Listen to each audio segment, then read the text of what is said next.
Seeing Lu Chen frown, Chu Yukon instantly tensed up inside. She had already told Lu Chen everything she knew, and to him, she might have already lost her value. After failing to get anything useful from the system, Lu Chen grew tired of dealing with it. He turned to Chu Yukon and said, "Madam Chu, the things your main body did have nothing to do with you, and you don't need to blame yourself. In my eyes, you are still my Madam Chu, and I am still your Chanur." Hearing Lu Chen's words, Chu Yukon's eyes immediately misted over, and soon tears began to stream down her beautiful cheeks. Ever since she regained the memories of her past life, she had been living in anxiety. She feared Lu Chen would resent her, or even vent his anger on their children. She had not expected that after learning what her main body had done, he would still treat her as family. Seeing the beautiful woman tear up, Lu Chen immediately reached out, gently wiping the tears from the corners of Chu Yukon's eyes, while saying, "It's all right now, Madam Chu, everything is behind us, you don't have to worry that I might abandon you. You are my woman, how could I possibly abandon you? Although you are a secondary body, you have never done anything to wrong me, and you have always been by my side as I grew up." Hearing Lu Chen's consoling words, Chu Yukon's tears flowed even more, though she did not sob. She remained very quiet, but her eyes, betraying her, continued to shed tears. Lu Chen then refrained from saying much more and simply quietly continued to wipe her tears.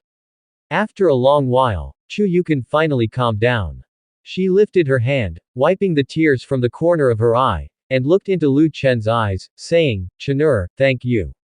Lu Chen smiled and responded, "I should be the one thanking you. If this incarnation of yours hadn't come to me, I might have reached my end without ever knowing my own identity. Moreover, since you are the secondary body, and I cannot find the main body to avenge, I can only bully you instead." Hearing this, the beautiful woman's cheeks turned even redder, and then she said, Didn't you just say that what the main body did, doesn't involve me?" Quote. Lu Chen laughed and said, "Yes, it doesn't involve you. But who made you look exactly like her? Until I catch your main body, you will have to serve me in her place, HMPH. At this, Lu Chen's face broke into a mischievous grin, and Chu Yukon shyly said, "I understand." After Chu Yukon spoke, she immediately activated the mysterious female technique, and in a moment, Lu Chen felt much more invigorated. Lu Chen gave a slight smile and then leaned in to kiss Chu Yukon's red lips. He knew that Chu Yukon was still anxious, and only by being a bit harsher to her, showing a vengeful demeanor, would her guilt and anxiety fade away. Afterward, Lu Chen fiercely took his revenge on Chu Yukon, dissipating the anxiety in her heart. Qianyuan World. King Jin's domain, meeting hall. A man dressed in a golden brocade robe with golden hair sat on a dazzling golden chair. The man was over 2 meters tall and tremendously muscular. Although his robe covered his body, the bulges of his muscles were clearly visible, showing how robust he was. At that moment, a man in a black robe appeared in the hall, kneeling on the ground with a scroll in both hands. "My king, here is the collected data on the prince's trials." Hearing this, 5th Prince Liu Yanghua waved his hand, and the next moment, the scroll flew into his hands.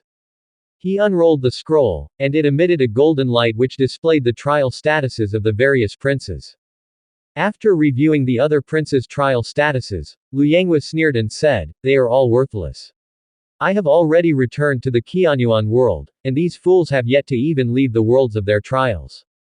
With such incompetence, what right did they have to compete with me for that position?" As he spoke, Liu Yanghua's gaze landed on the trial details of the Tianqian world. Seeing the displayed information, he slightly frowned. Liu Yanghua then asked, "What's this about Lu Chen?" In Liu Yanghua's view, Lu Chen was his strongest competitor. Ever since regaining his memory, he had been worried that Lu Chen had already returned to the Qianyuan world. But according to the collected intelligence, Lu Chen seemed to have only reached the celestial realm recently. Just entering the celestial realm, he probably couldn't even control the immortal boat prepared by their father, let alone leave Tianqian world. He was curious. Lu Chen, once the strongest among all the princes, now seemed to be the most useless.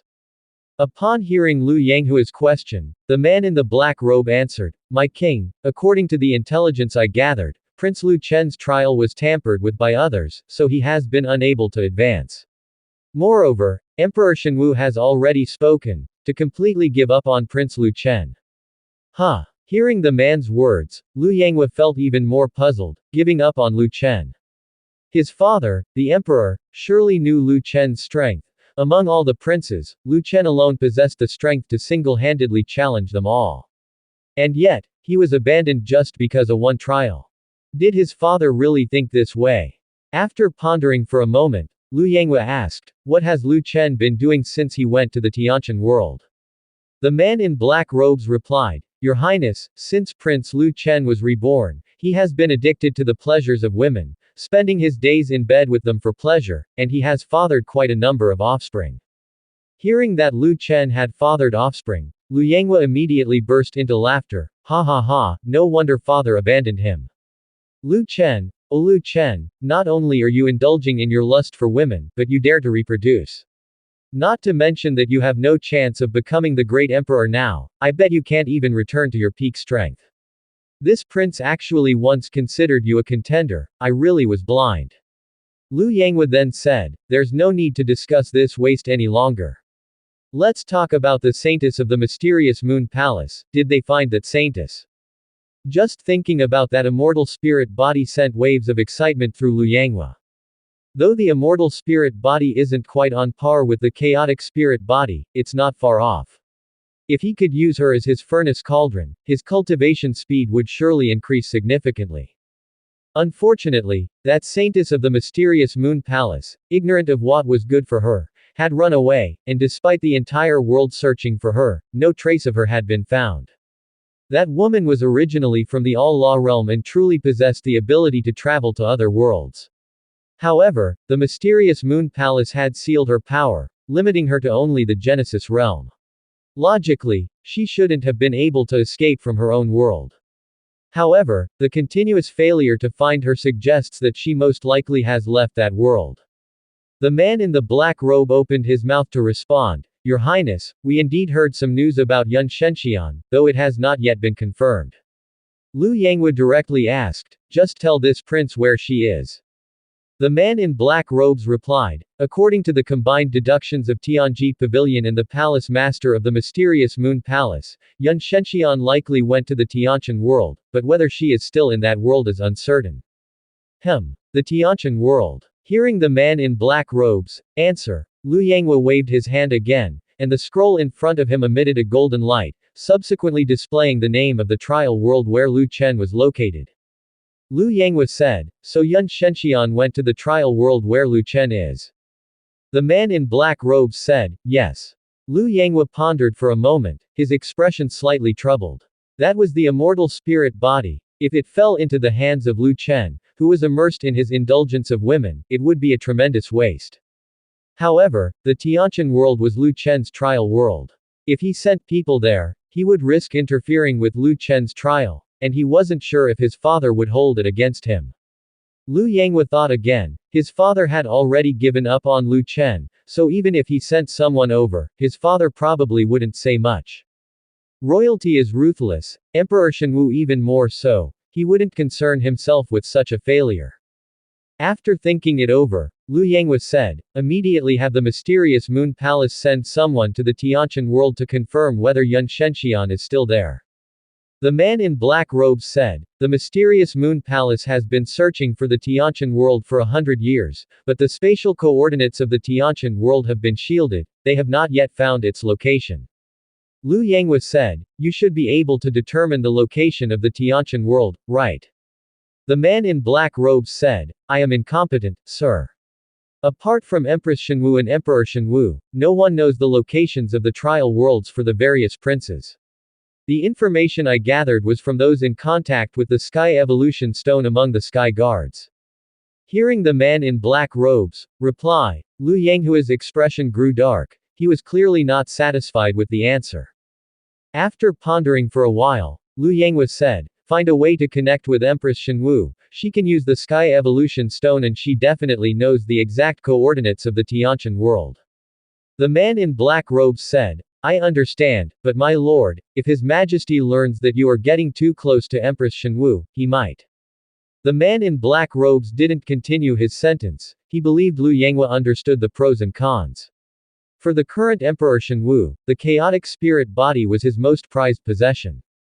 If his own son seemed too close to the Empress, who possessed the chaotic spirit body, he would surely suspect his son of harboring intentions for the chaotic spirit body, perhaps even seeking to elevate his strength through it and ultimately dethrone him. Emperor Shenwu's suspicions were profound, so much so that after completing his trial and returning to the Qianyuan world, Liu Yanghua dared not visit the imperial capital once, but rather stayed confined within his own fiefdom. Liu Yanghua said, "No matter, I will not contact Empress Shenwu personally.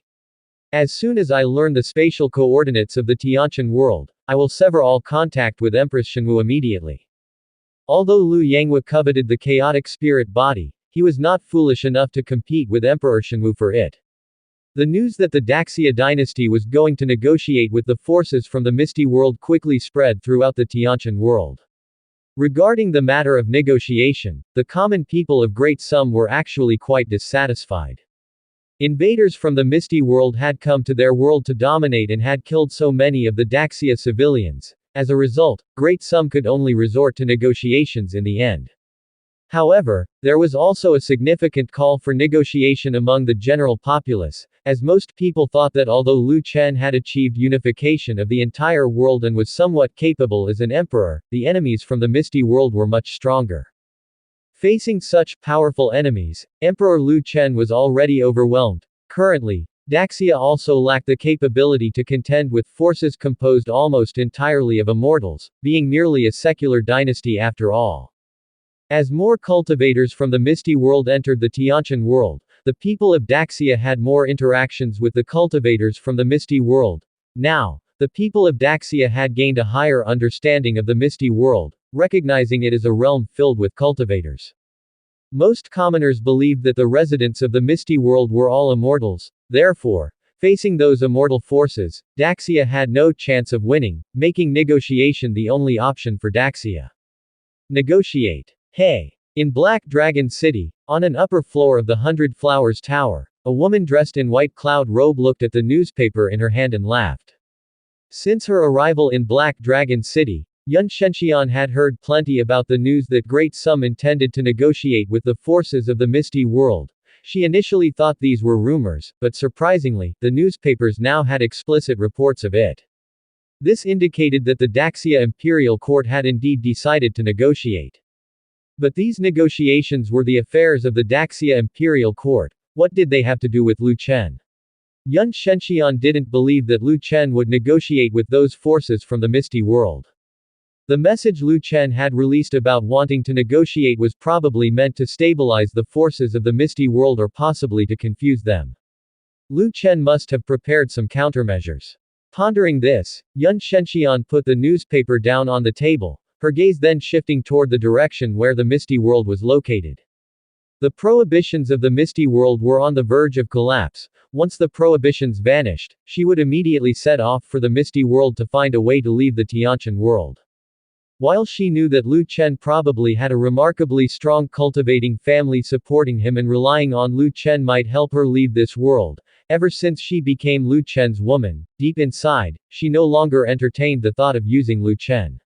She didn't know why she felt this way, she just instinctively didn't want to trouble this ungrateful man. Whenever she thought of the days she spent intimately entangled with Liu Chen, Yun Shenxian felt an overwhelming sense of reluctance, but she had no choice, she had to leave. Her enemy was too powerful, and even if Liu Chen had a cultivating family behind him, they might not be a match for her adversary. Ever since she came to Black Dragon City, enriched by the abundant spiritual power here, some of the memories she had lost due to falling into this world were gradually restored. While she had always known her identity, she had forgotten some specific details.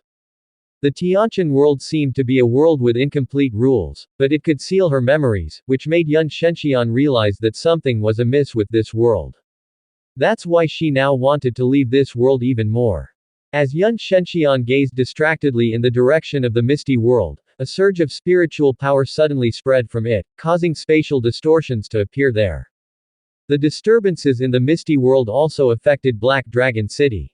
The city trembled slightly, but fortunately, the extent was not great, causing no significant casualties. Yun Shenxian frowned slightly. She immediately got to her feet and assessed the condition of the prohibitions in the Misty World. The prohibitions hadn't loosened significantly, but Yun Shenxian's expression became a few shades more serious. Because she sensed the aura of her sect mates, which meant her sect mates had come to the Misty World. Yun Shenxian was somewhat anxious inside. She hadn't expected that even after she had come to this world, her sect mates would still seek her out. This was troublesome. She was now trapped in Tianqian World, her own strength unable to allow her to leave, and with her sect mates in the Misty World. Once the restrictions of the Misty World vanished, her sect mates would definitely enter Tianqian World to find her. Yun Shenxian's mind was unsettled, her brows filled with worry. She definitely did not want to be captured and return to become that man's furnace cauldron. She would rather serve as a furnace cauldron for Lu Chen, the rebel.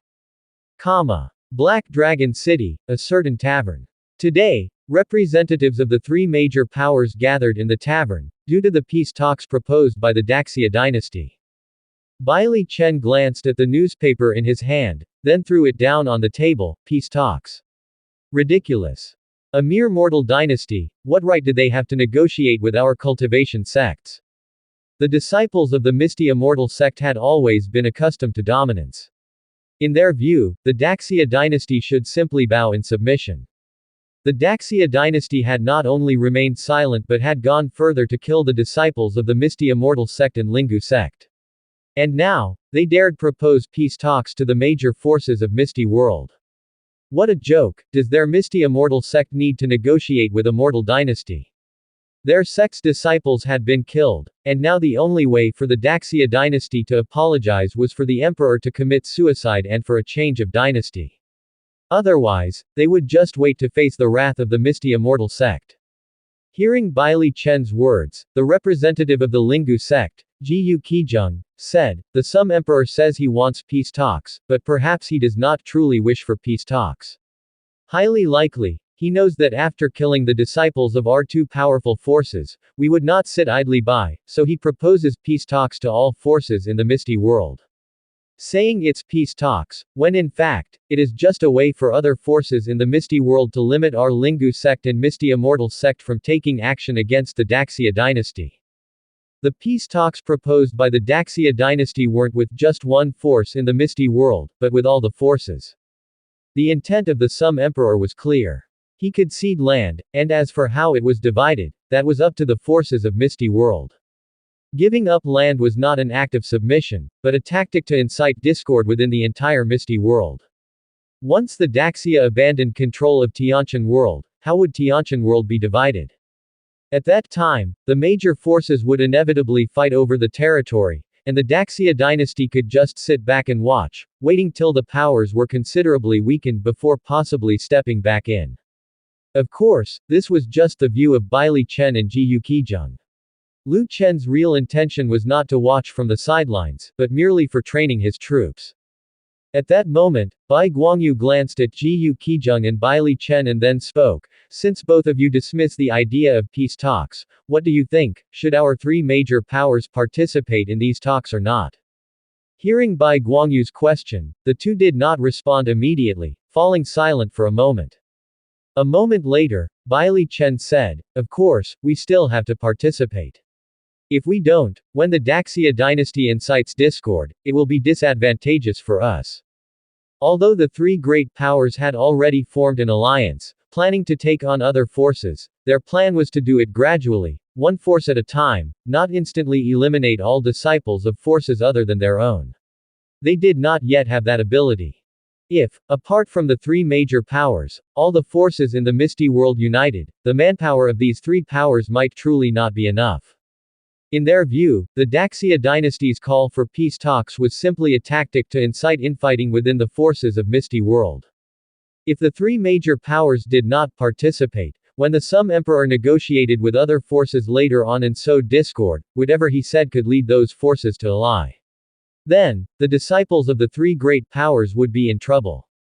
The representatives from the three major forces, after a round of discussions, ultimately decided to participate in the peace talks hosted by the Daxia dynasty.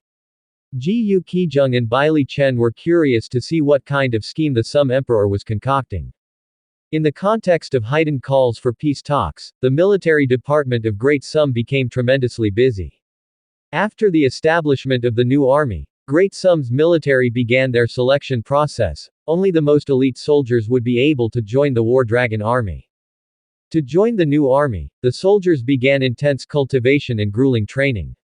Even those soldiers who currently did not meet the criteria to join the War Dragon army trained as if injected with an adrenaline shot. They were very clear in their minds that although the first cohort of the War Dragon army only needed a few thousand men, the War Dragon army would inevitably expand its forces. According to Lu Chen's usual practice, this initial recruitment of a few thousand was surely just the beginning. Even though the entire environment emphasized peace talks, the soldiers didn't care about that. Their intuition told them that war was about to break out soon. In order to be able to go to the front lines and fight against the enemies from the misty world, their strength must become stronger.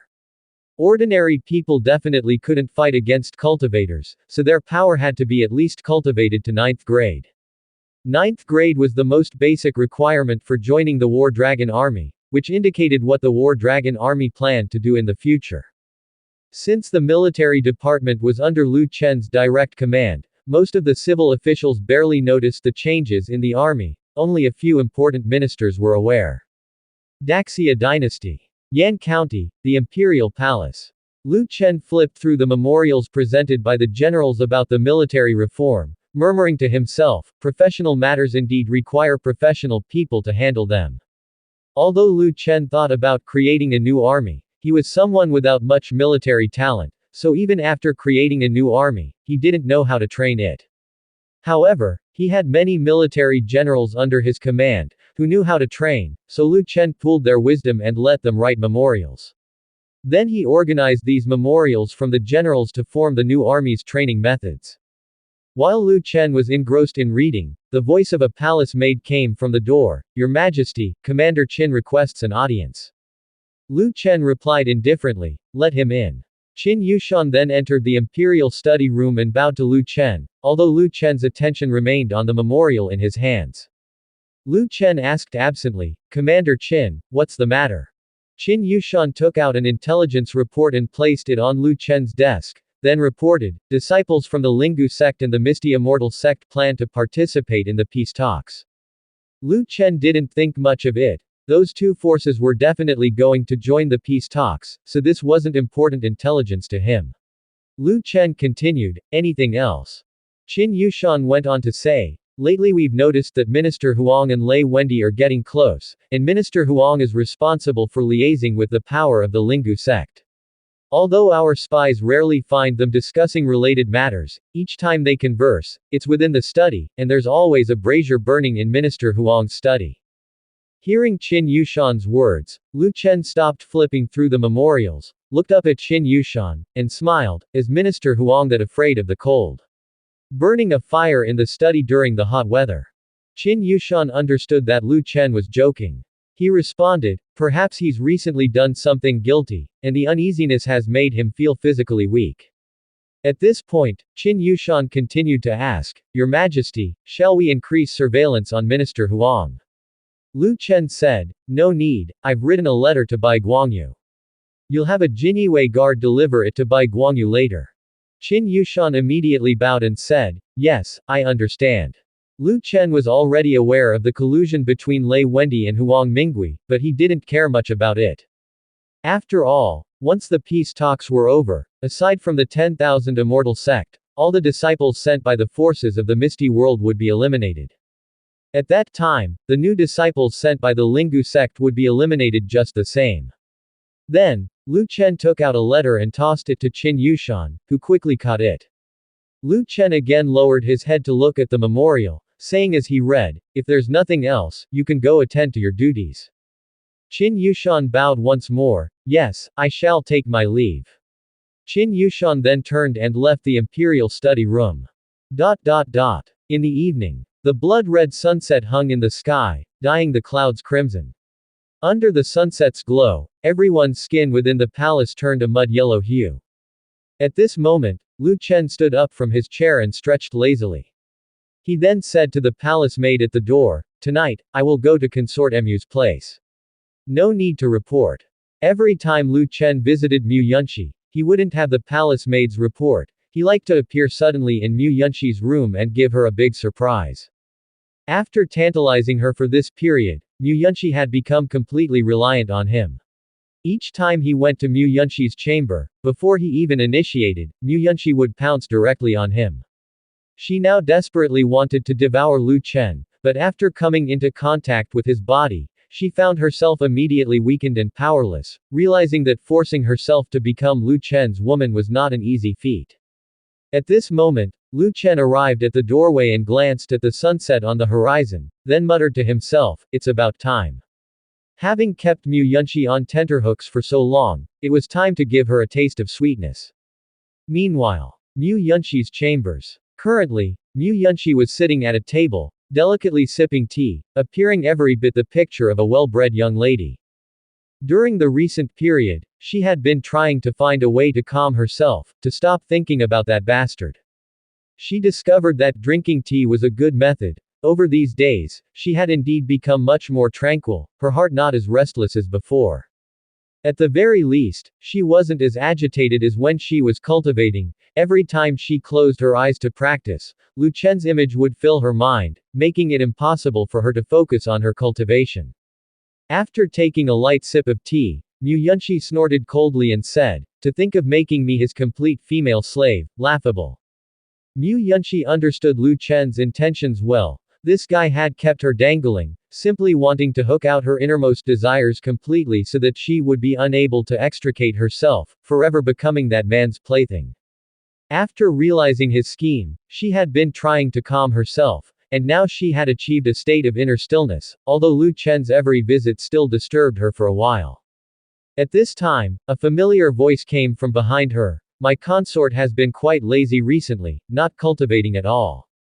Every time I came looking for you before, you were always practicing on the bed. Why have you taken up drinking tea these days?" Hearing Lu Chen's voice, Mu Yunxi did not turn her head and continued to drink her tea. Moments later, she spoke indifferently, "Isn't this His Majesty, with his daily myriad of affairs? What brings you to my chambers today?" Lu Chen replied with a smile, "Naturally, it is because I missed you, my consort, so I came." Mu Yunxi chuckled lightly, "Miss me? Miss me for what?" Lu Chen then came up behind Mu Yunxi and sat, wrapping his arms around her waist. "What's this? It seems my consort does not welcome me." Mu Yunxi said, "Welcome, how could I not welcome you? I'm merely a consort disfavored by your majesty. How dare I not welcome your majesty? If I did not welcome your majesty, what would happen if you decided not to visit my chambers anymore?" Hearing Mu Yunxi's sarcasm-tinted tone, the corners of Lu Chen's mouth lifted slightly. It seemed Mu Yunxi had built up quite a lot of resentment in her heart. Indeed, she had been back for so long, and yet he had not laid a finger on her. She probably harbored deep resentment towards him by now. At this moment, Lu Chen caressed Mu Yunxi's smooth back, then inquired, "Have you been practicing the mysterious female technique lately, my consort?" Mu Yunxi coldly responded, "No, what do I need to practice that technique for?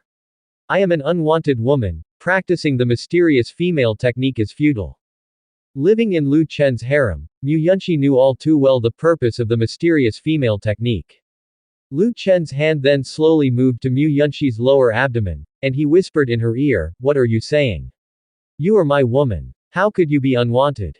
Mu Yunxi let out a scoffing laugh. "Oh, you still remember that I am your woman? What kind of man lets his woman languish alone in her chambers?" Mu Yunxi was now full of grievances towards Lu Chen, but she had come to terms with it. Even without this man, she could live well by herself. She had lived for so many years, having survived without a man before. Who said that she must be with a man to lead a fulfilling life? With this thought, Mu Yunxi took a deep breath, trying hard to calm her agitated body, but the more she tried to become serene, the more she found the restlessness within her difficult to quell. Moreover, with Lu Chen's hands roaming over her body, she was quickly aroused, and soon a faint blush appeared on her alabaster skin, her eyes becoming somewhat hazy. Mu Yunshi bit her lip. No, she couldn't let herself be led by the nose again. She had to stay calm. Just then, Lu Chen suddenly stood up and swept her into his arms in a princess hold. Fearing a fall, Mu Yunshi's arms instinctively wrapped around Lu Chen's neck. Lu Chen walked straight to the soft couch in the center of the hall, and Mu Yunshi sneered coldly, "If your majesty isn't well, don't force yourself." Every time that scoundrel came, he would tease her then leave. In Mu Yunshi's view, Lu Chen was likely to do the same today, so she bluntly mocked him for his inadequacy. If Lu Chen were well, why would he run away at the critical moment every time? Hearing Mu Yunshi's taunt, Lu Chen didn't get angry. Instead, he smiled and said, "My consort, are you provoking me? Provocation tactics don't work on me." Hearing Lu Chen's words, Mu Yunshi said coldly, "Trying to provoke me? Do you really think I would want you to do that sort of thing to me? Ridiculous. I merely think you do not have the physical ability. I have yet to hear of a man who can stop himself in such a situation." Lu Chen gave a faint smile and then gazed into her enchanting eyes and said, "My beloved consort, you may continue to provoke me and see if you can achieve your goal today." Once Mu Yunshi heard him say that, she stopped speaking. She also felt that her words seemed like a provocation for Lu Chen to assault her. In fact, she had no such intention. She just wanted to ridicule Lu Chen, who came here every time just to tease her and make her feel so uncomfortable. Seeing that Mu Yunshi fell silent, Lu Chen continued, "What's the matter? My beloved consort has stopped talking. If you continue, perhaps I might indeed become provoked by your words and then engage in the act of man and woman with you." Upon hearing Lu Chen's words, Mu Yunshi grew angry.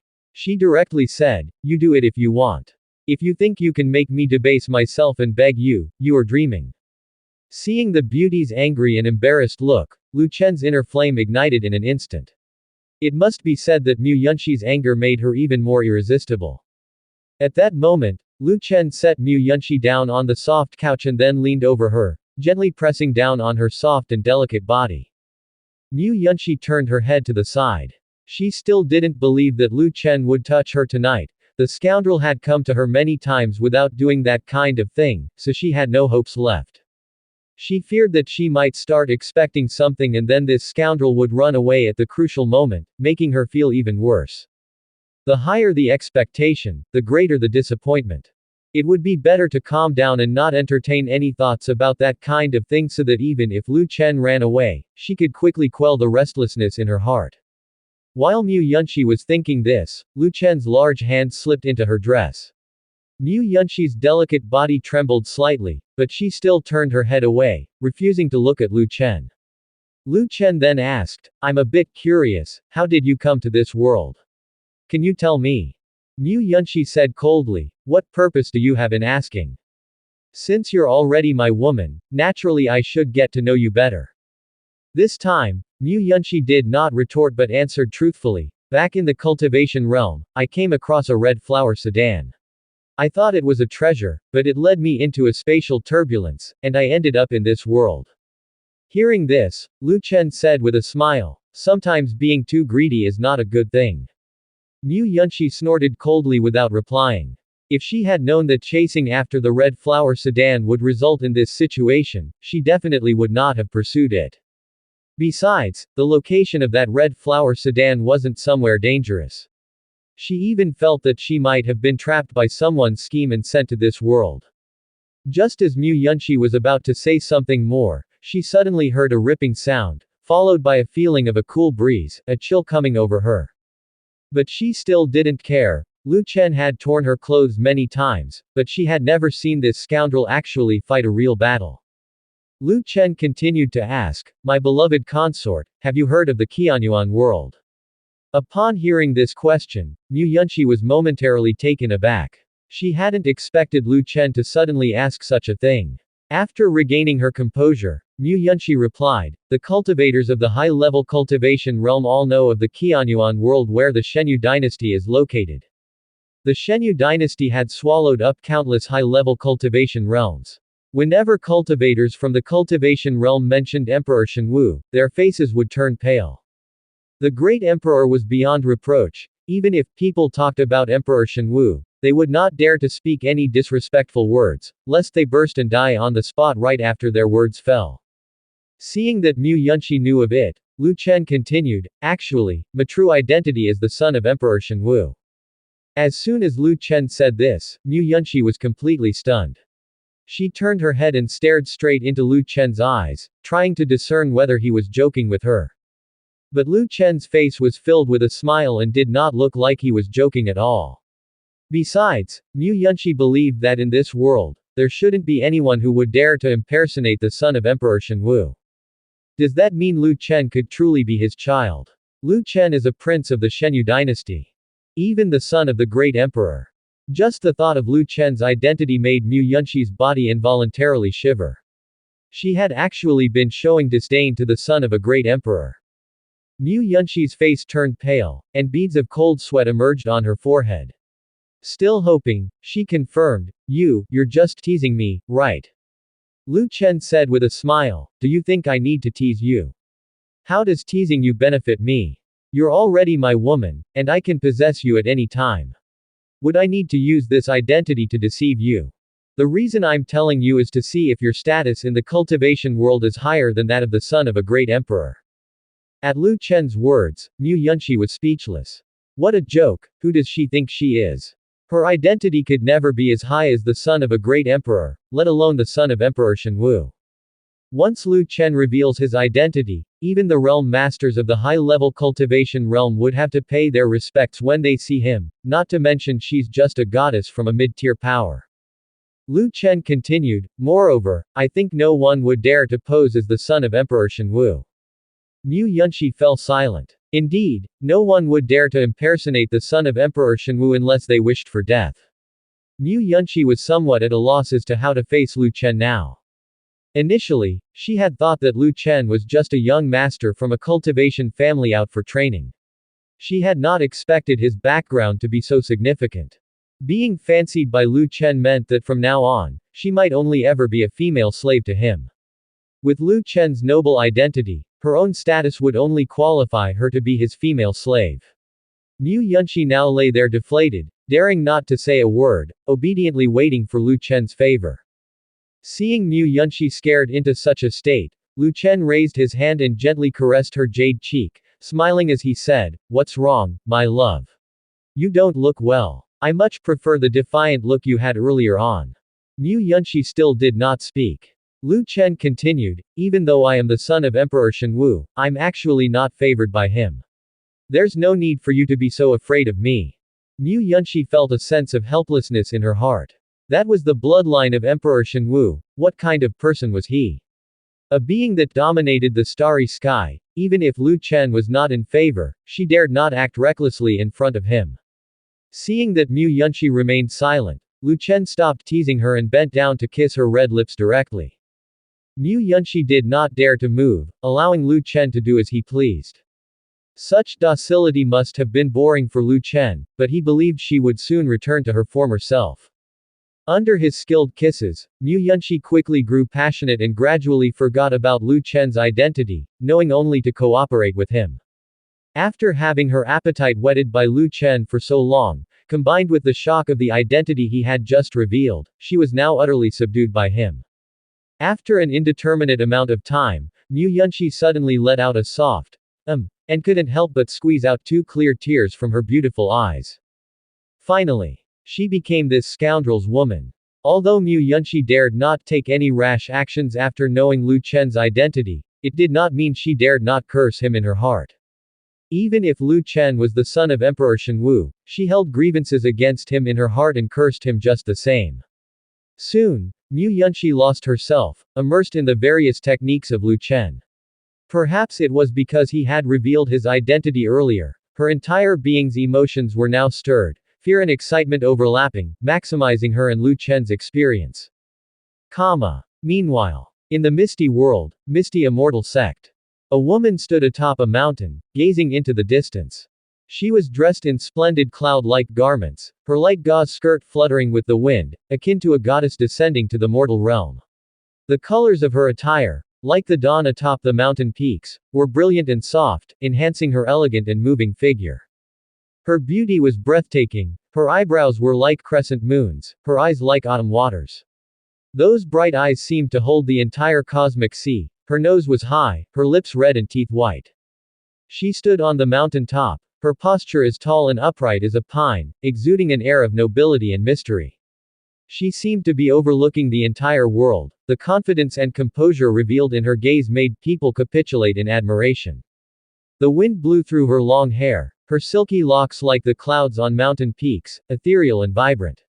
Her silhouette against the backdrop of the mountain top was like a stunning painting, captivating and unforgettable. At this moment, several female disciples appeared behind the woman, speaking in unison, "We pay our respects to Elder Su."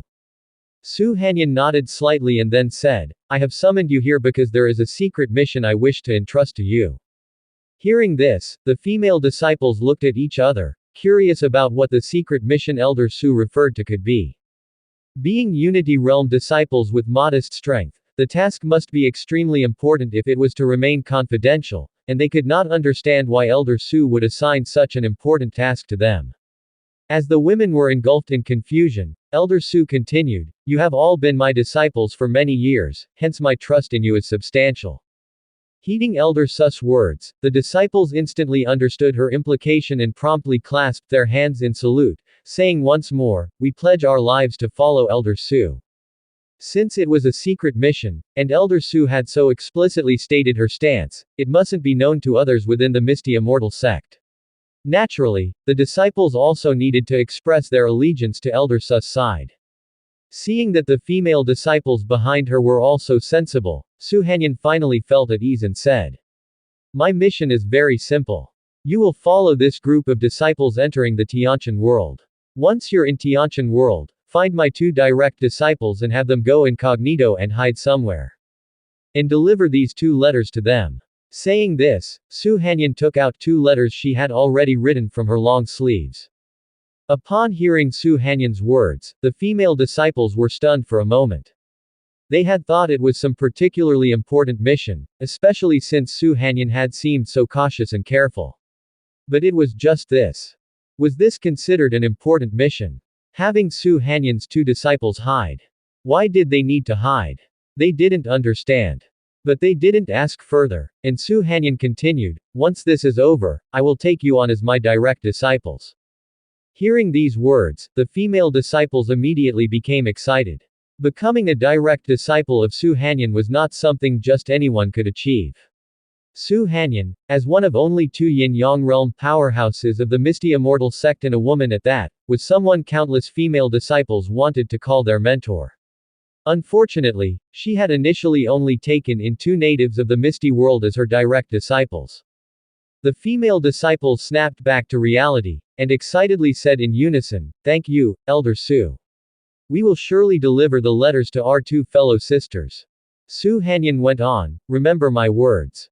After you enter the Tiantian world, act low profile, do not clash with any power, and you just need to find your 2 fellow sisters." The women once again chorused, "Yes, Elder Su." Su Hanyan said, "Good, prepare yourselves and then follow those disciples to the Tiantian world." One of the female disciples then took the letters from Su Hanyan's hand and said, "Your disciple takes her leave." As her words fell, they turned and left the mountaintop. After the female disciples left the mountaintop, Su Hanyan stood at the summit, gazing at the distant mist, and muttered to herself, "I hope all of this is not too late." In fact, from the beginning, Su Hanyan had thought about sending someone to alert her 2 direct disciples.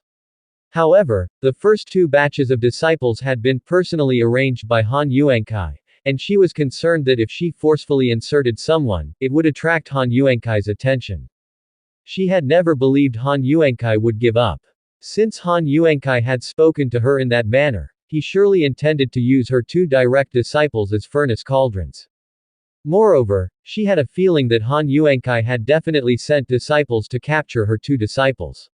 Although her disciples were quite powerful, they were, after all, natives from a lower-level world with limited talent. And since Tiantian world was an incomplete world, becoming a celestial was extremely difficult, she guessed that neither of them had yet broken through to become a celestial. Without having become celestials and with the limited spiritual energy in Tiantian world, They could not unleash their full strength and would not be a match for the disciples Han Yuankai had sent. At the thought of this, Su Hanyan's heart grew even more worried. She even suspected that her two disciples might already have been captured. If they had been captured, Han Yuankai would surely hide them away until the restrictions of the Misty World lifted. By the time she entered the Tiantian continent, she feared it would be difficult to see her two direct disciples again. Su Hanyan let out a slight sigh. She felt genuinely disappointed in her mentor brother, although she understood that in the cultivation world it was a case of the survival of the fittest. Her mentor brother hadn't been this kind of person in the past, there was still some humanity in him. Now, Han Yuankai, for the sake of his own goals, was unscrupulous, acting however he wished, completely losing his image as an upright cultivator of the past. Su Hanyan even doubted whether this had been Han Yuankai's true nature all along. If it was only toward outsiders, that would still be understandable, but he didn't even spare his own people. Wu Junwan and Li Qinru were after all her direct disciples, yet Han Yuankai was still fixated on them. Because of this matter, Su Hanyan had even begun to consider leaving the Misty Immortal sect. The sect had become so unrecognizable that she felt if she continued to stay, eventually her Dao heart would shatter. After Lu Chen revealed his identity to Mu Yunxi, she became extremely well-behaved and alluring. No matter how fierce Lu Chen became, she was able to take it, even giving Lu Chen some pleasant feedback. At the same time, Mu Yunxi was deliberately practicing the mysterious female technique, aiming to give Lu Chen the most perfect experience because who would dare offend the son of a great emperor? But in the end, consort Mu Yunxi was still a woman. In the face of Lu Chen's various methods, it was difficult for her to maintain her self-awareness. Not long after, all she could do was to cry out in disorder. At the same time, Qingzhou Palace. Lu Qingzhou was meditating in the pavilion when a maid, bubbling with excitement, entered the courtyard and rushed to report to Lu Qingzhou, "Master, great news. His Majesty has gone to Consort Mu's place and is staying the night." Upon hearing this, Lu Qingzhou said indifferently, "It's not his first time, and none of his visits ever resulted in him tormenting that woman." Lu Qingzhou longed to see consort Mu Yunxi cry and wail pitifully, so she had specially instructed her maids and servants to inform her immediately if they heard that Lu Chen had gone to consort Mu Yunxi's chambers. The few previous times when the servants told her Lu Chen had visited consort Mu Yunxi's bedchamber, she had immediately released her spiritual power to investigate what was happening inside. It turned out that at most, Lu Chen would just kiss and touch, and there had never been any more intimate interactions with consort Mu, which left Lu Qingzhou greatly disappointed. She had originally hoped to see the woman being tormented to the point of losing spirit, her eyes devoid of light, yet Lu Chen never laid a hand on her. At this moment, Lu Qingzhou assumed that Lu Chen's visit to consort Mu today was likely just to tease her. While Lu Qingzhou was thinking this, the maid quickly added, "Master, this time there are cries." Hearing this, Lu Qingzhou emitted a questioning, and immediately released her spiritual power to probe what was happening in consort Mu Yunxi's bedchamber. Consort Mu Yunxi's sleeping quarters were right next to hers, so it was quite easy for her to investigate the occurrences within. Quickly she sensed Lu Chen's movements in consort Mu Yunxi's room. Feeling the two of them engaged in those acts, Lu Qingzhou sneered, "She really is a slut." Although she also cried and wailed when tormented, she was never as dramatic as consort Mu Yunxi. Lu Qingzhou then got up, flew directly to the roof of the neighboring bedchamber, and listened intently to the sounds coming from inside the room. "Your Majesty, spare me. Darling, your servant knows her mistake. Good brother, My dear wife, your body is truly soft, just like fluffy cotton. Hearing consort Mu Yunxi's words and sensing her condition, Lu Qingzhou felt a surge of satisfaction. After all, they were once allies, and allies were supposed to share hardships, how could she be the only one to suffer? Lu Qingzhou didn't ponder any longer. Given Lu Chen's temperament and capabilities, consort Mu Yunxi was bound to lose at least half her life. Then she lightly kicked off, soaring back to her own bedchamber, withdrew her spiritual power, and stopped spying on the happenings next door. It was better to watch less of such things. Watching too much could stir up her own body's restlessness, and that would be troublesome. After an indeterminate amount of time, Lu Chen's hand wandered over consort Mu Yunshi's skin, as white as snow, and while caressing her body, he said, "My beloved concubine, how is it?" Consort Mu Yunshi, breathing as gently as orchids and with misty eyes, didn't respond to Lu Chen's question. Now she only felt that she might have truly become Lu Chen's female slave, unable to break away from this scoundrel. Moreover, since this scoundrel was the great emperor's son, she feared that for the rest of her life she would have to serve as his furnace cauldron. At that thought, consort Mu Yunshi felt terribly unlucky to have fallen into this world, and even more so to have fallen into the hands of a great emperor's son. If it were an ordinary woman, she might rejoice at becoming the lover of the great emperor's son, but not her. She was well aware of the fate that awaited the women of great emperor's sons. Firstly, he did not lack for women, so most likely he was just playing with her for amusement. If he grew tired of her, with a modicum of conscience, he would simply discard her, telling her to leave. If he were heartless, he would treat her as an object to gift away. Furthermore, for sons of the great emperor like Lu Chen, the struggle for inheritance was often extremely brutal. In the end, only one prince would survive to take over Emperor Shenwu's position. The remaining princes and the women around them would most likely be thoroughly eliminated. Consort Mu Yunshi still aimed to ascend to empress and certainly didn't wish to die so quickly. Seeing that Mu Yunshi was silent, Lu Chen shifted his body slightly, and in the next moment Mu Yunshi let out a soft cry, her beautiful eyes then fixed on Lu Chen's mischievously smiling face. Lu Chen continued to ask, "Wife, will you run away again in the future?" Mu Yunshi took a deep breath and said softly, "No more." What was there to run from? Even without Lu Chen's controlling tactics, as the son of the great emperor, it would be easy for him to find her. If she truly ran away, it could bring trouble to her own forces later on. In a fit of rage, Lu Chen might even send someone to destroy the organization she was part of. Moreover, she had come to realize that her body could no longer be away from Lu Chen. She now felt like a vile woman, a woman of loose morals. But she no longer cared about that. If she was to be a vile woman, so be it. For now, being with this man hadn't put her at a disadvantage, and with the help of the mysterious female technique and the dragon and phoenix yin-yang skill, her cultivation state had even improved to some extent. The risk of being with the son of the great emperor was indeed great, but the rewards were equally substantial. She also felt that Lu Chen was good to his women. He totally lacked that superior air, even though he could be quite fierce at times, but that was only in bed. When Lu Chen spoke with his wives and concubines, he didn't use a lofty tone, instead, he referred to himself as I. This made her wonder if Lu Chen really was the son of the great emperor. He was completely different from the imperial sons she imagined. She thought the sons of the great emperor were those who viewed life as worthless, heartless killers, indifferent to all inferiors. It was impossible for someone like Lu Chen to be so kind to his women. With a coquettish tone, Mu Yunshi then asked, "Your Majesty, will you abandon your concubine in the future?" Seeing Mu Yunshi's watery eyes and her flirtatious expression, Lu Chen raised his hand and gently pinched Mu Yunshi's delicate nose, smiling as he said, "So you've embraced the role so quickly. It seems the identity of the great emperor's son is indeed quite useful.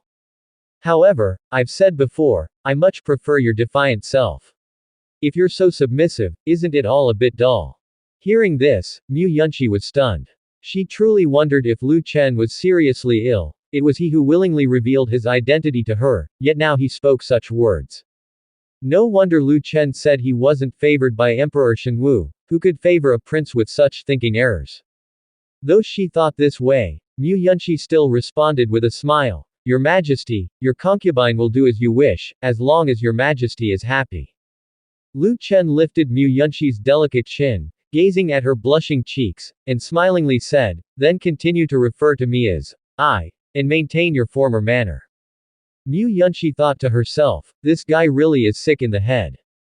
Then Mu Yunshi said, "Your Majesty jests.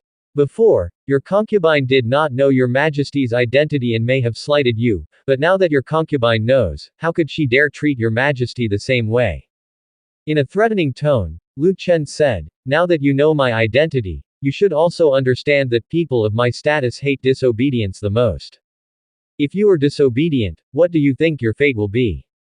Hearing this, Mu Yunshi was slightly stunned. The next moment, the flames in her heart were instantly ignited. How difficult could this man be? So what if he is the son of the great emperor? She could just never return to her forces and wander the stars instead. With that thought, Mu Yunshi said, I have given you face on account of being the son of the great emperor. What exactly do you want? Seeing Mu Yunshi's indignant face, Lu Chen said with a laugh, that's more like it. In her heart, Mu Yunshi cursed, sick. Just then, Lu Chen continued, you've scolded me, now what do you think I should do to punish you? This. Mu Yunshi was somewhat bewildered. Didn't this guy tell her to talk to him in this manner, and now he even wanted to punish her? Just when Mu Yunshi was feeling utterly speechless, Lu Chen suddenly leaned down, sealed her enticing red lips, and continued to use various methods on her. Soon, the room echoed with Mu Yunshi's cries for mercy. After Lu Chen had punished her, Mu Yunshi was completely exhausted, feeling like she had become nothing more than a container for Lu Chen. At that moment, Lu Chen gazed at Mu Yunshi, gently stroking her disheveled hair. When Mu Yunshi recovered a bit, she said weakly, if you dare, just kill me. I, although a noble, cannot be humiliated. Seeing how defiant Mu Yunshi was, Lu Chen smiled and said, all right, I understand. As his words fell, Lu Chen leaned down again and sealed Mu Yunshi's lips. Dealing with stubborn women, Lu Chen had the most experience. In the blink of an eye, several days had passed. The civil officials of Great Sum who were to meet with major forces had also set off for Black Dragon City. Initially, they thought that before they left, Lu Chen would hold a court meeting to announce something, but even as they departed, Lu Chen had not convened the court. Later, news spread from the palace that Lu Chen was still in a woman's bed and had not gotten up for several days, appearing as if he had degenerated. This made the civil officials realize that the Sum Emperor probably really intended to submit, hence his degeneration. After all, he was an emperor who had just achieved unification, and now he was facing such powerful enemies, not just one, which was indeed a massive blow for the Sum Emperor. So, he probably wanted to indulge in the pleasures of women to forget these worries. Learning that the Sum Emperor had started to degenerate and was listless, the civil officials heading to Black Dragon City also began to harbor other thoughts. Since the Sum Emperor was already listless, it meant Great Sum truly had no way out, and the Sum Emperor had no trump cards left to deal with the forces from the Misty World, so they should also start thinking about seeking a new master, which was the thought of most civil officials. At this very moment, in Yunshi Palace, inside Mu Yunshi's room, she was lying on Lu Chen's chest, her arms wrapped around his strong waist, and her hair spread out on the bed. Lu Chen gently caressed Mu Yunshi's jade back and was about to say something when Mu Yunshi spoke first, Your Majesty truly is the son of a great emperor. Hearing Mu Yunshi's seemingly praising words, Lu Chen smiled and asked, Are you satisfied then? Mu Yunshi immediately replied, Satisfied. Mu Yunshi dared not express dissatisfaction, she feared that Lu Chen might lose his temper again. Mu Yunshi slightly sat up, her arms supporting both sides of Lu Chen's strong waist, and looked at Lu Chen as she asked, Your Majesty, how do you plan to deal with me? To be honest, she couldn't understand Lu Chen's thoughts at all. Having battled with Lu Chen for several days, she knew she had been completely conquered by him, and she just wanted to know how Lu Chen would treat her in the future. Lu Chen raised his hand, caressing Mu Yunshi's cheek, and said, From now on, just stay by my side obediently. Don't even think about going back. Mu Yunshi said, Your Majesty should know that I can no longer leave Your Majesty, so whether you say it or not, I can only stay by Your Majesty's side, at your mercy. Lu Chen laughed and said, Look at the way you phrase it. What do you mean by, at your mercy? I'm helping you cultivate, how has it become? Using you in your eyes. Mu Yunshi huffed and said, Your Majesty knows best whether or not you've been using my body. If it were just for the purpose of cultivating, then meditating would have sufficed, and there would not be frequent changes of physical positions. This guy had used all sorts of methods, so how could it only be for the sake of pure cultivation? She felt so bloated in her stomach that she wondered if she might be pregnant with his child. At that moment, Mu Yunshi sighed lightly, My fate is truly harsh to have ended up in the hands of a son of a great emperor. Lu Chen said, you should feel fortunate that you did not end up in the hands of some other great emperor's sons. They might not treat you as kindly as I do. As Lu Chen's words ended, a voice from a maid came from outside. Your Majesty, the great scholar and others request an audience. Should the military meeting be delayed? After hearing the words of the palace maid, Lu Chen realized that there was a military meeting today, primarily to discuss the reform of the new army and the upcoming war with the major powers of the Misty World. Having neglected his duties for so many days, it was time to get busy with serious matters. Thinking this, Lu Chen gently caressed Mu Yunxi's face, gazing into her alluring eyes as he said, My lady, I have an important meeting today, so I won't be able to continue keeping you company. You should rest well now. Mu Yunxi softly replied, She did not say anything more. Since Lu Chen was occupied, it wasn't the right time to provoke him further. Continual provocation would surely lead Lu Chen to suppress her and then torment her further. At that moment, Lu Chen rolled over with his arms around Mu Yunxi's waist, turning her soft body underneath him, then leaned down to gently kiss her lips. A moment later, Lu Chen got up from Mu Yunxi and went straight to the bath. Mu Yunxi had planned to get up too, but right as she rose, her body went limp and she fell back down. Although during their intimacy Lu Chen had continuously used the rejuvenating skill to heal Mu Yunxi's injuries and helped restore some of her strength, the sensations he brought her were not merely physical. Her spirit had always been in a state of intense excitement, and now that she relaxed, her body completely softened as well. Seeing herself completely devoid of strength, Mu Yunxi could only gaze at the departing figure of Lu Chen and said bitterly, Farewell, Your Majesty. After Lu Chen entered the room with the bath, Mu Yunxi sighed softly. This was the first time, and it had been several days straight. The days ahead were long, and she wondered how she would endure in the future. She could feel that, though it seemed like Lu Chen was cultivating, his real intention was for pleasure, he was a man driven by lust. In Lu Chen's eyes, she had undoubtedly become an object of amusement. Thinking about how she would be tormented by Lu Chen like these past few days, she felt an indescribable emotion within her. It felt somewhat sad, yet there was also a faint expectation. Wait, expectation. Why would she look forward to him tormenting her? At that thought, Mu Yunxi quickly shook her head, trying to stop herself from further wild thoughts. She could let this scoundrel dominate her body, but she could not allow her heart to be completely occupied by him. Immediately, Mu Yunxi started to practice her technique, expelling the impurities from her body. Once the toxins were eliminated, her stomach returned to its normal state. Looking at her flat stomach, Mu Yunxi breathed a sigh of relief. She had thought something serious had happened, but thankfully it was just some accumulated impurities. She had always heard from the palace maids that Lu Chen possessed a special ability, which was to impregnate his women in one night. Looking at the condition of her stomach earlier, she thought she had been affected, especially since it had been several days, not just one. It turns out she had worried needlessly. After all, she was also of the Genesis realm, and so was Lu Chen. It wouldn't be that easy to conceive.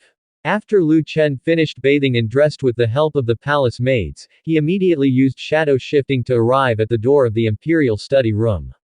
At that time, Zhuge Zongguang and others were already waiting at the door of the imperial study room. Upon seeing Lu Chen arrive, they all performed a ceremonial bow and said, We greet your majesty, long live, long life forever. Lu Chen indifferently said, Dispense with the formalities, come inside. Then Lu Chen led the way into the imperial study room, and everyone else quickly followed. Once inside the imperial study room, they first discussed some issues with the new army's training, as time was tight and the tasks were critical. With Daxia and the powers of the Misty World about to negotiate, the War Dragon Army needed to start its first battle, thus the training schedule for the War Dragon Army was incredibly pressing. The first wave of the War Dragon Army needed to establish its combat effectiveness before Daxia and the powers of the Misty World commenced their negotiations. After discussing the training issues of the War Dragon Army, they then encountered another problem, which was how this deployment of the War Dragon Army should achieve a rapid advance. Since negotiations were involved, heavy armaments such as rune cannons obviously couldn't be directly brought along. The powers of the Misty World were not fools. Knowing they were coming to negotiate, why would they bring Daxia's heavy weapons? They might very well recognize something was amiss. The civil officials who went to engage with the Misty World would certainly share some of Daxia's intelligence with these powers, hence Daxia's firearms would no longer be a secret. Although rune weapons are not firearms and are more powerful than firearms, in the eyes of those powers from the Misty World, firearms are seen as the most formidable weapons of Daxia. Bringing Daxia's most formidable weapons to negotiations didn't seem fitting. The critical point was that those invaders from the Misty World were all at the Unity Realm level, equivalent to pseudo-celestials in this world, with especially strong perception. Moreover, with negotiations going on, various powers would surely send guards. That being the case, it wouldn't be easy for the War Dragon army to enter the battlefield. Of course, there was another problem. Once the rune cannons were deployed, and the first mushroom cloud rose, those powers would definitely realize they had been tricked and, facing the powerful rune cannons, they would inevitably scatter and flee. Although the War Dragon army consisted of 9th-rank soldiers, 9th-rank martial artists still were not capable of pursuing Unity Realm cultivators with rune cannons. The physical disparity between cultivators and martial artists was quite significant, especially when the cultivators' bodies were filled with spiritual power. If the disciples of the major powers were allowed to escape, they would inevitably massacre the common folk of Great Sum to vent their frustrations, which would be another disaster for the common folk. The people might blame this disaster on the Daxia Imperial Court, which would certainly not be good for public sentiment. After a lengthy discussion, the military generals could not think of a good way to enter the battle.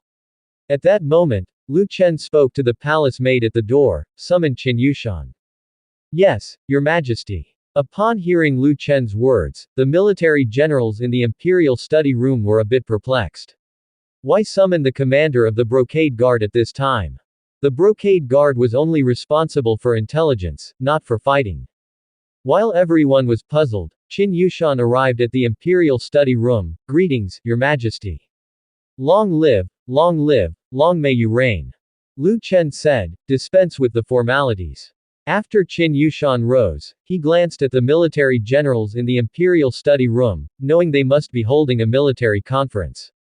He, too, was puzzled as to why the Emperor was summoning him, the commander of the Brocade Guard, at this time. Lu Chen then asked, "Qin, if we departed from Yan County now, how long would it take to reach Fengyan Island at the fastest speed?" Qin Yushan immediately replied, "Your Majesty, our messengers from the Brocade Guard can return from Fengyan Island in just half a month. Nowadays, the train has already reached the southeastern coast, and there are steamships on the sea, so the travel time is much reduced compared to before," he added. Lu Chen pondered for a moment and then said, "I see." Lu Chen then addressed those in the Imperial Study Room, "Since we can't devise a good solution right now, let's set aside these issues for the time being and focus on training the new troops first. We must ensure the new army is combat ready before formal negotiations begin. I will be visiting Fengyan Island for the next month," he continued. Upon hearing Lu Chen's words, everyone was momentarily stunned. At such a crucial moment, why was the Emperor going to Fengyan Island? What was the purpose of visiting Fengyan Island? Lu Chen thought for a moment and then continued, "This trip to Fengyan Island, Consort Mu, Noble Consort Lu, and I will go alone, without any attendants." Upon hearing Lu Chen's words, everyone was about to express their concerns about the dangers of such a trip when they remembered that currently, there was no one in the Tianqian world who could pose a threat to their emperor. Unlike the civil officials, these military generals were very aware of Lu Chen's strength. In the end, no one attempted to dissuade Lu Chen. If the emperor was going to Fengyan Island at this time, it meant he had important matters to attend to. Considering the special metallic materials they had obtained from Fengyan Island, everyone speculated that there must be something on the island that could solve the issues they had discussed earlier. With this in mind, Lu Chen continued, "That's all for today's military meeting. My beloved officials, continue to think about the new army's construction issues after you return.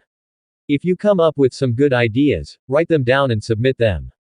I will review them slowly after I return from Fengyan Island. After finishing his speech, Lu Chen disappeared on the spot. The military generals bowed toward where Lu Chen had been seated and said, "Farewell, Your Majesty." After leaving the imperial study room, Lu Chen went directly to Qingzhou Palace. At that moment, Lu Qingzhou was meditating in a pavilion. She sensed Lu Chen's presence and suddenly opened her eyes. Lu Qingzhou then stood up and, sizing up Lu Chen, said, "Your Majesty is not accompanying the new beauty next door, so what brings you to my palace?" Lu Chen said with a smile, "Is my lady jealous?" Lu Qingzhou laughed softly and responded, "Why would I be jealous? Tell me, what brings you to my palace?" Knowing that Lu Chen usually visited her for more intimate purposes, but considering he had just spent several days and nights with consort Mu, it was unlikely he was thinking of that so soon again. He had just been in the imperial study room, so it was highly likely that something had come up. This visit to her might indeed involve some matter of importance. Hearing Lu Qingzhou's words, Lu Chen laughed and responded, "Can't I simply miss my lady and come to see her?" Lu Qingzhou huffed and responded, "I am not like those other wives and concubines in your harem. I don't believe your sweet talks." After hearing Lu Qingzhou's words, Lu Chen's gaze swept over her figure, sizing up the graceful contours of Lu Qingzhou. Her waist swayed gently like a willow branch, and seemed to twist like delicate silk. Her slender waist appeared so fine that it looked as though it could be encircled with one hand. The curve of her bosom and the pronounced arc of her backside added a mature allure to her figure, irresistibly captivating onlookers. Her stature was tall and her proportions, balanced, with every movement exuding elegance and nobility. Her skin was as pale and smooth as jade, seeming polished over the years, and thus even more crystal clear. The light aqua, magnificent palace attire only enhanced her bewitching figure further, the hem of her skirt gently swaying with her steps, blossoming like a flower, revealing endless charm. Seeing Lu Chen continually staring at her body, his gaze eventually settling on her waist, Lu Qingzhou couldn't help but tremble slightly. Could it be that this man, unsatisfied next door, had come to seek her out? The thought made Lu Qingzhou's body also feel somewhat burning hot. She was now completely unable to refuse this man. Lu Chen then took a few steps and reached Lu Qingzhou's front, causing her to instinctively step back until she bumped into a pillar of the pavilion. Once Lu Chen reached the front of Lu Qingzhou, he wrapped his arms around her waist and, with a smile, said, "My lady, what are you thinking about? Why are your cheeks turning red?" Lu Qingzhou attempted to maintain her cold expression, replying icily, "If you have business, speak quickly. I need to cultivate." Lu Chen smiled and said, "Actually, I do have something for you." Upon hearing this, Lu Qingzhou thought, as expected. But, this man should stick to the matter at hand, why all the touching? Lu Chen's hands, as if on their own, began moving over various parts of Lu Qingzhou's body, starting to knead. Lu Qingzhou slightly turned her head and glared at Lu Chen, "Your Majesty really does not waste any time." Even while discussing business, he couldn't keep his hands to himself, putting on a full display of his lustful nature. Lu Chen paid no mind to Lu Qingzhou's disdainful gaze and asked indifferently, "I just want to know, have you ever piloted an immortal boat?" Upon hearing this from Lu Chen, Lu Qingzhou was momentarily stunned. Immortal boat. She even felt she might be hallucinating. When she regained her senses, Lu Qingzhou asked, "You have an immortal boat?" Lu Chen enigmatically responded, "Take a guess." Lu Qingzhou huffed, "Naturally, I have piloted an immortal boat. However, an immortal boat isn't something a common power can afford." "Are you sure you meant immortal boat and not flying boat?" Immortal boat and flying boat might seem similar in name, but the difference between them is vast. A flying boat can only be piloted within a certain world, while an immortal boat can traverse the cosmos, allowing travel to any world. If Lu Chen truly had an immortal boat, they could leave this world directly. After all, she had gone through so much trouble originally just to leave this world. If Lu Chen now told her he indeed had an immortal boat, she would feel all her past efforts were for nothing. Lu Chen said, "Since you've piloted an immortal boat, that makes things easier." With those words, Lu Chen, holding Lu Qingzhou, used shadow shifting and appeared directly in Mu Yunxi's bathhouse. At that moment, Mu Yunxi had just gotten up from bed and entered the bathhouse. Feeling the sudden presence, Mu Yunxi was quite startled. She hurriedly covered herself with her hands, and seeing this, Lu Qingqiu in Lu Chen's arms coldly sneered and said, "Everything's been seen already, what's there to cover?" Recognizing it was Lu Chen and Lu Qingqiu, Mu Yunxi then lowered her hands and looking into Lu Chen's eyes, said, "Your Majesty, didn't you have business? Why have you come back?" At that, she glanced at Lu Qingqiu in Lu Chen's embrace and grew even more curious. Even if Lu Chen returned, why did he also bring this woman along? As Mu Yunxi was lost in confusion, Lu Chen asked, "Yunxi, have you ever piloted an immortal boat before?" Hearing this question, Mu Yunxi reacted just like Lu Qingqiu had before. She froze in the bathhouse, then asked, "Your Majesty, you didn't mean flying boat. You said immortal boat." Lu Chen replied, "Do you find it strange that I have an immortal boat?" Hearing Lu Chen's counter-question, Mu Yunxi instantly came to a realization. Right, this scoundrel is the son of the great emperor, it's only natural for him to have an immortal boat. There was no need for her to be overly surprised, but if there really was an immortal boat, then she could indeed leave this lower world. But at that thought, Mu Yunxi glanced at Lu Chen. She had now become nothing more than a plaything of this son of the great emperor, Lu Chen. Whether she could leave or not was not for her to decide, she could only follow Lu Chen around, existing solely for his amusement. In an instant, Mu Yunxi's enthusiasm for the immortal boat dissipated. If it had been earlier, she would have been thrilled to hear about the existence of immortal boats in this world, as she had once dreamt of leaving this world. But now things had changed. Whether she could leave this world depended on her man's wishes.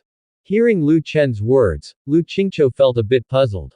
Why had Lu Chen said such a thing, as if he were someone of prestigious identity? Although she also believed that there might be a cultivation family behind Lu Chen, even if there were a cultivation family backing him, it was not certain they possessed an immortal boat. Not every family had an immortal boat, only those from Holy Lands. And Lu Chen had said this to Mu Yunxi, so, had Mu Yunxi already known Lu Chen's true identity? Lu Qingqiu's brows furrowed slightly. She had been Lu Chen's woman for so long, and even she did not know Lu Chen's true identity, yet Mu Yunxi did. Why did it seem like Lu Chen was guarding against her? Perhaps it was because she was a secondary body, a split identity of someone else. Although temporarily she had lost contact with her main body, the moment she left this world, she might be sensed again by her main body, which could then access all her memories.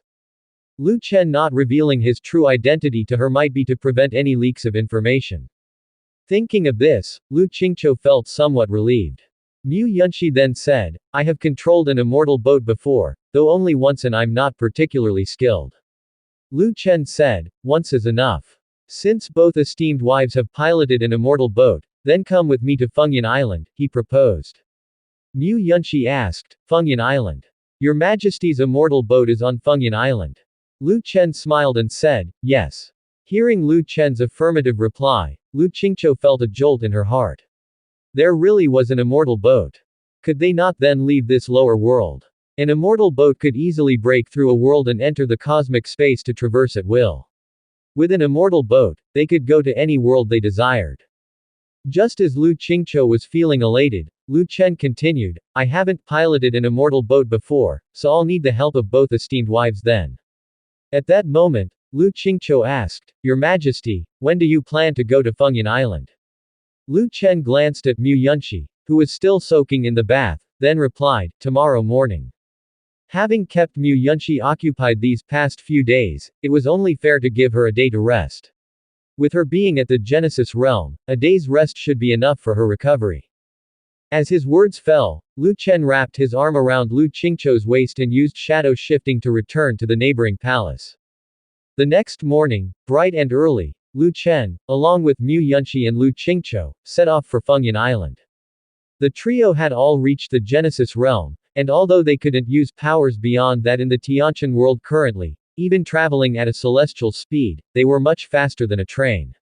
This was especially true for Lu Chen, whose shadow shifting had advanced to great perfection. As his realm continued to improve, the distance he could teleport through shadow shifting increased further. Now, Lu Chen could teleport more than 10 kilometers at a time with shadow shifting. While Qin Yushan and others would still need several days to reach the dock on the southeast sea coast, Lu Chen, accompanied by the two women, took less than a day to arrive at the dock at the waves of the Southeast Sea. However, this had also drained a significant amount of his spiritual power. Although he had some spirit stones on him to replenish his spiritual power, wanting to have ample spiritual power to learn how to pilot the immortal boat upon their return, Lu Chen refrained from continuing to use shadow shifting and instead traveled by warship to Fengyan Island. A few days later, Lu Chen and the others finally arrived at Fengyan Island. Looking at the distant island shrouded in fog, Lu Chen felt a bit sentimental. He had long wanted to visit this place, but only now had he managed to do so. Lu Chen and the two women, Lu Qingqiu and Mu Yunxi, immediately leapt onto the island. At that moment, Fengyan Island seemed like a cursed wasteland, with chilling winds that were enough to make one shiver. The island was filled with grotesquely shaped rocks that appeared like numerous imprisoned evil spirits, twisting their bodies and letting out deep roars, and the sea waves crashed against the rocks, emitting mournful wails as if lost souls were lamenting. The trees on the island grew in odd and bizarre shapes, their branches twisted as if warped by some malevolent force, and from between the leaves, strange noises occasionally emerged as if something was whispering secretly, chilling to the bone. Even though it was daylight, the entire Fengyan Island seemed engulfed in night. The sunlight was blocked by thick clouds, casting darkness across the island. Only the occasional phosphorescence flickered like the eyes of dead souls peeking at everything. The sea breeze carried a salty, rotten smell, sickening to smell. Walking on this gloomy and terrifying island, every step felt like walking on blades, filling one with fear and trepidation. This place was filled with endless horror and despair. Perhaps disliking the environment, Lu Chen was about to say something when Lu Qingqiu raised her hand, and a mighty surge of spiritual power burst forth from her body, instantly blowing away the fog above Fengyan Island. The next moment, a magnificent palace complex appeared before the three of them. After the mist from the gift of Fengyan Island dissipated, the system prompt also sounded in Lu Chen's mind. Host detected near the Fei Hong immortal boat, do you wish to collect the reward now? Lu Chen made his choice without hesitation, yes, collect it immediately. The next moment, the entire Fengyan Island began to tremble, and the people on the island hurriedly steadied themselves. Following that, the buildings that looked like palaces slowly rose. Soon, the true appearance of the Fei Hong immortal boat was revealed before everyone's eyes. The Fei Hong immortal boat was an extremely magnificent colossal boat, floating on the sea as though it were a palace on water. The craftsmanship of the structures upon it was nothing short of stunning, captivating all who saw them. At the prow, a splendid dragon pavilion stood tall, its dragon scales shimmering, and its dragon eyes vivid, as if it were ready to soar through the clouds into the sky at any moment. The immortal boat was inlaid with various gems, dazzling and eye-catching. On both sides of the boat, there were delicately constructed pavilions with soaring eaves and beautifully carved beams. The window lattices were engraved with a variety of plants and animals, so lifelike they seemed as if they might burst out and take flight at any moment. At the stern, there was a spacious garden with pavilions, bridges over flowing waters, and exotic flowers and rare herbs aplenty. Seeing the immense immortal boat before them, both Mu Yunxi and Lu Qingqiu were stunned, speechless for a long while. Although they had seen immortal boats before, they had never witnessed one so colossal. To build an immortal boat, a vast quantity of precious materials was required. After all, it was meant to traverse the cosmic void. If the materials were inferior, the immortal boat could disintegrate at any moment. Moreover, constructing the immortal boat also required a large number of top-quality spirit stones to set up the arrays. With such a massive boat, one could only imagine how many arrays there were, and how many top-quality spirit stones it must have cost. At this moment, the most surprised was not Mu Yunxi. She had already learned of Lu Chen's identity as the son of the great emperor. A son of the great emperor possessing such an immortal boat seemed reasonable, not at all excessive. The most shocked at this moment was still Lu Qingqiu. She knew Lu Chen came from no ordinary background, considering he already owned an immortal boat. Naturally, he couldn't be an ordinary offspring of a cultivation family. But she had not expected Lu Chen's immortal boat to be so large. What kind of person could possess such a huge immortal boat? Her main body's immortal boat was not as large. Just through the immortal boat, it was apparent that Lu Chen's true identity was even more noble than her main body's. After the initial shock, Lu Qingqiu suddenly breathed a sigh of relief. She had always been worried that after she left this world, or when her main body found her, it would eliminate her along with Lu Chen. Now it seemed, Lu Chen probably did not fear her main body.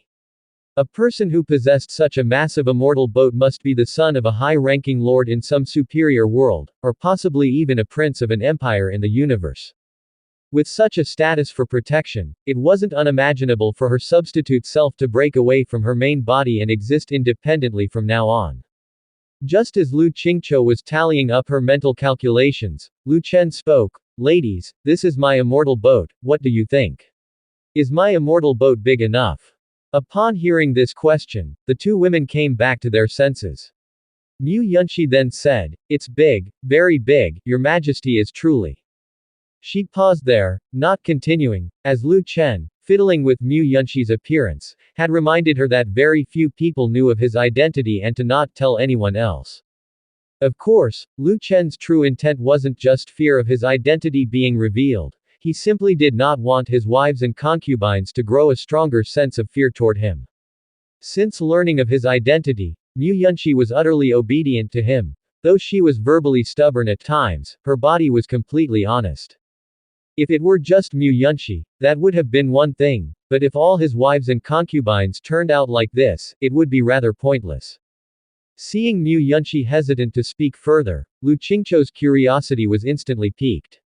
She looked at Lu Chen and asked, "Your Majesty possesses such a massive immortal boat, may I know which power you hail from?" Seeing Lu Qingqiu ask this question, Mu Yunxi's lips slightly curled up. Lu Qingqiu obviously didn't know Lu Chen's true identity. Thinking about how Lu Qingqiu had been with Lu Chen for so long without knowing his real identity, while she herself had become Lu Chen's woman not long ago and already knew who he was, Mu Yunxi felt a small surge of contentment, feeling her connection with Lu Chen was tighter than that between Lu Qingqiu and Lu Chen. As Mu Yunxi was thinking this way, her smile suddenly froze. Wait, why was she having such thoughts? If she was happy over such a matter, didn't it imply that her heart had already been conquered by Lu Chen, and she was now developing a slavish nature? It was over, she was really becoming Lu Chen's female slave. She felt she was already on the path of being tamed. After hearing Lu Qingqiu's question, Lu Chen wrapped his arm around Lu Qingqiu's slender waist, then said, "You don't need to know so much. You only need to know that my real identity doesn't fear your main body at all.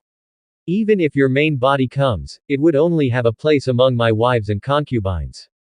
This. Hearing Lu Chen's audacious tone, Lu Qingqiu's suspicion in her heart was further confirmed. Lu Chen might indeed be a prince of some empire. If that was the case, perhaps she really didn't need to fear her main body finding her. However, what Lu Chen mentioned about having her main body be his wife or concubine, that might be somewhat problematic. She looked exactly like her main body. Having this manifestation was enough, why need her main body? At that moment, Lu Chen looked up and said toward the distant immortal boat, "Alright, let's not waste time. Since both of you have piloted the immortal boat before, I'll need you to teach me how to control it." Having said that, Lu Chen leapt up and landed on the immortal boat. Hearing Lu Chen ask them to teach him how to control the immortal boat left them both slightly startled. Lu Chen himself owned an immortal boat, yet he didn't know how to control it. However, they soon realized, it was normal for Lu Chen not to know how to control the immortal boat, given his prestigious identity. Likely from birth, everything, including food and accommodation, was arranged by others. Even when traveling by immortal boat, others controlled it, he himself didn't need to know how. The two women thought no further and also jumped onto the immortal boat. Once Lu Chen had arrived on the immortal boat, a system prompt sounded in his mind. The host needs to come to the control array of the immortal boat, drop a drop of blood, and fully activate the immortal boat.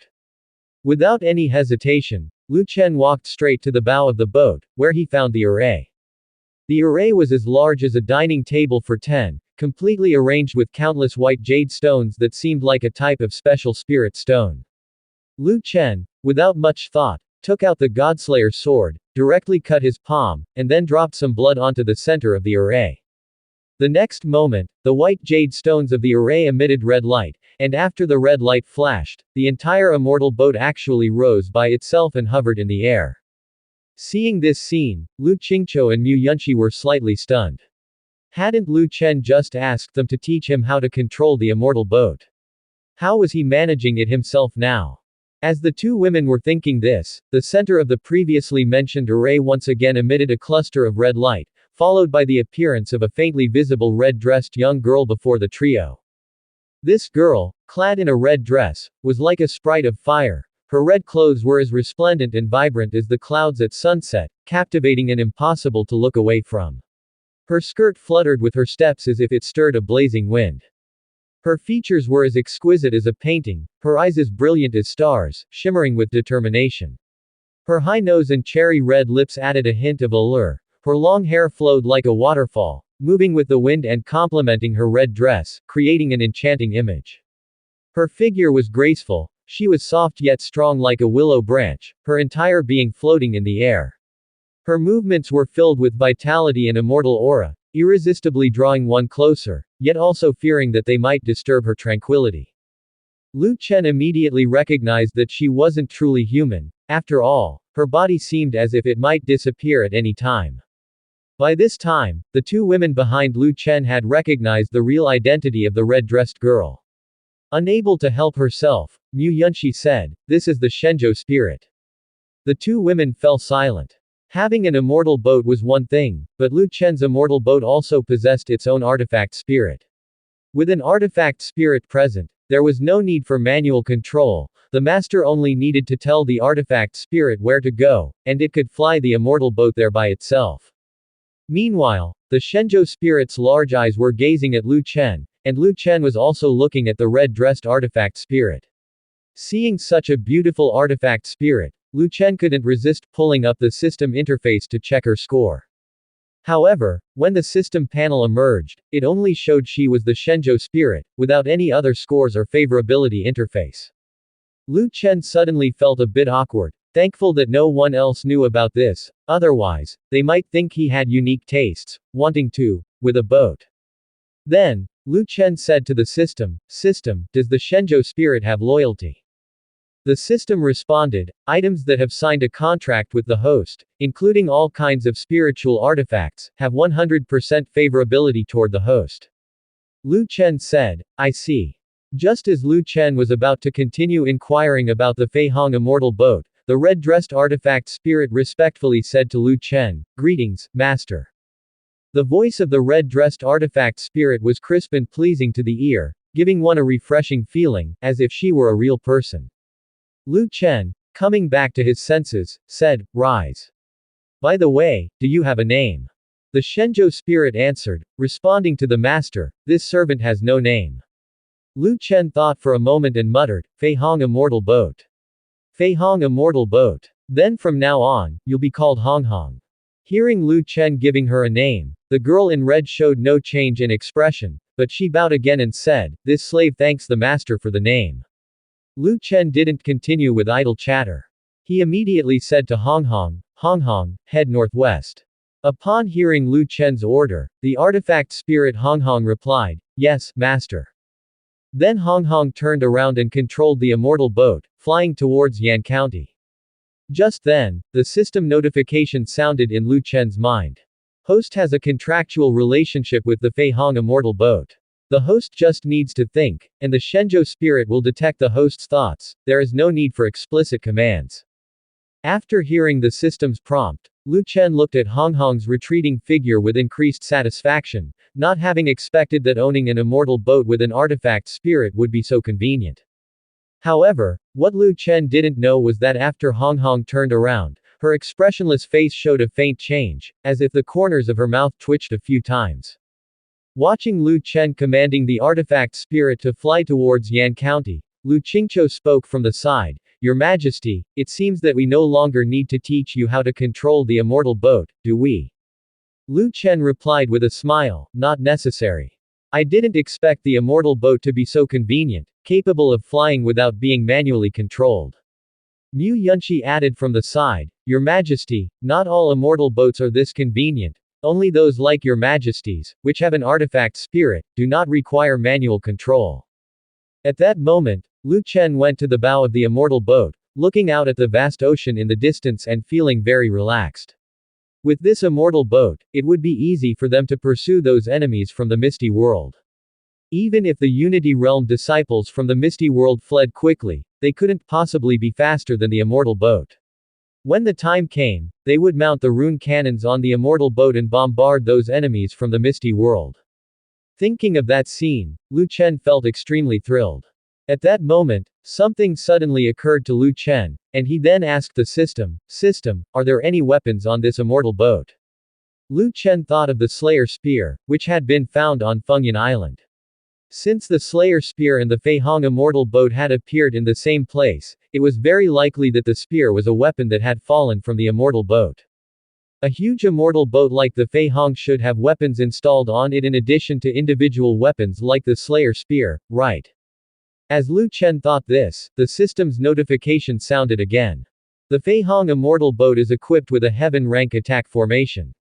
As long as the host has abundant spirit stones or spiritual power, it can continuously use Fei Hong immortal boat's attack array.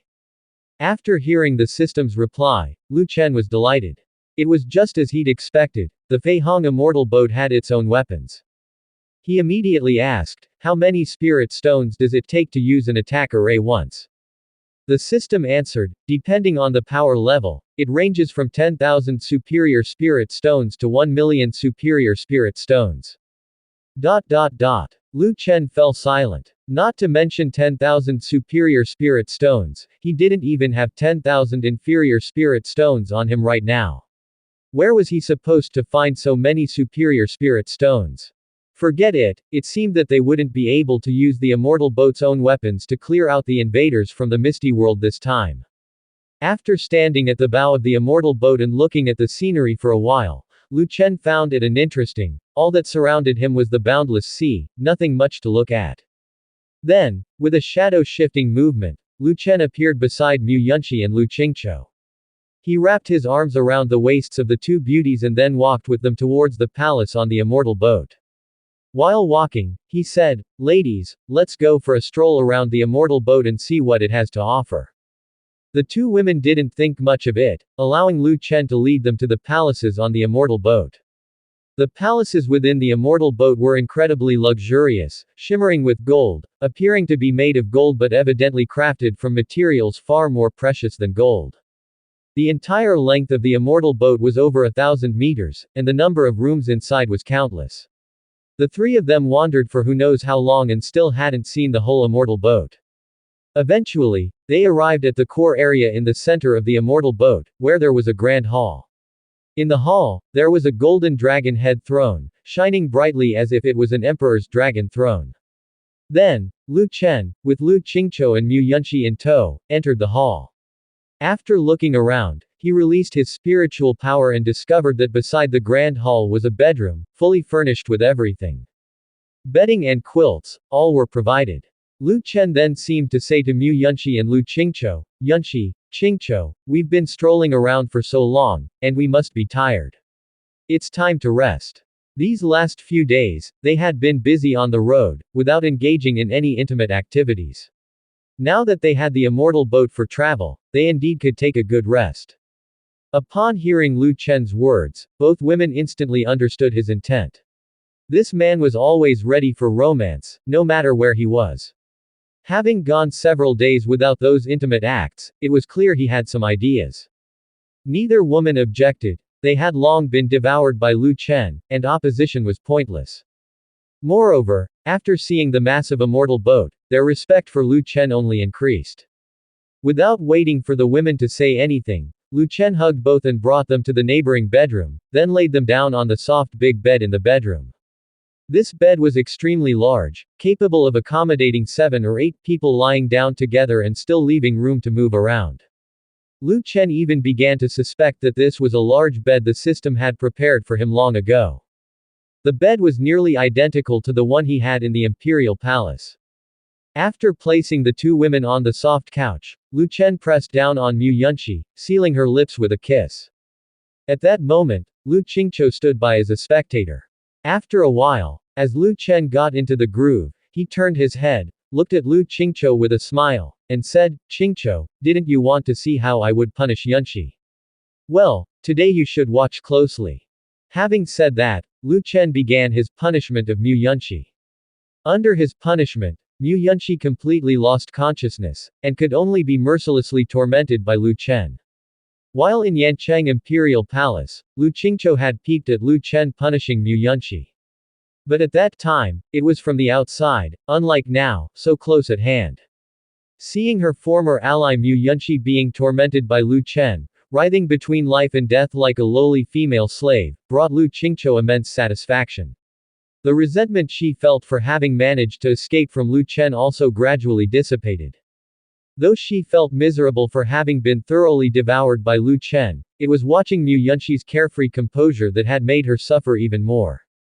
Now that Mu Yunxi was also enduring the same pain, naturally, she felt much better.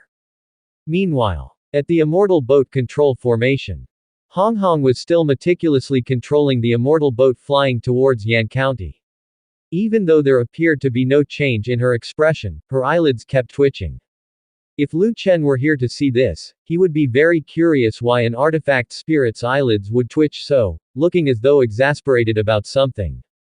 At this moment, the speed of the immortal boat began to increase, and the surrounding space grew increasingly blurred. To anyone outside, it would appear as mere streaks of lines. Lu Chen, still atop Mu Yunxi, was utterly unaware that the speed of the immortal boat had increased.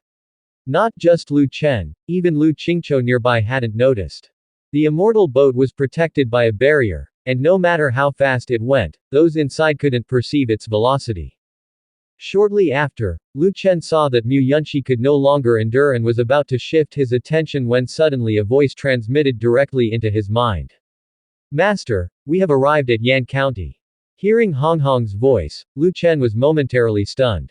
Arrived? So soon? How long had it been? They had arrived at Yan County already. He had just finished punishing Mu Yunxi, and they were already there. He hadn't felt the immortal boat moving at such a swift pace at all. Lu Chen glanced at Lu Qingqiu, who had eyes like silk, then said, "I'll go outside to have a look. We will continue after we return to the Imperial Palace in a little while." No sooner had he spoken than he quickly got dressed and went up to the immortal boat. Looking down, he saw that indeed, it was the Yancheng Imperial Palace below.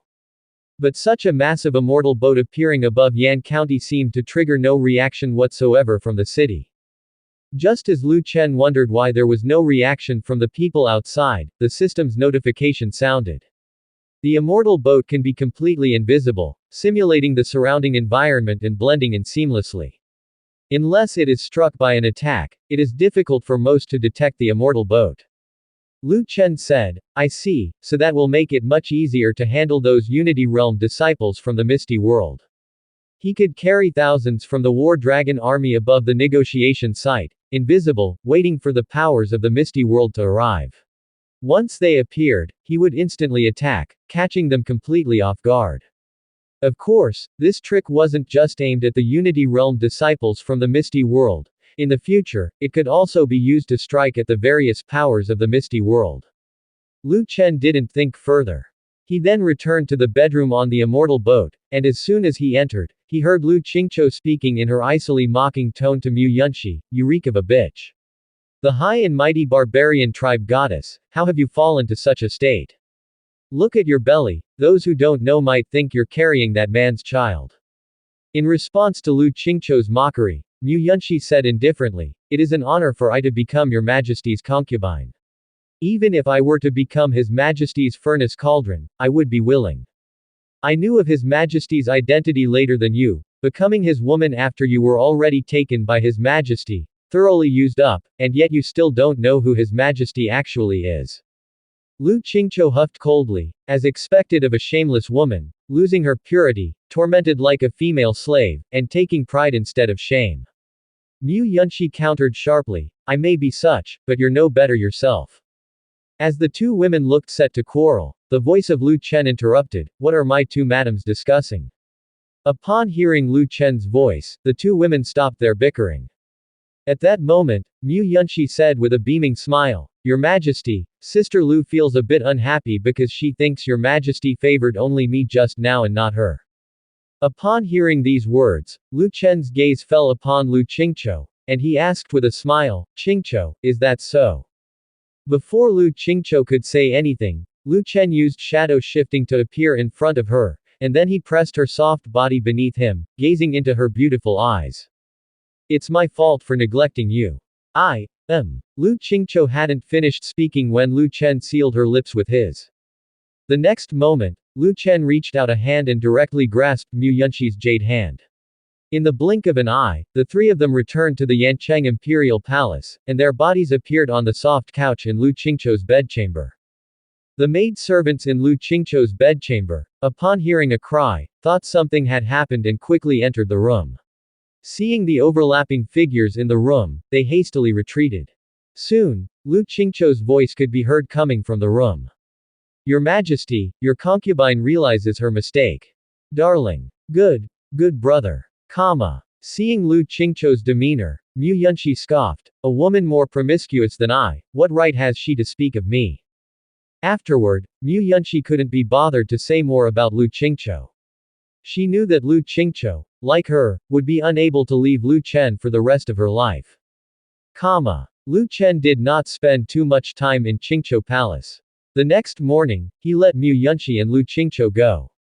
Right now, neither of them had the capability to nurture a small world within them. At most, they could practice cultivation, and Lu Chen no longer had the same strong drive as when he had been creating children before. Of course, the main reason was that he had other matters. Now that he had the Fei Hong immortal boat, they could quickly enter the battlefield, and it would be easy to pursue the invaders from the Misty World. Lu Chen needed to notify the military generals to convene a military meeting to discuss tactics. After the envoy of Daxia entered Black Dragon City, he gradually made contact with the various major powers of the Misty World. Because of the Daxia dynasty's peace talks, the three major powers all temporarily decided not to strike at other powers and would wait until after the peace talks to take action. However, as Daxia's envoy made contact with Lingu sect and Misty Immortal sect, the relationship between the three major powers seemed to become tense once again. Eventually, Bai Guangyu and two others once again met up in a certain tavern, standing in a loft on the third floor, remaining silent for a long time, with the atmosphere becoming somewhat oppressive. After who knows how long, Jiyu Qijung finally spoke, "Fellow Taoist Bai, don't you think you owe us an explanation?" As soon as these words were out, Bai Guangyu rebuked, "It is beyond belief that while I regarded you as allies, your two major powers were actually conspiring in secret to eliminate the disciples of 10,000 Immortal sect who entered Tianqian world." Hearing Bai Guangyu's words, Jiyu Qijung and Bai Li Chen were stunned. They hadn't said anything yet, and it was Bai Guangyu who took the initiative to accuse them. When did their two major powers secretly unite? When they first entered Tianqian world and discovered there were no disciples of Misty Immortal sect or Lingu sect present, they did indeed briefly unite because at that time they believed it was all the doing of 10,000 Immortal sect. To them, it seemed only 10,000 Immortal sect had the capability to simultaneously attack disciples of their two major powers. However, the words Bai Guangyu said afterward made the disciples of the two powers suspicious of each other once again, and their brief union ended. At that moment, Bai Li Chen spoke, "Bai Guangyu, we haven't yet settled accounts with 10,000 Immortal sect, and here you are playing the victim. Daxia's envoy has already informed us that it was the disciples of 10,000 Immortal sect who killed those from Misty Immortal sect. Even the envoy of Daxia says so, how can you still argue against it?" Hearing Bai Li Chen's words, Bai Guangyu was not at all flustered and immediately responded, "The envoy of Daxia also told me that you two major powers plan to use this as an excuse to trouble 10,000 Immortal sect, attempting to unite and eliminate the disciples of 10,000 Immortal sect sent into Tianqian world. What explanation do Misty Immortal sect and Lingu sect have for this? The envoy of Daxia also informed me that you two major powers plan to win over Daxia and strike at 10,000 Immortal sect on the day of the peace talks. Hearing this, Ji Qijung frowned and said, ridiculous, we of Lingu sect have never had such an agreement with Daxia. Bai Li Chen also added, we of Misty Immortal sect have never had such cooperation with Daxia either. When the three of them reached this point in their conversation, they fell into silence. It was then that Bai Li Chen took the lead to speak, so that's how it is. I've got it. No wonder Great Sum sent so many envoys to make contact with the powers of the Misty World. They were actually planning to use this method to sow discord. It seems like we've all fallen for the Sum Emperor's scheme. Upon reflection, Bai Li Chen added, since the Daxia Emperor wants to use this method to stir up discord amongst us, then we should simply act according to his plan and let him truly believe that we've fallen out with each other. Ji Qijung agreed, I'm in favor. After thinking for a moment, Bai Guangyu also expressed his support, I agree as well. Since that's the case, we also need to prepare. Ji Qijung asked, prepare what? Before Bai Guangyu could reply, Bai Li Chen interjected, since Great Sum wants to undermine the relationships between the major powers, they will definitely make a move soon, especially during the negotiations. What do you think we should prepare for? Alerted by Bai Li Chen's reminder, Ji Qijung quickly caught on, then suggested, capture the ringleader first. Bai Li Chen said with a smile, if Great Sum makes a move, we'll be ready beforehand. We'll lay a trap with a large number of disciples at the negotiation site. If the Sum Emperor dares to come, we'll imprison him on the spot. As for how to divide the territories of the Daxia dynasty afterwards, that will be for our three major forces to decide. The Sum Emperor was nominally the ruler of this world, and if they could take him hostage, it would undoubtedly be quite useful in controlling this mundane world. Other powers would surely understand this and would definitely covet the Sum Emperor. Therefore, regardless of their stance, the three major forces should be well prepared in advance. On one hand, it's to capture the Sum Emperor, and on the other, it's to guard against other forces coveting the Sum Emperor. After hearing Bai Li Chen's words, Ji Qijung said with a smile, so that's the way it is. Ji Qijung and Bai Li Chen then burst into laughter as if, in their eyes, the Sum Emperor was already a prisoner at their feet. Seeing the two men so jubilant, Bai Guangyu also showed a smile. Since the two major forces planned to deploy disciples in ambush, it would be relatively easier to round up these intruders from the Daxia dynasty when the time came. All three major forces deployed all their disciples to the negotiation venue. The people from other forces would certainly follow suit when they saw this, sending all their Tianqian world disciples to the negotiation venue. With so many disciples from the three major forces attending the negotiations, even if it wasn't to guard against the Daxia dynasty, other powers would have to be wary of the three major forces. What if the three major powers turned the tables during the negotiations? That possibility was very high. After all, the land of the Tianqian world was extremely important to the forces of the Misty World. Everyone wanted to occupy more territory. Only by taking more land could they have better development once the Misty World's restrictions disappeared. Time passed by day, and soon it was time for Shui Linglong to give birth. Shui Linglong and Bai Qingqing were pregnant before the system upgrade, so hers was now the easiest birth reward to obtain. Lu Chen was very curious to know what the system would reward him with this time. Before Shui Linglong went into labor, Lu Chen arrived at her chamber early, sitting beside her bed. Touched by Lu Chen's early arrival, Shui Linglong felt deeply moved. Ever since she became pregnant with Lu Chen's child, her whole personality had undergone great changes. Lu Chen's women were mostly like this. Once they were pregnant, they were no longer as unrestrained as before, their entire demeanor changed, becoming more maternal. Shui Linglong, this charming woman, now also shed her promiscuous aura, taking on the air of a dignified lady. Lu Chen reached out his hand, caressing Shui Linglong's smooth face. You adamantly refused to have my child at first, but it turns out you are still going to bear a child for me. Hearing Lu Chen's words, Shui Linglong blushed and said, Your Majesty, please stop teasing your servant. Your servant is soon to be a mother. Lu Chen was somewhat tempted by Shui Linglong's coquettish tone. Although she already resembled a lady of nobility, the seductiveness in her bones had not changed at all.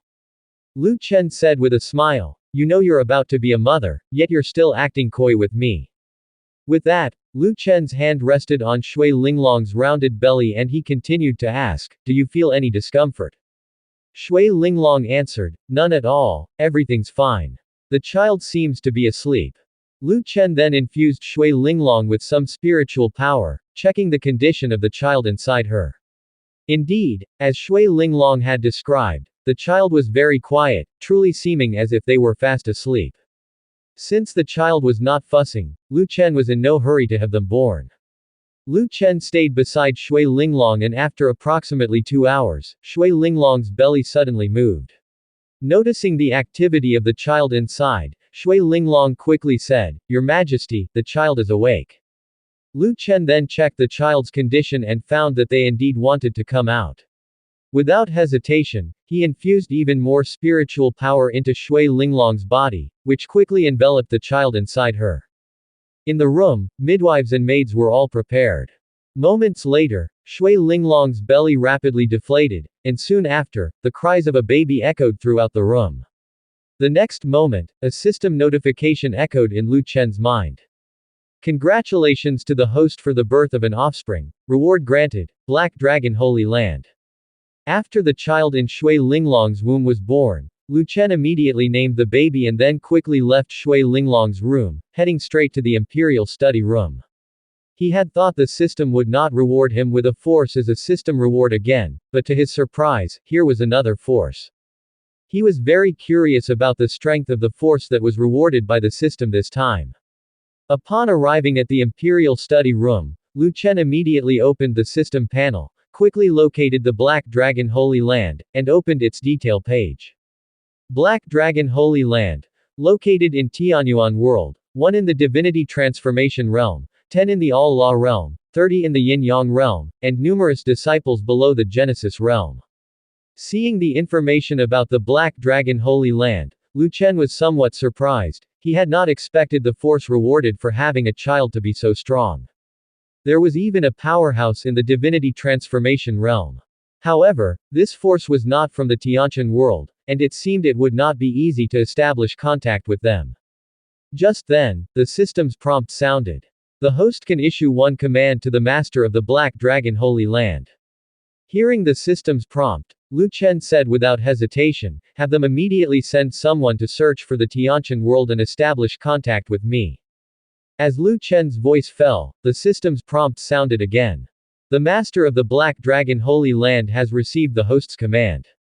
Lu Chen thought to himself, wondering how long it would take the Black Dragon Holy Land to find the Tiantian world after receiving the command and to send someone to this world. Meanwhile, Tianyuan World, Black Dragon Holy Land. Within the forbidden grounds of the Holy Land, a middle-aged man dressed in a gray robe suddenly opened his eyes, his face full of surprise and delight. Fantastic, the master is still alive. He has finally contacted me. At this, the man immediately said to someone at the door, notify all the elders to go to the holy shrine immediately, I have important matters to tell them. Yes. Before long, Yin Zhengye, the master of the Black Dragon Holy Land, arrived at the holy shrine. He sat above all in the shrine and glanced at the elders gathered in the hall. At that moment, an elder asked in confusion, Holy Master, why did you leave your retreat so soon? Has something happened? People had thought that Yin Zhengye would be in closed-door cultivation for at least 1,000 years. After all, their master had disappeared without a trace, and despite searching for so long and finding no information, nearly everyone believed he was dead. Without their master, the Black Dragon Holy Land was like a headless fly, and Yin Zhengye, the Holy Master, had nothing to do but to cultivate in seclusion. Yet, barely a decade into his retreat, Yin Zhengye left his retreat.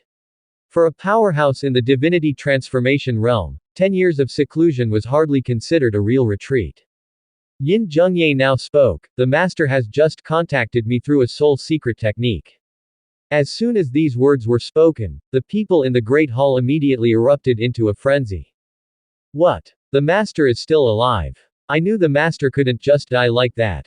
That's great, as long as we find the master, our Black Dragon Holy Land will surely rise again. Holy Master, where is the master now? Let's send someone to bring him back immediately. The people of the Black Dragon Holy Land were extremely excited. As long as Lu Chen was alive, there was hope for their holy land, and they would surely stand at the pinnacle of the Tianyuan world once again, becoming the strongest force in the Tianyuan world.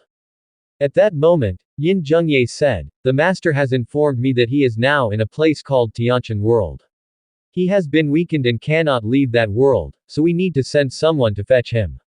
However, he did not give me the star map of the Tianshan world, so we need to find it on our own."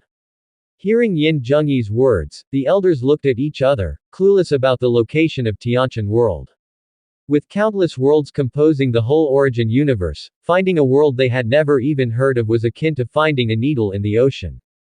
At that moment, one elder suddenly stepped forward and said, "I have heard that the mysterious Moon Palace has been continuously building immortal boats for the past 100 years just to search for Tianshan world. They share the same goal as us and have been searching for a century, they must have some clues." The mysterious Moon Palace had a close cooperation with the Black Dragon Holy Land in the manufacturing of immortal boats, as some of the special spirit stones in the Holy Land were very suitable for constructing immortal boats. In the process of cooperation, some elders of the Black Dragon Holy Land also learned about things concerning the mysterious Moon Palace, such as the incident of the mysterious Moon Palace Saintess escaping.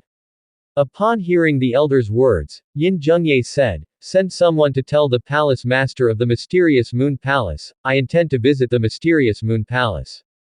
Since the mysterious Moon Palace and they were searching for the same world, it was possible for them to cooperate again. With both forces searching at the same time, it might reduce some difficulties. At this moment, Lu Chen was unaware that his single command had set everyone in the Black Dragon Holy Land bustling about. However, Lu Chen had a lot on his plate recently and had no mind to think about the affairs of the Black Dragon Holy Land, as the peace talks were about to begin. The first battle between the Daxia dynasty and the invaders from the Misty World was on the brink of breaking out. Black Dragon City. Inside a certain courtyard, the minister of the household department from the Great Sum, Huang Mingui, was sycophantically speaking with Jiyu Qijung, who wore a playful look as he regarded Huang Mingui. Jiyu Qijung had long stopped believing the words coming from Huang Mingui, seeing him as nothing more than an agent sent by the Daxia dynasty to sow discord. At that moment, Jiyu Qijung smiled and asked, "You're telling me that Lei Wendy is now a free man, and can go wherever he pleases?" Huang Mingui hurriedly replied, "Yes, immortal, the brocade guard released Lei the Immortal quite some time ago, now he is living a carefree and joyous life in Yan County." Jiyu Qijung chuckled, then continued, "If he is truly a free man now, then why didn't he come to Black Dragon City himself, and instead sent you, a court official of the Daxia dynasty, to act as a messenger for us?" This. Huang Mingui was momentarily stunned, but then recovered and continued, "Immortal, Lei the Immortal fears that the Sum Emperor might go back on his word. As soon as he leaves Yan County, the Sum Emperor might make a move against him." Jiyu Qijung snorted, "If the Sum Emperor has already decided to negotiate, then why would he go back on his word? Preventing him from leaving Yan County. Ridiculous." Seeing Jiyu Qijung getting angry, Huang Mingui was dumbfounded. He had not expected the previously smiling Jiyu Qijung to suddenly become irate. Huang Mingui was so scared that cold sweat broke out on his forehead, believing that Jiyu Qijung's trust in him had waned. Huang Mingui hurriedly said, "Immortal, during the talks, Lei the Immortal will surely accompany the Sum Emperor to the Luoshui riverside, and then you will have the chance to meet him." Jiyu Qijung indifferently said, "Whether we can meet him then is not important. What's important is that you, I'm afraid, will no longer have the opportunity to see your emperor." Upon hearing Jiyu Qijung's words, Huang Mingui was so scared that he dropped to his knees with a thud. "Immortal, please spare my life, everything I've told you is true. Lei the Immortal said that as long as I delivered the message, I could become a disciple of Lingu sect. I've even learned the cultivation technique of Lingu sect." Hearing this, Jiyu Qijung asked curiously, "Oh. You've learned the cultivation technique of Lingu sect. Show me." Huang Mingui said, "I am not yet a half-step grandmaster and cannot externalize true qi, but it is precisely because I practiced the technique given by Lei the Immortal that my strength has improved so rapidly." Ji Qijung said, then practice it in front of me. Hearing Ji Qijung's words, Huang Mingui did not hesitate and immediately began to practice following the method taught by Lei Wendi. Seeing that Huang Mingui's practice indeed resembled the Qi induction technique of Lingu sect, Ji Qijung's face instantly darkened, growing even more unpleasant. At this moment, Huang Mingui still asked with a smile, "What do you think, immortal? The cultivation I'm practicing is indeed from Lingu sect, isn't it?" As soon as Huang Mingui finished speaking, Ji Qijung suddenly threw a punch that pierced through Huang Mingui's body. Huang Mingui violently coughed up blood, his eyes wide with disbelief at what was unfolding before him. "Immortal, you." Before he could finish speaking, Huang Mingui was completely breathless. Ji Qijung tossed away Huang Mingui's corpse with a flick of his wrist and murmured to himself, "I wonder what cruel methods the Daxia employed to acquire the cultivation technique of Lingu sect from its disciples." In Ji Qijung's eyes, the only reason Huang Mingui could practice the cultivation technique of Lingu sect must be because Daxia had tortured Lingu sect's disciples, forcing them to divulge their techniques, which is how Huang Mingui managed to learn the Qi induction technique. The fact that Huang Mingui dared to practice it in front of him was a blatant provocation. Until his last breath, Huang Mingui never understood why, even though he had come to join the Lingu sect, he ended up being killed by a Lingu sect disciple. At this point, Ji Qijung took another look at Huang Mingui's corpse on the ground before continuing, "In wars between nations, envoys shall not be killed, but unfortunately Lingu sect is not a nation, it's a celestial sect. Lowly commoners from the secular world, what right do they have to negotiate with the celestial sects? How laughable. It wasn't just the Lingu sect that had killed an envoy of the Daxia. Other powers within the Misty world, including Misty Immortal sect, had also killed the envoys. To them, the envoys from Daxia were nearly as insignificant as ants, and their deaths were trivial. Moreover, the Daxia dynasty had no intention of negotiating in good faith. They sent many envoys to cause division, which was clearly indicative of a larger conspiracy. If the Sum Emperor himself had no intention of negotiation, then they couldn't be blamed for killing his envoys. Half a month later, the peace negotiations between the Daxia and the Misty World formally started. For this negotiation, all sects that had entered the Misty World mobilized their disciples, curious to see what tricks the Daxia dynasty had prepared. If the Sum Emperor failed to provide a satisfactory response at that time, they were ready to resort to force and capture the Sum Emperor. Luoshui Riverside. At this moment, a gentle breeze brushed past, carrying the moisture of the river water and the fragrance of distant flowers, caressing people's faces as if nature were tenderly showing its love. The river flowed quietly, its surface sparkling like countless tiny diamonds twinkling in the morning light, clear enough to see the occasional fish darting through, stirring up small ripples. By the riverbank, the lush grassland resembled a vast green velvet carpet, dotted with colorful wildflowers competing in beauty, diffusing a faint aroma, with distant verdant mountains under the blue sky and white clouds creating a harmonious scenery. The air was filled with the moist scent of soil and the sweet smell of flowers, refreshing and uplifting, while a few butterflies danced through the flowers, adding vitality. However, such a peaceful and serene scene was soon disrupted. The river began to tremble, and the ground shook too, frightening the riverside butterflies into chaotic flight. Before long, troops began to appear by the river, and suddenly the atmosphere at Luoshui Riverside became oppressive, filled with a deadly seriousness. As time ticked by, more cultivators gathered at the riverside. Soon, people saw the Lingu sect, one of the three major powers, arrive at the Luoshui Riverside. Seeing the Lingu sect, the disciples of various forces became more vigilant. During the negotiations, the three major powers would certainly dominate. The three major powers would inevitably try to extract as much land from the Sum Emperor as possible. Later on, the remaining forces would be left with scraps. Thus, the disciples from the Misty World outside the three major powers were already prepared to conflict with them. Although none among them could match the three major powers individually, united, they feared them not. Ji Qijung led his disciples from the Lingu sect to Luoshui Riverside and waited a long time before Baili Chen leisurely arrived with his disciples from the Misty Immortal sect. Seeing Baili Chen, Ji Qijung sarcastically said, Bailey Chen, negotiation is such a significant event, yet your sect arrives so late. Aren't you worried that by the time your misty immortal sect gets here, there won't be much of Daxia's land left to claim? Bailey Chen responded indifferently, how much land one can claim depends on their strength, not on who arrives early or late. The stronger the force, the more confidence they have, hence they are not in such a rush. Hearing Bailey Chen's words, Jiyu Qijung mockingly said, "Oh, is that so?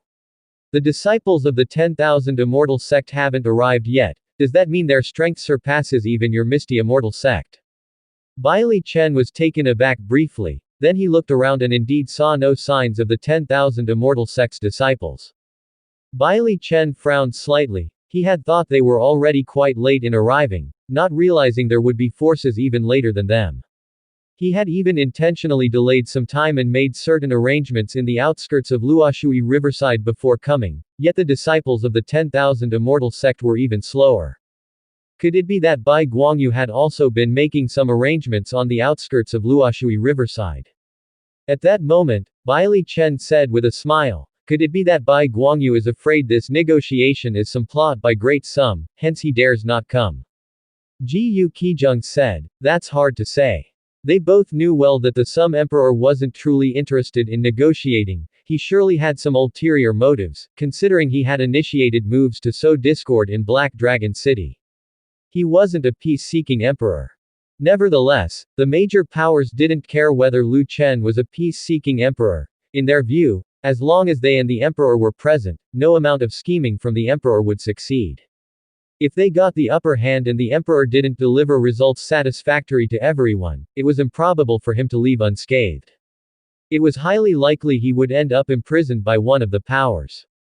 Despite the odd behavior of Bai Guangyu and the 10,000 immortal sect disciples, Jiyu Qijung and Bailey Chen didn't dwell on it, they continued to wait at Luoshui Riverside.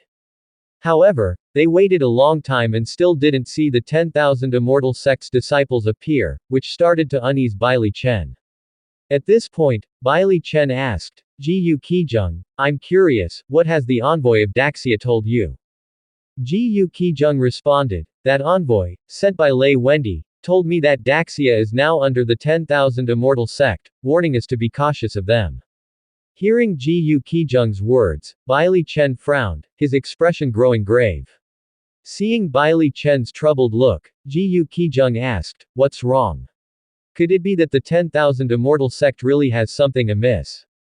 Jiyu Qijung was also feeling that something was wrong now, although originally he had thought that the envoy was merely trying to drive a wedge between them.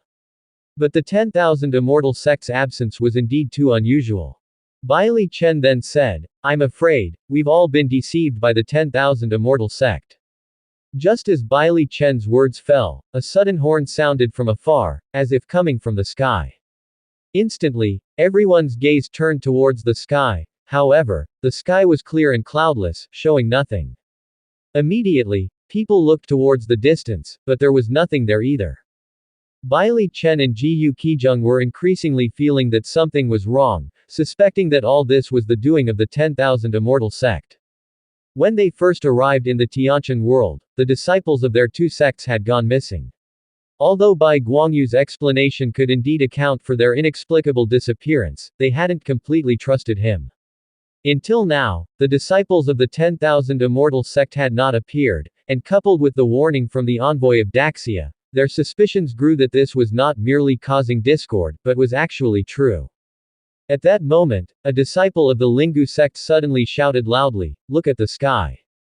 The next moment, all forces by the Luoshui Riverside were thrown into chaos. My God! There are flying boats in this world too. Such a huge flying boat. How can the Daxia dynasty have such a huge flying boat? That doesn't seem like a flying boat. Flying boats can't possibly have so many formation patterns. An immortal boat. That's an immortal boat. ... Everyone was dumbfounded. A lower world actually had an immortal boat. No forces in the Misty World had an immortal boat. If they did, they would have left this lower world long ago and would not have come to compete with other forces over the land of the inferior Tianqian world. At the sight of the immortal boat, not a single cultivator in the Misty World harbored any thoughts of greed, only deep-seated fear, for they knew very well that a force that owned and could control an immortal boat must be exceedingly powerful, and all the powers of the Misty World combined were likely no match for the owner of the immortal boat. Ji Qijung and Bai Li Chen had already turned pale from fear because of the immortal boat in the sky, when suddenly, a loud voice came from the immortal boat. Greetings to the friends of the Misty World. I am the ruler of the Tianqian world, the emperor of the Daxia dynasty. Sorry to have kept you waiting. Hearing this, the crowd below was thrown into chaos again. This is the Sum Emperor's immortal boat. Impossible, absolutely impossible. A mere ordinary emperor of a lower world can't possibly have an immortal boat. The person above can't be the Sum Emperor. What should we do now? Generally, an immortal boat comes equipped with an attack formation, and its power is immense.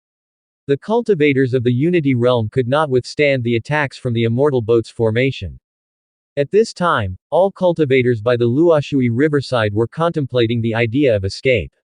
At this moment, Lu Chen's voice continued to resonate in the air. I had originally planned to have a proper discussion with you all, but to my surprise, some among you went so far as to kill the envoy I had sent. This is a blatant disregard of my authority, a disregard for the Daxia dynasty, a barefaced provocation, a declaration of war. Hearing Lu Chen's words, people realized what might happen next. Bai Li Chen immediately said to the disciples of the Misty Immortal sect, something's wrong, retreat. As his voice died away, Bai Li Chen hurriedly led his disciples toward the direction of the Misty World. Seeing that the disciples of the Misty Immortal sect were escaping, Ji Qijung did not hesitate at all and immediately led the disciples of the Lingu sect to join the fleeing ranks. They had come to the Tianqian world to bully the weak and carve up the land, not to court death. The Daxia dynasty even had an immortal boat. At first glance, they were no ordinary dynasty, and accurately speaking, that Sum Emperor must not be a regular emperor. There must be a superpower back supporting him. They could not afford to provoke him. As cultivators of the cultivation world, they were well aware that some forces from the high-level cultivation realm like to send their disciples or clan members to lower worlds for cultivation experience. If a lower world had an immortal boat, they were likely facing such a scenario. In such a case, other than fleeing, they had no other options. They weren't even celestials, so how could they possibly confront an immortal boat, to say nothing of confronting a flying boat from the high-level cultivation realm? Escaping now wasn't shameful at all, preserving their lives was of utmost importance. After the disciples of the Misty Immortal sect and Lingu sect chose to flee, other forces of the Misty World also quickly reacted and joined the fleeing ranks. Some disciples of these forces cursed as they fled. It's all the fault of the three major powers, had to open a space rift. They've really killed us now. Who exactly is the Sum Emperor allied with? Can't he have some shame and go to a high-level world for his cultivation trials instead of coming to such a low-level world? Even if I die and become a wandering ghost, I won't let the disciples of the three major powers go. Seeing the cultivators from the Misty World fleeing in terror, Lu Chen's lips curled up slightly, just as he had initially thought. What he had initially thought was that as long as he used rune weapons, he would scare the forces of the Misty World into fleeing, and it would be difficult for them to pursue those forces then. Although the invaders from the Misty World were not scared off by the rune cannons, they indeed had fled, and without the immortal boat, it would have been difficult to catch up with those Unity Phase cultivators. Lu Chen then said to the War Dragon army on the Fei Hong immortal boat, bombard immediately. As Lu Chen's words fell, the soldiers controlled the rune cannons to fire rune cannon shells at the fleeing cultivators. As each shell hit the Luoshui riverside, mushrooms clouds rose one after another, and those Unity Phase cultivators were blasted to pieces, completely powerless to resist. Seeing this scene, the cultivators from the Misty World were terrified out of their wits. They had anticipated the immortal boat might have immensely powerful arrays, but when they actually faced death, fear instantly filled their hearts. At that moment, people thought that the explosions were caused by the arrays of the Fei Hong immortal boat, not knowing that it was actually just the rune weapons. Of course, for these Unity Phase cultivators from the Misty World, who were not even celestials, there wasn't much difference between rune weapons and offensive formations, both could easily claim their lives. Due to the negotiations, all the cultivators of the Misty World's forces were gathered together, and the blast radius of the rune cannon shells was particularly wide, killing or injuring dozens or hundreds of cultivators with each shell. In just the blink of an eye, the Luoshui riverside was strewn with corpses, the river water completely stained red. Seeing continuous mushroom clouds rising behind them, Baili Chen knew it would be difficult to escape. If they kept running like this, their end would be just like those who were blasted to death. After all, they were only Unity Phase cultivators, not even Celestials. No matter how fast they were, how could they outrun the immortal boat? Baili Chen then said to the disciples of Misty Immortal Sect, "Form up." As he spoke, the disciples of the Misty Immortal Sect stopped and immediately circled up.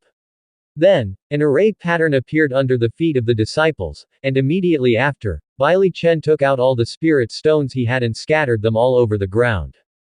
The next moment, blue lights burst forth from the ground, and soon, the area where the disciples of Misty Immortal Sect were located was enveloped in fog. Seeing the disciples of Misty Immortal Sect stop and use the array, Jiyu Qijung also didn't hesitate to say to the disciples of the Lingu sect, "Form up." Continuing to flee would only get us killed.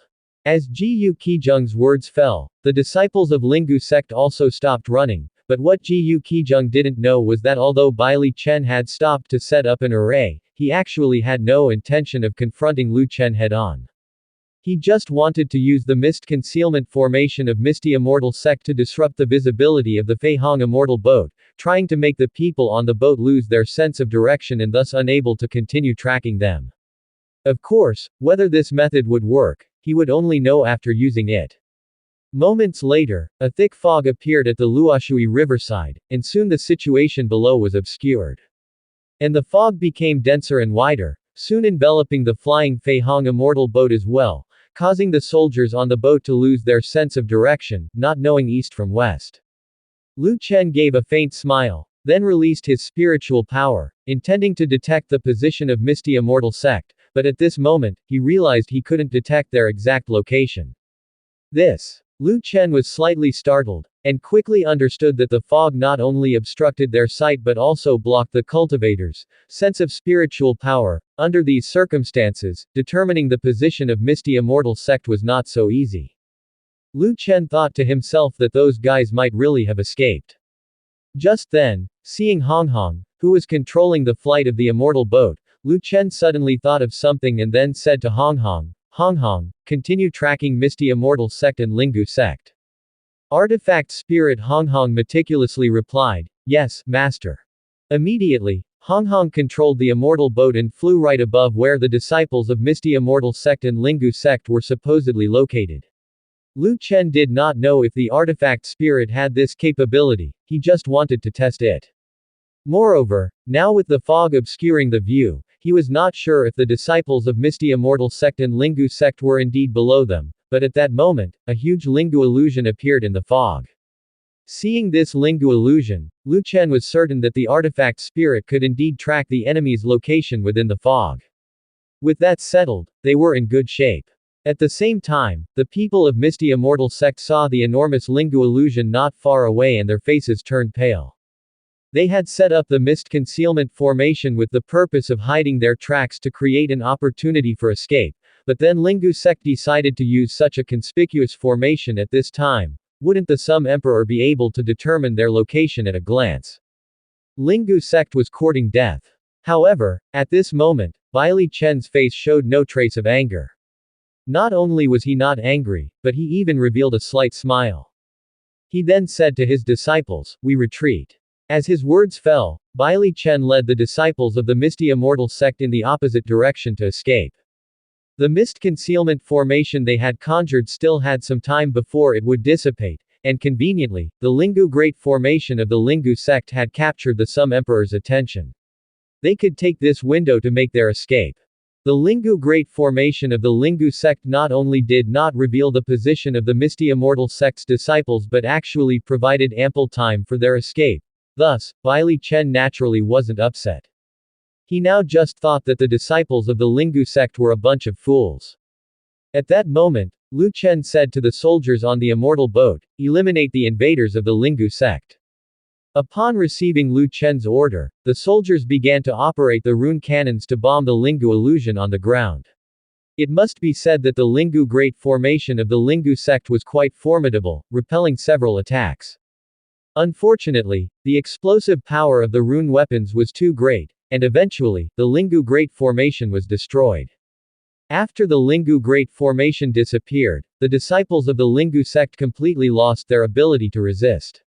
They were blasted into the air by the rune cannon shells, their bodies too fragmented to be recognized. As the mist gradually dissipated, the bloody scene by the Luoshui riverside came into view again, though by then the figures of the Misty Immortal sect's disciples were nowhere to be seen. Lu Chen was not in a hurry. He once again released his spiritual power to probe the direction in which the disciples of the Misty Immortal sect had escaped. With the mist concealment formation gone, Lu Chen easily pinpointed their location. Lu Chen then said to Hong Hong, pursue those disciples of the Misty Immortal sect immediately. Hong Hong responded with an icy tone, yes, master. In the next moment, the Fei Hong immortal boat sharply turned and flew directly towards the direction the disciples of the Misty Immortal sect were escaping. Before long, the Fei Hong immortal boat appeared above Bai Li Chen and his group. Seeing the enormous shadow in the sky, the faces of the Misty Immortal sect's disciples instantly turned pale. Bai Li Chen shouted once more, form up. In the next moment, the disciples of the Misty Immortal sect formed their ranks again, but this time, Lu Chen had no intention of giving them a chance. He immediately ordered, destroy the invaders of the Misty Immortal sect.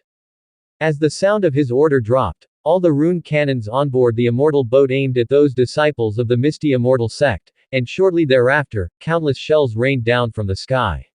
Before Bai Li Chen and his group could erect the mist concealment formation, they were obliterated by the rune cannon shells. It wasn't long before all the invaders of the Misty Immortal sect were bombed to death, leaving only scattered bones behind. At that moment, Lu Chen performed a shadow-shifting move and descended from the sky. He waved his hand, and the spirit stones from the pockets of the Misty Immortal sect's disciples flew into his hands. Lu Chen then returned to the Luoshui riverside, collecting all the spirit stones carried by the disciples of the various major forces.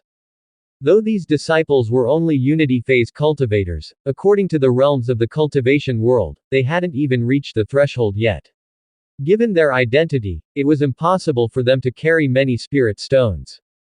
Lu Chen counted the collected inferior spirit stones, totaling 500. It wasn't much, but it was enough to be used for a while. After dealing with the invaders of the Misty World, Lu Chen returned to the Fei Hong immortal boat and said to Hong Hong, head to Black Dragon City. Ever since Yun Shenxian went to Black Dragon City, Lu Chen had become somewhat concerned about her. Although Lu Chen no longer felt driven to have descendants, he still fondly remembered the practices he and Yun Shenxian had conducted. Moreover, Lu Chen wanted to know Yun Shenxian's current situation. Since they were not far from Black Dragon City, he decided to check on her and help Yun Shenxian cultivate the mysterious female technique. The Fei Hong immortal boat traveled swiftly, appearing over Black Dragon City in the blink of an eye. Yun Shenxian had also sensed a tremendous force swiftly approaching Black Dragon City. Thinking it was an enemy, she planned to flee from Black Dragon City, but before she could act, the Fei Hong immortal boat had already appeared above her. When the Fei Hong immortal boat deactivated its invisibility and revealed itself, everyone in Black Dragon City was stunned. They looked up at the colossal object in the sky, dumbfounded for a long time. My God! What is that thing? How can there be a ship that can fly in this world, and so enormous at that? The Immortal Palace, that must be where immortals reside. Soon, the common folks of Black Dragon City knelt in unison, endlessly bowing and worshipping toward the Fei Hong immortal boat in the sky. Seeing the immortal boat in the sky, Yun Shenxian's fair complexion became even paler, and a bead of sweat involuntarily appeared on her forehead. Yun Shenxian immediately recognized that the object in the sky was an immortal boat, only such a vessel would bear so many array patterns. In her view, it was impossible for a lower world to have an immortal boat, so where had this immortal boat come from? It was clearly from outside the Tiantian world. Recalling the aura of the disciples of Zanyu Palace she had detected earlier, she subconsciously believed that this was an immortal boat sent by the mysterious Moon Palace to find her. However, Yun Shenxian quickly realized that such a massive and luxurious immortal boat could not possibly have been made by the mysterious Moon Palace, could it? Even the palace master of the mysterious Moon Palace didn't have such a lavish immortal boat, did she? As Yun Shenxian puzzled over these thoughts, a familiar voice came from the immortal boat. I am the Daxia Emperor, invader of the misty world, murderer of the innocent, persecutor of my great Sum people. Most have already been eliminated by Great Sum. Any remaining invaders from the misty world, or any collusion with such invaders, must surrender to the security office within 3 days, or bear the consequences. Upon hearing this voice, the people of Black Dragon City and some cultivators from the misty world were stunned. Wasn't there supposed to be a treaty? How had those forces been wiped out? Seeing the immortal boat in the sky, the cultivators from the misty world who were still alive soon understood everything. It turned out that all this was a conspiracy by the Sum Emperor, aimed at gathering all the invaders from the misty world and then eliminating them together. Now, there were indeed quite a few cultivators from the misty world in Black Dragon City, but most were from smaller forces, or cultivators left by some large forces to oversee Black Dragon City. Now that their main combat forces had been eliminated, these cultivators posed no threat. No sooner had Lu Chen finished speaking, than cultivators began running towards the security office of Black Dragon City. An emperor who owned such a luxurious immortal boat was certainly not an ordinary emperor, most likely he was a disciple from some superpower here for ascetic training. They clearly understood that they had kicked a stone, and now, surrendering and allying with the Daxia dynasty was their only option. Before long, a long line had formed outside the security office of Black Dragon City, all were cultivators from the misty world coming to surrender. Soon, the immortal boat in the sky disappeared once again, and seeing the immortal boat vanish, the people of Black Dragon City unanimously said, "Farewell, Your Majesty." Of course, Lu Chen had not actually left, he had just made the immortal boat invisible and quickly found Yun Shenxian at the 100 Flowers Tower. With a shadow shifting, he appeared in Yun Shenxian's room. At this moment, Yun Shenxian was still looking up at the sky, feeling that the immortal boat hadn't disappeared but had merely become invisible. Yun Shenxian was puzzled, why was the voice from the immortal boat Lu Chen's voice? Could this immortal boat be that rebel's? Thinking this, Yun Shenxian's brows furrowed slightly, then she dismissed the thought. Considering the luxury of the immortal boat, an entity capable of possessing such a vessel must be a superpower spanning many worlds. Although she had initially thought there was a major power behind Lu Chen, she didn't believe that a power owning such an immortal boat would send Lu Chen to train in a lower world. But if the immortal boat wasn't Lu Chen's, whose was it, since the voice of Lu Chen had indeed come from there? As Yun Shenxian pondered in confusion, Lu Chen's voice came from behind her. Honored Master, what are you looking at? Upon hearing this familiar voice, Yun Shenxian swiftly turned around to find that the rebel was lying on her soft couch, propping his head with one hand and looking at her sideways. Seeing Lu Chen appear here, Yun Shenxian was basically certain that the immortal boat was closely related to Lu Chen. She immediately asked, "Is that immortal boat yours?" Lu Chen answered, "Yes." Upon hearing Lu Chen's affirmative response, Yun Shenxian no longer doubted the origin of the immortal boat. She asked again, "Who exactly are you?" If Lu Chen could own such a luxurious immortal boat, his identity must be far from simple. Before, she thought Lu Chen was perhaps just a young master from a cultivation family, but now it seemed his identity might be much more than just that. Yun Shenxian was even more perplexed. If the power behind Lu Chen could produce such a luxurious immortal boat, why would they allow Lu Chen to train in such a low-level world? Surely there were better places for him. Hearing Yun Shenxian's question, Lu Chen gave a faint smile and replied, "I am your man." Yun Shenxian huffed lightly, "Fine, if you don't wish to tell, then never mind."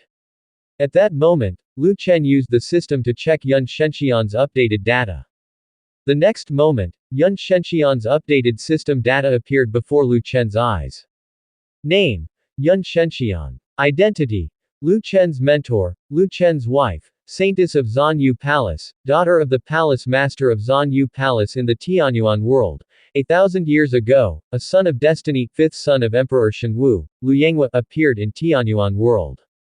After Lu Yanghua swiftly grew in power, he discovered Yun Shenxian's immortal spirit body and wished to claim it for himself. He proposed to Zanyu Palace to make Yun Shenxian his furnace cauldron.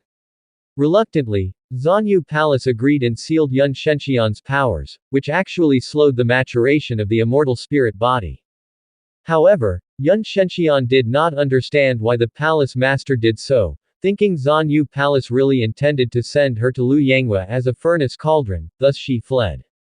During her escape, Yun Shenxian accidentally encountered a mysterious red flower sedan, which ultimately transported her to the Tiantian world, and some of her memories were also sealed. Now, all of Yun Shenxian's memories have been restored. Score: 100. Favorability: 100. Upon seeing the updated information about Yun Shenxian, Lu Chen was slightly stunned. He had not expected that the world Yun Shenxian originally came from was actually the world where the trials of the son of Emperor Shenwu took place. So, was he competing with his own brother over a woman? Thinking this, Lu Chen's lips slightly curled upwards. Fifth Imperial Brother, I'm sorry, but the woman you've been coveting has already been thoroughly taken by me. At that moment, Lu Chen said, Honored Master, didn't you tell me before that you had a formidable enemy? I'm very curious, just how formidable is this enemy you spoke of? Yun Shenxian was slightly stunned. She had not expected Lu Chen to ask such a question at this time. Yun Shenxian then countered, Why do you ask these questions? Even if I tell you now, you are no match for that person. Lu Chen directly said, Even if you don't tell me, I already know who that enemy you're talking about is. The icy expression on Yun Shenxian's face shifted slightly. She had always thought that she and Lu Chen came from different worlds, so Lu Chen wouldn't know about her affairs. Yet now, Lu Chen claimed to know who her enemy was. Yun Shenxian quickly recovered and, expressionless, said, Then let's hear it, who is your honored master's enemy? Yun Shenxian still didn't believe what Lu Chen was saying. In her view, Lu Chen was just putting on airs, so she decided to test him. As soon as Yun Shenxian spoke, Lu Chen opened his mouth and said, Your enemy in the world you originally came from can be considered a son of destiny. His growth speed is extremely terrifying, and he became unmatched in your world in a very short period of time. He coveted your immortal spirit body and wanted to make you his furnace cauldron. You, unwilling to become his furnace cauldron, fled. In the process of fleeing, you encountered a mysterious red flower sedan and were eventually brought to this world. Having said this, Lu Chen looked at Yun Shenxian, whose expression had grown dull. Honored Master, I wonder if your disciple is correct. Yun Shenxian fell silent. This unfilial disciple not only knew her identity but also knew she had been brought to this world by the mysterious red flower sedan. After arriving in this world, she had lost her memories regarding the red flower sedan. Only recently, as her powers had started to recover, did she remember that she was brought here by the red flower sedan. Even she had forgotten this incident, yet this unfilial disciple knew about it. Yun Shenxian radiated an intense chill, and the next moment, the entire room froze over as Yun Shenxian coldly stared at Lu Chen. Who exactly are you? Yun Shenxian asked this question again, but this time her tone was much more forceful. This unfilial disciple knew all her affairs and had pretended in front of her until he had thoroughly taken advantage of her. This was clearly premeditated. Yun Shenxian even suspected that Lu Chen was that Lu Yanghua. The more Yun Shenxian thought about it, the more afraid she felt. The chill emanating from her body also grew more intense. Both their last names were Lu, and both their growth speeds were fast. It might be that Lu Chen was another incarnation of Lu Yanghua. The thought filled Yun Shenxian with a murderous intent. She could become Lu Chen's woman, she could allow Lu Chen to play with her body, but she could not tolerate that Lu Chen sought her body solely for her immortal spirit body, to make her his furnace cauldron. This made her feel like her emotions had been cheated. Seeing Yun Shenxian's icy face, and feeling the chill ravaging the room as if she was about to commit murder, Lu Chen's lips slightly curled upwards and he then said, Honored Master, what do you think your disciple is? Yun Shenxian sternly questioned, You are an incarnation of Lu Yanghua. As she spoke, the temperature in the room dropped further, a chill rushing directly at Lu Chen. Lu Chen lightly lifted his hand, and the chilling air was dispersed. He then said, "Honored master really has quite the imagination. How could I possibly be the sort of scum like Lu Yanghua who likes to forcefully take other men's wives?"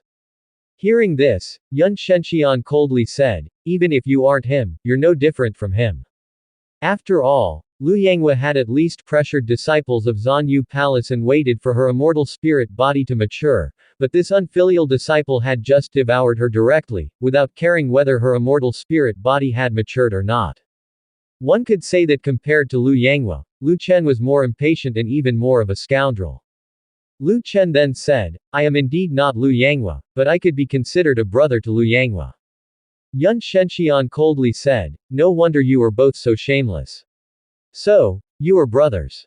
At this moment, Yun Shenxian felt somewhat relieved in her heart, as long as Lu Chen wasn't another incarnation or actually Lu Yanghua himself. Although Yun Shenxian felt slightly better, the thought of Lu Chen knowing her identity from the outset, yet pretending to be unaware and seducing her into his bed step by step, made her feel very uncomfortable. Yun Shenxian continued to ask coldly, "Since you and Lu Yanghua are brothers, you should know how much he desires the immortal spirit body. Then why did you do such things to me?" Lu Chen replied indifferently, "It is true that Lu Yanghua and I are brothers, but our relationship is not good. Whether he wants the immortal spirit body or not doesn't seem to have much to do with me. I am also brothers with the princes of Great Sum. In the end, they fought and killed each other for the throne, did they not?" Hearing Lu Chen say that, Yun Shenxian realized that it was true. Even if they were brothers, conflicts could arise over certain interests. Lu Yanghua wanting the immortal spirit body did not mean Lu Chen, as his brother, had to hand it over. But, was Lu Chen really after the immortal spirit body? Her immortal spirit body was not yet mature, and although one could engage in dual cultivation with an immature immortal spirit body, it directly hindered the growth of the immortal spirit body. The one within her had ceased to grow, which was a significant loss for someone who wanted the immortal spirit body as a furnace cauldron. If Lu Chen wanted her as a furnace cauldron, he should not have consumed her so quickly. Moreover, from what she had observed, during their intimate moments, Lu Chen did not seem to cultivate at all. It was purely to satisfy his base desires. Yun Shenxian continued, "Since you knew my identity, why did you keep deceiving me, showing weakness in front of me, and claiming you were an ordinary person from a lower world in your previous life? Did you plan to obtain my immortal spirit body and make me your furnace cauldron from the very beginning?" Lu Chen replied calmly, "Honored master, have you ever seen anyone let their furnace cauldron wander everywhere? Moreover, I did not know your identity at first. After arriving in this world, my memory was sealed. Only recently, with the resurgence of spiritual energy in the Tiantian world, have some of my memories returned, recalling some things." Hearing Lu Chen's defense, the ice-cold and stunning fairy fell silent. The situation Lu Chen described was similar to hers. Her memory was also sealed upon arriving in this world, only recently starting to recover. So it was quite possible that Lu Chen was telling the truth. Of course, this did not entirely eliminate the possibility of Lu Chen lying. At this moment, Yun Shenxian just coldly watched Lu Chen, silent and motionless. She didn't know how to face Lu Chen. Lu Chen was Lu Yanghua's brother, and Lu Yanghua was the one who had caused her much trouble. Although Lu Chen had said his relationship with Lu Yanghua was not good, she still had her reservations. While Yun Shenxian was lost in thought, Lu Chen suddenly disappeared from the bed. She snapped back to her senses and looked around, searching for Lu Chen's figure. The next moment, a familiar sensation came from behind her. Lu Chen embraced her waist from the back and rested his head on her shoulder. She instinctively tried to struggle, but soon realized her spiritual power was sealed. Sensing her power was restricted, Yun Shenxian simply stopped any movement, knowing any attempt to struggle would be futile. This rebellious disciple had completely controlled her. Lu Chen then blew a breath into Yun Shenxian's ear and said, "Shenxian, rest assured, I have no interest in your immortal spirit body. The only thing I like is you as a person." Hearing Lu Chen's confession, Yun Shenxian's delicate body trembled slightly, but she quickly recollected herself, "I am not like those women in your harem. Do you think your sweet talk will work on me?" Lu Chen laughed, "I think it does work. If it didn't work, why would honored master's body tremble slightly upon hearing my words? Yun Shenxian stubbornly said, I am merely disgusted by your shamelessness. Though she said that, Yun Shenxian did feel a bit pleased upon hearing Lu Chen's words. As long as he wasn't after her immortal spirit body but truly liked her as a person, even if it was just her body, she felt happy. At this moment, Lu Chen continued, Honored Master, do you want to know my true identity? Yun Shenxian immediately said coldly, I do not. Considering Lu Yanghua's rise to power, the forces behind Lu Chen and Lu Yanghua must be vast. With the luxurious immortal boat that Lu Chen brought out, Yun Shenxian realized how terrifying the force behind Lu Chen was without even knowing his true identity. Sometimes, knowing too much is not a good thing. She would rather Lu Chen remain mysterious than feel anxious after learning his true identity. After hearing Yun Shenxian's response, Lu Chen did not pursue the topic further and gently guided her body toward the soft couch inside the room. Seeing that Lu Chen was starting to make his move, Yun Shenxian knew what he was up to. She snorted coldly and then said, I possess the immortal spirit body. When you first took my body, did you not feel any regret at all? Seeing Yun Shenxian still testing him, Lu Chen smiled and said, What is there to regret? The help that the immortal spirit body can bring me is minimal. I have no interest in what kind of body constitution you have. Hearing Lu Chen's words, Yun Shenxian was slightly stunned. Truthfully, this was the first time she had encountered someone so indifferent to the immortal spirit body. If this had been in the high-level cultivation realm, once someone learned of her body constitution, they would definitely try every means to obtain her, just like Lu Yanghua had done. Yet with Lu Chen, he simply liked her body, and for some reason, at this moment, Yun Shenxian felt a sense of defeat. If Lu Chen said he had no interest in the immortal spirit body, and it was of no help to him, didn't that mean that she was merely a plaything to him, an existence for his amusement, and beyond that, she had no value in front of Lu Chen. She did not want to be a furnace cauldron, nor did she want to be someone else's plaything. While Yun Shenxian was lost in thought, Lu Chen had already pushed her body to the edge of the soft couch. At this time, Lu Chen's hands had moved to Yun Shenxian's waist and began gently pulling at the ties of her clothes. Yun Shenxian did not stop him, allowing Lu Chen to do as he pleased. After Yun Shenxian's outer garment was removed, Lu Chen gently laid her body on the soft couch and then slowly pressed over her, looking down at her pair of pale purple beautiful eyes. Yun Shenxian's face was delicate, her skin white as snow, just like an exquisite porcelain work of art. Lu Chen's hand gently caressed Yun Shenxian's jade cheek and said, Honored Master, it's been a long time since we last met. You must have missed me, don't you think? Upon hearing Lu Chen's question, a blush surfaced on Yun Shenxian's ice-cold face. She did not answer Lu Chen's question and instead turned her head to look away. Seeing Yun Shenxian did not speak, Lu Chen continued to ask, Honored Master, how is your mysterious female technique coming along?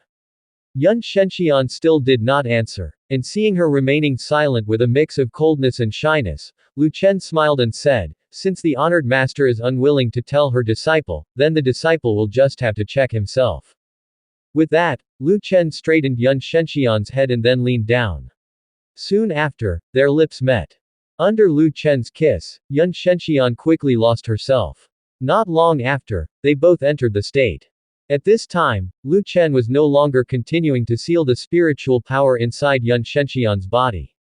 Upon feeling Lu Chen release the restriction, Yun Shenxian immediately began to circulate her mysterious female technique. After an indeterminate amount of time, Lu Chen, holding Yun Shenxian's delicate body, got up and positioned Yun Shenxian to sit upright on top of him. Yun Shenxian wrapped her arms around Lu Chen's neck and slightly lowered her head to look into his resolute gaze. Out of the blue, Lu Chen suddenly said, I am the son of Emperor Shenwu from the Shenyu dynasty. Hearing Lu Chen's words, Yun Shenxian's entire body stiffened. The motion she was in came to an abrupt halt as she stared at Lu Chen in a daze. Although Tianyuan world was considered a remote world in the universe, they had still heard of the fame of Emperor Shenwu. Yun Shenxian never imagined that Lu Chen was actually the son of Emperor Shenwu. That meant Lu Yanghua was also the son of Emperor Shenwu. No wonder Lu Yanghua's talent was so terrifying that he had grown to be an undefeated existence in the Tianyuan world in less than 100 years. Who was Emperor Shenwu? He was an existence who swept through various cultivation worlds, and his children were naturally no ordinary individuals. When Yun Shenxian saw Lu Chen's luxurious immortal boat, she guessed in her heart that Chen might be a prince of some empire, but she never imagined he would be a prince of the Shenyu dynasty. The Shenyu dynasty was not just any empire, but a massive one spanning dozens of high-level cultivation realms. Emperor Shenwu was not just any great emperor, nearly all other emperors dared not provoke Emperor Shenwu. Seeing Yun Shenxian silent and no longer moving, Lu Chen continued smiling and asked, "What's wrong?" Yun Shenxian's face turned red, but she still coldly said, "Do you know what I'm thinking?" Lu Chen countered, "What are you thinking?" "I'm thinking that perhaps I should find an opportunity to run away, maybe it's better to leave you forever." Lu Chen asked, "Why would the honored master have such thoughts?" Yun Shenxian said, "You are a prince of the Shenyu dynasty, and in the future, for that position, it will be fraught with danger. Being by your side, it is likely that I won't live to see the end of my days due to life-threatening dangers." Compared to her own situation, Yun Shenxian now found Lu Chen's circumstances to be even more perilous. At worst, she could be targeted because of her immortal spirit body, but now that it had been damaged and Lu Yanghua was aware of this, he might not want to use her as a furnace cauldron anymore. But it was different for Lu Chen. As the son of Emperor Shenwu, even if he did not vie for the position of Emperor Shenwu, the other imperial sons would still see him as a threat. After arriving at Black Dragon City, Yun Shenxian had been pondering one question, which was that if she kept following Lu Chen, she would inevitably bring him trouble sooner or later. In her heart, she didn't want to add any trouble to Lu Chen's life, so she had already prepared herself to leave this world and leave Lu Chen. Even though she knew it would be difficult to leave Lu Chen, she still thought about separation, with her main goal naturally being not to let Lu Chen get hurt. Now, Lu Chen had told her that he was the son of a great emperor, moreover, the child of Emperor Shenwu. It seemed that it was no longer a case of her bringing trouble to Lu Chen, but rather Lu Chen bringing trouble to her. When Lu Chen heard Yun Shenxian say this, he smiled slightly, then caressed Yun Shenxian's hair, gazing into her purple eyes as he asked, "Then, honored master, would you leave me because you are afraid of being implicated by me?" Facing this question from Lu Chen, Yun Shenxian did not immediately answer. She could no longer make sense of her own thoughts. If it were before, she would try to avoid anyone or anything that could pose a danger to her. Seeking benefits and avoiding harm was human instinct. However, she now lacked such intentions, and even had the notion of staying by Lu Chen's side forever. This man must have given her some kind of enchanting potion, for she had completely fallen in love with him. Seeing Yun Shenxian did not respond for a while, Lu Chen wrapped his arms around Yun Shenxian's jade back, laid her body back down on the bed, and then continued what he was doing. After Yun Shenxian let out 2 moans, she finally spoke, "I can choose not to leave you, but, Lu Chen asked, "But what?" Yun Shenxian said, "It's nothing." Lu Chen said, "Honored master, if you have something to say, just say it." Yun Shenxian then said, "I, have fallen into your hands, and since you are the child of Emperor Shenwu, I, can't escape from your palm in this lifetime. There's nothing more to say, be gentle." Lu Chen burst into laughter, then said, "So, honored master likes this kind of tone." As his words faded, Lu Chen continued on his conquest. At this moment, Yun Shenxian also figured things out. Since Lu Chen was already troubled and was also in competition with Lu Yanghua, there was no need for her to leave Lu Chen. Whether she left Lu Chen or not, he and Lu Yanghua were at odds. Thus, even if she left Lu Chen, Lu Yanghua would still clash with Lu Chen, not because of her. And indeed, deep down she did not want to leave this rebellious disciple. She now considered herself cursed by Lu Chen, completely under his control. In the following half-month, Lu Chen stayed in Black Dragon City, helping Yun Shenxian cultivate the mysterious female technique every day. With Lu Chen's assistance, the seal within Yun Shenxian's body gradually began to loosen, and signs of her previous strength returning appeared.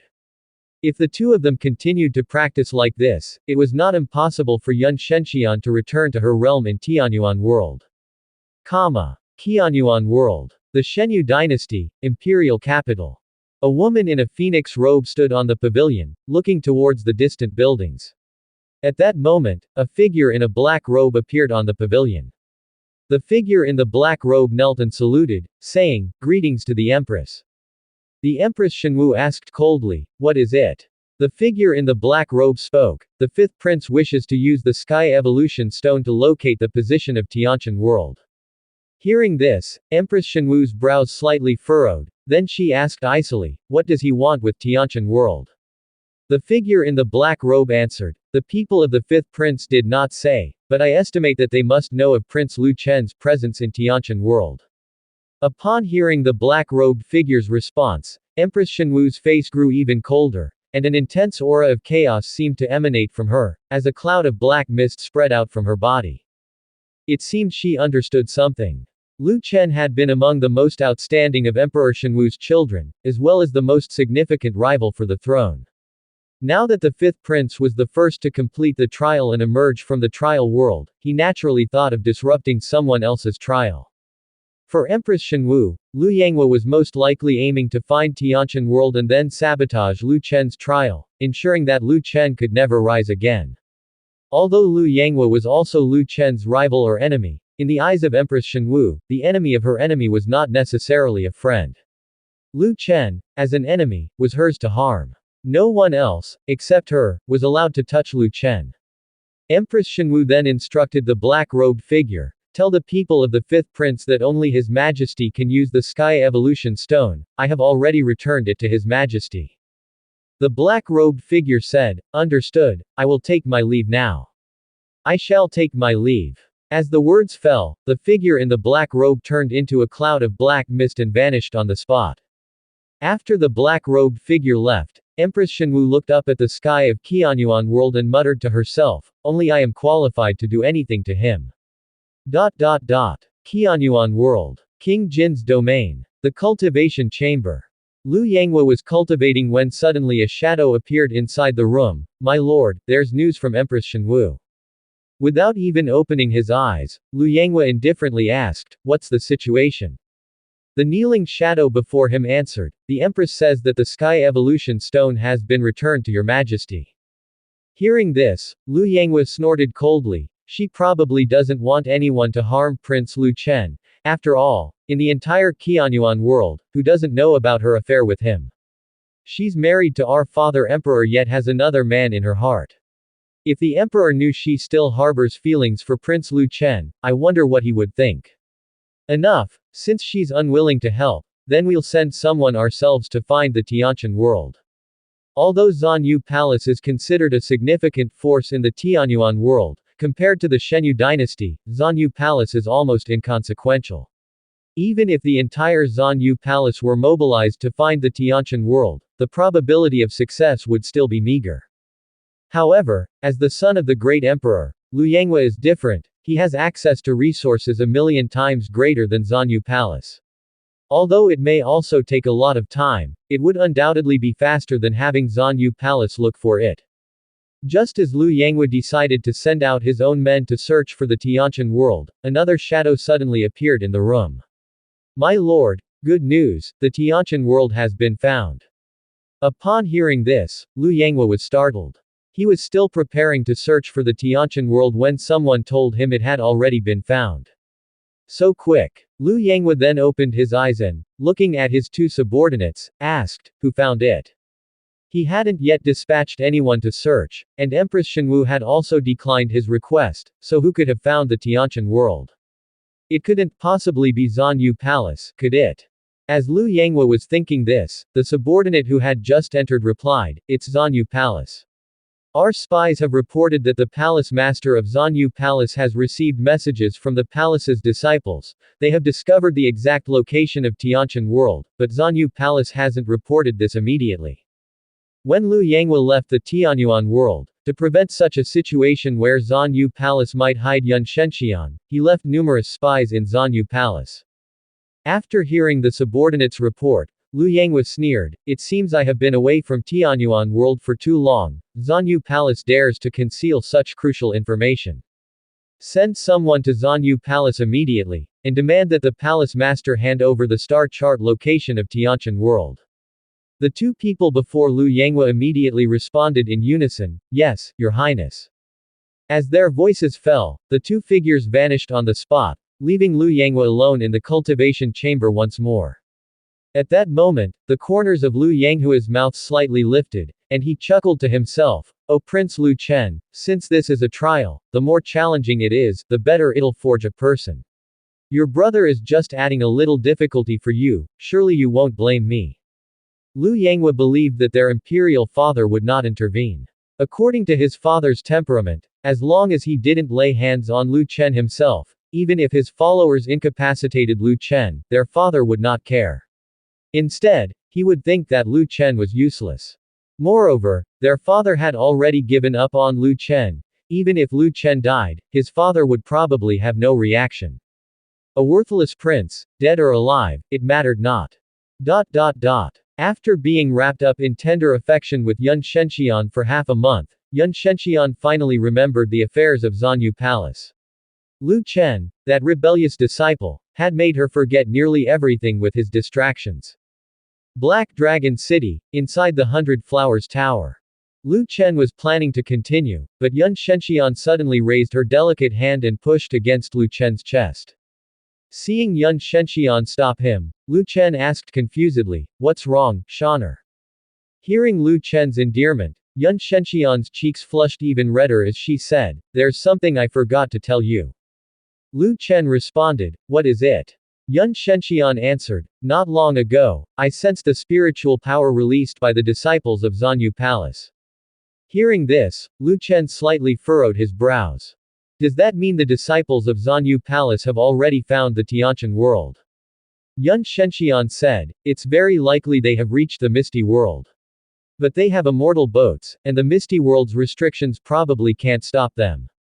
If they haven't entered Tianqian world after such a long time, it's likely they've encountered some trouble. However, I'm afraid the news of me being in Tianqian world has already been relayed back to Zanyu Palace, and it probably won't be long before Zanyu Palace sends someone here to capture me." As Yun Shenxian spoke, her slender fingers gently caressed Lu Chen's chest. After spending time together, Yun Shenxian had shed her usual aloofness. Although her demeanor remained cold, her attitude towards Lu Chen had changed dramatically, appearing now as a tender woman.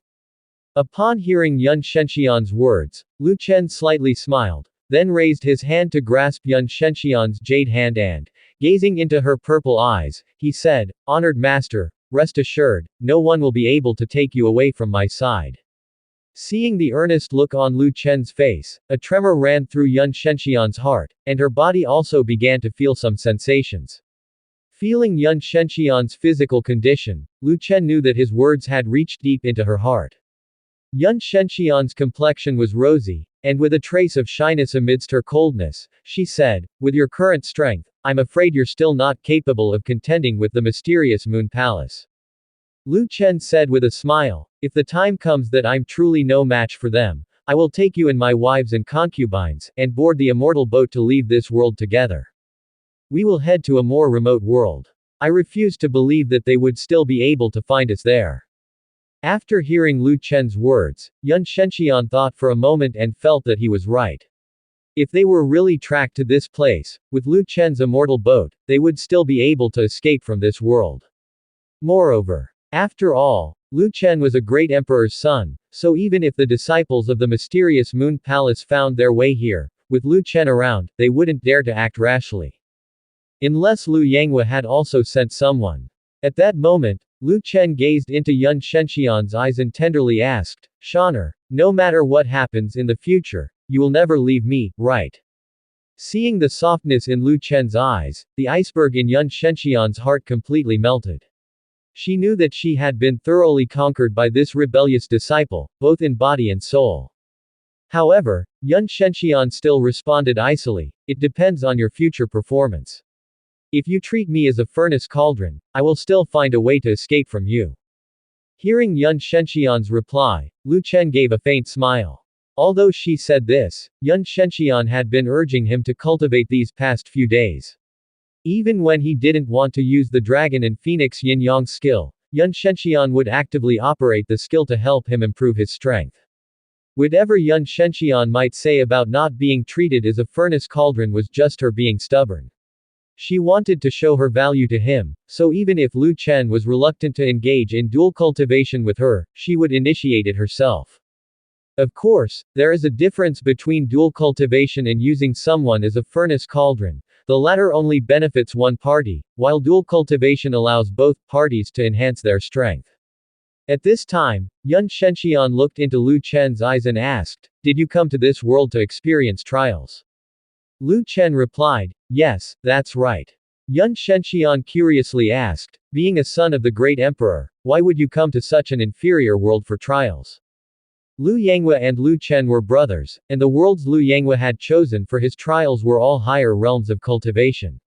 Yet Lu Chen was sent to this world where even spiritual energy was scarce. In a world without spiritual energy, even cultivation is a significant issue.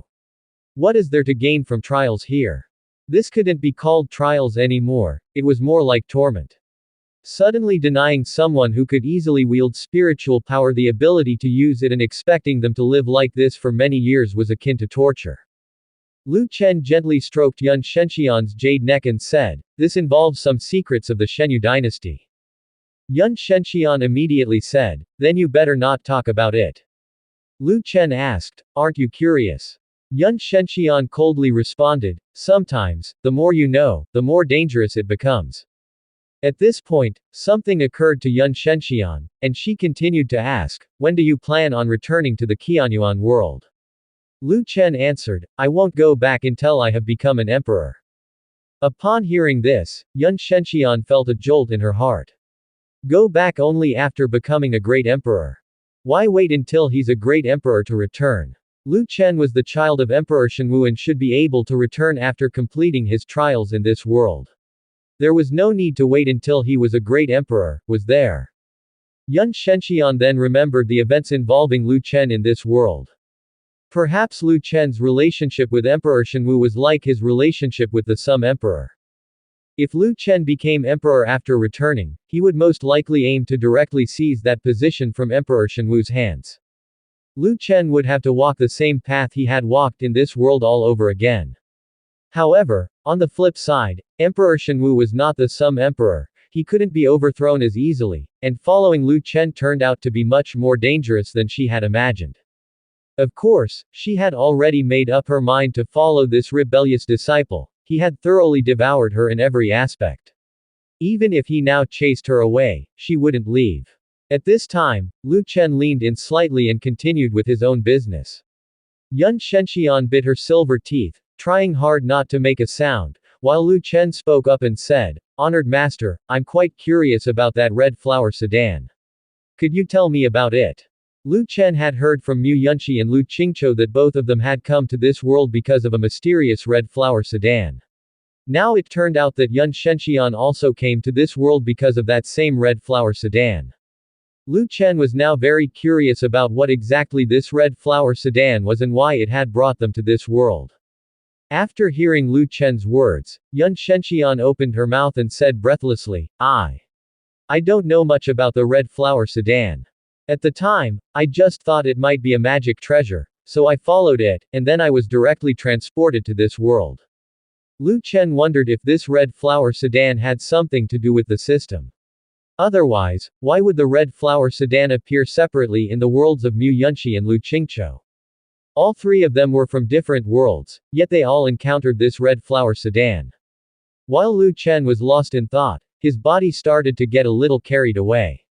Yun Shenxian quickly said, "Rebellious disciple, are you trying to kill your master?" Lu Chen regained his senses and smiled at Yun Shenxian, saying, "Honored master, it seems our fate is destined by the heavens. Perhaps the Almighty intentionally brought you to my side so that you could become my woman." Yun Shenxian clenched her teeth and said, "You, stop talking incessantly." Grinning mischievously, Lu Chen said, "All right, I'll stop talking."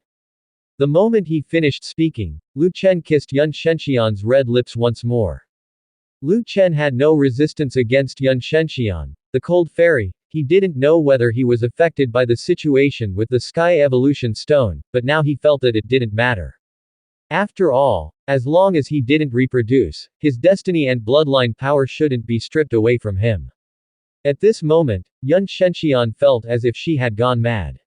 She had previously never indulged in the company of men, regardless of how handsome or exceptional the male cultivators were. She was devoted solely to cultivation. But now, having fallen into the hands of this rebellious student, she had degraded herself, engaging in that act for continuous days and half-months. Yun Shenxian sighed softly to herself. Well, since there were no downsides, she might as well consider it part of her normal cultivation routine. With that thought, Yun Shenxian cast aside all her other thoughts and concentrated on cultivating with Lu Chen. The misty world. Outside the fiery cloud palace. By now, numerous flying boats had appeared, completely surrounding the fiery cloud palace. The three major powers of the misty world had gathered at the fiery cloud palace. Inside the fiery cloud palace, there was a flurry of activity. At that moment, Zhe Yuanzhou, the master of the fiery cloud palace, emerged from his cultivation chamber. His body exploded with power, dispersing all the surrounding mist. Seeing that the leaders of the three major powers had arrived, Zhe Yuanzhou's face darkened. Sect Master Han, Sect Master Ji, Sect Leader Zhang, may I ask what brings you three to the fiery cloud palace? Han Yuankai said with a smile, since the three great powers have gathered, it's naturally to seek justice. Zhe Yuanzhou's expression turned sullen. Were the three powers converging on the fiery cloud palace to seek justice? What a joke. Since when had the fiery cloud palace caused significant trouble for the three powers? Wait a moment. At that instant, Zhe Yuanzhou seemed to realize something. It was the fiery cloud palace that had initially led the three powers to relinquish the space rift for everyone's use. Surely they weren't holding a grudge over this and seeking revenge on the fiery cloud palace. It was quite possible. Considering this, Zhe Yuanzhou said, the three of you, we are all members of the misty world. The space rift should indeed be shared.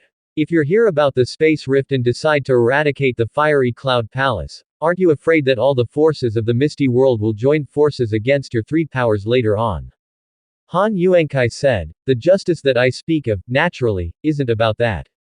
Hearing this, Zhe Yuanzhou was taken aback, but he clearly didn't believe Han Yuankai's words. Han Yuankai continued, according to the information we've obtained, the fiery cloud palace is harboring demon cultivators, practicing devilish skills, and possessing numerous demon cultivator techniques. Today, we three great powers have assembled to eradicate the fiery cloud palace, this cancer of the misty world.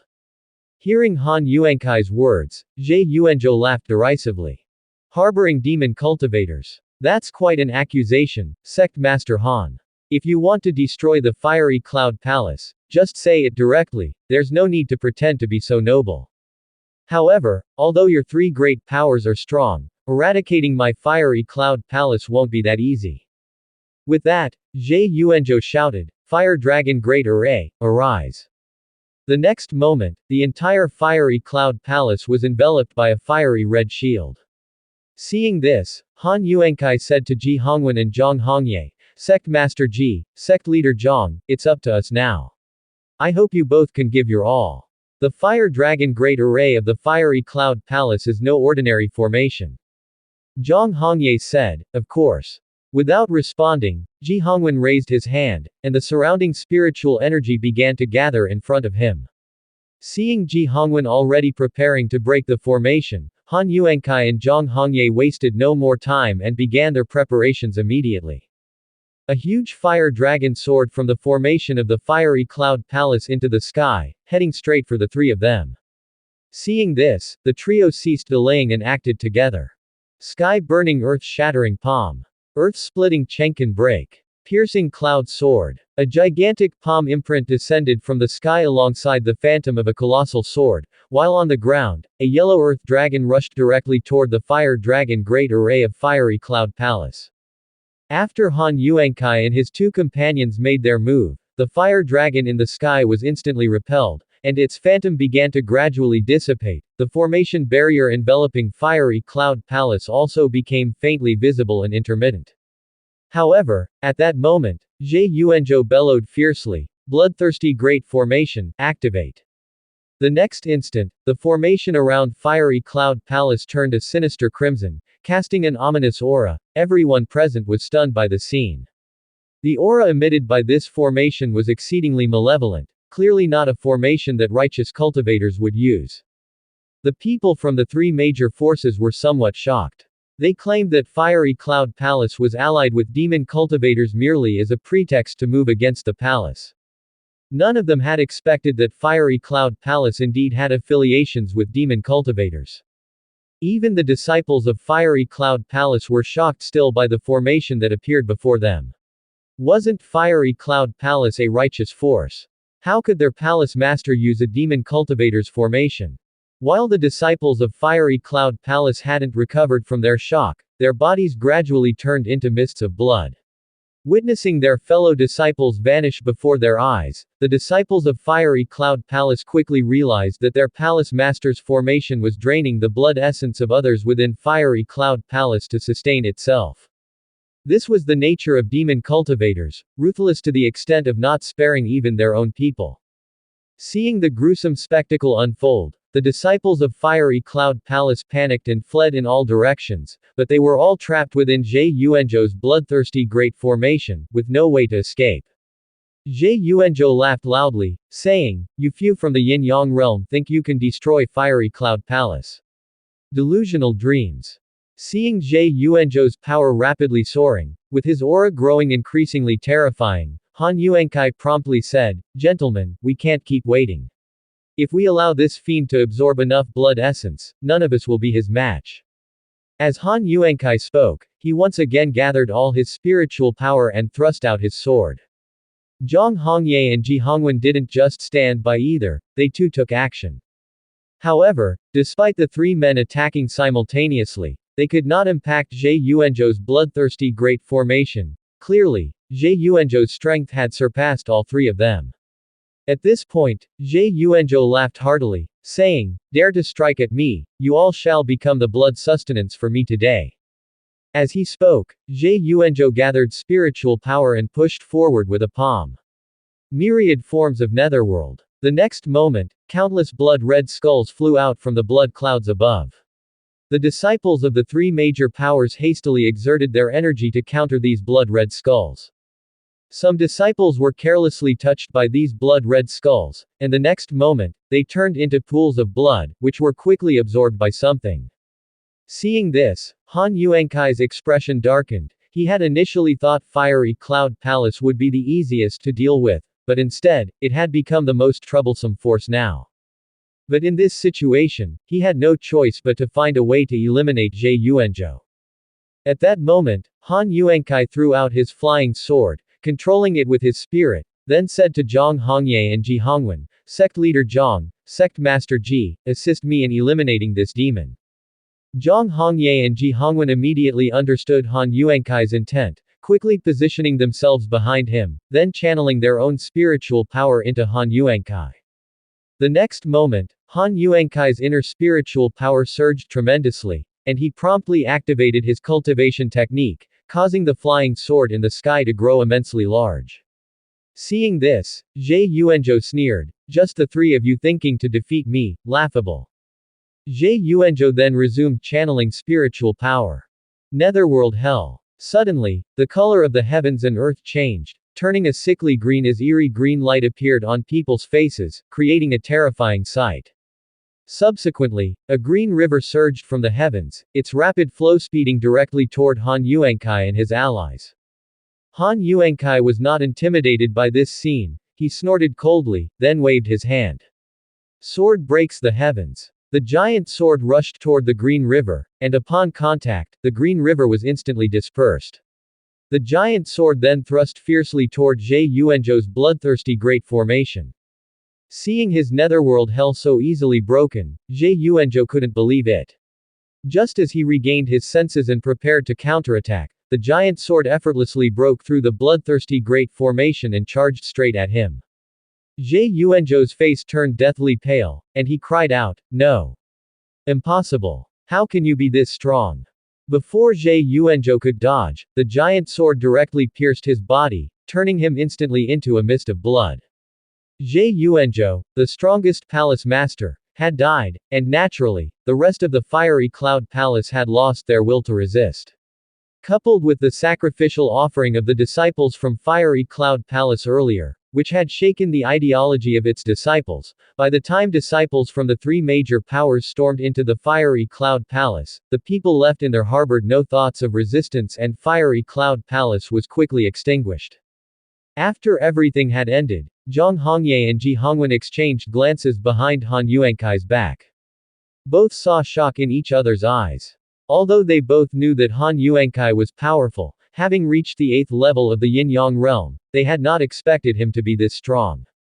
Even though Han Yuankai had just leveraged their powers, it shouldn't have been so easy for him to eliminate Zhe Yuanzhou, especially since Zhe Yuanzhou had previously possessed strength nearly equivalent to the All-Law realm and had the capability to break through the world's barriers. Yet, he was slain by a single stroke from Han Yuankai. This stroke from Han Yuankai, it seemed, had also reached the strength of the All-Law realm. At this moment, both Zhang Hongye and Ji Hongwen started feeling a sense of crisis. Watching the disciples from the three powers having already stormed into Fiery Cloud Palace, Han Yuankai turned his head and smiled at Zhang Hongye and Ji Hongwen, saying, "Thank you both for your help. Without you two, perhaps I couldn't have delivered that stroke." Zhang Hongye quickly responded, "Not at all. Sect leader Han has powerful abilities. Even without us two, sect leader Han alone could have dealt with that demon, right, sect master Ji?" Ji Hongwen also smiled and said, "Sect leader Zhang is right. With that stroke sect leader Han displayed just now, he didn't need us to eliminate that demon." Han Yuankai said, "All right, you two need not praise me any further, I am well aware of my own strength. Now that Fiery Cloud Palace is gone, we should prepare for what comes next."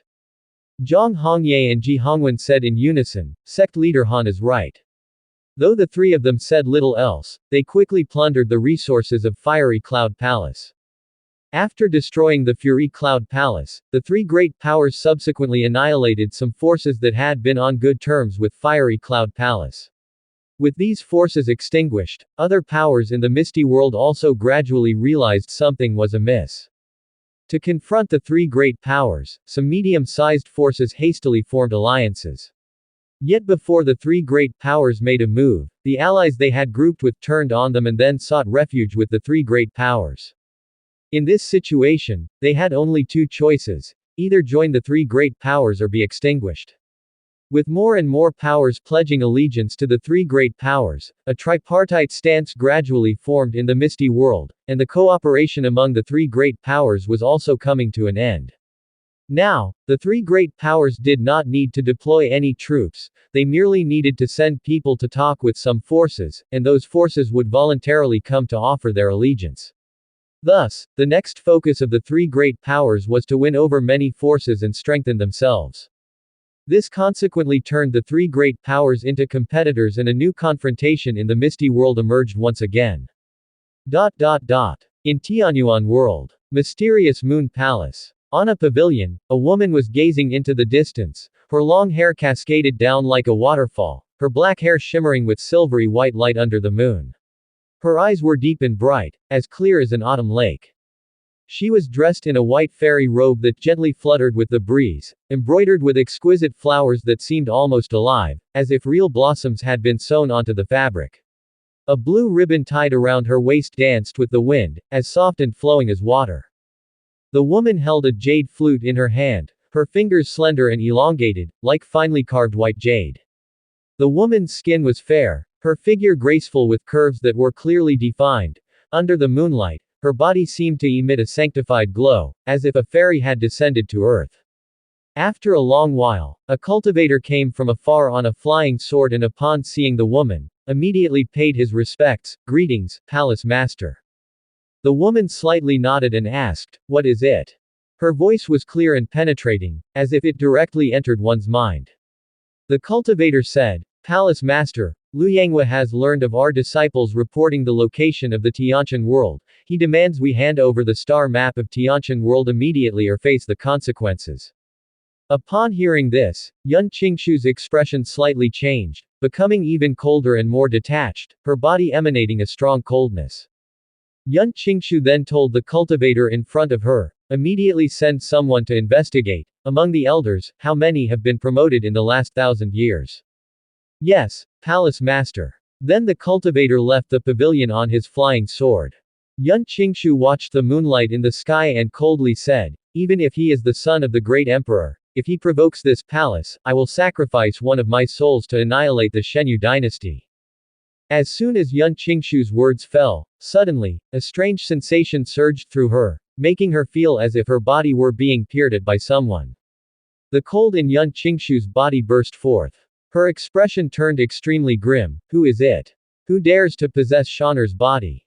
After spending some time farming with Yun Shenxian in Black Dragon City, Lu Chen took her back to Yan County. Yun Shenxian didn't want to return with Lu Chen. She felt that being in Black Dragon City or Yan County was the same, as it was all within the same world anyway. Whenever Lu Chen wished to cultivate with her, the immortal boat could instantly take them from Yan County to Black Dragon City. Of course, her main reason for not wanting to go back was that all of Lu Chen's women were in Yan County. She didn't like sharing a husband with other women, at least she didn't want to see Lu Chen doing those things with them. Yun Shenxian was also clear on the fact that she was no match for Lu Chen alone, but still, she harbored a strong possessiveness over him in her heart. Yet ultimately, after being bombarded by Lu Chen's persistence, Yun Shenxian couldn't hold out against his methods and chose to return to Yan County with him.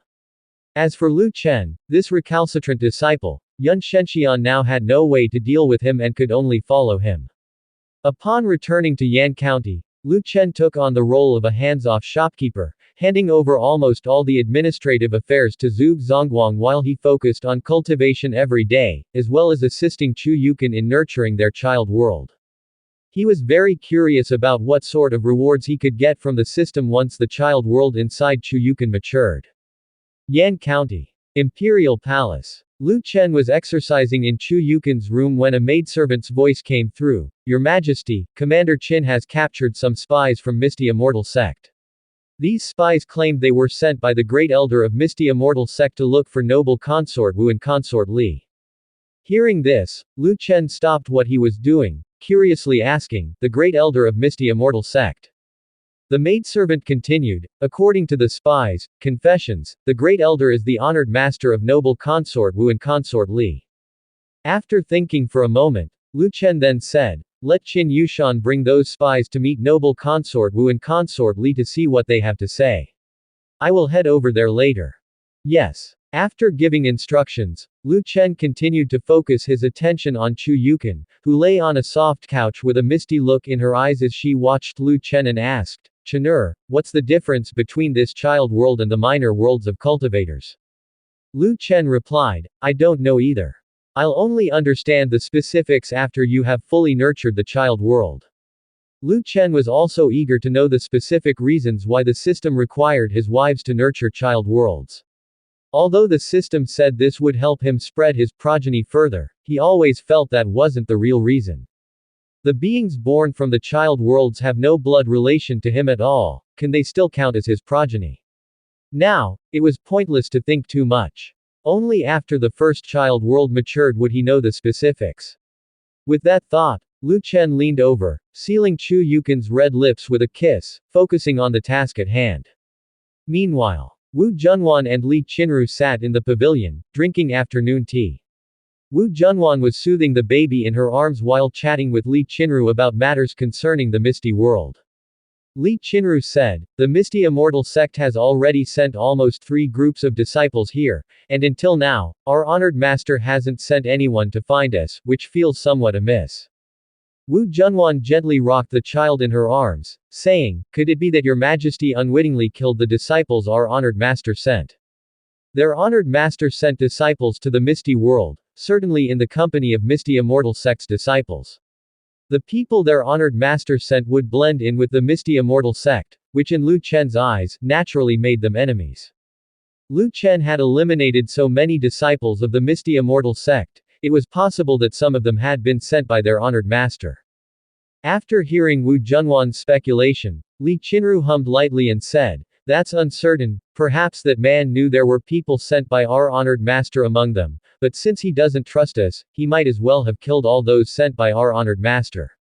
Hearing Li Qinru speak, Wu Junwan smiled. "Qinru, you've had quite a grievance against His Majesty these past few days. Could it be because he hasn't come to see you since he returned?" Li Qinru replied indifferently, "What grievance? He's always been that kind of person, such things are not beyond him." As soon as Li Qinru's words fell, a female soldier dressed in a Jinyue guard uniform entered the courtyard. "Greetings to noble consort Wu, consort Li." Seeing the Jinyue guard, Li Qinru asked curiously, "What's the matter with the Jinyue?" The Jinyue guard replied, "To consort Li, in the past few days, the Jinyue have captured some spies from the Misty Immortal sect. According to those spies, they are disciples sent by your honored master. His Majesty instructed me to bring those spies to you." Upon hearing this, both Li Qinru and Wu Junwan were surprised. They had just discussed the absence of their honored master's messengers, and now the Jinyue guard said that there were Misty Immortal sect spies here for them. Li Qinru promptly said, "Where are those people now? Bring them here." The Jinyue guard said, "Please wait, they are on their way here." It wasn't long before several Jinyue guards brought a few women dressed in coarse cloth forward to Li Qinru and Wu Junwan. Although all the women were beautiful, their clothes were patched and repaired as if they were destitute commoners. Upon seeing Li Qinru and Wu Junwan, the women were overjoyed, almost to the point of madness. They had thought they would die in the cell, never anticipating that they would be able to see Wu Junwan and Li Qinru again. With Wu Junwan and Li Qinru present, they had hope for rescue. At this moment, the women quickly spoke up, "We've seen noble sister Wu, noble sister Li." Wu Junwan surveyed the women and then said, "You look somewhat familiar." The woman who had just spoken hurriedly said, "Noble sister Wu, we are all disciples of Yunhai Peak, we have met before." Wu Junwan said, "I see, then why are you dressed like this?" Upon hearing Wu Junwan's question, the women were momentarily stunned. Then after a pause, one of the women said, "Noble sister Wu, as soon as we arrived in the Tianqian world, we heard that Great Sum had annihilated all cultivators from the Misty World, and they are still capturing cultivators from the Misty World. We had no choice but to disguise ourselves like this." Li Qinru indifferently said, "You have exceptional appearances and otherworldly auras, clearly not women from poor households. Wearing such tattered clothes actually makes you more suspicious." Feeling extremely ashamed at these words, one woman said, "Noble sister Li is right, we were not thorough in our considerations." Li Qinru continued, "Tell me, why did honored master send you to find us too?" As Li Qinru's words fell, one woman produced 2 letters. "Honored master asked us to deliver these 2 letters to the 2 noble sisters, and also to remind you to find a place to hide as soon as possible, and never come out again." Hearing these words, Li Qinru and Wu Junwan were taken aback. They had not expected their master to instruct them to hide away. Could it be that something happened to the Misty World? With a wave of Li Qinru's hand, the 2 letters flew into her and Wu Junwan's hands. They then opened the letters from Su Hanyan addressed to each of them and read them intently. Upon finishing the contents of the letters, they learned what was going on. It turned out Han Yuankai wanted to use them both as furnace cauldrons, no wonder their master told them to hide away. If it had been before, the 2 of them might have been a bit concerned, but now both of them had men of their own, and Lu Chen was their greatest support. Upon reading the content of the letter, their hearts remained undisturbed. Li Qinru glanced over the women present and then said to them, "Honored master said she would take you as disciples, I will not make it difficult for you. If you wish to return, then leave immediately." Instead of leaving upon hearing this, the women knelt down promptly, "Noble sister Li, noble sister Wu, we want to follow you." In this world, they had come to learn quite a lot about the Daxia dynasty and the Sum Emperor, as well as the affair of the immortal boat. Not only had they heard about it, but they had also seen Lu Chen's immortal boat when he returned last time. The sight of such a huge immortal boat had confirmed to them the extraordinary identity of the Sum Emperor. They were not fools. Rather than continue to live in fear every day in the Misty Immortal sect, they preferred to join the Daxia dynasty, especially since their senior sister was the Sum Emperor's noble consort, which was the best opportunity. Upon seeing the women kneeling immediately, Li Qinru smiled lightly and then said, "You are quite clever." Su Hanyan mentioned in the letter that if these women insisted on returning, they should be eliminated, as this would mean that no one would know about Wu Junwan and Li Qinru's situation. Their choice to stay had effectively spared their own lives. Although Su Hanyan was not as fond of killing indiscriminately as Han Yuankai, she was prepared to be ruthless for the sake of her direct disciples. For these female disciples, even if they died, she would not have the slightest pang of regret. At that moment, Li Qinru said, "From today, you are maids at our side." Hearing this, the women immediately expressed their gratitude. "Thank you, noble sisters." Wu Junwan then reminded, "In the imperial palace, being noble consorts to His Majesty, you should no longer address us as senior sisters." The women then corrected themselves. "Thank you, noble consort Wu, noble consort Li." Just as the women finished correcting themselves, a man's voice came from outside the courtyard. "Qinru, Junwan, what news has your honored master brought you?" As the voice fell, Lu Chen walked in from the doorway. Li Qinru chuckled lightly and said, "I thought your majesty wasn't interested at all."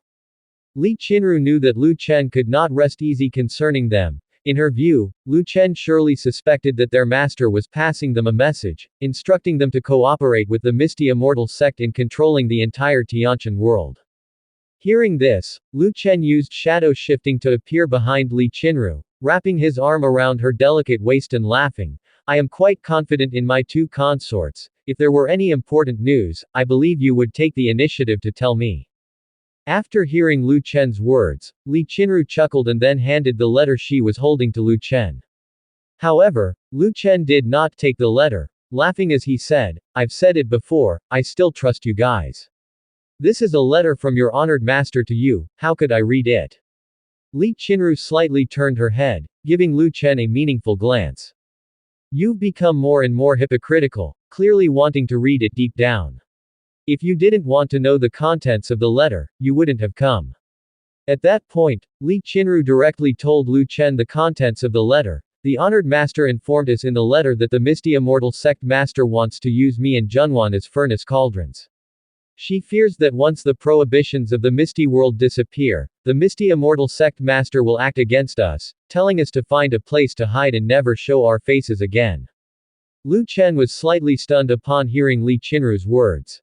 After all, Wu Junwan and Li Qinru were disciples of the Misty Immortal sect, and both were direct disciples of an elder. The sect master actually planned to exploit both of them as furnace cauldrons. The Misty Immortal sect master must be a demon cultivator. But then again, what is so special about Wu Junwan and Li Qinru that attracts the sect master's interest, instead of selecting others for furnace cauldrons? It surely wasn't just because they were beautiful. There must be something special about them, like a unique constitution, that made the sect master interested in them, right? Lu Chen then glanced at Wu Junwan and Li Qinru once more and noticed that their updated records weren't much different from before. The system also didn't mention any unique constitution they might have. If they didn't possess a unique constitution, then why was the Misty Immortal sect master interested in them? Could the sect master also be lustful? Forget it, such thoughts were meaningless. At that moment, Lu Chen's hand was wandering over Li Qinru's body, messing around while he said, "Someone actually has their eye on my darling, then I'll have to properly meet the Misty Immortal sect master when the time comes."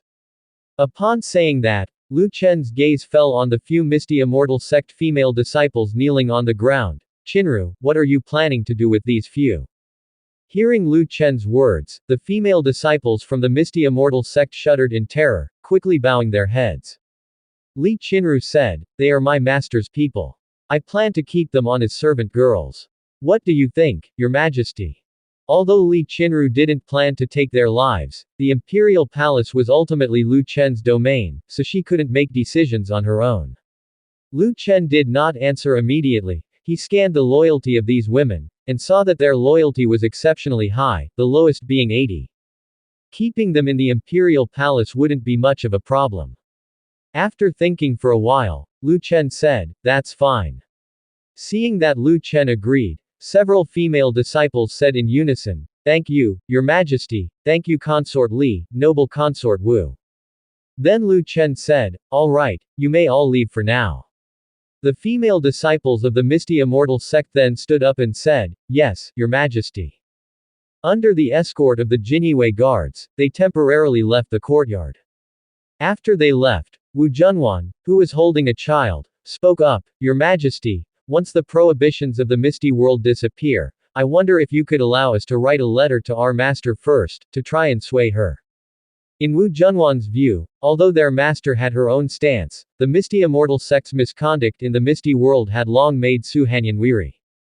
If they could pull Su Hanyan into the Tianqian world, into the camp of the Daxia dynasty, the dynasty would not only have one less formidable enemy but also gain an additional strength. Even though Su Hanyan's strength wasn't as great as Han Yuankai's, she could still hold him off without a problem. After hearing Wu Junwan's words, Lu Chen thought for a moment then said, "Would your master agree to come over here?" Li Qinru said, "That's hard to say. She has long been disenchanted with the ways of the Misty Immortal sect, but she has always been in the Misty World with nowhere to go." Lu Chen said, "Even if she is dissatisfied with the Misty Immortal sect, she wouldn't just betray the sect so easily. Right now, the Misty Immortal sect is the strongest force in the Misty World, and there are far more benefits for her to stay with the sect than to leave." Just as Wu Junwan was about to say something, Lu Chen continued, "However, you can try first, start by getting her to think about leaving the Misty Immortal sect. Once she sees my immortal boat, she might even switch sides on the battlefield voluntarily." After hearing Lu Chen's words, Wu Junwan said, "Then I'll thank you on behalf of our master first." Lu Chen said with a smile, "Thank for what? You are my darlings, and since she is your master, that makes her my master too."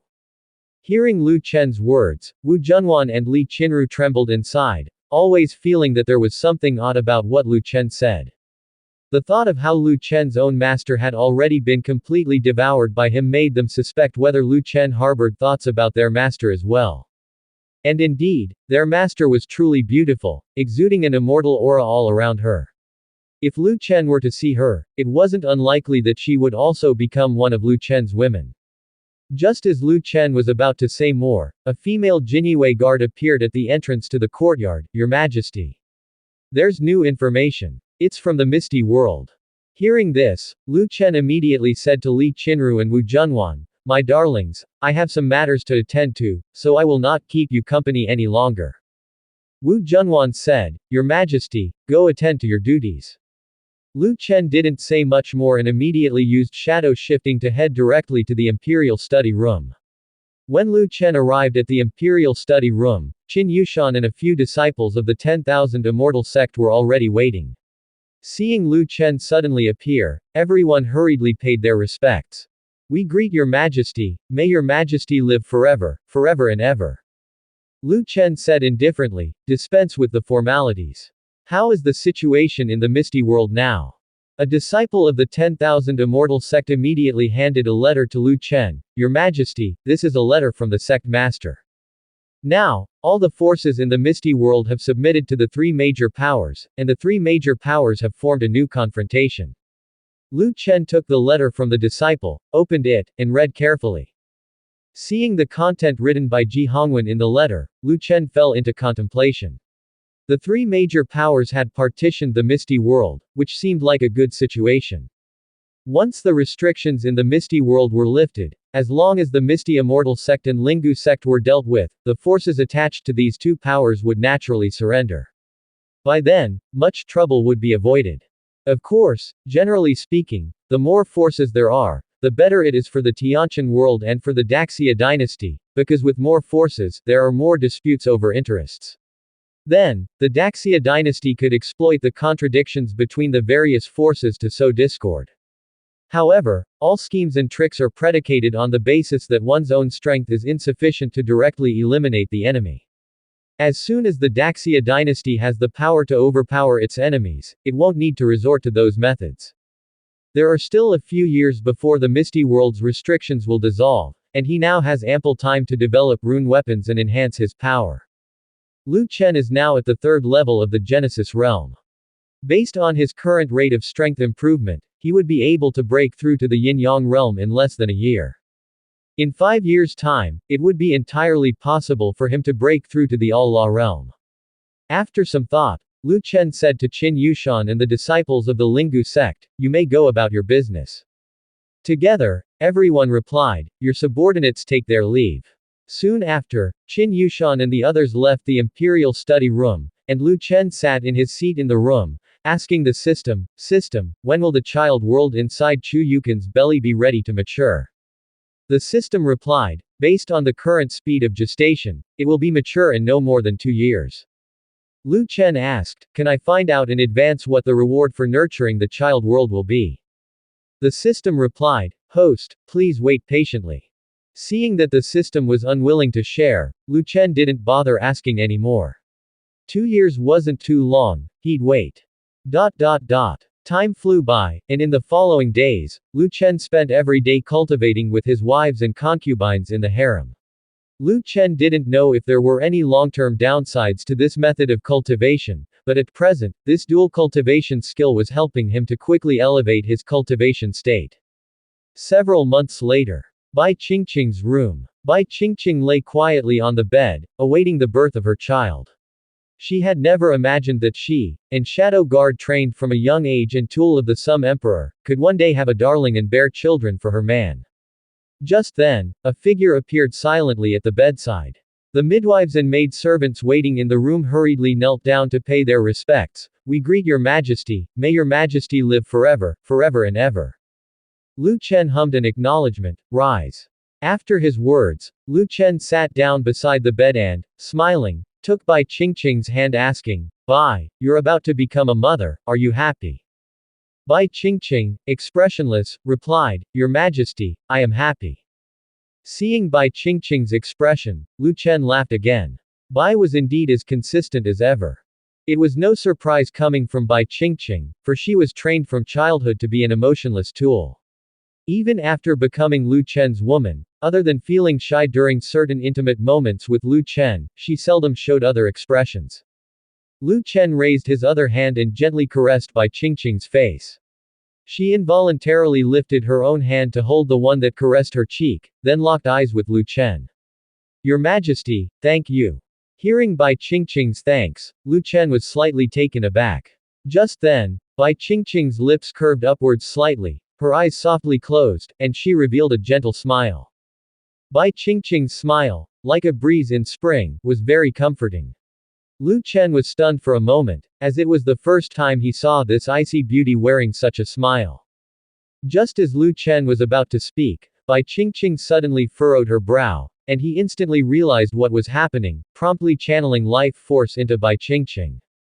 As the infant's cries rang through the room, the final child that Lu Chen had created as a system reward was finally born. After the system's upgrade, he and his wives only needed to conceive child worlds, so there was no longer a need for him to have children for the sake of rewards. Of course, if one of his wives wanted a child, he could consider it, but the system said that having children would divide his fate and bloodline power. Although he couldn't feel these two things now, he was still somewhat apprehensive in his heart.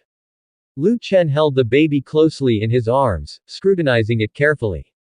He still couldn't understand why the child looked so ordinary, yet the system said having children would divide his fate and bloodline power. Was the bloodline of Emperor Shenwu so special? Then, having had so many children himself, wouldn't Emperor Shenwu have also had his fate and bloodline power divided?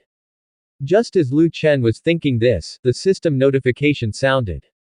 Host's guess is correct. Emperor Shenwu indeed had his fate and bloodline power divided because of his offspring. The reason he procreated was that his time was near, and he needed a new reincarnation body to evade the cosmic laws.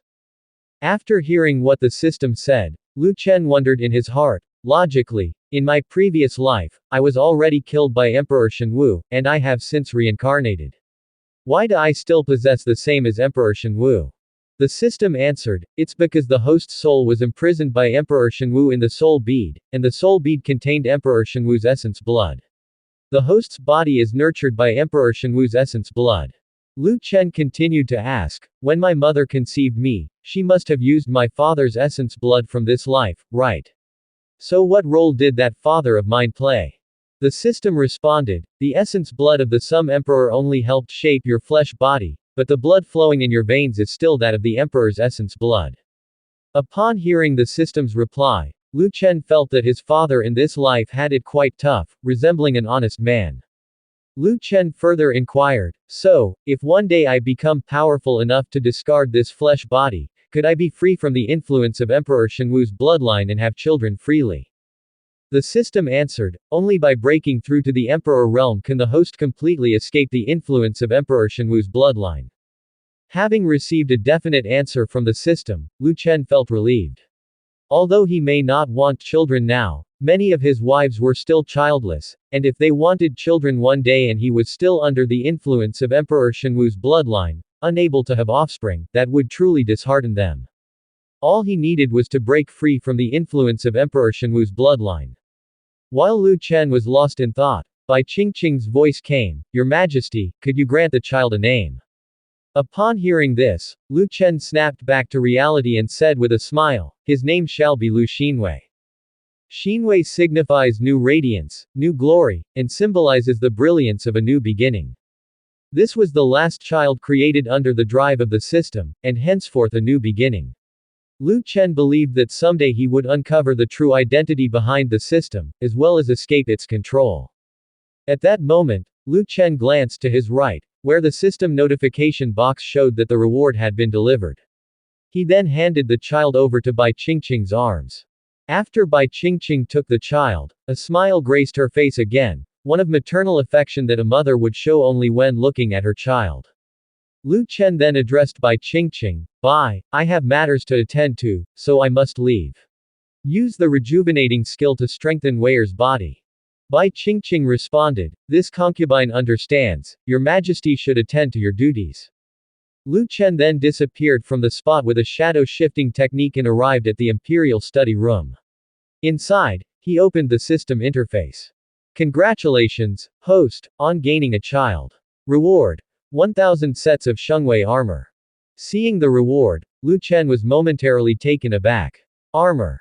Not a force. Unsure of the Shengwei armor's purpose, Lu Chen clicked on Shengwei armor to see its specific functions. Shengwei armor. Profound grade armor.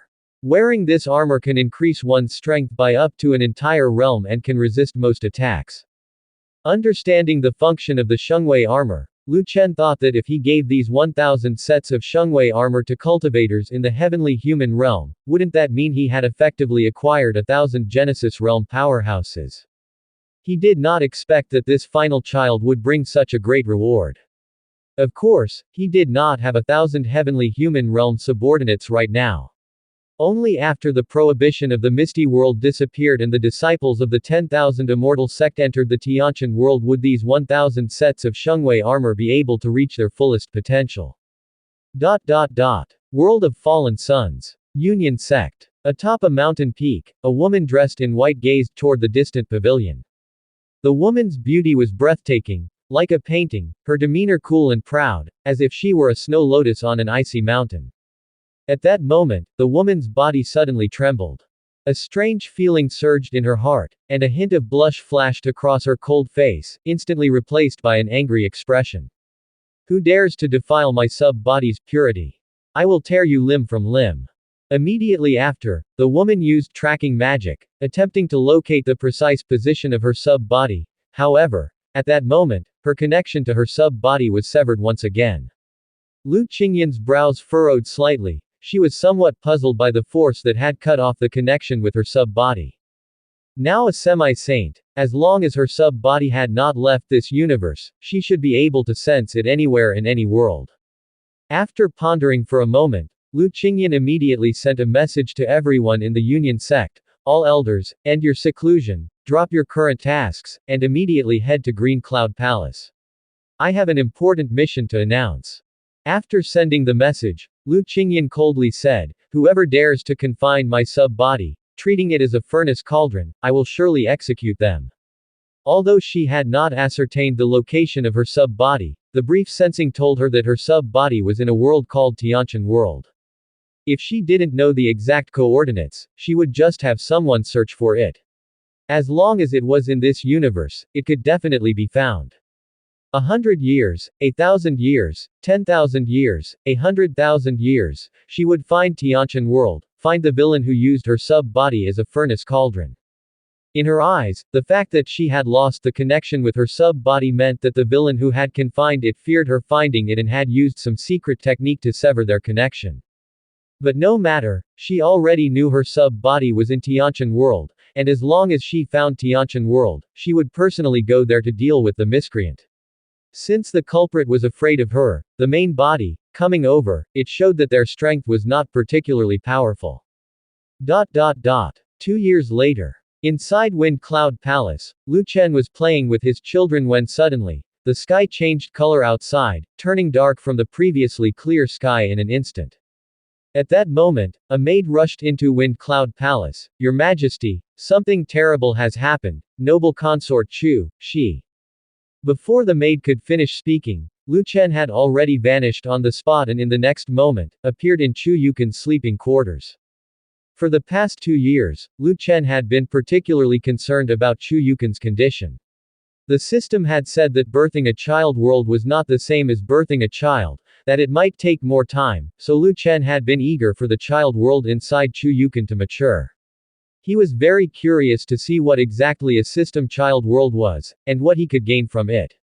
When the maid mentioned something had happened to Chu Yukin, Lu Chen wondered if the child world was about to mature, so he immediately went to Chu Yukin's sleeping quarters to check on her. At that time, Chu Yukin lay on the bed, her entire face pale. Lu Chen hurried to her side and infused her with life spiritual power. After a while, Chu Yukin felt slightly better. Once Chu Yukin regained some strength, she said weakly, "Chenur, thank you." Lu Chen directly asked, "Madam Chu, how are you feeling now, is there any discomfort?" Chu Yukin replied, "I don't know where the discomfort is, it just felt like my soul was being peeled away a moment ago." Hearing this, Lu Chen immediately said to the system, "System, what's going on here? Didn't you say that birthing a child world inside my wives would not affect them? Why would she feel this way?" The system notification sounded immediately. "Congratulations to the host and his consort on birthing your first child world, rewarded with the holy mirror of time and space." Seeing that the reward was not some form of power, Lu Chen didn't hesitate to open the introduction to the space-time mirror to see what it could do. Space-time mirror. A holy artifact capable of communicating with any world and allowing face-to-face interaction with people from other worlds. When the user's strength reaches the Allah realm, they can descend their consciousness into another world through the space-time mirror. Upon learning the capabilities of the space-time mirror, Lu Chen was stunned. With the space-time mirror, wouldn't he be able to directly contact Black Dragon Holy Land? Then he could make some arrangements in advance. Thinking this, Lu Chen immediately took out the space-time mirror and said to the system, "System, can I use the space-time mirror to contact people from Black Dragon Holy Land?" The system replied, "The host only needs to channel spiritual power into the space-time mirror to understand how to use it." Without hesitation, Lu Chen channeled his spiritual power into the space-time mirror. The next moment, the space-time mirror emitted a purple glow, then floated into the air, free from Lu Chen's hand. Subsequently, the space-time mirror emitted a beam of purple light that passed through Lu Chen's forehead and into his brain, and he instantly understood how to control the space-time mirror. With just a thought, the space-time mirror could automatically search for and find any world in this universe and the person he wished to contact. It's no wonder it's called a holy artifact, the feature was incredibly powerful. Seeing the space-time mirror floating in the air, Lu Chen could hardly wait to use the holy artifact to contact the underlings from Black Dragon Holy Land. Immediately, Lu Chen kept infusing spiritual power into the space-time mirror. Although the mirror had powerful functions, it was still somewhat strenuous for the current Lu Chen to use. After all, being a holy artifact, it required a tremendous amount of spiritual power, and Lu Chen was almost drained by the space-time mirror. Fortunately, just when the spiritual power inside Lu Chen was about to be exhausted, the space-time mirror finally located Tianyuan world and projected the scenery of Black Dragon Holy Land. At this very moment, Black Dragon Holy Land. Within the Holy Lord Great Hall, Yin Zhengye was listening to a report from an elder. Upon hearing the elder say that Liu Yanghua had also sent people to Zanyu Palace, demanding the palace master to hand over the star map coordinates of Tianqian world, Yin Zhengye fell into deep thought. He did not know the relationship between Liu Yanghua and Lu Chen, but he always felt that this Liu Yanghua was not solely after an immortal spirit body. Liu Yanghua had grown incredibly fast during his time in Tianyuan world, becoming the most powerful being in less than 100 years. The Black Dragon Holy Land was different from the other forces of Tianyuan world, they had some knowledge about worlds beyond theirs. Although they did not know the specific identity of Liu Yanghua, they could guess that he likely came from some empire.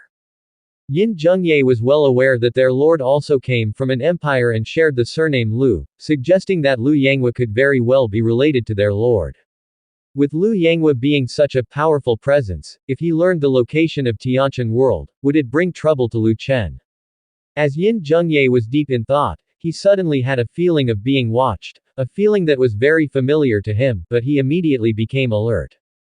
Who's there? The next moment, a figure appeared in the Great Hall. The figure was somewhat blurry, but Yin Zhengye recognized Lu Chen at a glance. Seeing it was Lu Chen, Yin Zhengye was overjoyed. Regaining his composure, he knelt on the ground fervently, and the elders and others in the hall also knelt down in unison. Welcome back, Your Majesty. Lu Chen said indifferently, rise. After everyone stood up, Yin Zhengye said excitedly, Your Majesty, you have finally returned.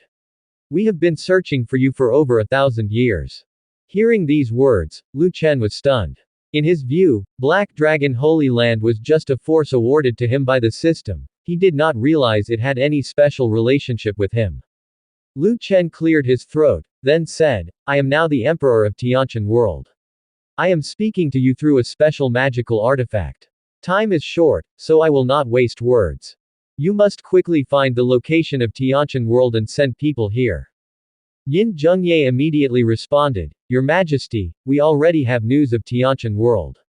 Disciples of Zanyu Palace have discovered Tianqian world. As long as Zanyu Palace is willing to hand over the star map coordinates, we can soon send people to Tianqian world.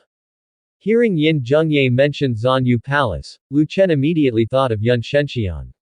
It seemed that Zanyu Palace had indeed sent people to locate Tianqian world, but they might have encountered some issues, preventing them from entering Tianqian world. But since the people of Zanyu Palace had already discovered Tianqian world, it wouldn't be long before Tianqian world would have to face Zanyu Palace. Uncertain about the strength of the first group of Zanyu Palace disciples to arrive at Tianqian world, Lu Chen feared that if they were too powerful, he might truly have to take his wives and concubines and flee Tianqian world on the immortal boat. With this in mind, Lu Chen said, immediately find out how long it will take for Zanyu Palace people to arrive at Tianqian world, and what the strength of the first group of disciples who discovered Tianqian world is. Yin Zhengye said with a bow, yes, Your Majesty. After thinking for a moment, Lu Chen asked, do you know anything about the movements of Liu Yanghua? At this question, Yin Zhengye's heart skipped a beat. They had just been speculating whether there was any relationship between Liu Yanghua and their lord and were somewhat worried that Liu Yanghua might bring trouble to their lord. Now that their lord had directly inquired about this person, it confirmed that their lord indeed had some connection with Liu Yanghua, but it was uncertain whether that relationship was that of friend or foe. Yin Zhengye promptly said, Your Majesty, we do have some recent information on Liu Yanghua. When he learned that Zanyu Palace knew the coordinates of Tianqian world, he coerced Zanyu Palace to surrender the star map coordinates. Hearing Yin Zhengye's words, Lu Chen frowned.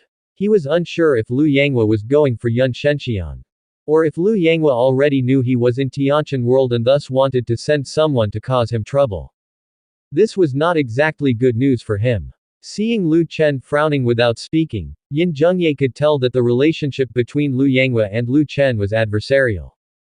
Yin Zhengye immediately said, Your Majesty, we must find a way to hold off Liu Yanghua to prevent him. Before Yin Zhengye could finish his sentence, Lu Chen interrupted, there's no need. Liu Yanghua is the son of a great emperor and controls a lot of power. The Black Dragon Holy Land should prioritize preserving its strength and avoid conflict with Liu Yanghua unless absolutely necessary. The Black Dragon Holy Land was a force given to Lu Chen by the system, and he certainly didn't want it destroyed by the son of a great emperor like Liu Yanghua before he had the chance to use it himself. Hearing Lu Chen's words, Yin Zhengye immediately replied, "Yes, I understand." Lu Chen continued, "By the way, is Liu Yanghua still in the Tianyuan world now?" Yin Zhengye answered, "After Liu Yanghua broke through to the divinity transformation realm, he left the Tianyuan world, but he established the Shenwu dynasty there. Now all powers in the Tianyuan world are under the management of the Shenwu dynasty." Lu Chen thought to himself that it seemed Liu Yanghua had already returned to the Qianyuan world, to the Shenyu dynasty. This was not good news at all. With Liu Yanghua, the son of a great emperor, returning to the Shenyu dynasty, it meant he could mobilize even more resources. If he truly intended to cause trouble for Lu Chen, just sending a slightly more powerful force could be more than he could handle. No, he couldn't just sit around and wait for doom. It was time to have Yin Zhengye urgently send someone to the Tianqian world. Lu Chen said, "Find a way to send someone to the Tianqian world before Liu Yanghua's people arrive." Yin Zhengye responded, "As you command, Your Majesty." Lu Chen went on, "Furthermore, I have established a dynasty, so from now on, you should not refer to me as Your Majesty." Yin Zhengye instantly understood Lu Chen's intention and promptly corrected himself, "Yes, Your Majesty." In the eyes of Yin Zhengye and the others, someone as formidable as their lord was certainly not content with establishing merely a mundane dynasty. The likely goal of their lord in founding a dynasty was to create an empire. In an increasingly crowded cosmic space, founding an empire would mean facing the siege of other empires, a huge challenge for any new empire. Therefore, a newly founded empire could not simply proclaim itself as such from the outset, unless it sought its own destruction. At that moment, Lu Chen's image began to flicker. The spiritual power inside Lu Chen's body was almost depleted. He quickly said, "My spiritual power is nearly exhausted. We'll have to stop for today, like this." Lu Chen had barely finished speaking when his projected image disappeared on the spot. Seeing the great hall empty once again, Yin Zhengye and a few elders looked at each other. Coming back to their senses, Yin Zhengye immediately said, "We can't keep waiting like this. I must personally go to the mysterious Moon Palace to ask the Palace Master for the coordinates of the Tianqian world." If they continued to wait, it was likely that the people Liu Yanghua sent would reach the Tianqian world before them. This would be very dangerous for their lord, and they had to hurry to send someone to protect him. With this in mind, Yin Zhengye walked out of the Great Hall. At first, he had sent a formal request hoping to meet with the master of the mysterious Moon Palace. But the master of the mysterious Moon Palace had not responded, neither refusing nor agreeing. Chu Yukon lay on the bed, stunned by everything Lu Chen had just said to the mirror. After all, she was the secondary body of the Empress Shenwu, possessing most of the Empress's memories. She could naturally see that the mirror was extraordinary. But she couldn't figure out why such a mirror would appear in a trial world. Furthermore, even if Lu Chen's cultivation resources included this mirror, her primary body would never allow it to appear in this world. A mirror capable of communicating with other worlds would inevitably be regarded as beyond the heaven rank.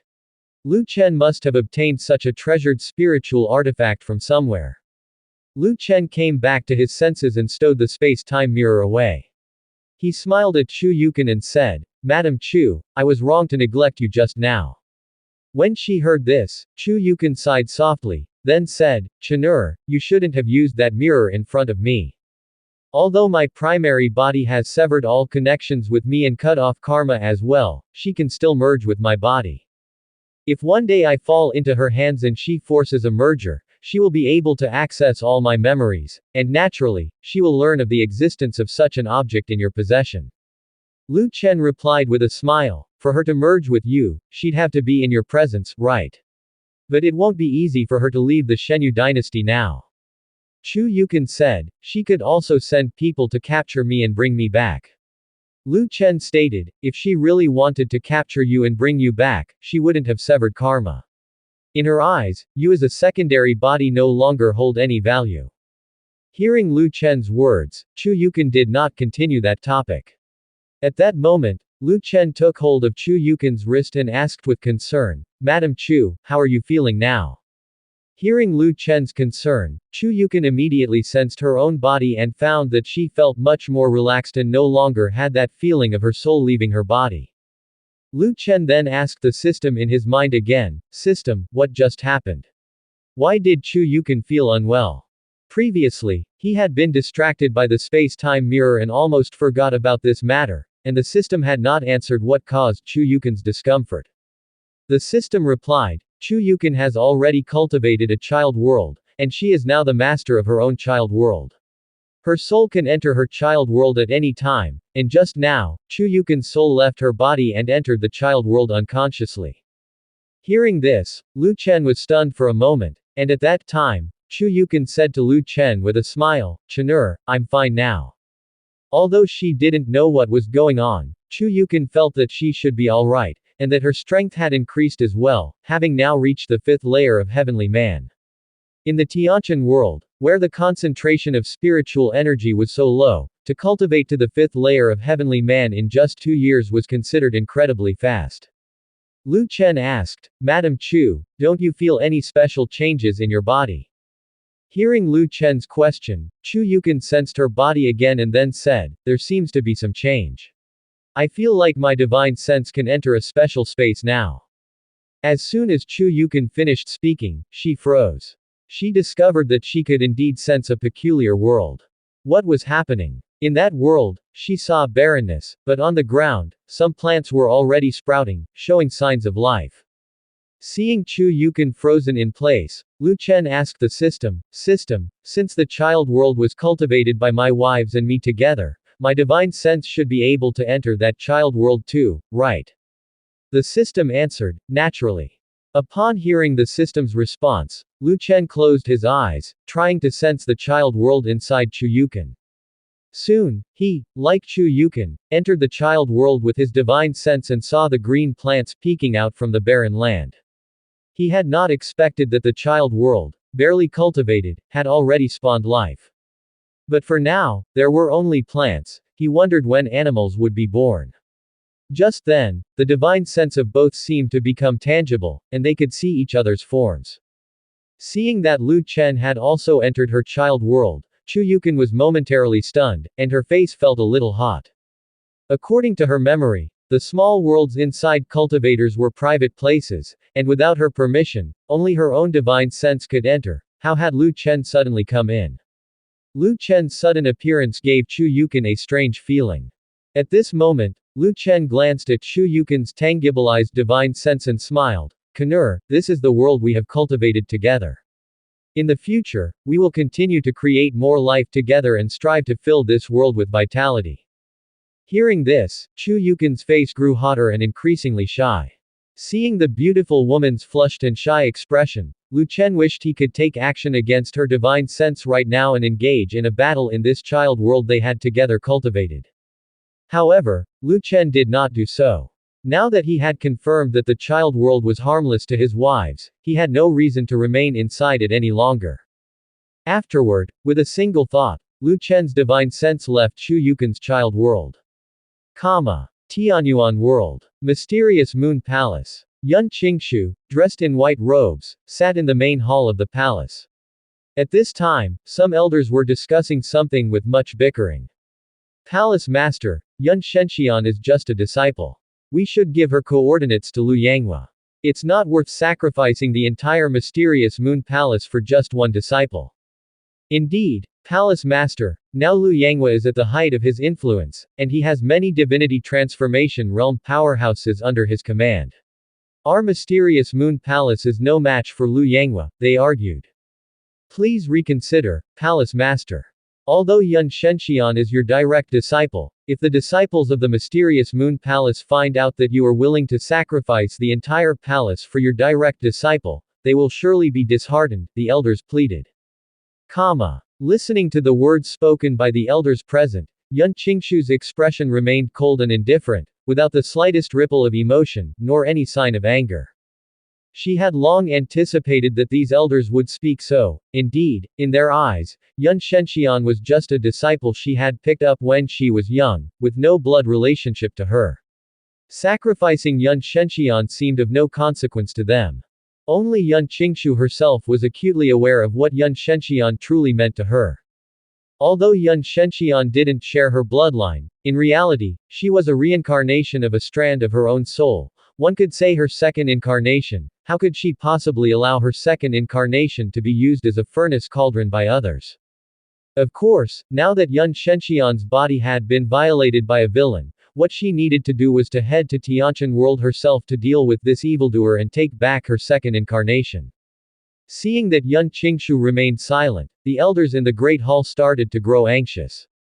In their view, if Yun Qingshu were to stubbornly protect Yun Shenxian and refused to hand her over, Lu Yanghua would certainly lead his forces to attack the mysterious Moon Palace and annihilate them.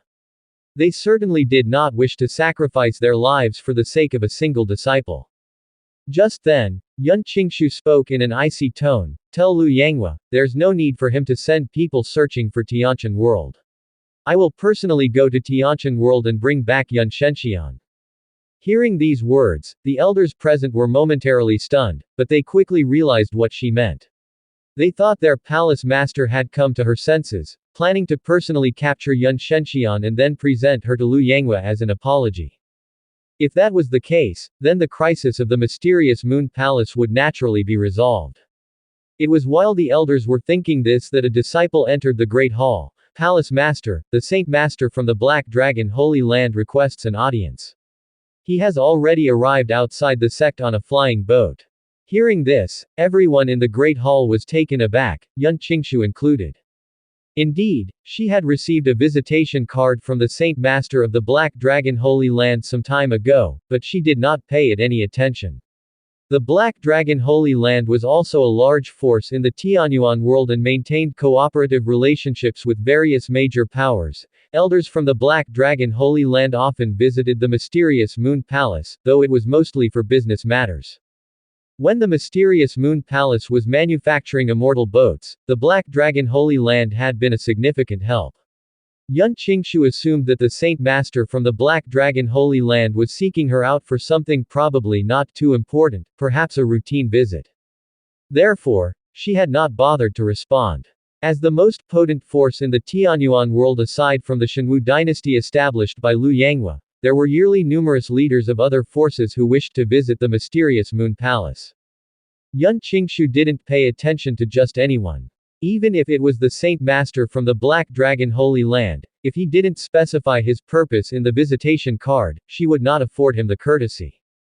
But now, without even a reply to his card, the Saint Master from the Black Dragon Holy Land had made an impromptu visit to the mysterious Moon Palace, clearly indicating that there was something at hand. If it were just a routine visit, the Saint Master would likely not be so direct. After thinking for a moment, Yun Qingshu glanced over the elders in the Grand Hall and then said, "Since we have a visitor, let's conclude this matter here. We shall first welcome our guest and see what brings the Black Dragon Holy Land here this time." With that, Yun Shenxian rose slowly and walked towards the exterior of the Grand Hall. The Black Dragon Holy Land was, after all, a considerable force. Since they had come, it was only right that she, as the palace master, personally received them. Soon after, Yun Qingshu, leading the elders of the mysterious Moon Palace, went outside the Great Hall to welcome Yin Zhengye. Yin Zhengye, from atop the flying boat, glanced at Yun Qingshu and her entourage before speaking directly. "Palace Master Yun, my unscheduled visit is indeed inappropriate, and for that, I apologize." Yun Qingshu directly asked, "May I know the reason for Saint Master Yin's visit to the mysterious Moon Palace today?" Yin Zhengye replied with a smile, "Of course, it's a matter of importance. However, this isn't the place for such discussions. As your guest, I trust you wouldn't turn me away at the gates, Palace Master Yun." Yun Qingshu waved her hand, and the next moment, the formation barrier of the mysterious Moon Palace dissolved. Yin Zhengye leapt down from the flying boat. Yun Qingshu said tersely, "Please, Saint Master Yin." Yin Zhengye politely responded, "After you." The group from the mysterious Moon Palace and some elders accompanying Yin Zhengye then re-entered the main palace hall.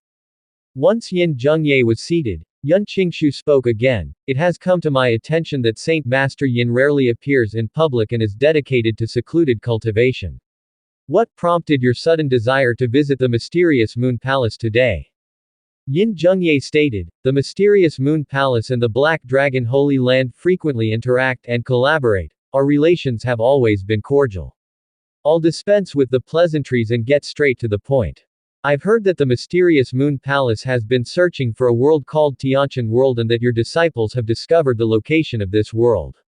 Coincidentally, the Black Dragon Holy Land is also seeking this world. I wonder if Palace Master Yun would be willing to share the celestial navigation map location with us. If you are willing to provide us with the Tianqian coordinates, the Black Dragon Holy Land will be at your service should the mysterious Moon Palace need assistance in the future. Upon hearing Yin Zhengye's words, those from the mysterious Moon Palace were startled. Why, aside from Lu Yanghua, is now even the typically low-profile Black Dragon Holy Land interested in Tianqian World? What exactly exists within Tianqian World? Yun Qingshu looked at Yin Zhengye with a cold expression and inquired, Saint Master Yin, I'm curious. What is it about Tianqian World that makes it worth such a significant favor from you? Yin Zhengye had anticipated that Yun Qingshu and the rest would definitely ask this question. After all, if the Black Dragon Holy Land was interested in Tianqian World, it could very well be because of some precious treasure. The more the Black Dragon Holy Land valued Tianqian World, the less likely it was that mysterious Moon Palace would reveal the coordinates of Tianqian World. Yin Zhengye then laughed and said, I am not afraid to be the subject of laughter, but in my younger years, I shared a fleeting relationship with a fairy. After she left me, she gave birth to a son. Using some special methods, I have determined that my child is in Tianqian World, and I wish to personally go and bring him back. Upon hearing Yin Zhengye's words, the elders of the mysterious Moon Palace immediately looked at him with strange glances. They had always thought Yin Zhengye was someone who placed all his thoughts on cultivation and had forsaken all love, a cultivation fanatic. They had not expected Yin Zhengye to have had a romantic history. However, whether what Yin Zhengye said was true was uncertain. There might also be some treasure in Tianqian World, and Yin Zhengye might have deliberately said so to prevent the people from the mysterious Moon Palace from being suspicious. Yun Qingshu fell silent for a moment before saying, I can give the coordinates of Tianqian World to the Black Dragon Holy Land. Upon hearing this, everyone present was stunned. The elders of the mysterious Moon Palace did not understand why Yun Qingshu would so easily give away the coordinates to someone else. She had just previously refused to give the coordinates to Lu Yanghua, yet as soon as someone from the Black Dragon Holy Land arrived, she handed over the coordinates of Tianqian World to Yin Zhengye. Yin Zhengye and his group were also surprised that Yun Qingshu agreed so readily. They had initially thought that Yun Qingshu would haggle with them, but no sooner had they spoken than Yun Qingshu agreed. She agreed so quickly that Yin Zhengye felt all the words he had prepared were for naught. After coming back to his senses, Yin Zhengye laughed and said, Then I must thank Palace Master Yun. I wonder what conditions Palace Master Yun has. Yun Qingshu said indifferently, the Black Dragon Holy Land has always had a good relationship with mysterious Moon Palace, such a minor matter is hardly worth mentioning. Yun Qingshu just wanted to know why the Black Dragon Holy Land was going to Tianqian World. She naturally did not believe the story about Yin Zhengye having a son in Tianqian World. Since the Black Dragon Holy Land was unwilling to tell the truth, even if she exposed Yin Zhengye and continued to question him, it was highly likely that Yin Zhengye would not reveal the true reason the Black Dragon Holy Land was going to Tianqian World. So, asking was pointless. Since she was also going to Tianqian World eventually, and Yin Zhengye was going as well, once Yin Zhengye arrived at the Black Dragon Holy Land, they would naturally find out the true purpose of the Black Dragon Holy Land's visit to Tianqian World. If there was indeed something in Tianqian World that could pique her interest, she could also make a move to snatch it. Only by casting a long line could one catch a big fish. After hearing Yun Qingshu's words, Yin Zhengye laughed and said, How could that be acceptable? Mysterious Moon Palace has done such a great favor for me, I should be thanking the mysterious Moon Palace. Whatever conditions Palace Master Yun has, please state them. Yun Qingshu immediately took out a scroll and threw it toward Yin Zhengye. As the scroll flew in front of Yin Zhengye, Yun Qingshu said, Holy Land Master Yin, mysterious Moon Palace was able to locate Tianqian World, largely thanks to the Black Dragon Holy Land's assistance in manufacturing those immortal boats for Mysterious Moon Palace. Without those immortal boats, Mysterious Moon Palace couldn't have found Tianqian World in such a short time. We can consider ourselves even. Yin Zhengye caught the scroll and, upon opening it, a starry sky pattern appeared in the room, and everyone in the hall felt as if they were in the midst of the cosmos. After briefly scanning the coordinates of Tianqian World, Yin Zhengye put away the scroll and once again exclaimed his thanks, "Thank you, Palace Master Yun. Should there be a need for the Black Dragon Holy Land in the future, Palace Master Yun can send someone to notify me at any time." With that, Yin Zhengye stood up. "I won't disturb Palace Master Yun any longer." Seeing Yin Zhengye's haste, Yun Qingshu asked nonchalantly, "Holy Land Master Yin isn't worried that the star chart I gave you has fake coordinates?" Yin Zhengye smiled and replied, "Coordinates to a lower realm are of no great consequence, Palace Master Yun, you wouldn't attach too much importance to them." "Well then, I will take my leave first. After retrieving my son, I will surely bring him to visit and express our thanks." With these words, Yin Zhengye turned and left the hall, bringing the elders of the Black Dragon Holy Land with him. Once the people from the Black Dragon Holy Land had left, the elders in the Great Hall started speaking one after another. "Palace Master, why did you directly give the map of Tianqian World to the Black Dragon Holy Land?" "Palace Master, the Black Dragon Holy Land is so determined to obtain the location of Tianqian World, surely because there must be some treasure in Tianqian World. By telling the Black Dragon Holy Land the location directly, aren't you just handing over the treasure to them?"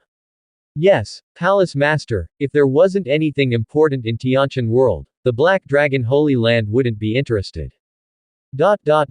Listening to what the elders had to say, the chill emanating from Yun Qingshu instantly erupted, and in an instant, the entire hall was enshrouded in ice.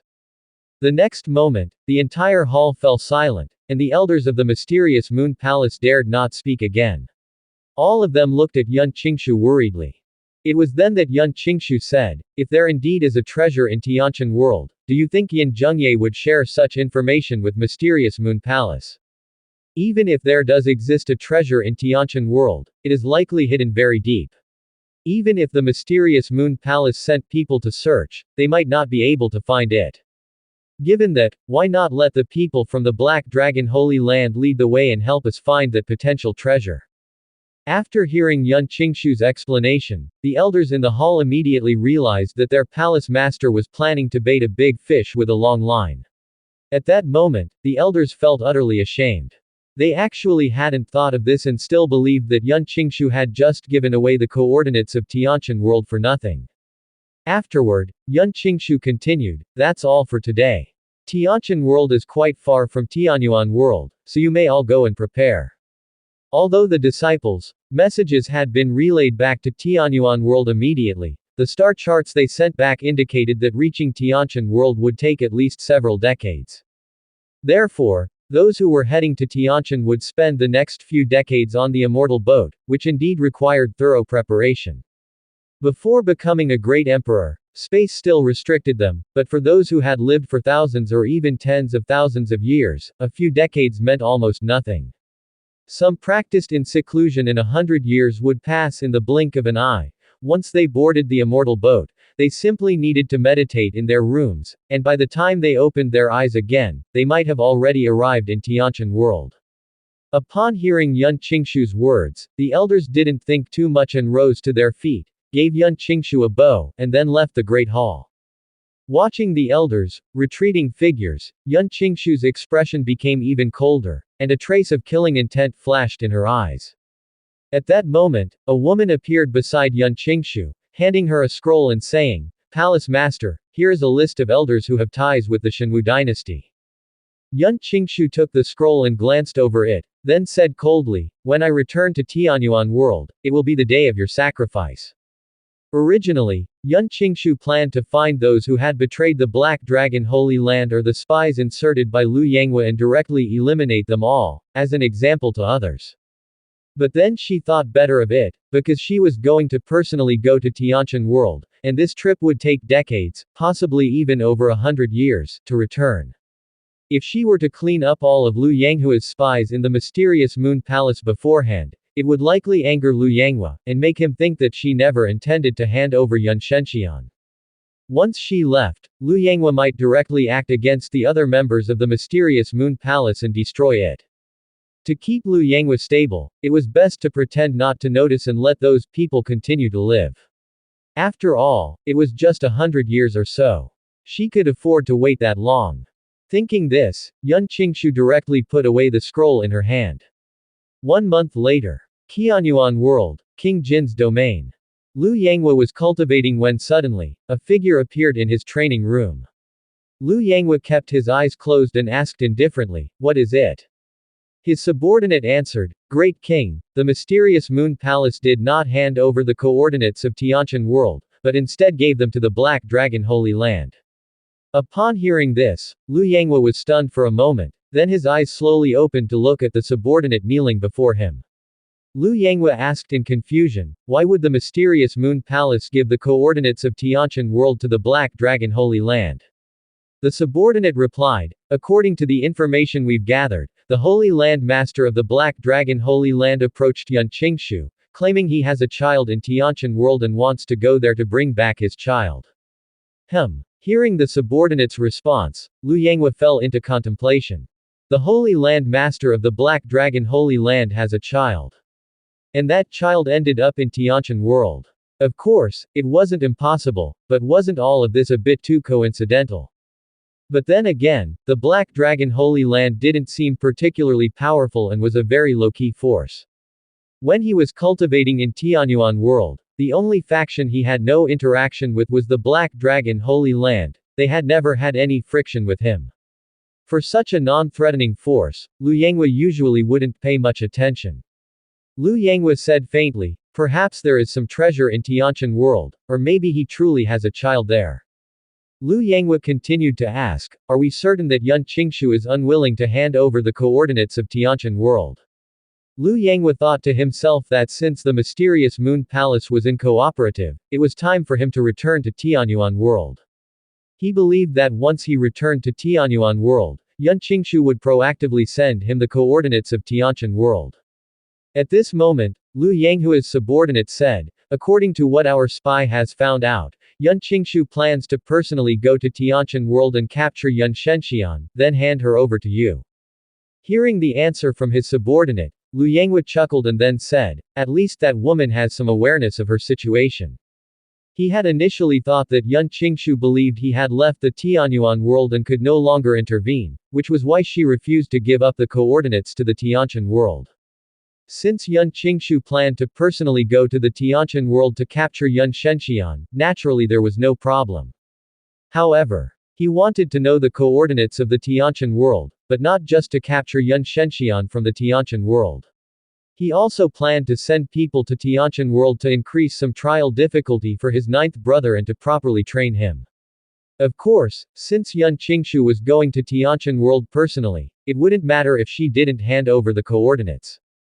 The people with Yan Qingshu would send back their location in real time, and by then, they could send someone to quietly follow behind Yan Qingshu's immortal boat to Tianqian World. Thinking this, Liu Yanghua's lips curved slightly, and he then muttered to himself, "Ninth brother, I hope you will be satisfied with the surprise elder brother has prepared for you." Misty World. Linggu Sect, Meeting Hall. In the hall, there were many new faces. Previously, the Linggu sect did not have so many cultivators in the Genesis realm, but now their number had doubled compared to the past. Zhang Hongye glanced around at the attendees and was about to say something when an elder stood up and said, "Sect Master, now that the 3 major powers have divided the Misty World among themselves, we should consider our next move." Following that, another elder also spoke up. "Yes, Sect Master, looking at the current situation, sooner or later we will clash with either the 10,000 Immortal Sect or the Misty Immortal Sect. Since that is the case, we should be prepared in advance." Then, several more elders suggested that the Linggu sect should take action. They said as much, but none of them proposed what exactly they should do or how. They just felt that the situation was very dangerous, with the Linggu sect being at the tail end and possibly being wiped out by a coalition of the Misty Immortal Sect and the 10,000 Immortal Sect at any moment. Hadn't their three powers previously formed a strong alliance and cleared away the small fry?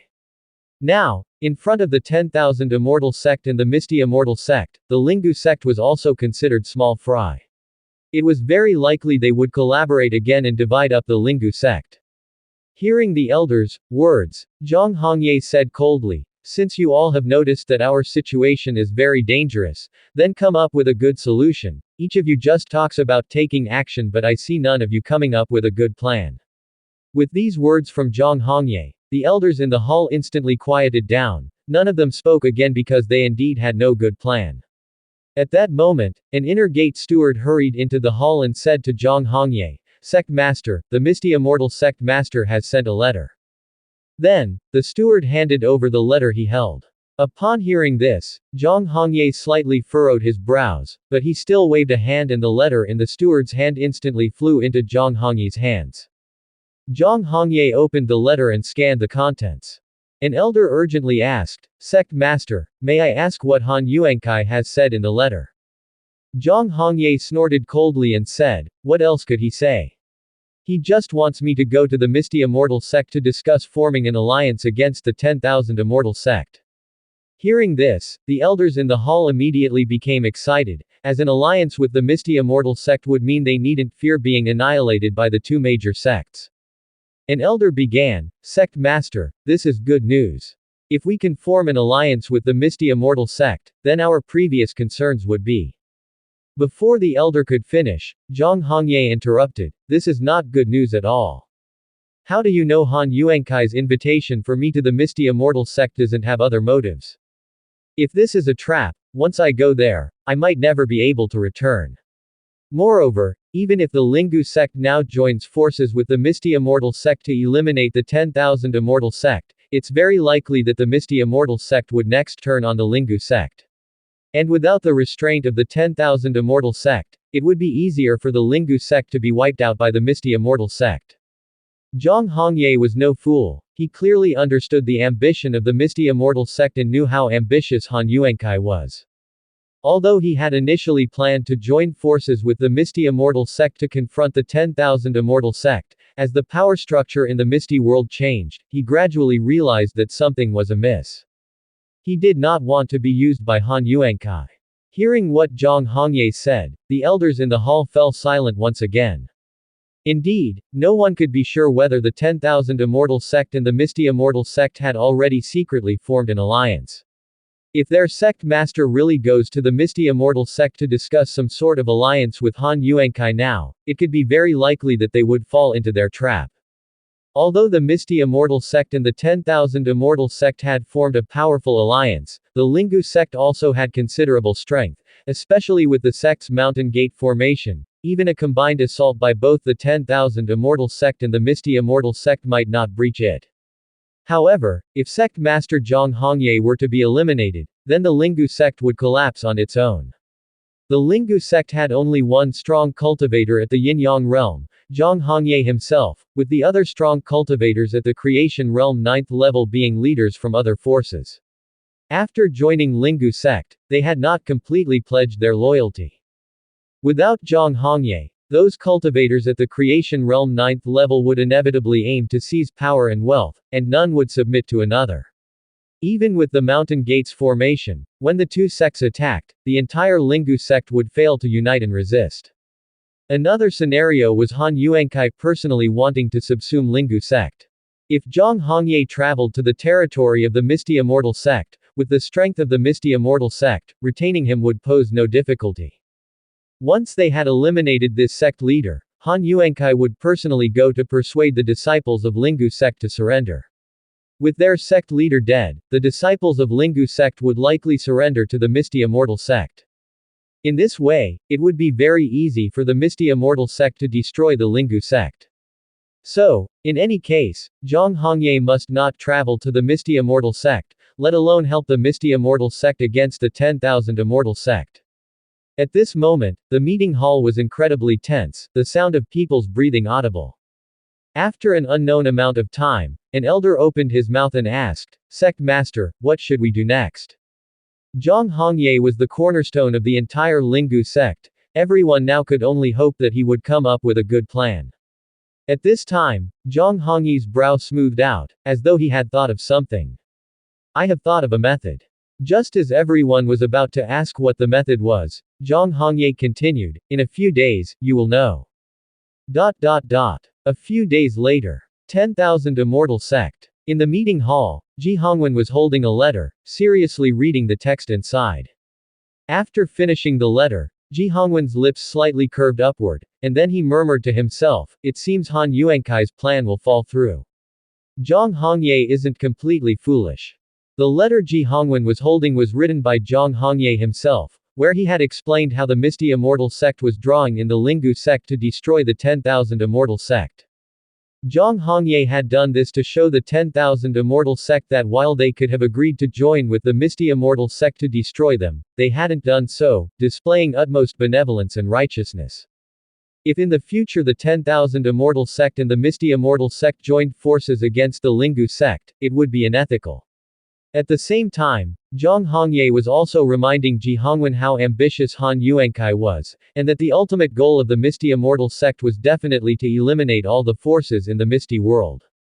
Once all forces in Misty World were eliminated, when the restrictions of Misty World lifted, the entire Tianqian world would belong solely to the Misty Immortal Sect, making them a power to reckon with eventually.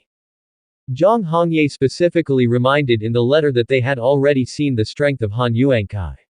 If either the 10,000 Immortal Sect or the Lingu Sect faced the Misty Immortal Sect alone, they were likely not strong enough to compete.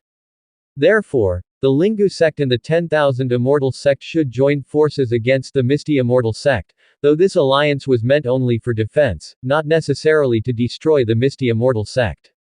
Through Zhang Hongye's letter, Ji Hongwen also realized that Zhang Hongye wanted to maintain the independence of the Lingu Sect and serve as a buffer between the two great sects. Whichever was the stronger would make the Lingu Sect lean towards the relatively weaker, maintaining stability in the Misty World. Once they entered the Tianqian world, the Lingu Sect might adopt this strategy of balance, indeed maintaining a balance between the three major powers. Although the Misty Immortal Sect was strong, they did not have the absolute power to eliminate both the 10,000 Immortal Sect and the Lingu Sect at the same time. Seeing the Lingu Sect and the 10,000 Immortal Sect growing closer, Han Yuankai naturally would not dare to act rashly. Given Zhang Hongye's proposal, Ji Hongwen had no reason to refuse. He now only needed to continue stalling until the restrictions of Misty World lifted, and the 10,000 Immortal Sect could enter Tianqian World and regroup with their master. Subsequently, Ji Hongwen wrote a letter to Zhang Hongye, agreeing to ally with Lingu Sect. Of course, this alliance was only on the surface and not meant to join forces to attack anyone. In fact, it was just to show the Misty Immortal Sect. The alliance between the two great powers served as a warning to the Misty Immortal Sect and Han Yuankai that their combined strength now surpassed that of the Misty Immortal Sect, which should not make any rash moves or harbor improper ambitions. Soon, the news of the alliance between the Lingu Sect and the 10,000 Immortal Sect spread throughout the entire Misty World. Upon hearing that the Lingu Sect and the 10,000 Immortal Sect had allied, Han Yuankai showed no emotional fluctuation, as he seemed to have anticipated this alliance between them. Misty World. Misty Immortal Sect. Atop a mist-shrouded mountain, there lay a tranquil bamboo forest and within it, a bamboo house. Right now, outside the bamboo house, a person was reporting on the alliance between the Lingu Sect and the 10,000 Immortal Sect. After hearing the elder's report, Han Yuankai, who was meditating, opened his eyes. His face bore no expression, as if he didn't care at all about the alliance between the Lingu Sect and the 10,000 Immortal Sect. At this moment, the elder at the door asked, Sect Master, what do you think we should do next? Hearing this question, Han Yuankai indifferently said, no need, once the prohibitions in the Misty World disappear and my divine power matures, even if these two major forces form an alliance, they will still not be a match for the Misty Immortal Sect. Let them live a few more years.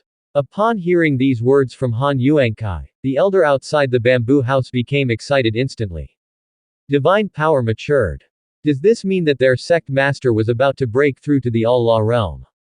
Once their sect master broke through to the All-Law realm, the 10,000 Immortal Sect and Lingu Sect would be as easy to crush as ants.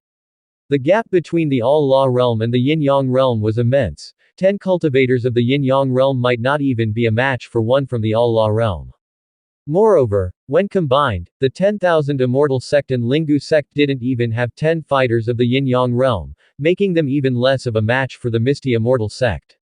At this moment, Han Yuankai thought about the disciples he had sent. They should have already found the 2 direct disciples of Su Hanyan. All he needed was for the prohibitions in the Misty world to disappear, and he would immediately enter the Tianqian world, using these 2 women as his furnace cauldrons to cultivate the heaven-seizing divine power. Once he could control the heavenly Tao of the Tianqian world or merge his consciousness with the Tianqian world, breaking through to the Allah realm would be very easy. Typically, every world has its own heavenly Tao, and controlling it without the power of the returning ruin realm is very difficult. However, the Tianqian world is an incomplete world. He didn't need to cultivate to the level of the returning ruin realm. He only needed the women of the Tianqian world as the medium, then deceive the heavenly Tao of the Tianqian world, and seize the opportunity to control the entire Tianqian world. That was the so-called heaven-seizing divine power. Of course, the women used as his furnace cauldrons were likely to die from the overwhelming power of the heavenly path. That's why he wanted those 2 direct disciples of Su Hanyan. First, they were natives of the Tianqian world. Only a native can serve as a medium to deceive the heavenly Tao of the Tianqian world. Secondly, they had cultivated the techniques of the Misty Immortal sect and possessed certain talents. Upon their return to the Tianqian world, their strength was bound to improve faster than that of others there. By now they had probably reached the Unity realm. Although the Unity realm wasn't considered true cultivators yet, they were still stronger than the ordinary people in the Tianqian world, and they could help him sustain a bit longer while he was cultivating the heaven-seizing divine power. Therefore, he must obtain those 2 direct disciples of Su Hanyan, even if it meant falling out with her. He would use those 2 female disciples as his furnace cauldrons. Time flew by and several years had passed in the blink of an eye. Daxia Dynasty, Yan County. Wind Cloud Palace. Lu Chen lay on Mu Zixuan's jade legs, gazing at her beautiful face. Mu Zixuan had matured by now, her bearing even more distinctly feminine.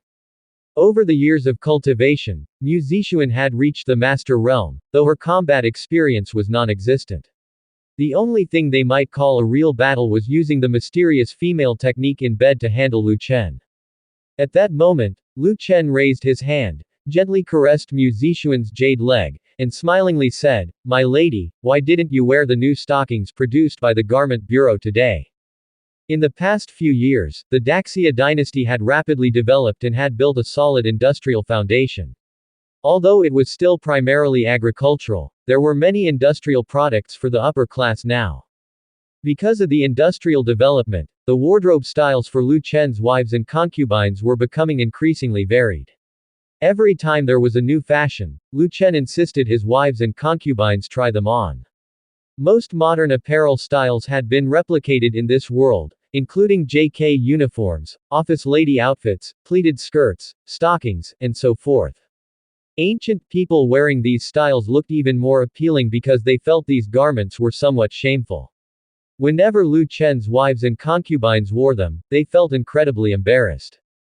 Seeing his women in such bashful states always made Lu Chen feel particularly wild. After hearing Lu Chen's words, Mu Zixuan's cheeks flushed slightly before she said, "If your majesty wishes to see it, I will put it on right now." Lu Chen smiled slightly and said, "No need, I will lie down for a while." As his voice fell, Lu Chen closed his eyes, seemingly enjoying this comfortable moment immensely. After a while, Lu Chen spoke up again and asked, "By the way, how are Feng and the others doing with their studies lately?" All of Lu Chen's children had reached the age for reading and writing. Lu Chen usually handed over the education matters to Mu Zixuan and had arranged specific courses for each of them. Hearing Lu Chen's question, Mu Zixuan answered, "They all study quite diligently, and their scores in the most recent tests were all very good, but they don't seem to have much interest in poetry and lyrics." Mu Zixuan's views were rather traditional. After all, she belonged to this era. In her eyes, poetry and lyrics were very important. The imperial palace's children should focus all their attention on poetry and lyrics, rather than learning some strange, unusual knowledge. Even though those things were indeed useful for this world, after all, Lu Chen's children were princes and princesses and needed to be distinct from ordinary people. Hearing Mu Zixuan's words, Lu Chen curiously asked, "Oh. They are not interested in poetry and lyrics. What are they interested in then?" Mu Zixuan replied, "Take Feng Er for example, he especially likes reading some folk novels. I noticed long ago that he has piled up many novels under his bed, although I have never exposed him." Compared to Lu Chen, Mu Zixuan, as a mother, was stricter. In her opinion, Lu Changfeng, at the end of the day, was the crown prince who would become emperor in the future. How could he focus his mind on novels? What can one learn from those novels? It is purely a waste of time. Of course, even though she thought this way, she has never directly exposed Lu Changfeng and has always pretended not to know that Lu Changfeng was reading novels. She hadn't touched the pile of novels under his bed. Hearing Mu Zixuan's words, Lu Chen chuckled and then opened his eyes to look into Mu Zixuan's eyes and said, "It's normal for a child to have their own interests and hobbies. They can't study all day long, they need to relax appropriately.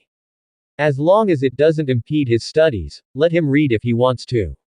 Seeing Lu Chen say this, Mu Zixuan could only reply, "I understand now."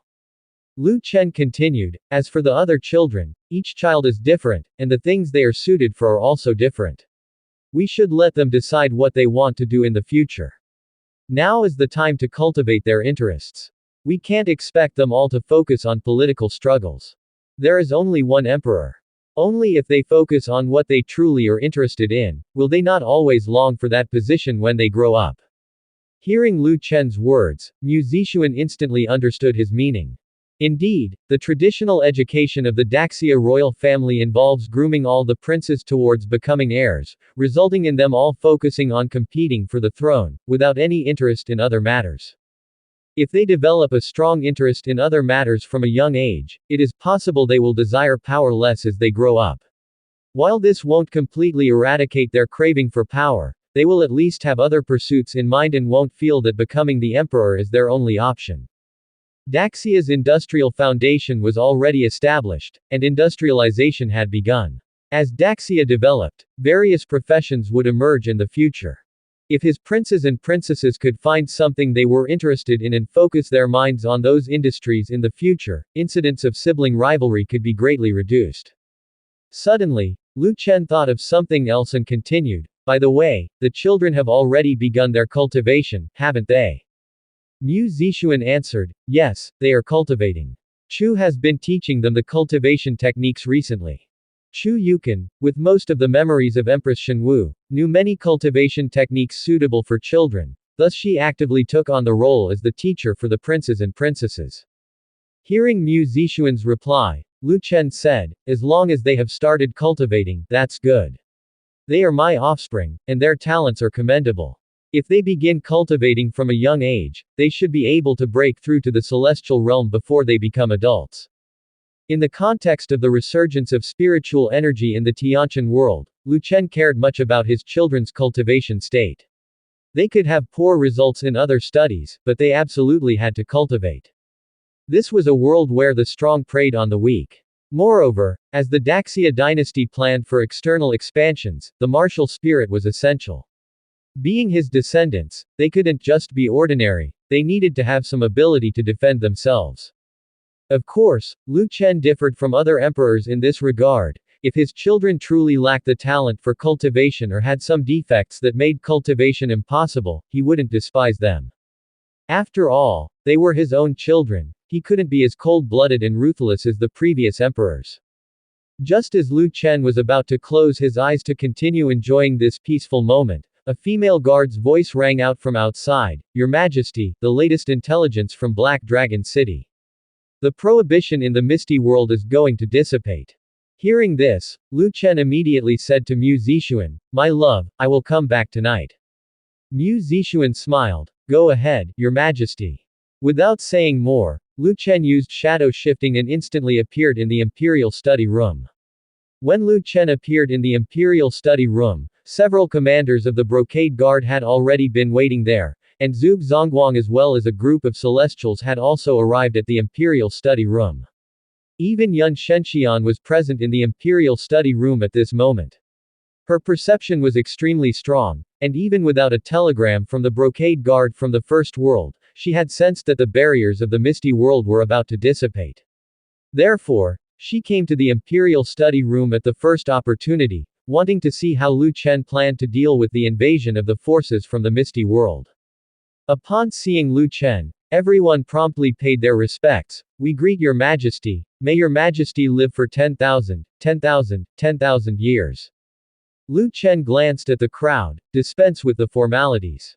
Then, Lu Chen said to Qin Yushan at the entrance of the imperial study room, "Qin Aiqing, immediately notify the officials of the military department to arrive at the Hall of Political Affairs within half an hour for a military conference."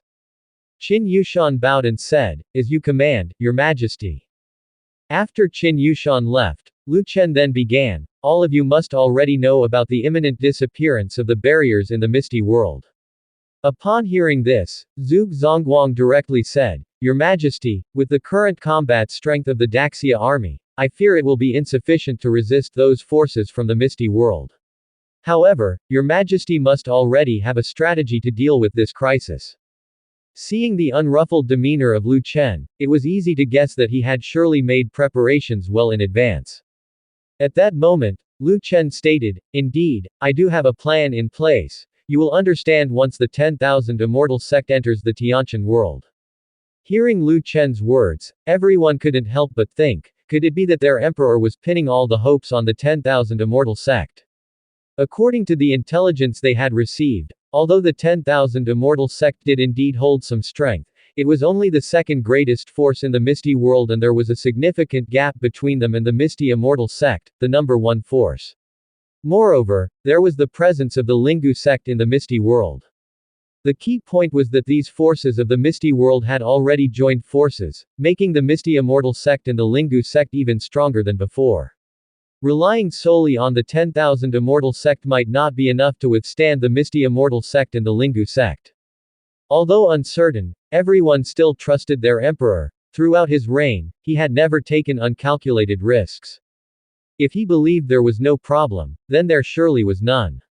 After all, the barriers of the misty world would disappear in just a few days, and soon they would know what trump card their emperor held. In less than half an hour, the military generals and officials of Yan County's military department arrived at the Hall of Political Affairs, and the military conference officially began.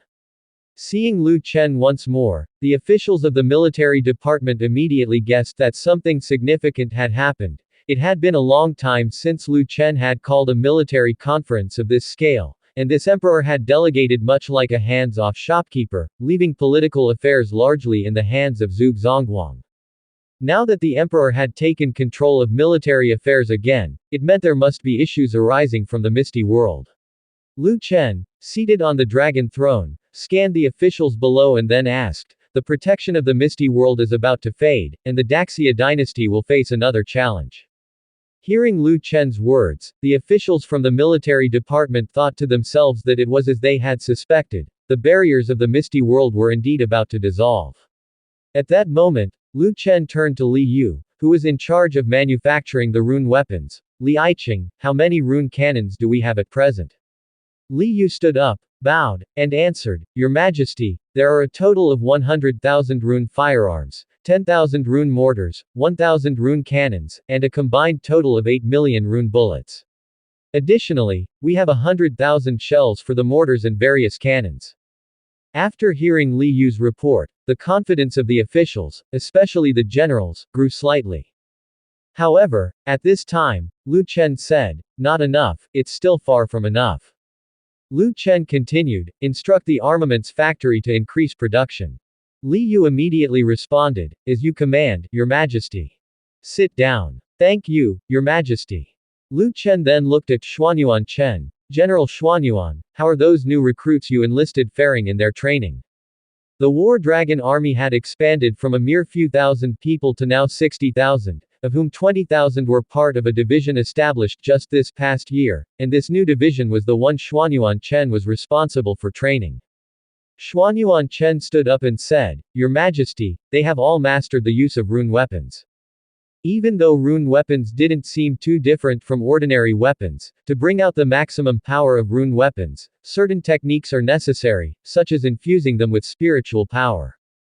Now that the spiritual energy of the Tianqian world had been restored, becoming even more abundant than before, even ninth-rank martial artists could sense the presence of spiritual energy, and they also had the capability to use spiritual power. However, it did take some time to learn. Only when all the soldiers could infuse their rune weapons with spiritual power, could the true strength of the War Dragon army be fully unleashed. After hearing Xuanyuan Chen's report, Lu Chen said, "Very good, now let's discuss the deployment of the troops.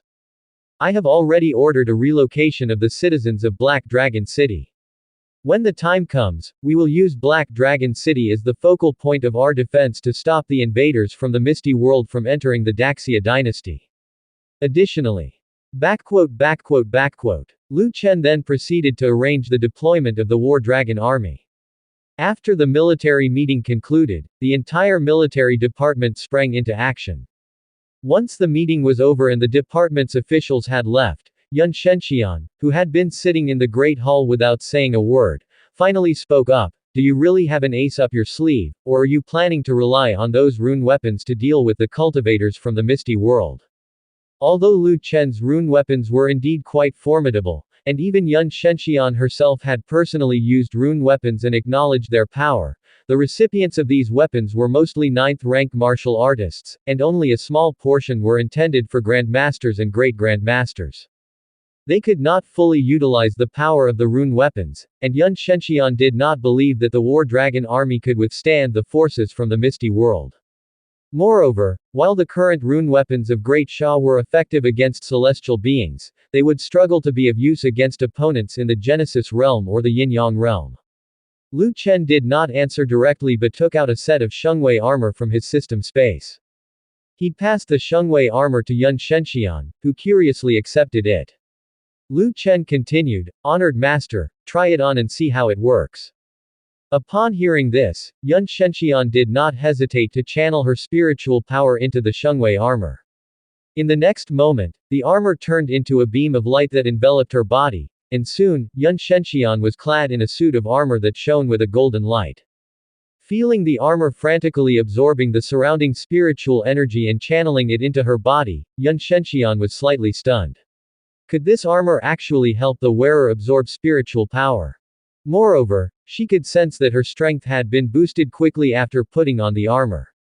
Her current true realm was the Genesis realm, but the moment she put on the armor, she gained strength approaching that of the Yin-Yang realm. An armor that could rapidly enhance someone's realm by a significant level was indeed a remarkable treasure.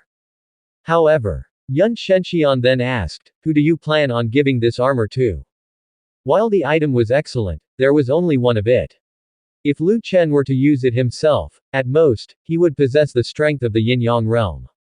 And the strength built up by the armor to the Yin-Yang realm would likely still be less formidable than that of the cultivators from the Misty World. Relying solely on this piece of armor to confront the powers of the Misty World would still prove challenging. As Yun Shenxian was contemplating this, Lu Chen said, "Honored master, this set of armor is for you." Surprised by his words, Yun Shenxian was caught off guard. She had not expected Lu Chen to gift her something so precious. She quickly replied, "This armor is too valuable, and it would be greatly beneficial to you. I cannot accept it." Having said that, Yun Shenxian was about to take off the armor to return it to Lu Chen.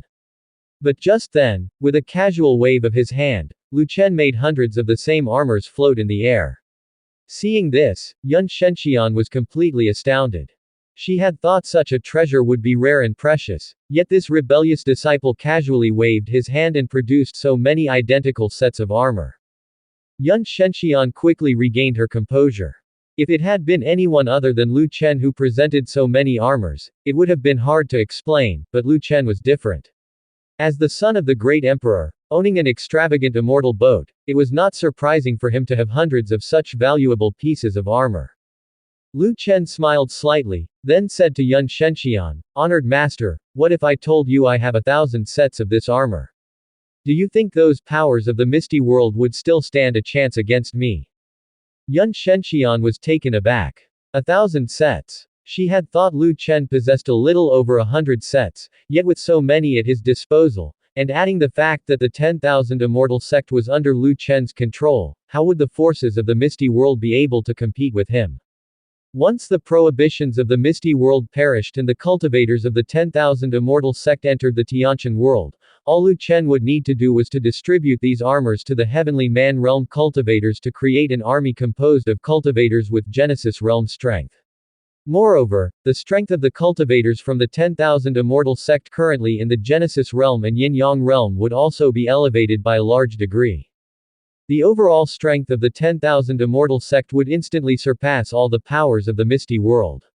The Misty Immortal sect and the Lingu sect wouldn't stand a chance against the Daxia dynasty. So this was Lu Chen's trump card. Lu Chen continued, "Honored master, please keep this armor." Yun Shenxian gave it some thought and decided not to refuse any further. Since Lu Chen had so many Shengwei armors, being short of one set wouldn't matter. Since you already have a plan of action, your master shall not say more. I will return to my cultivation. Alright, master, please go ahead.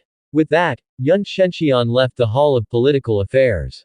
After Yun Shenxian had gone, Lu Chen took out the space-time mirror and directly contacted Ji Hongwen of the 10,000 Immortal sect.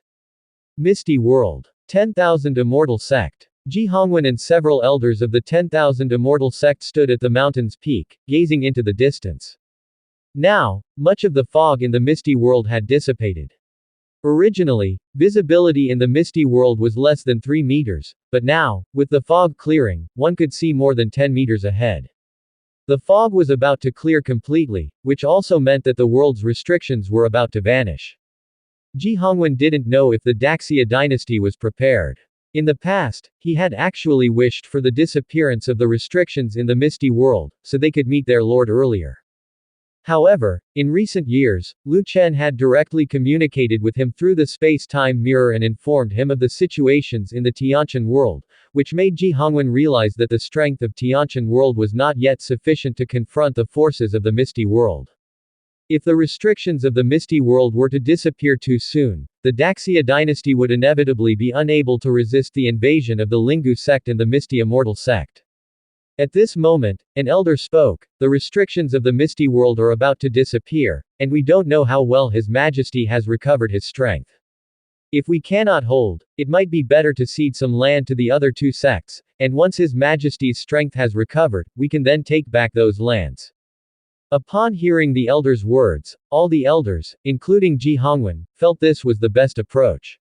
As long as their lord's strength recovered, they could obliterate the Misty Immortal sect and the Lingu sect in the blink of an eye, so there was no need to confront them head-on for now. However, they did not know what their lord thought, as their lord might not be able to swallow this setback. The strong have their pride. Some strong individuals would rather die than forsake their dignity. Just when Ji Hongwen was full of worry, suddenly, they felt fluctuations surrounding them. Just when everyone thought the space was about to collapse, suddenly a projection appeared before them. Seeing that it was Lu Chen, Ji Hongwen quickly led the elders to salute. "We greet your majesty, long live, long live, long live your majesty." Lu Chen said indifferently, "Dispense with the formalities." Ji Hongwen immediately asked, "Your Majesty, the restrictions of the Misty World are about to disappear, and the people from the Lingu sect and the Misty Immortal sect are already prepared to enter Tiantian world." Lu Chen replied indifferently, "I am already aware. I have summoned you mainly to inform you that I've prepared 1,000 sets of spirit armor. Wearing these armors, your strength will increase by a full realm. Once the restrictions of the Misty World dissolve, you must immediately head to Yan County. At that time, I will distribute those spirit armors to the cultivators of the 10,000 Immortal sect." Upon hearing this, Ji Hongwen and the elders were stunned. Spirit armor. What kind of spirit armor can enhance a cultivator's strength by a whole realm? They naturally knew of spiritual artifacts that could enhance strength, as there were many in the cultivation world. However, those capable of enhancing one's strength by a full realm were rare. And their lord mentioned 1,000 sets of spirit armor. Not 10 sets, not 100, but 1,000. With 1,000 sets of such spirit armor, neither the Misty Immortal sect nor the Lingu sect combined could be an opponent for the 10,000 Immortal sect. Where had their lord obtained so many sets of spirit armor? Could it be that they had misheard? At that moment, Ji Hongwen confirmed, Your Majesty, you said it enhances by a full realm. Lu Chen affirmed, yes, those in the heavenly human realm wearing this armor will have their strength elevated to the Genesis realm. Those in the Genesis realm, after wearing it, will reach the Yin-Yang realm, and so forth. At these words, Ji Hongwen and the present elders were stunned. It indeed was an increase by a full realm. That would mean once Ji Hongwen and Elder Yu Changchen put on this armor, their strength could potentially reach the All-Law realm. Then, how could the Misty Immortal sect and the Lingu sect compete with them? Moreover, the 10,000 Immortal sect had 10 elders in the Genesis realm. If they wore the armors, their strength could rise to the Yin-Yang realm. The Lingu sect and the Misty Immortal sect combined had only 3 Yin-Yang realm cultivators.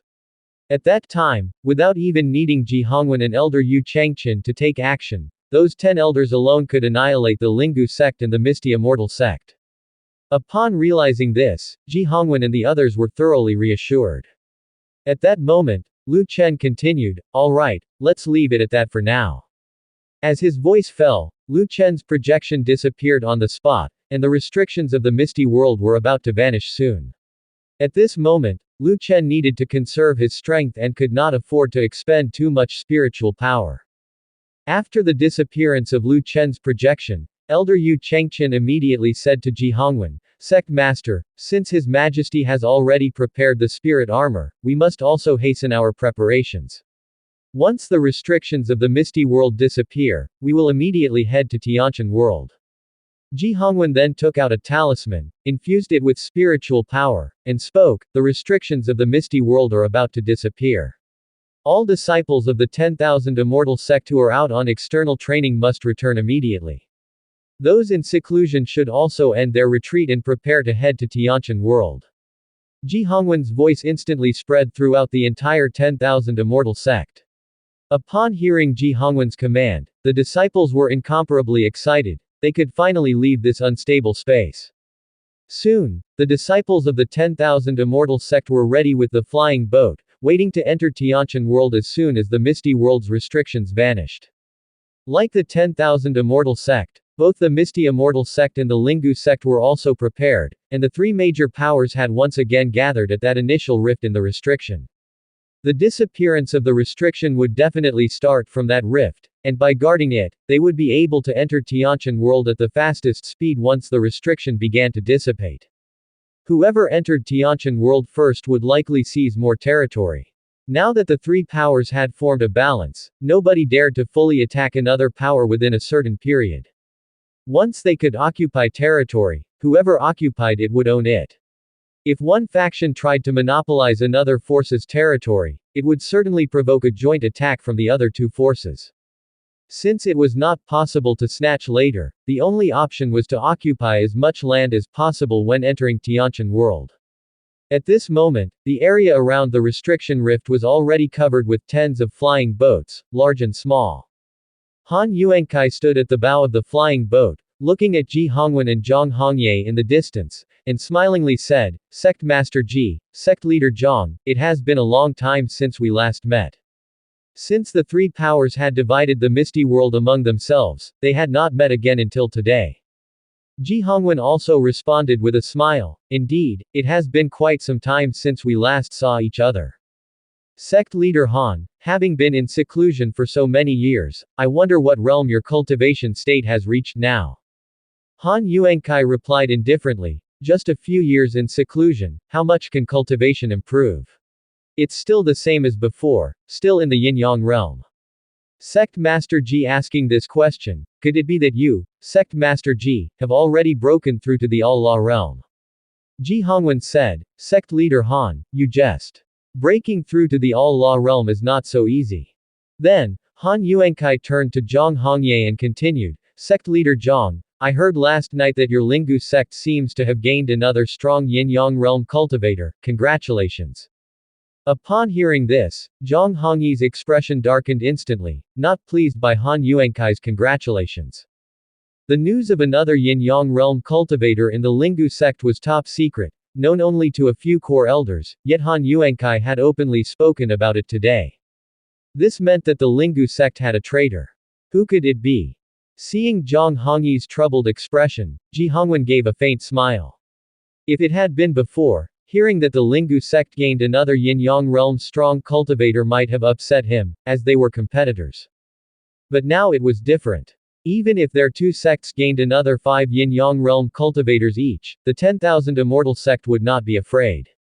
As soon as the Misty World's restrictions disappear, the 10,000 Immortal sect would gain 10 cultivators with the power of the Yin-Yang realm, though the ones enhanced by spirit armor weren't as powerful as genuine Yin-Yang realm cultivators, the sheer number was overwhelming. 10 cultivators of the Yin-Yang realm, even if they only possessed the power of the Yin-Yang realm first layer, could still trap a cultivator of the All-Law realm under the right formation, not to mention those of the Yin-Yang realm. At that moment, Zhang Hongye spoke, "Sect leader Han, the restrictions of the Misty World are about to disappear. To avoid conflict among our disciples after entering Tianqian World, perhaps we should make an agreement in advance." Han Yuankai asked, "Oh. What kind of agreement?" Zhang Hongye said, "Taking cities as markers, whoever first occupies a city will own the surrounding land." Han Yuankai responded, "That's fine with me, but I wonder what sect Master Ji thinks of this proposal." Although Zhang Hongye mentioned using cities as markers, he did not specify how far around a city would belong to them. Once they entered Tianqian World, even if other forces occupied a particular city, the Misty Immortal sect could still contest the surrounding land if it was strategically important. After hearing the two men's conversation, Ji Hongwen said, "Why harm our relations? We still do not know the situation in Tianqian World. Why not wait until we enter Tianqian World, familiarize ourselves with the circumstances, and then sit down peacefully to divide our territorial domains?" Hearing this, Han Yuankai smiled and said, "Sect Master Ji makes a good point. After all, only our three great powers are left in the Misty World now, and that was how we agreed initially. When they had moved against other powers in the Misty World, they had agreed to eventually divide Tianqian World. Of course, at that time, they each had their own hidden agendas, but as the three great powers grew bigger and stronger, a new balance was formed, and none of their secret schemes could be realized. Since the three great powers were still around, they might as well sit together and divide the territorial domains as previously agreed. At that moment, Zhang Hongye said, "I too have thought about peacefully dividing the land of Tianqian World. However, the spiritual energy of Tianqian World has only just revived, and the concentration of spiritual energy varies from place to place. It is difficult for me to believe that we would be able to divide our domains completely fairly and justly when the time comes. If that's the case, then we might as well rely on our own abilities." Sitting together to divide up spheres of influence was a difficult task to come to a consensus on, and it was even less beneficial for the weaker party. Although Lingu sect now had one more Yin-Yang realm cultivator, matching the number of powerhouses in Misty Immortal sect and 10,000 Immortal sect, their overall strength was still less than these two sects. Once they entered Tianqian World, once they sat down to divide the spheres of influence, those two sects could very likely join forces, reducing Lingu sect's sphere drastically and allocating them regions poor in spiritual energy. Rather than sitting down to divide the territories, it was better to occupy them oneself, which could potentially result in seizing more land rich in spiritual energy. Although their overall strength was not as great as the other two sects, Lingu sect had many disciples. Taking over more cities first was not too difficult for them. Seeing Zhang Hongye reluctant to sit down and divide the influence, Han Yuankai said at this time, "Sect leader Zhang, now that only our three sects remain in the Misty World, and both of our sects have decided to amicably divide the spheres of influence, it seems somewhat inappropriate for Lingu sect to disagree, doesn't it?" Hearing Han Yuankai's words, Zhang Hongye's eyebrows furrowed. He naturally caught the threat in Han Yuankai's tone, which implied that if Lingu sect did not agree, then 10,000 Immortal sect and Misty Immortal sect would no longer include Lingu sect in their plans. The two sects would join forces and split Tianqian World in half. At that moment, Han Yuankai continued to say, "Sect leader Zhang, I know what you are worried about. How about this, after entering Tianqian World, we each send disciples to scout the situation before dividing the spheres of influence, making sure every power gets a share of the land with ample spiritual energy. Although Han Yuankai said this, Zhang Hongye didn't believe that Misty Immortal Sect, the strongest power in the Misty world, would agree to divide the territory equally with them. Though Zhang Hongye was reluctant in his heart, it seemed there was no better solution at present, as both Misty Immortal Sect and 10,000 Immortal Sect had agreed to this method of dividing territories. Even if his disciples were sent to occupy lands in Tianqian world, the two sects would join hands to force Lingu sect to relinquish the land they had taken. They could only follow the lead of the two sects for now. Just as Zhang Hongye was preparing to say something, Ji Hongwen spoke up, "Sect leader Zhang, if we let disciples from our respective sects occupy territories in Tianqian world, should friction arise among the disciples, leading to conflicts among the three major powers, it would be unknown how many disciples from our sects would die. Do you really want to see your Lingu sect disciples perish?" Zhang Hongye then said, "Fine, I agree." Seeing that Zhang Hongye had agreed, Han Yuankai revealed a hint of a smile, "Alright, then it's decided." Just as Han Yuankai's voice fell, the mist in the misty world began to dissipate quickly, as if it was being drawn away by Tianqian world. All the present were silent witnesses to this scene. The absorption of the mist by Tianqian world signified that the restrictions were about to vanish, and soon they would be able to enter the Tianqian world. After a while, the space of the misty world began to churn, and vortexes appeared from time to time, sucking in the disciples of the three major powers. The space of the misty world became increasingly unstable at this moment. As the turmoil ended, a new continent appeared before everyone's eyes, and they could now directly see the cities of Tianqian world with their naked eyes. Instantly, the cultivators of the misty world were in an uproar. Fantastic! The restriction has finally disappeared. We no longer have to live in fear of being swept into spatial turbulence. Let's hurry in. Following that, the flying boats of the three major powers flew towards Tianqian world at the same time. However, just at that moment, the flying boats seemed to be restrained by some force, unable to fly forward. They could clearly see the cities of Tianqian world, yet they couldn't directly fly there, which was like a bucket of cold water poured over everyone's heads. At that time, someone shouted, "Look, the disciples of 10,000 Immortal Sect have gone over." The disciples of 10,000 Immortal Sect were especially anxious since they were headed to Yan County to receive Lu Chen's armor, and when they found that the flying boats were unable to move forward, they simply disembarked and made their way to Tianqian world with their physical bodies. And indeed, they managed to get there with their bodies. Seeing that the disciples of 10,000 Immortal Sect had gone over with their physical bodies, disciples from the other forces also quickly jumped off the flying boats, heading straight for Tianqian world. However, just then, an elder of 10,000 Immortal Sect in the Genesis realm suddenly slammed into something invisible, preventing him from reaching Tianqian world. The elder was immediately baffled, as all the disciples of 10,000 Immortal Sect had reached Tianqian world, yet he was the one who couldn't make it.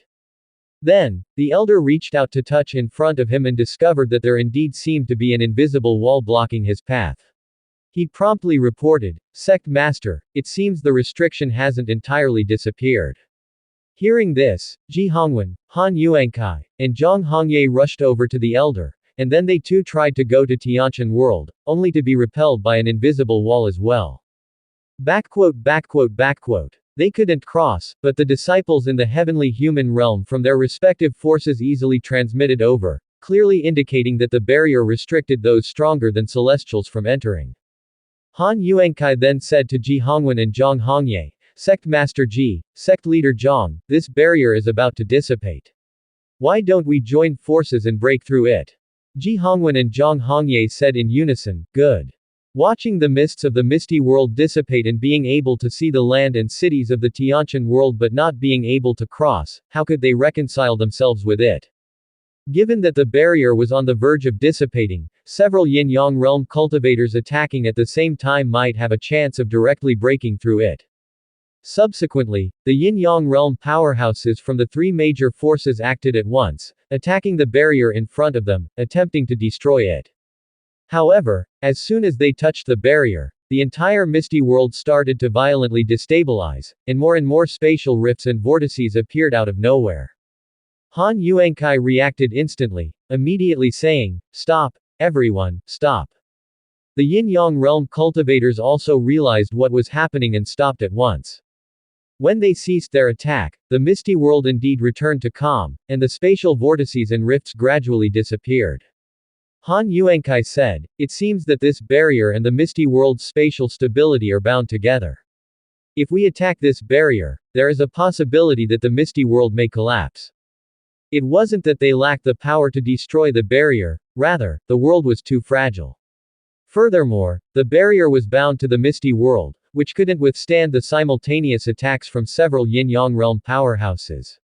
If they were determined to destroy the barrier, the entire spatial structure of the misty world might collapse, and all of them would be swept into the chaos of spatial currents. At that moment, Ji Hongwen released his spiritual power to sense the barrier in front of him and then said, "Even if we don't actively destroy this barrier, it won't last much longer.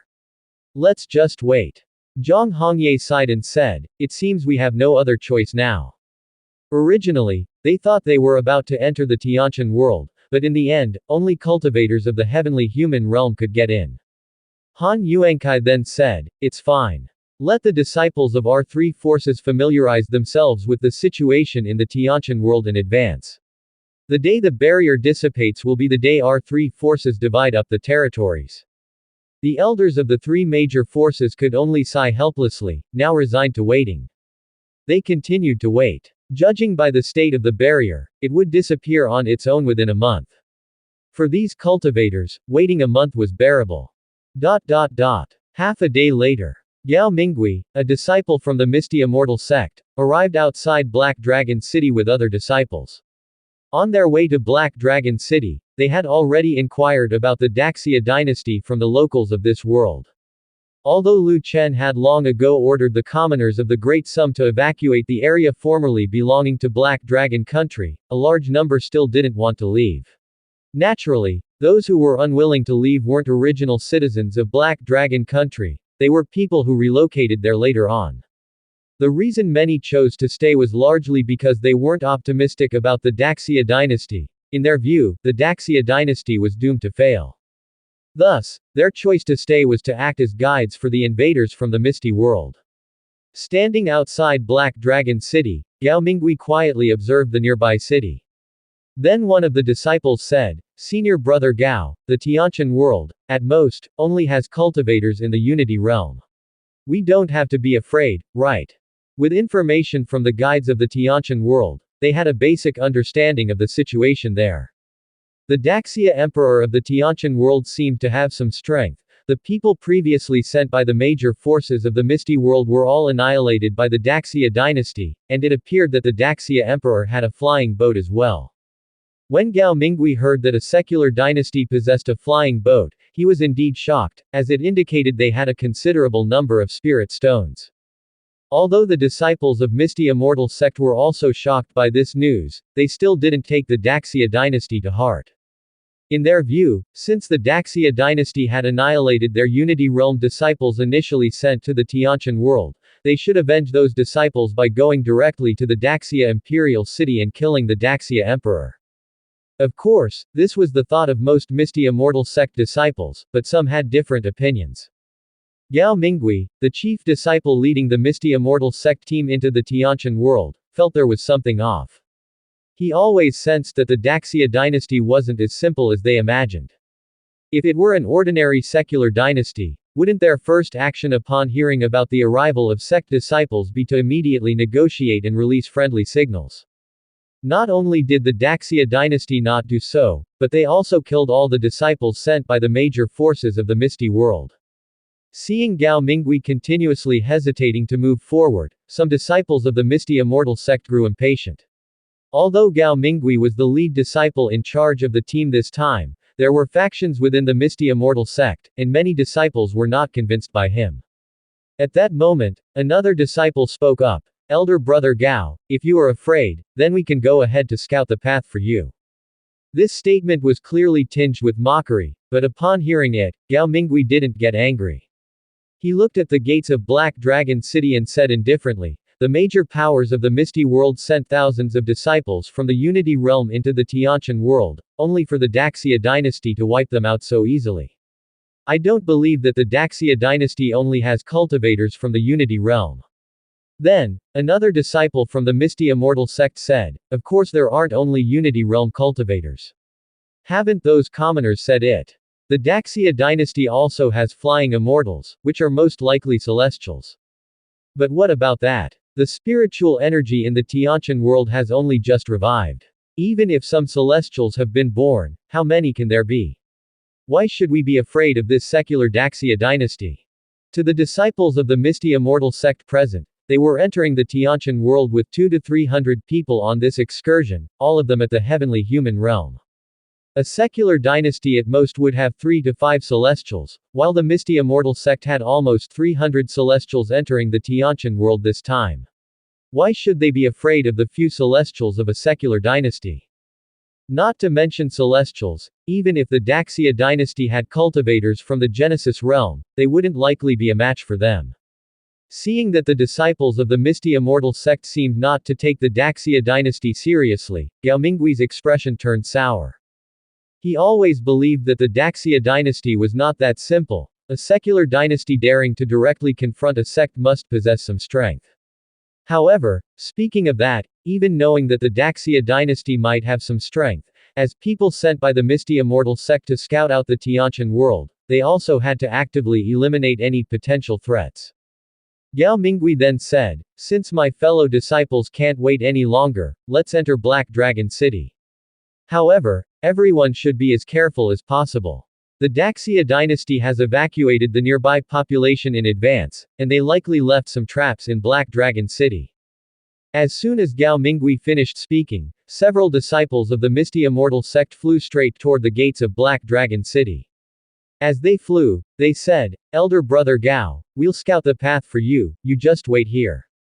Soon, the disciples arrived at the gates, and just as they were about to fly over the city wall, they suddenly discovered that there were already many soldiers on it. However, instead of feeling scared, the disciples burst into laughter. It seems Elder Brother Gao was right, there are indeed traps. Ha ha ha, what kind of trap is this? Mere mortals not even at the Unity realm daring to ambush us. Ridiculous. As they spoke, the disciples were about to attack the Daxia soldiers on the city wall, but at that moment, several loud bangs were heard, and the disciples from the Misty Immortal sect, who were still flying by sword, suddenly seemed to be struck by a severe blow, dropping from the sky one after another. Seeing this scene, Gao Minggui instantly became vigilant and shouted, it's an ambush. Everyone, be careful. Gao Minggui furrowed his brows tightly. It was just as he had thought. The Daxia dynasty really had an ambush here. He was now very curious about what kind of magical weapon the people of the Daxia dynasty used that could instantly cripple a celestial. If the opponents possessed the strength to seriously injure or even kill celestials, under these circumstances, they could no longer continue to view the Daxia dynasty as an ordinary secular dynasty. Just as Gao Minggui's warning sounded, the disciples of the Misty Immortal sect did not become frightened. Instead, they became excited, and a disciple shouted loudly, dare to injure the disciples of the Misty Immortal sect, let's all work together to annihilate these lowlifes. During the conversation, the disciples of the Misty Immortal sect charged straight towards Black Dragon City, completely ignoring Gao Minggui's caution. Gao Minggui, as the chief disciple, had no authority at all. As the disciples of the Misty Immortal sect flew toward Black Dragon City, the sound of horns echoed above, and the next moment, countless rune cannon shells flew towards those celestials. Some celestials, seeing the cannon shells, continued mocking, mortals are mortals, using iron balls to attack us. They probably think we're like mortals, that we could be killed by iron balls. Just as the disciples of the Misty Immortal sect were laughing at the Daxia soldiers throwing iron balls, suddenly a deafening blast was heard, followed by a mushroom cloud rising amidst the crowd. The surrounding disciples of the Misty Immortal sect were injured and killed by the explosion. The bodies of the Celestials were indeed robust. If they had been Unity Realm cultivators, they would have been turned to pieces by the direct hit of rune cannon shells, while some of the Misty Immortal sect disciples, even when hit, had at most lost an arm or a leg. Of course, if one rune cannon shell couldn't kill them, then they just needed a few more. Subsequently, cannon shells rained down from the sky, and mushroom clouds covered the area where the disciples of the Misty Immortal sect were located. Seeing their fellow disciples being blown to pieces, the disciples of the Misty Immortal sect were finally scared. Gao Mingui urgently shouted, "Retreat! Retreat immediately!" The Daxia dynasty possessed weapons of such immense power. Indeed, they were not an ordinary secular dynasty. They must devise a long-term plan and promptly report this matter to the sect. Hearing Gao Mingui's words, the disciples of the Misty Immortal sect no longer resisted and, terrified, hurriedly flew on their swords toward the Misty World.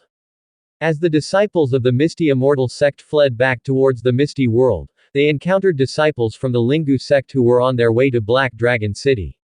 Seeing the disheveled state of the Misty Immortal sect's disciples, the Lingu sect's disciples were stupefied, curious about who could have forced the Misty Immortal sect's disciples to flee in such a sorry state, like dogs that had lost their homes. The leading principal disciple of the Lingu sect immediately approached Gao Mingui and blocked his path. "Gao Mingui, why are you coming back? What happened up ahead?" Liang Choren couldn't help but suspect that the disciples of the 10,000 Immortal sect, who had been the first to enter Tianqian world, might have set up an ambush and launched a surprise attack on the disciples of the Misty Immortal sect, causing them to flee in such disgrace. Gao Mingui glanced at Liang Choren, originally not intending to inform him of the situation with the Daxia dynasty, hoping Lingu sect would also be taught a harsh lesson. But after pondering for a moment, Gao Mingui opened his mouth and said, "Liang Choren, the Daxia dynasty is very strong, we are no match for them. I advise you and Lingu sect to retreat immediately and report the situation of Tianqian world to your sect leader." As soon as he finished speaking, Gao Mingui bypassed Liang Choren and continued retreating towards the Misty World. Watching the Misty Immortal sect's disciples scram in panic, the disciples of Lingu sect stood bewildered in place. Was it just a secular dynasty? Was it the terrifying? The Misty Immortal sect, as the foremost force in the Misty world, was actually afraid of a secular dynasty from an inferior world. At that moment, a disciple approached Liang Choren. "Senior brother Liang, what shall we do now?" Liang Choren did not answer immediately, lost in thought. Then, another disciple spoke up. "I think those guys from the Misty Immortal sect are just bluffing, putting on an act. They definitely don't want us to delve deeper into Tianqian world.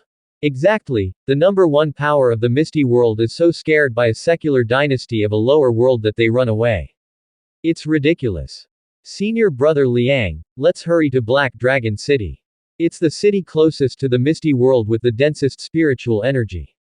If we take Black Dragon City, our sect leader can use it as a reason when dividing territories later on." Liang Choren thought for a moment, seeing some sense in this. He also didn't think the Misty Immortal sect's disciples should be so frightened by the Daxia dynasty. He then said, "Continue moving forward." As the words fell, Liang Choren led the disciples of the Lingu sect toward Black Dragon City. Upon arrival, they discovered over 100 corpses of celestials outside the city gates, identifiable by their clothing as disciples of the Misty Immortal sect.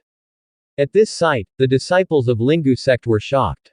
They had assumed Gao Mingui was just bluffing them, only to find that there indeed existed a force in Black Dragon City capable of killing celestials. Seeing the craters all over the ground, the disciples of Lingu sect felt a chill run down their spines. When Liang Choren came to his senses, he hastily said, "Something's wrong, retreat immediately." No sooner had Liang Choren spoken than blue glowing rune cannon shells whizzed overhead. Then, mushroom clouds exploded among the crowd, and, just like what happened to the Misty Immortal sect earlier, the disciples of Lingu sect were killed or injured by the blasts.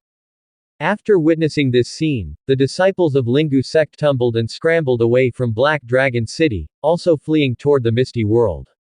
Liang Choren now understood why Gao Mingui had spoken as he did instead of concealing the danger in Black Dragon City. Gao Mingui had intentionally provoked them to make them believe it was all a ruse by the Misty Immortal sect.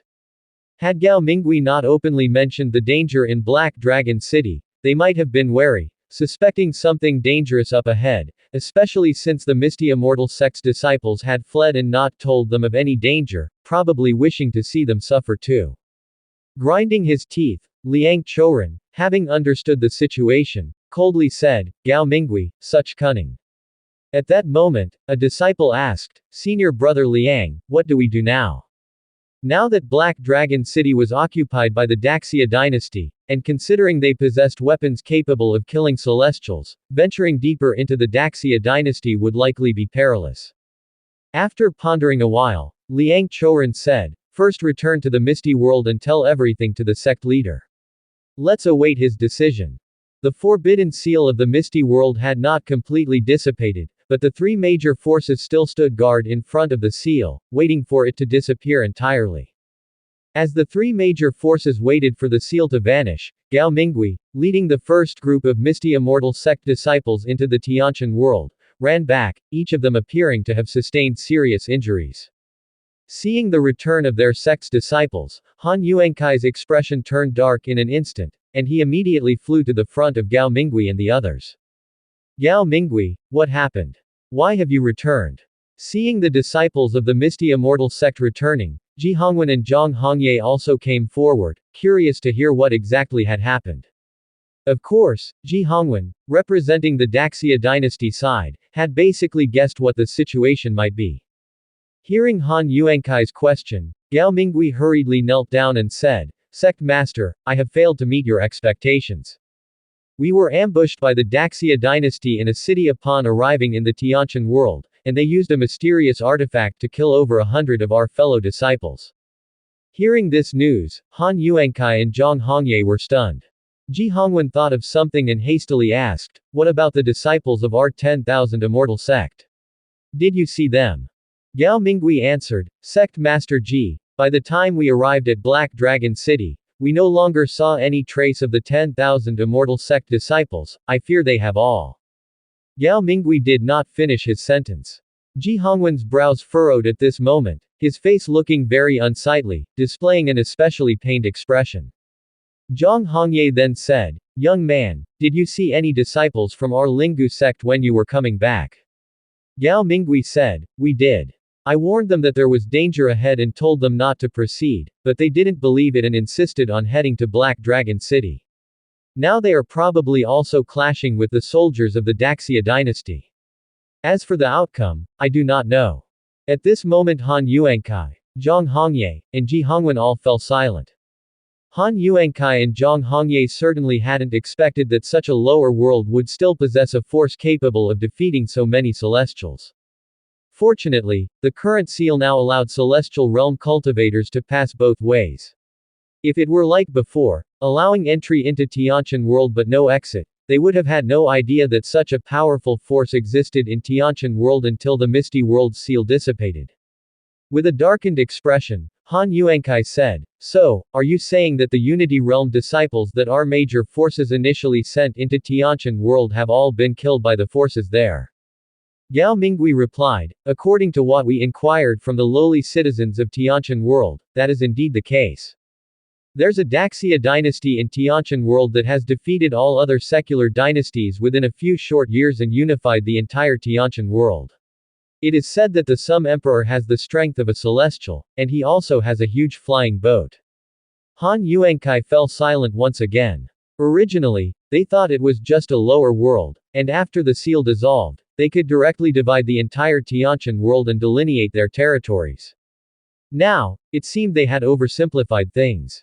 Just then, Ji Hongwen scoffed coldly, Dare to kill the disciples of my 10,000 immortal sect, no matter how formidable that so-called Daxia dynasty is, I shall annihilate it. It's just a lower world after all. Even if they are formidable, they can only give birth to cultivators of the Genesis realm at most. Hearing Ji Hongwen say this, Han Yuankai and Zhang Hongye's expressions relaxed instantly. Indeed, Tiantian world's laws are incomplete, and before the revival of spiritual energy, even celestials were hard to come by. At most, only 1 or 2 cultivators of the Genesis realm could be born. The Daxia dynasty is but a mundane dynasty, not to be feared. At that time, Han Yuankai said to Gao Mingui, Gao Mingui, tell us everything you found out about the Daxia dynasty after you entered Tiantian world. Gao Mingui promptly said, Yes, Sect Master. The current emperor of the Daxia dynasty is only in his 20s. Subsequently, Gao Mingui relayed the information they had gleaned from the talkative locals in Tianqian world to Han Yuankai and the others. After hearing the complete story of Lu Chen's life from Gao Mingui, Han Yuankai and Zhang Hongyi's faces revealed contemplative expressions. At this time, Han Yuankai said, "A waste prince from a lower world who could not possibly have become an emperor, but, after going to his fief, he grew up in such a short time, it seems there is someone behind him." Zhang Hongye said, "The commoners of the Daxia dynasty mentioned they have an immortal. It seems likely that a cultivator from another world has entered Tianqian world, and the Sum Emperor might have risen so quickly with the help of a cultivator from another world." Hearing Zhang Hongyi's words, Han Yuankai immediately thought of Su Hanyan, whose temporary break in the Misty World seal had allowed her brief entry into Tianqian world. Since Su Hanyan had entered Tianqian world, it was also possible that other cultivators had done so during that time. Therefore, it wouldn't be strange if the Sum Emperor had cultivator assistants behind him. However, this also indicated that the Sum Emperor was merely a puppet, and the one truly controlling the entire Daxia dynasty was the cultivator behind the emperor. Realizing this, Han Yuankai and Zhang Hongye no longer considered Lu Chen and the Daxia dynasty a serious threat. In their eyes, they just had to wait for the seal to further dissipate and for Creation Realm cultivators to enter Tianqian world. Then they would be able to easily overthrow the entire Daxia dynasty. Just wait and see from now on. Meanwhile, above Black Dragon City. On board the Fei Hong immortal boat, Lu Chen gazed toward the direction of the Misty World. The mist of the Misty World had completely dispersed, and it was now directly visible from the Tianqian world. The Misty World was not as desolate as imagined. Forests were everywhere, and the environment looked nice. However, there would occasionally be spatial rifts or spatial whirlpools, and those rifts could be seen even from the Tianqian world. Lu Chen muttered to himself, "It seems the Misty World is indeed quite dangerous, no wonder its forces are desperate to enter Tianqian world." The space in the Misty World was unstable, visible distortions to the naked eye. Living there year-round, one might be swept into the spatial chaos and torn to pieces while sleeping. Compared to the Misty World, even though the spiritual energy in Tianqian world was thin, it was safe. As Lu Chen was staring blankly at the Misty World, Bai Qingqing approached him. "Your Majesty, the disciples of 10,000 Immortal Sect have arrived." Nowadays, even though Bai Qingqing already had a child, she still followed Lu Chen everywhere he went. Her child was left in the care of Chu Yukan. Of course, Lu Chen spent most of his time in Yan County, so Bai Qingqing could see her child nearly every day. Bai Qingqing and her child had no barriers between them. Growing up in the imperial palace, a place filled with love, Lu Chen's children were very sensible and did not cause trouble.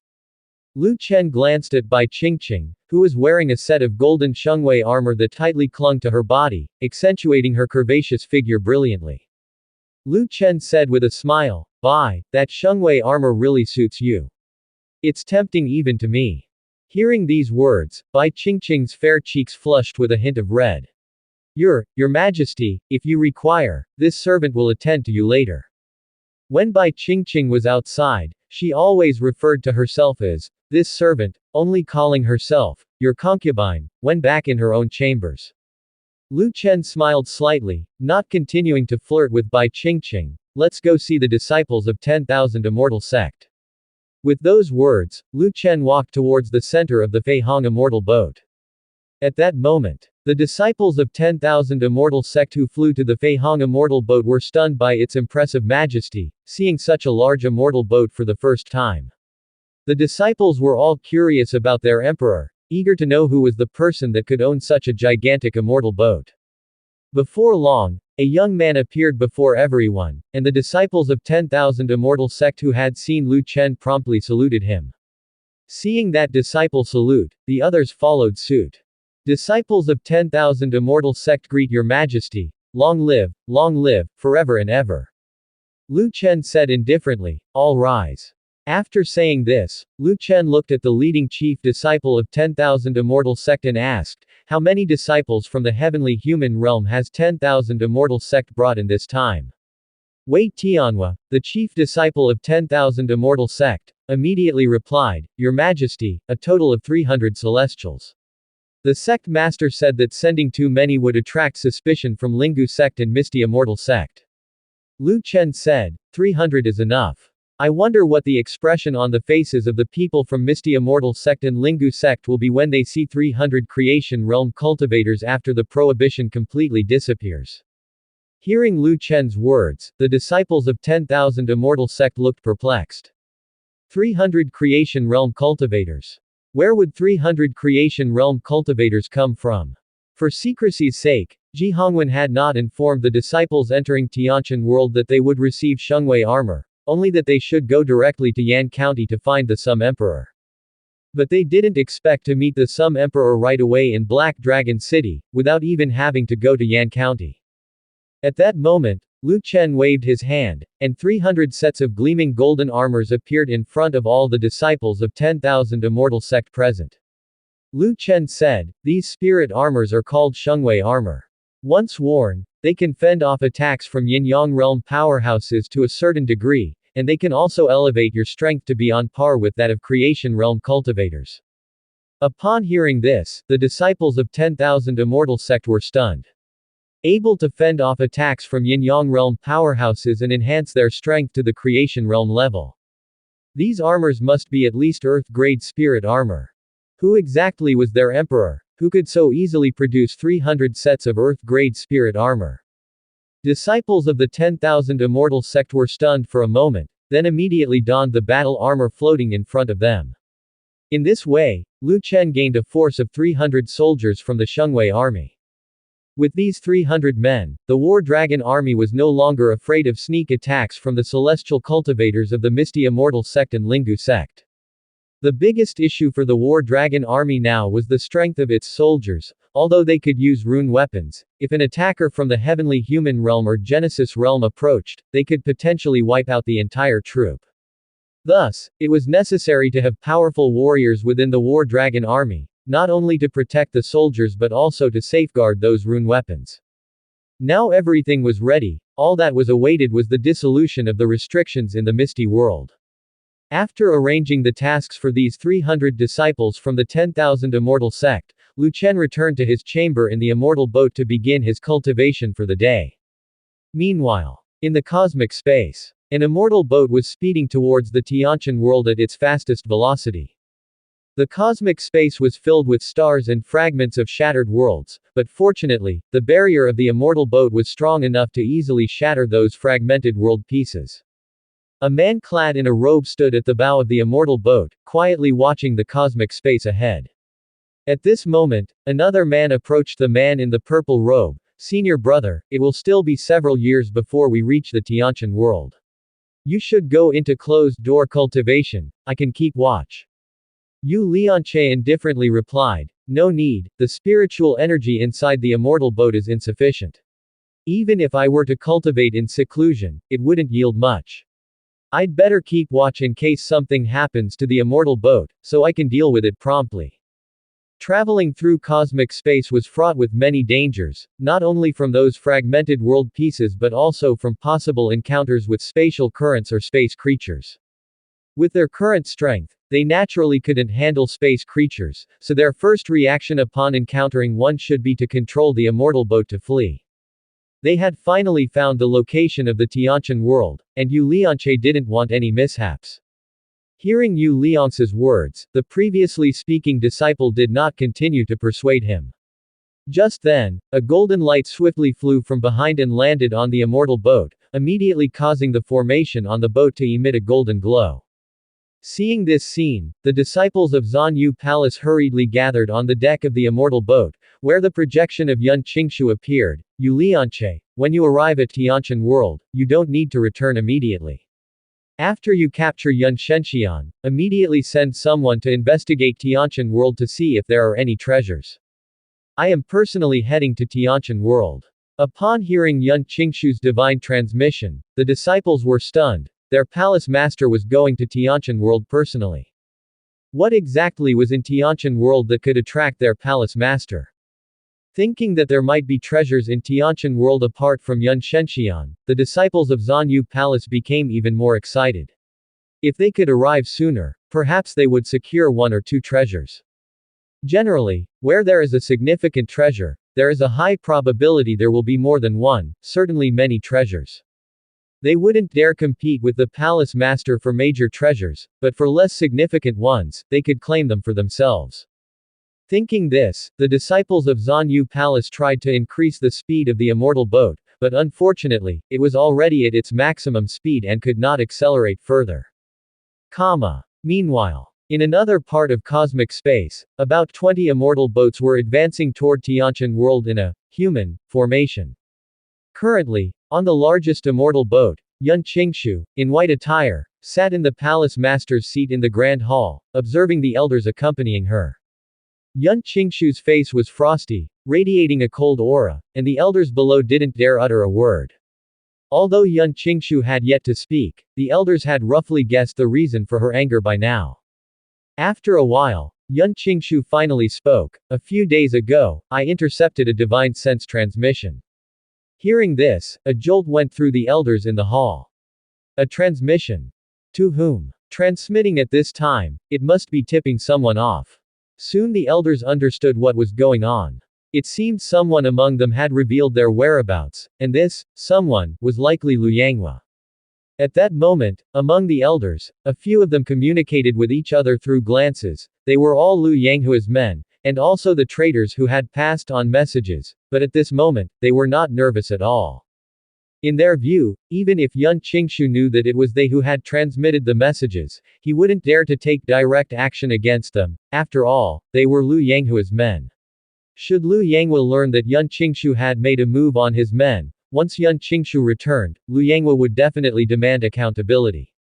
Moreover, making a move against Lu Yanghua's men at this moment would also make Lu Yanghua feel that Yun Qingshu had no intention whatsoever of handing over Yun Shenxian. Perhaps driven by anger, Lu Yanghua would personally lead troops to the Tianyuan world and annihilate the mysterious Moon Palace. The mysterious Moon Palace was Yun Qingshu's lifeblood. Yun Qingshu dared not take this risk. Just as these elders were thinking this, Yun Qingshu suddenly produced a scroll and then said, "When I left Tianyuan world, I had already known that these elders had secretly been in contact with Shenyu dynasty. However, considering this was their first offense, I thought to give them an opportunity, hoping they would turn back. Unfortunately, they did not appreciate my goodwill and continued to send Lu Yanghua the positions of the immortal boat." As Yun Qingshu's words fell, the scroll in front of Yun Qingshu opened, and soon the scenes of the elders relaying information were projected into the air. Seeing the figures in midair, the elders in the grand hall immediately turned their gaze toward those few elders. "Elder Zan, I didn't expect you to betray the mysterious Moon Palace. Elder Zan, why would you do this? Elder Shu, I used to send you pills frequently. I didn't expect you to be such a person. Elder Wang, you too are a traitor. You've disappointed me deeply." Hearing the castigation from various elders in the grand hall, the few elders not only were not angry but instead revealed smiles. At this moment, Zan Dongshu spoke. "Palace Master, you intended to hand over Yun Shenxian to Master Lu anyway. What's wrong with us revealing the position of the immortal boat to him? By doing so, we can actually reassure Master Lu, showing that you truly intend to hand over Yun Shenxian. If you are unwilling to disclose even the whereabouts, who knows whether you plan to hide her away after finding Yun Shenxian." Upon Zan Dongshu's speech, an elder stood out to accuse, "Shameless. Betrayal is betrayal, and yet you speak so righteously. Without the palace master's permission, you divulge the palace master's whereabouts to others. I think you just want to draw Lu Yanghua and his people to Tianqian world and then seize the treasures that may exist there." Zan Dongshu indifferently said, "This old man has never had such thoughts." At this moment, Zan Dongshu and the others still did not have a trace of fear on their faces. Seeing their demeanor, Yun Qingshu coldly said, "Do you think, just because you've latched onto the big tree that is Lu Yanghua, that I wouldn't dare lay a hand on you?" Hearing this, Zan Dongshu smiled and said, "Palace Master worries too much. This old man has never had such thoughts. However, this old man must report the position of the immortal boat to Master Lu periodically. If something were to happen to this old man and the others, and Master Lu loses track of your whereabouts, he might presume that you never intended to hand over Yun Shenxian, and thus send people to take action against Mysterious Moon Palace. Hearing Zan Dongshu's words, the elders in the Grand Hall were briefly stunned. Then, an elder stood out and said, Palace Master, although Zan Dongshu and the others have betrayed the Mysterious Moon Palace, we cannot eliminate them at this time no matter what. If Lu Yanghua misunderstands, and you're currently not at Mysterious Moon Palace, it would be a calamitous disaster for us. Even if we need to eliminate the traitors, we should wait until we return to Tianyuan world. As this elder's words fell, other elders stood out and echoed in agreement. Yes, Palace Master, we might as well first detain Zan Dongshu and the others and have them periodically send messages to Lu Yanghua and his people. Palace Master, absolutely do not act rashly. Although on the immortal boat, apart from Zan Dongshu and his men, no other elder betrayed the Mysterious Moon Palace, their words were inclined towards Lu Yanghua. Because they clearly understood, Mysterious Moon Palace was currently no match for Lu Yanghua, and advising Yun Qingshu not to eliminate Zan Dongshu was also to prepare for their future. If one day the Mysterious Moon Palace really was annihilated, they could also step forward to tell Lu Yanghua that they had initially actively saved his people, which could be considered offering a token of allegiance to Lu Yanghua. Looking at these elders in the Grand Hall, Yun Qingshu coldly said to Zan Dongshu and the others, guess why I knew from the beginning that you were passing the position of the immortal boat to Lu Yanghua, yet had not taken action. Facing this question from Yun Qingshu, Zan Dongshu and the other traitors were startled. Just as Zan Dongshu and the others had not yet opened their mouths to speak, a piercing chill rushed directly towards Zan Dongshu and the others. Instant fear appeared in their eyes. Zan Dongshu hurriedly shouted loudly, no. You can't kill. Zan Dongshu had not finished speaking when he and the other traitorous elders were frozen into ice sculptures. Seeing this, the elder who had just spoken up advising Yun Qingshu to remain calm was now also shivering, daring not to say another word. Then, Yun Qingshu waved his hand, and the frozen ice sculptures of Zan Dongshu and the others turned into icy debris. Yun Qingshu coldly said, I do not kill traitors, only because the timing is not right. Those who dare betray the Mysterious Moon Palace are destined to have only one path, death. At this moment, the immortal boat's grand hall was eerily quiet, bone-chillingly cold, and the atmosphere was oppressively suffocating, making it difficult for everyone to even breathe. The elders of the Mysterious Moon Palace discerned Yun Qingshu's warning. If they dared to betray, their fate would not differ much from that of Zan Dongshu and the others. It was only now that the elders realized Yun Qingshu had not killed for a long time. They had forgotten how she had originally established the Mysterious Moon Palace. She had founded the Mysterious Moon Palace through killings. She had obliterated countless powers and killed countless people.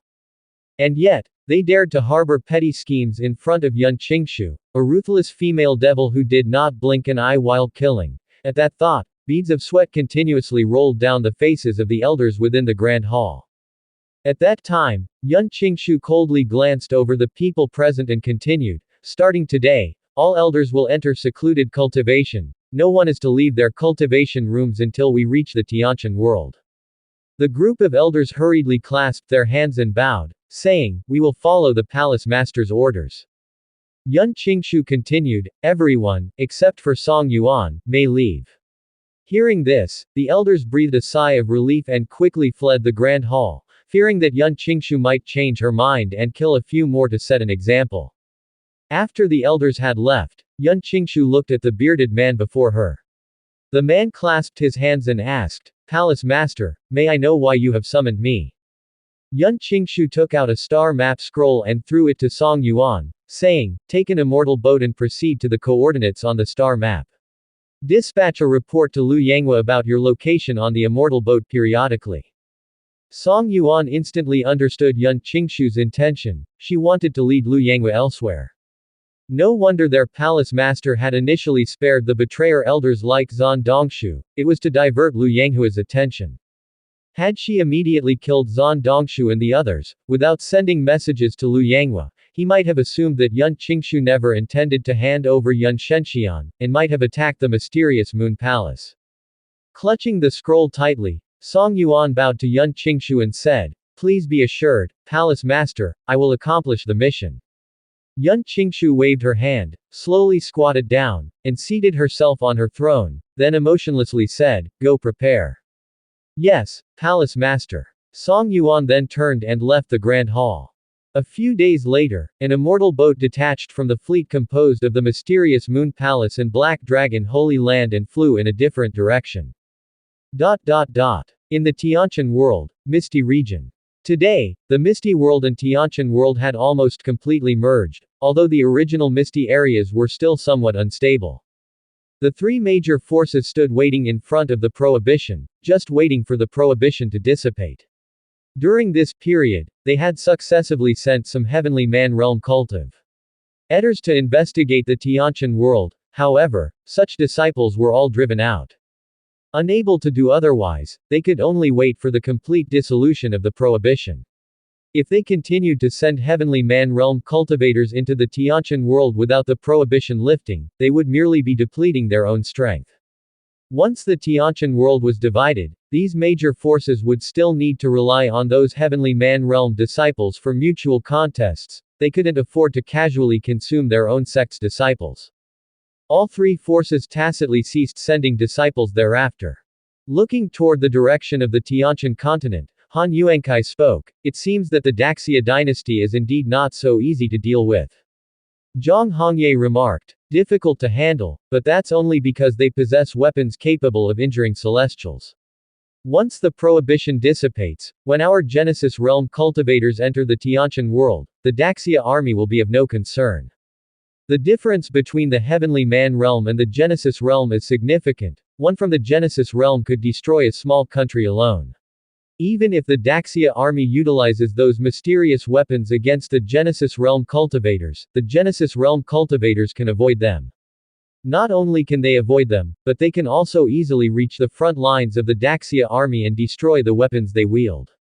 According to earlier reports from the disciples they had sent into the Tianqian world, the Daxia dynasty's weapons are indeed immensely powerful, but their soldiers are all ordinary people, with few even at the Unity realm.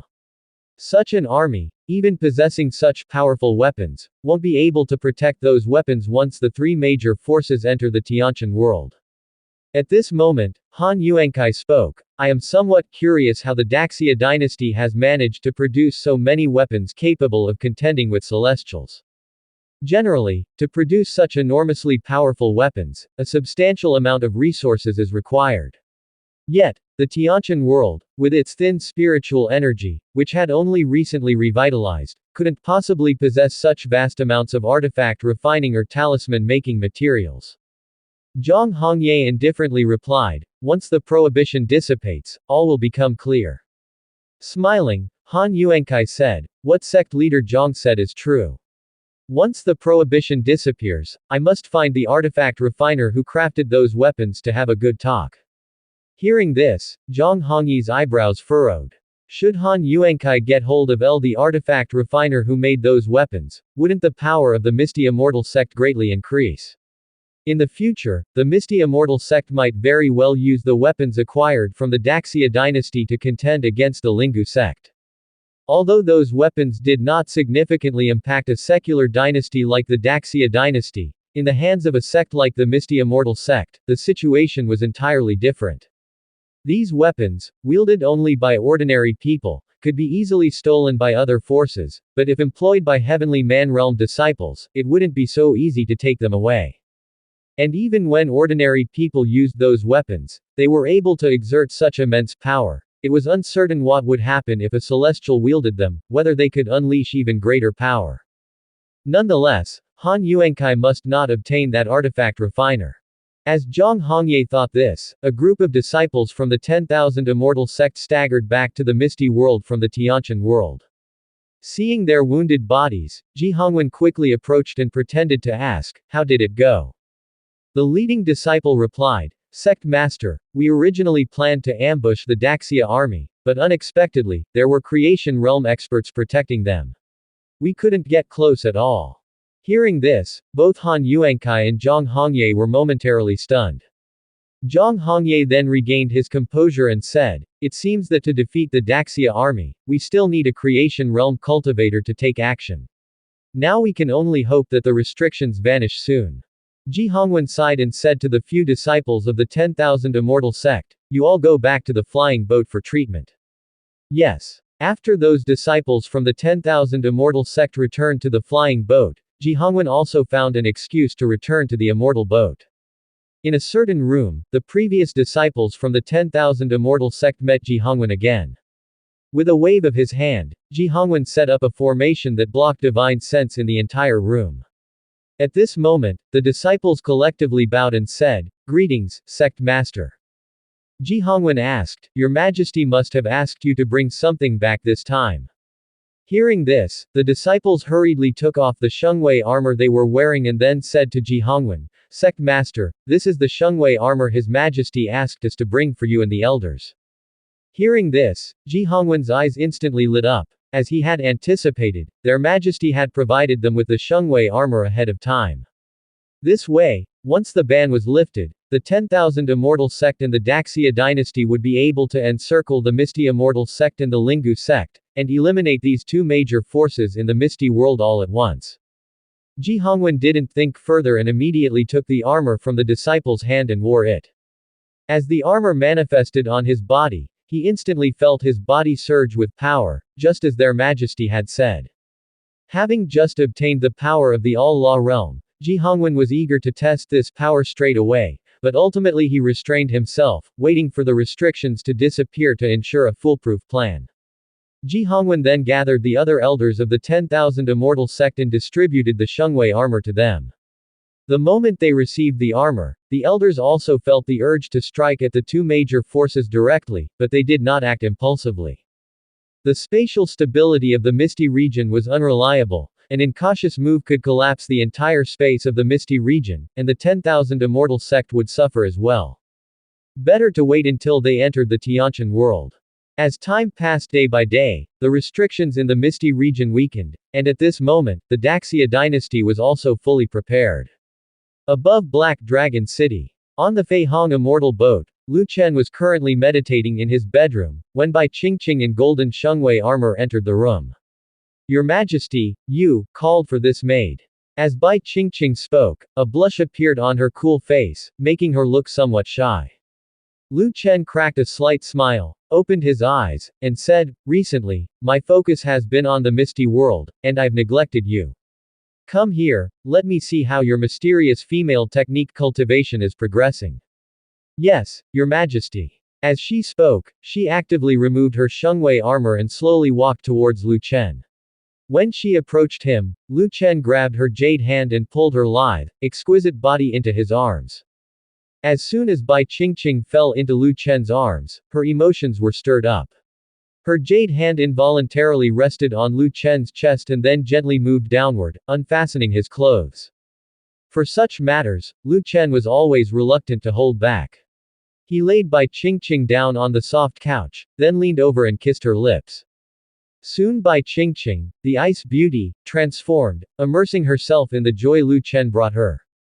After an unknown period, Bai Qingqing's body suddenly emitted a white light, and the next moment, the spiritual sea inside her body expanded wildly.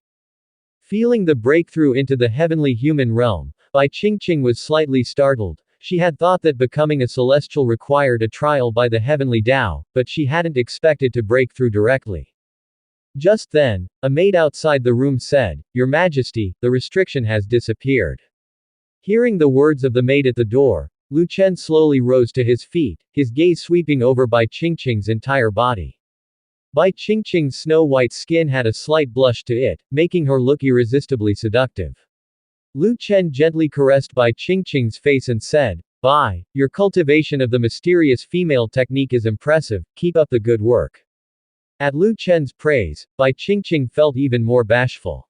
She whispered, "This servant will continue to cultivate, and next time, I will make your Majesty even more satisfied." Hearing Bai Qingqing's words, Lu Chen chuckled. This emotionless beauty had changed quite a bit since becoming his woman. She never used to speak like this. At this moment, Bai Qingqing continued, Thank you, Your Majesty, for helping this servant break through to the heavenly human realm. Lu Chen said, it has nothing to do with me, you were able to break through because you were diligent enough. Hearing Lu Chen praise her efforts, Bai Qingqing thought of how proactive she had been just now, and, in that moment, she felt even more ashamed. Ever since she had children, her emotions had become richer. Now, when Lu Chen was misbehaving with his other wives and concubines, they didn't feel any shame, but Bai Qingqing had become very shy. Lu Chen then stood up and said, now that the banishment has been lifted, it's time we got down to business. Seeing Lu Chen stand up, Bai Qingqing also hurriedly got up and began to dress him. After Lu Chen was dressed and came out of the room, he indeed found that the prohibition over the misty area had dissipated and a dense swarm of flying boats was heading towards Black Dragon City from above. Han Yuankai and Zhang Hongye stood at the bow of the flying boat, looking out in the direction of Black Dragon City. Seeing the thick spiritual energy around Black Dragon City, both Han Yuankai and Zhang Hongye were tempted. Black Dragon City was the closest land to the misty world, so its spiritual energy should be the densest. If they could take control of this land, the cultivation speed of the cultivators under their power would not be too greatly affected in the future.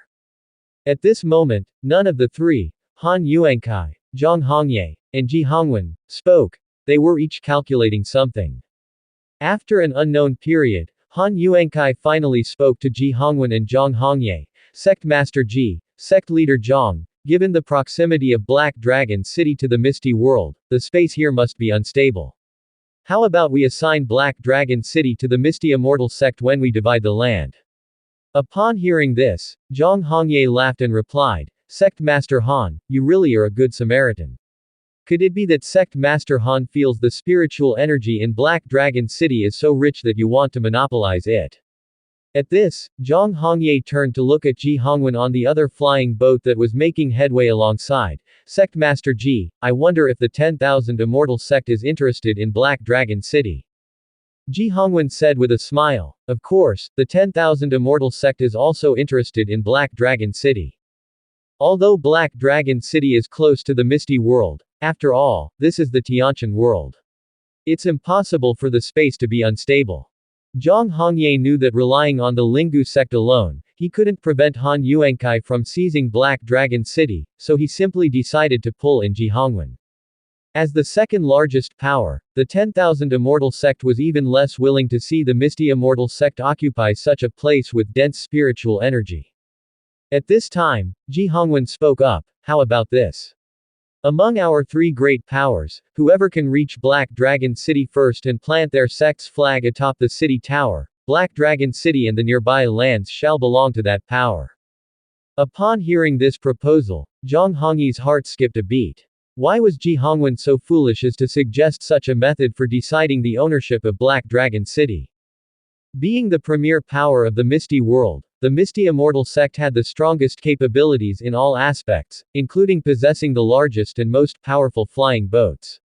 The Misty Immortal Sect's flying boats, equipped with more formations, were far faster than those of the Lingu Sect and the 10,000 Immortal Sect. Competing with the Misty Immortal Sect in terms of speed was simply impossible. What did Ji Hongwen mean by this?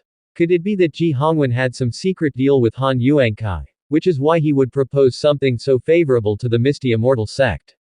Just as Zhang Hongye was pondering whether the Misty Immortal Sect and the 10,000 Immortal Sect had some unsavory deal, Han Yuankai turned to Zhang Hongye and said, Sect Leader Zhang, what do you think of Sect Master Ji's proposal?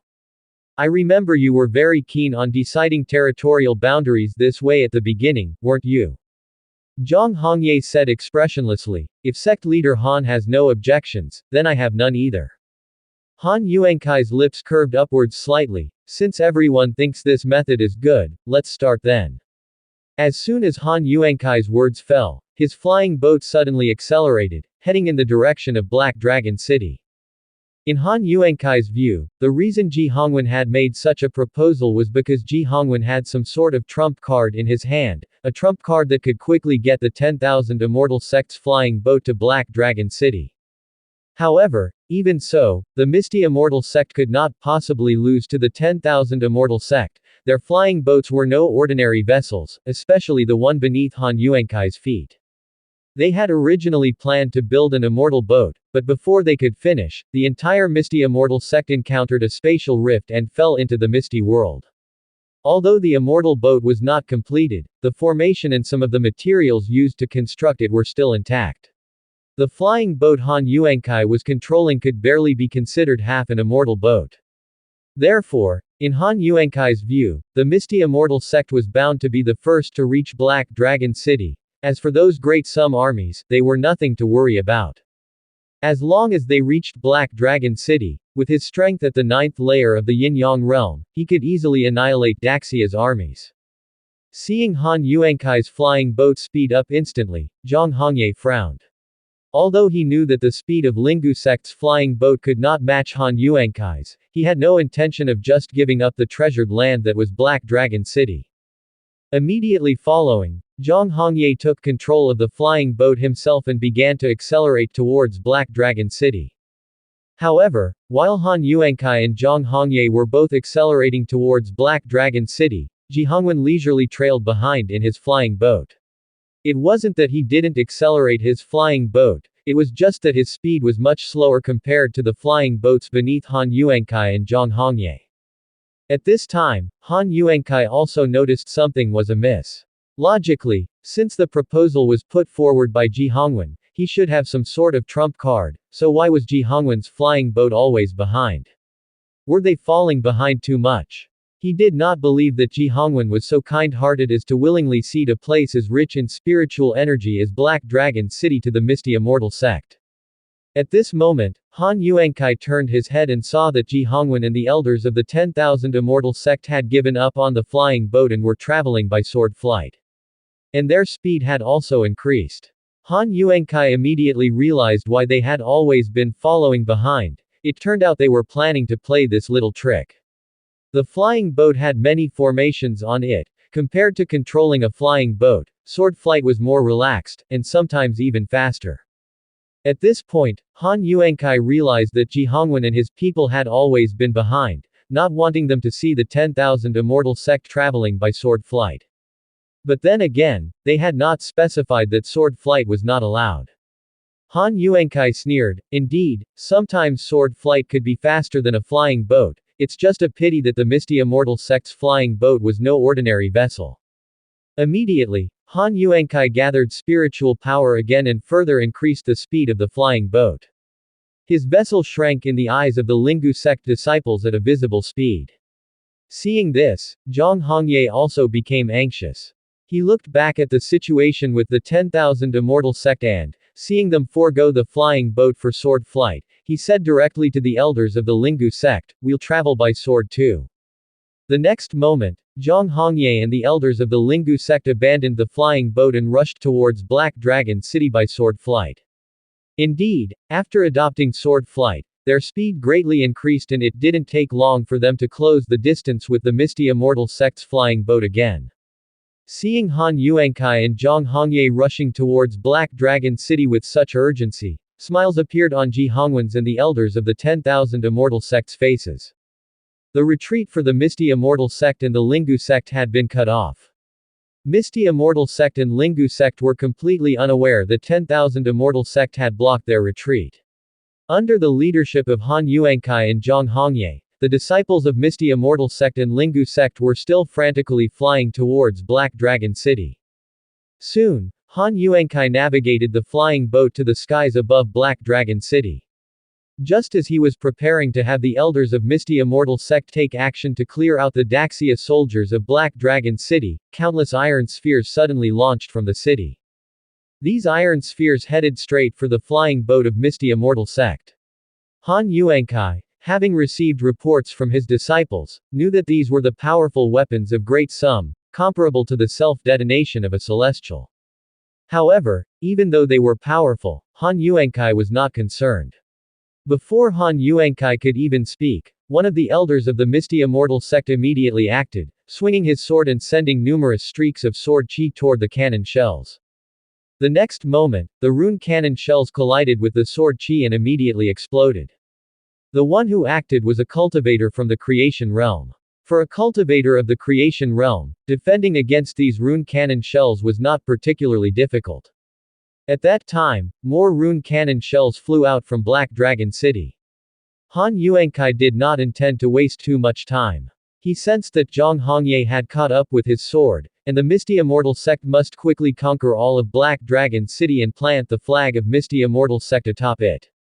At this moment, Han Yuankai said to the elders of Misty Immortal Sect, "All of you act together, rapidly handle those lowlifes." As soon as he finished speaking, the elders of Misty Immortal Sect descended from the flying boat and flew directly towards Black Dragon City. However, just as they were preparing to strike at the soldiers of Black Dragon City, figures clad in golden armor suddenly appeared atop the city walls. Judging by their aura, they also possessed at least the strength of the creation realm. The next moment, those cultivators in golden armor acted simultaneously, their numerous streaks of sword chi slashing towards the creation realm elders of Misty Immortal Sect. Seeing this, Han Yuankai's expression instantly darkened. He felt it incomprehensible. How did Tianqian world already possess so many creation realm cultivators? He had thought that Tianqian world had at most 2 or 3 creation realm cultivators, and that their strengths were negligible. Now, there were more than a dozen creation realm cultivators on the walls of Black Dragon City. To think that the entire Misty Immortal Sect had only about 40 creation realm cultivators. How could a lower world, especially one where spiritual energy had only recently revived, nurture so many cultivators of the creation realm? Something was amiss. Han Yuankai had already realized the problem. He had a bad premonition. Just then, a woman dressed in golden yellow armor appeared atop the city tower of Black Dragon City. Seeing the woman, Su Hanyan, who was beside Han Yuankai, was momentarily stunned.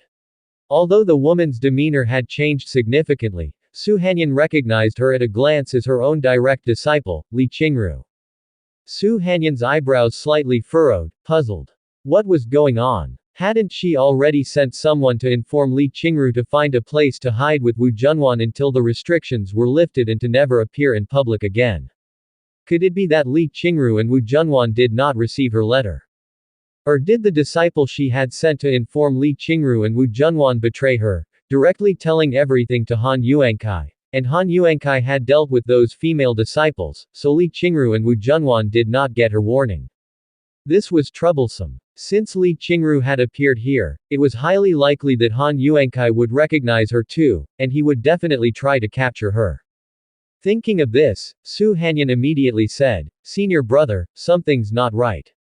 Let's take action quickly." As she spoke, Su Hanyan waved her large hand. Phantom mist shadow. A dense, purple mist instantly surged towards those Saint Radiance army cultivators on the city tower. The purple mist blocked Han Yuankai's line of sight when it flew out, preventing him from clearly seeing Li Qingru's face. Unlike Su Hanyan, Han Yuankai had not spent much time with Li Qingru, so he could not recognize her at a glance. At the moment, Han Yuankai still thought Su Hanyan wanted to end the battle quickly, unaware that Su Hanyan was trying to conceal Li Qingru. As the purple mist enveloped Black Dragon City, those Saint Radiance army cultivators atop the city tower ceased their attack. At this time, Su Hanyan leapt down from the flying boat, her silhouette immediately rushing into the purple mist, and soon Su Hanyan appeared behind Li Qingru. Before Li Qingru could do anything, Su Hanyan immobilized her. Li Qingru was not panicked as she was well aware that this was a skill of her honored master. "Honored master, long time no see." Hearing Li Qingru's greeting, Su Hanyan said coldly, "Didn't I send someone to Tianqian world to tell you and Junwan to hide? Why did you come here instead?" Li Qingru replied, "Honored master, my darling wishes to meet you." Hearing this, Su Hanyan was taken aback. Darling. Had her disciple already married someone? Hadn't she warned her not to delve into romantic affairs too early in her cultivation journey, lest she fail to even break through to the heavenly human realm? As Su Hanyan thought this, she sensed that the aura emanating from Li Qingru had already far surpassed the heavenly human realm, nearly reaching the Genesis realm. Su Hanyan was slightly stunned. Curiously, Su Hanyan asked, "Your darling? Who is he?" Su Hanyan quickly accepted the fact that her disciple had married. She reasoned that Li Qingru, being from a lower world, had limited vision, and considering that Tianqian world didn't have restored spiritual energy before, whether she could break through to the heavenly human realm was uncertain. It was normal for Li Qinru to choose marriage out of loneliness. What Su Hanyan was most curious about now was Li Qinru's husband. Who was he, and why did he want to win her over? Li Qinru answered, "My darling is some emperor." This. Su Hanyan's beautiful face turned pale. She could never have imagined that the puppet emperor the Misty Immortal sect had planned to eliminate was actually her disciple's husband.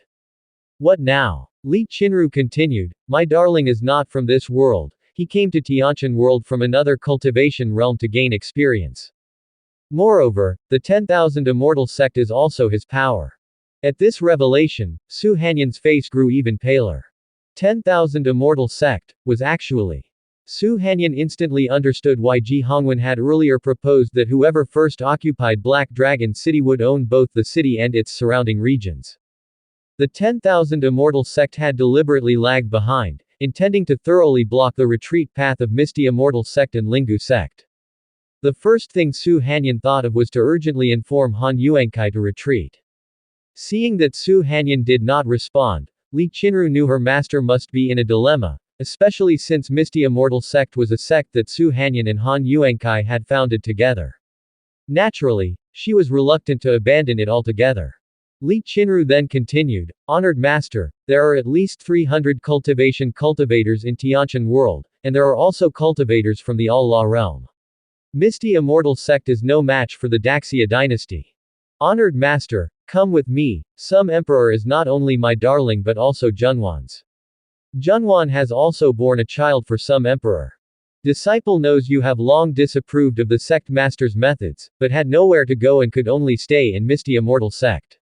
You came to Tianqian world originally wanting to escape from Misty Immortal sect, didn't you? If it weren't for the lack of spiritual energy in Tianqian world at that time, making cultivation impossible, you wouldn't have returned to the Misty world." Persuaded in this way by Li Qinru, Su Hanyan found herself somewhat shaken. But her heart was still torn. Misty Immortal sect was, after all, a sect she had watched over from its inception. Even though she and Han Yuankai had differing ideals, she had never thought of joining outsiders to destroy Misty Immortal sect. She held deep feelings for the sect. After thinking for a while, Su Hanyan sighed and said to Li Qinru, "Qinru, you go back. I can't leave Misty Immortal sect. Misty Immortal sect is, after all, a sect that sect master Han and I founded together." Hearing Su Hanyan's words, Li Qinru also sighed, knowing her honored master would say this. "Honored master, I respect your choice, but rest assured, even if some emperor destroys Misty Immortal sect, he will not make a move against you." Hearing this, Su Hanyan felt a vague pain in her heart. She knew Li Qinru wanted what was best for her. After Li Qinru returned, she would likely have to pay a significant price to persuade some emperor not to harm her. On one side were her two direct disciples, and on the other, the sect she had founded. Her heart truly struggled to decide. Seeing Su Hanyan rush into the purple fog without any further sign of her, Han Yuankai's brows furrowed immediately. What's going on? With her strength at the 6th layer of the Yin-Yang realm, she should easily handle some creation realm cultivators. Surely she hasn't failed to deal with those in the golden armor yet. Could it be that Black Dragon City has some trick up its sleeve? Could there be more than just creation realm cultivators? Thinking this, Han Yuankai couldn't restrain himself. Gripping the sword in his hand, he swung his weapon. Wind Thunder Sword. Lightning bolts descended from the sky, and several tornadoes infused with lightning sped straight towards Black Dragon City. In the next moment, Su Hanyan's purple mist was blown away by Han Yuankai's Wind Thunder Sword, and after the purple mist cleared, the city wall was devoid of any cultivators in golden armor, leaving only Su Hanyan standing there. At this sight, the elder disciples of the 10,000 Immortal sect were stunned. What happened? Where did all those golden armored cultivators from the Daxia dynasty go? Could they have all been dealt with by Su Hanyan? It's possible, after all. Being a cultivator at the 6th layer of the Yin-Yang realm, handling a dozen or so cultivators from the creation realm wouldn't be too much of a problem for Su Hanyan. But is it really that simple? Since the Daxia dynasty already has more than a dozen creation realm cultivators, it certainly won't be just that. The Daxia dynasty must have some aces up its sleeve, and there might even be yin-yang realm experts in their ranks. At this moment, Han Yuankai's eyebrows were still not relaxed. Even though Su Hanyan was unharmed, she remained rooted to the spot, looking as though she had received a blow. Her expression betrayed that something must have occurred within that purple mist. What had Su Hanyan discovered to look so troubled? While Han Yuankai was curious, Su Hanyan suddenly leapt from the city wall and, riding her sword, flew straight to the flying boat where Han Yuankai was. Having returned to the flying boat, Su Hanyan immediately said, "Elder brother, it's a trap, we have to retreat quickly." Hearing this, everyone from the 10,000 Immortal sect was stunned. A trap? What kind of trap? Han Yuankai didn't immediately heed Su Hanyan's words and asked out of curiosity, "Junior sister, what happened just now?" Su Hanyan continued, "The Sum Emperor is not from this world, he is a cultivator from a high-level world. The Daxia dynasty now possesses over 100 creation realm cultivators, and it's possible the Emperor has protectors from the All-Law realm beside him. Moreover, the 10,000 Immortal sect is also a force of the Daxia dynasty." Upon hearing this, the members of the Misty Immortal sect were again shocked. How could that be? The 10,000 Immortal sect has always been in the Misty world, how could they be a force of the Daxia dynasty? Wait a minute. The crowd seemed to realize something, and they immediately turned to look in the direction of the Misty world.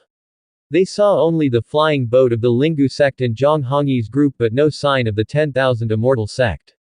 Han Yuankai's face darkened in an instant, and he asked with a grim expression, "Junior sister, how did you come to know all this?" Su Hanyan said, "Elder brother, it's crucial we leave this place first.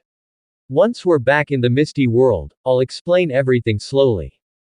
Han Yuankai hesitated for a moment, he wasn't sure if what Su Hanyan was saying was true. After thinking it over, even though he and Su Hanyan increasingly held contrasting views and their ideals no longer aligned, Su Hanyan after all was the first elder of the Misty Immortal sect, and she wouldn't likely betray the sect. So, what Su Hanyan was saying was probably true, but Han Yuankai still found it somewhat hard to accept. They had waited so long for the prohibitions of the Misty world to dissipate and had finally entered the Tiantian world. And now they were being told that Tiantian world was already claimed, and that there was a force even more powerful than their Misty Immortal sect existent. How could they possibly be content with that? Could it be that the Misty Immortal sect would have to return to the unstable areas of the Misty world, to wait for the day it collapses completely? Han Yuankai then said, "Junior sister, regardless of how you learned this news, we have no retreat left. We must occupy Tiantian world. The space of the Misty world is on the brink of collapse, and only by taking over Tiantian world will we have a chance to survive. Only by taking over Tiantian world do we have a possibility of returning to our previous world." With that, Han Yuankai clenched the sword in his hand and continued, "Follow me, and let's break into Black Dragon City." Even though Han Yuankai realized that what Su Hanyan had said might be true, he didn't intend to give up just like that. Even if the 10,000 Immortal sect truly was a power of the Daxia dynasty, he still planned to obliterate the Daxia dynasty and occupy the entire Tiantian world. Now, he was only a step away from the All-Law realm. He didn't believe that there existed anyone in this world who had reached the All-Law realm. Even if the Sum Emperor were a cultivator from the high-level cultivation realm, he could at best only possess the power of the Yin-Yang realm. His reasoning had no flaws. If the other party were truly powerful, why would they bother with a low-level world with such sparse spiritual energy? Since they were at most of the Yin-Yang realm's power, what did he have to fear from them? He would take action directly. Right then, Han Yuankai, along with the disciples of the Misty Immortal sect, prepared to directly attack Black Dragon City. However, at that moment, strange waves of spiritual power suddenly appeared in the sky. The people of Misty Immortal sect were instantaneously stunned where they stood. Soon, a gigantic immortal boat appeared before everyone's eyes. Seeing the immortal boat, the size of the entire Black Dragon City, floating above it, all of Misty Immortal sect were dumbstruck. Even Han Yuankai was taken aback. Immortal boat. He couldn't believe it. A low-level world, yet an immortal boat appeared. And such a massive one at that. From the immortal boat alone, it was apparent that its owner was extremely powerful and possessed an extraordinary identity. They had never seen such a large, such a luxurious immortal boat in their original cultivation world. Merely an immortal boat had already overwhelmed everyone from the misty immortal sect. At that moment, Su Hanyan also stared blankly at the immortal boat in the sky. She now understood why her disciple had told her to ally with the Sum Emperor. Judging from the immortal boat, her disciple's so-called darling was likely the son of some super force out to experience the world. Perhaps the son had chosen such a low-level world because he found other worlds too dangerous for his training journey. At the same time, Zhang Hongye and the others, who were rapidly approaching Black Dragon City, also spotted the massive immortal boat. Seeing the immortal boat, the people from the Lingu sect were also bewildered. An elder murmured, "Is this a flying boat? But why does it look different from a flying boat?" The well-informed Zhang Hongye said, "No, it's not a flying boat. Flying boats don't have so many formations and they don't have such strong waves of spiritual power. This is an immortal boat." As his words fell, Zhang Hongye's mind went blank. An immortal boat. How could there be an immortal boat in this low-level world? After a moment passed, Zhang Hongye suddenly thought of something and excitedly said, "With an immortal boat, we could leave this world." The next instant, Zhang Hongye said to the people of Lingu sect, "Hurry to Black Dragon City." Following that, the people of Lingu sect once again sped towards Black Dragon City at their fastest pace. Before long, they arrived outside Black Dragon City.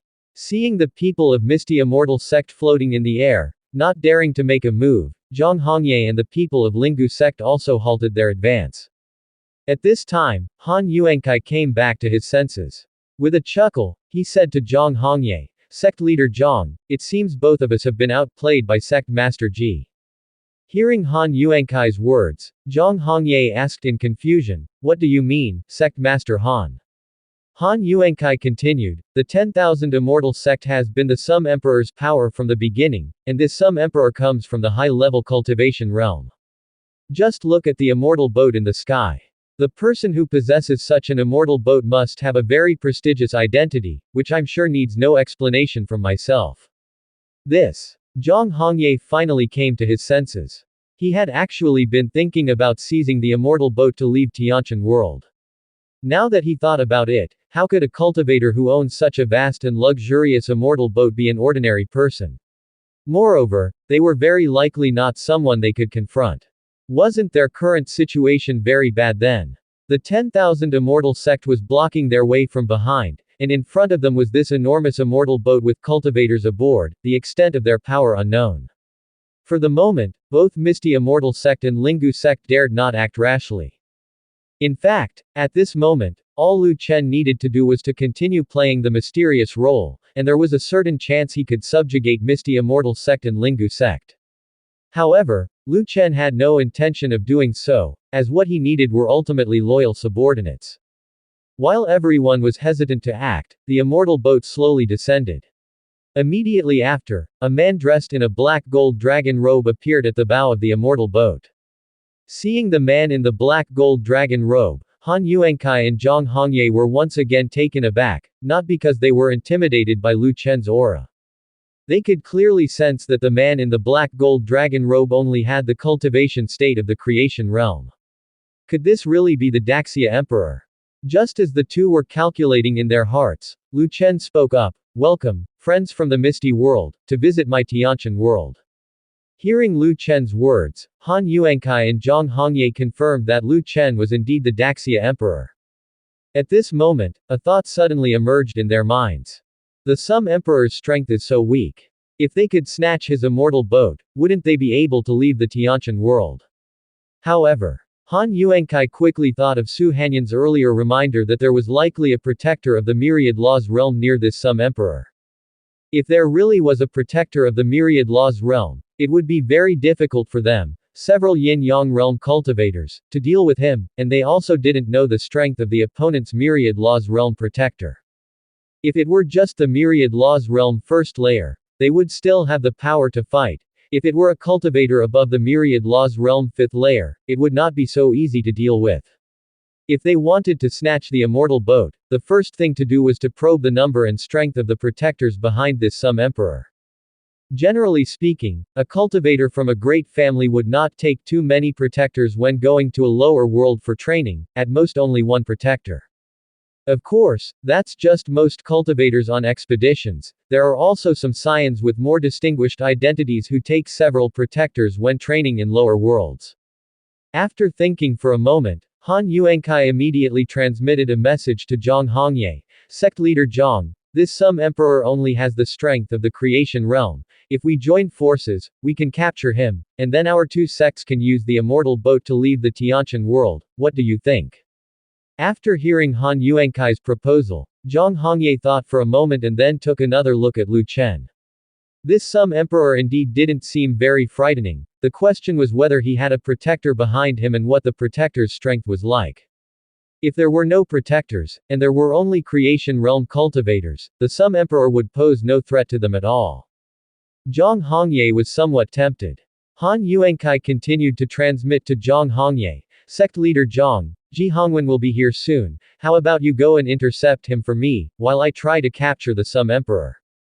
No sooner had Han Yuankai finished speaking than Zhang Hongye sneered and then transmitted back, Sect Master Han really plays a clever game, having me intercept Ji Hongwen, and once you get the immortal boat, your misty immortal sect will likely just use it to leave the Tianqian world directly. Zhang Hongye said, how about I deal with the Sum Emperor, and Sect Master Han confronts Ji Hongwen. Han Yuankai's face darkened, looking quite unhappy. Seeing this expression, Zhang Hongye became even more certain of his guess. Han Yuankai intended to snatch the immortal boat and then abandon the Lingu sect and directly leave the Tianqian world. After a moment of silence, Han Yuankai continued to transmit, since sect leader Zhang doesn't trust me, then you go and deal with the Sum Emperor, and I will help you intercept Ji Hongwen. Just don't regret your choice later if something happens. Zhang Hongye chuckled to himself. He didn't take Han Yuankai's words seriously, considering them a deliberate ploy to make him switch his choice.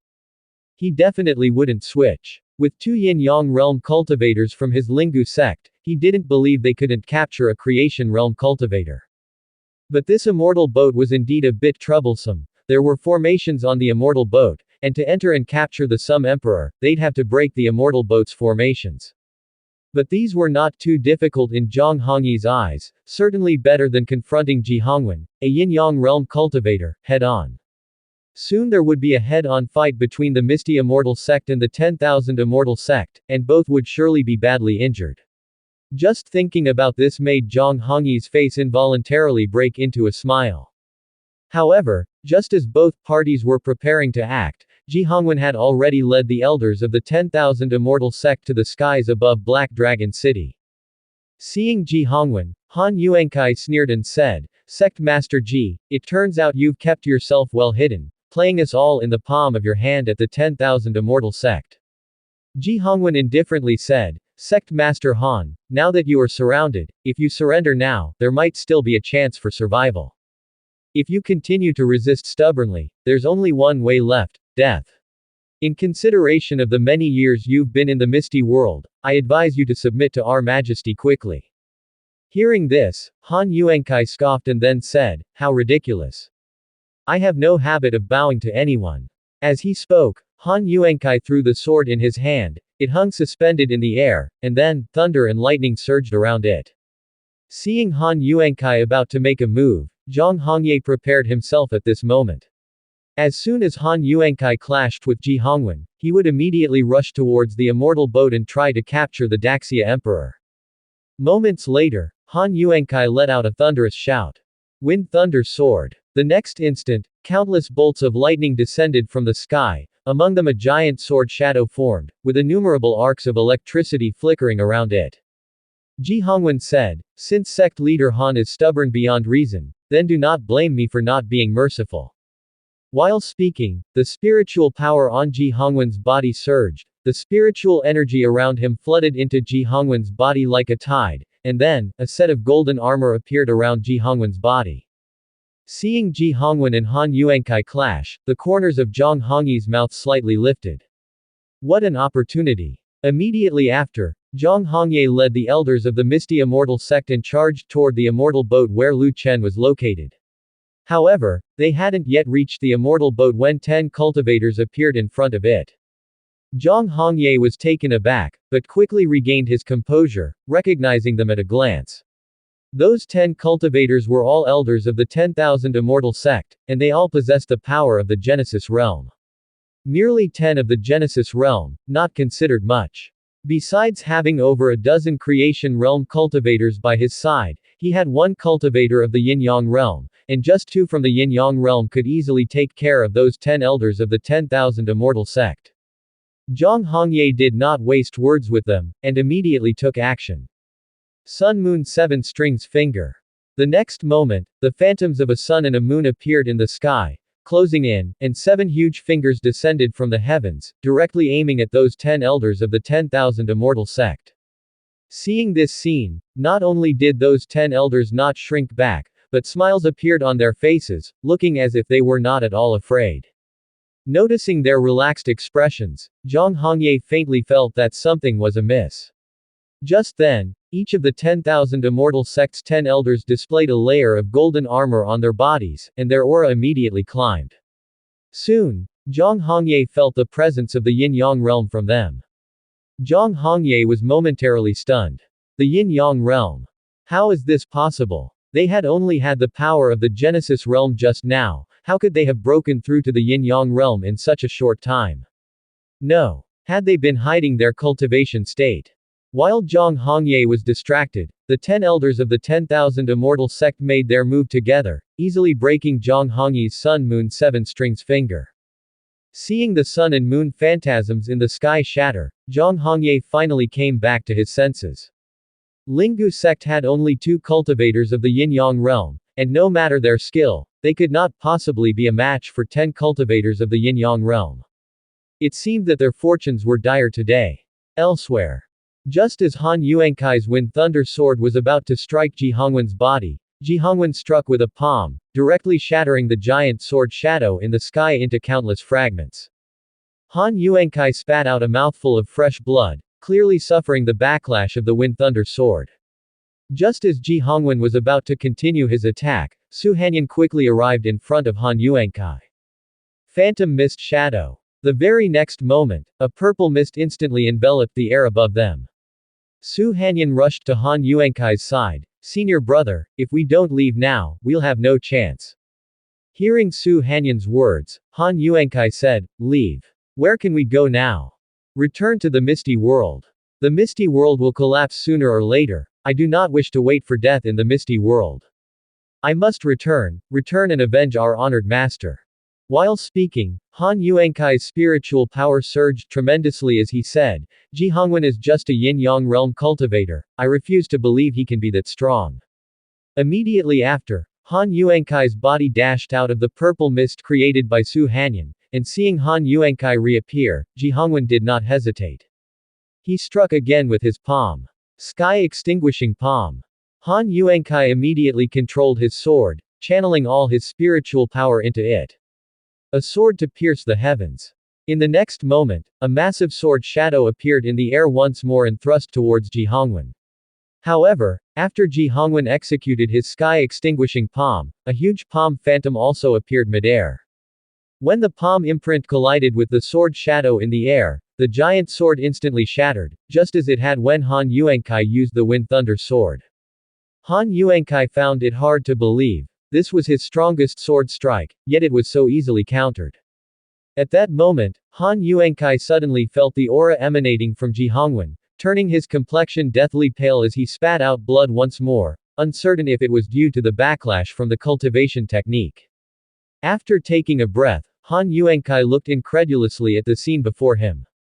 The Myriad Laws realm. The aura radiating from Ji Hongwen was that of a Myriad Laws realm cultivator. When had Ji Hongwen become a Myriad Laws realm cultivator? Previously in the Misty World, Ji Hongwen only exhibited the aura of the Yin-Yang realm. At this moment, Han Yuankai's gaze fell on the golden armor Ji Hongwen was wearing, and he instantly understood something. It was that spirit armor. That spirit armor had greatly enhanced Ji Hongwen's strength. At that moment, another Yin-Yang realm cultivator from the 10,000 Immortal sect appeared beside Ji Hongwen, similarly emitting the aura of the Myriad Laws realm. But upon closer inspection, one could feel that they didn't possess the oppressive might exclusive to the Myriad Laws realm, signifying that while their strength reached the Myriad Laws realm, their cultivation state had not reached that level. Yet, none of that mattered anymore. With their strength reaching the Myriad Laws realm, even if their cultivation hadn't broken through, they could still overpower any cultivator of the Yin-Yang realm. Now the Misty Immortal sect was truly in danger. Han Yuankai raised his hand, and the floating spirit sword returned to his grasp. Clenching his teeth, he struggled to stabilize his body. Then, Han Yuankai spat out the blood in his mouth and said, "To kill me won't be so easy." During his speech, Han Yuankai suddenly thrust his sword into his own body, stunning everyone who saw it. People thought Han Yuankai didn't want to be killed by others, so he simply chose to end his own life. After he stabbed himself in the stomach, his blood crazily gushed out from his body. Immediately afterward, the blood transformed into a blood mist, which rapidly expanded and in just an instant, engulfed all of the Misty Immortal sect's flying boats. Seeing this, Su Hanyan immediately sensed something was wrong and hastily said, "Senior brother, what are you doing?" With an expressionless face, Han Yuankai said, "If we wish to return to our world, then some sacrifices are naturally necessary. Don't worry, once we return to the Misty Immortal sect, I will surely avenge you all." As his voice fell, Han Yuankai roared, "Bloodthirsty Great Formation, arise." Immediately after, a massive array pattern formed underneath the Misty Immortal sect's flying boat, and the next moment, the disciples of the Misty Immortal sect turned into blood mist one by one, and the whales within the bloodthirsty Great Formation were incessant. Su Hanyan had not expected Han Yuankai to resort to such measures, thinking that he would retreat at the first sign of defeat. Instead of retreating, Han Yuankai chose to utilize the demon cultivator's bloodthirsty Great Formation to forcefully break through to the Myriad Laws realm. For a moment, Su Hanyan's mind was foggy, not understanding why her once protective senior brother had changed so drastically. Regaining her composure, Su Hanyan immediately said to Han Yuankai, "Senior brother, you've gone mad." Han Yuankai, still expressionless, responded, "I am not mad. To avenge our honored master and to become powerful, one must not be soft-hearted. Don't worry, junior sister. I will definitely return to the Misty Immortal sect and avenge our honored master, washing away the humiliation we have endured." Biting her silver teeth, Su Hanyan realized there was no turning back. She had to stop Han Yuankai at all costs. She now saw Han Yuankai's true colors. He claimed to be avenging their honored master, but his actions were even more despicable than those of their original sect. The original Misty Immortal sect had never slaughtered its disciples like this, nor had it ever used the demon cultivator's bloodthirsty Great Formation. Han Yuankai was now willing to sacrifice everyone in the Misty Immortal sect to boost his own power. Su Hanyan then gripped her sword tightly, channeling all her spiritual power and charging directly at Han Yuankai. Phantom Mist Shadow. A purple haze suddenly enveloped the area around her and Han Yuankai. Soon, purple phantoms appeared in the mist, each bearing a striking resemblance to Su Hanyan herself. Assassination was the true purpose of the Phantom Mist Shadow. The previous 2 times she had used it, she had not fully utilized its potential. Seeing the purple phantoms, Han Yuankai sneered, "Junior sister, I never imagined that one day you would betray me." From within the purple mist, Su Hanyan's icy voice responded, "It is you who have betrayed the Misty Immortal sect." As her words echoed, countless purple phantoms appeared in front of Han Yuankai, their swords simultaneously piercing towards him. Han Yuankai calmly said, "Junior sister, you underestimate me. Inside the bloodthirsty Great Formation, I can control everyone's movements." As he spoke, Han Yuankai's aura burst forth powerfully, instantly dispersing the purple phantoms.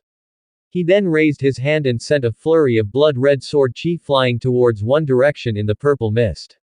The next moment, the purple mist dissipated, revealing Su Hanyan's figure. She swiftly swung her sword, blocking the blood-red sword chi. Simultaneously, the battle between the elders of Lingu sect and 10,000 Immortal sect was nearing its end. Lingu sect was now down to 2 Yin-Yang realm cultivators, as their Genesis realm elders had been eliminated by the 10 elders of 10,000 immortal sect.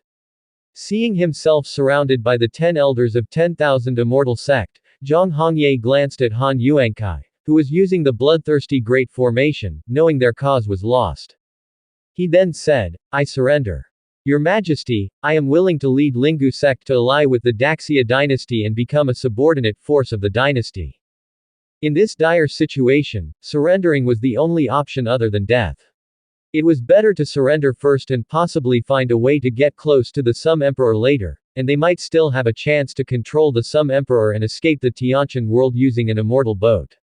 Hearing Zhang Hongye, Lu Chen glanced at his loyalty, only to see that it had not increased but had instead turned negative. Negative loyalty meant hatred. The more negative it was, the more this person despised him. Lu Chen chuckled softly. Initially, he had indeed considered the idea of winning them over, but now, one was using the demon cultivator's techniques, while the other was superficially surrendering but concealing underlying schemes. Such people were useless to keep. Even if they temporarily surrendered, they would only cause trouble later. It was better to deal with them. After dealing with these upper-level administrators, the disciples of Lingu sect and Misty Immortal sect would naturally submit to the Daxia dynasty. With this in mind, Lu Chen indifferently said to the elders of the 10,000 Immortal sect, "Kill him." At that statement, Zhang Hongye's heart skipped a beat. He had thought that with his yin-yang realm cultivation state, as long as he surrendered, the Sum Emperor would not make things difficult for him, considering his value. As Zhang Hongye prepared to flee, the 10 elders of the 10,000 Immortal sect struck simultaneously. Before Zhang Hongye and the nearby yin-yang realm cultivator could escape, both were pierced through the chest by several spirit swords. Their bodies promptly fell straight down from the sky. Seeing that their sect leader was dead, the remaining disciples of the Lingu sect hesitated no further and chose to surrender. After dealing with Lingu sect, Lu Chen turned his attention to Misty Immortal sect as he glanced over Su Hanyan's personal data. Name: Su Hanyan. Identity: the honored master of Wu Junwan and Li Qingru, disciple of the Misty Immortal sect from the Bixia world, framed by Han Yuankai's scheme which led to her master being wronged by Misty Immortal sect.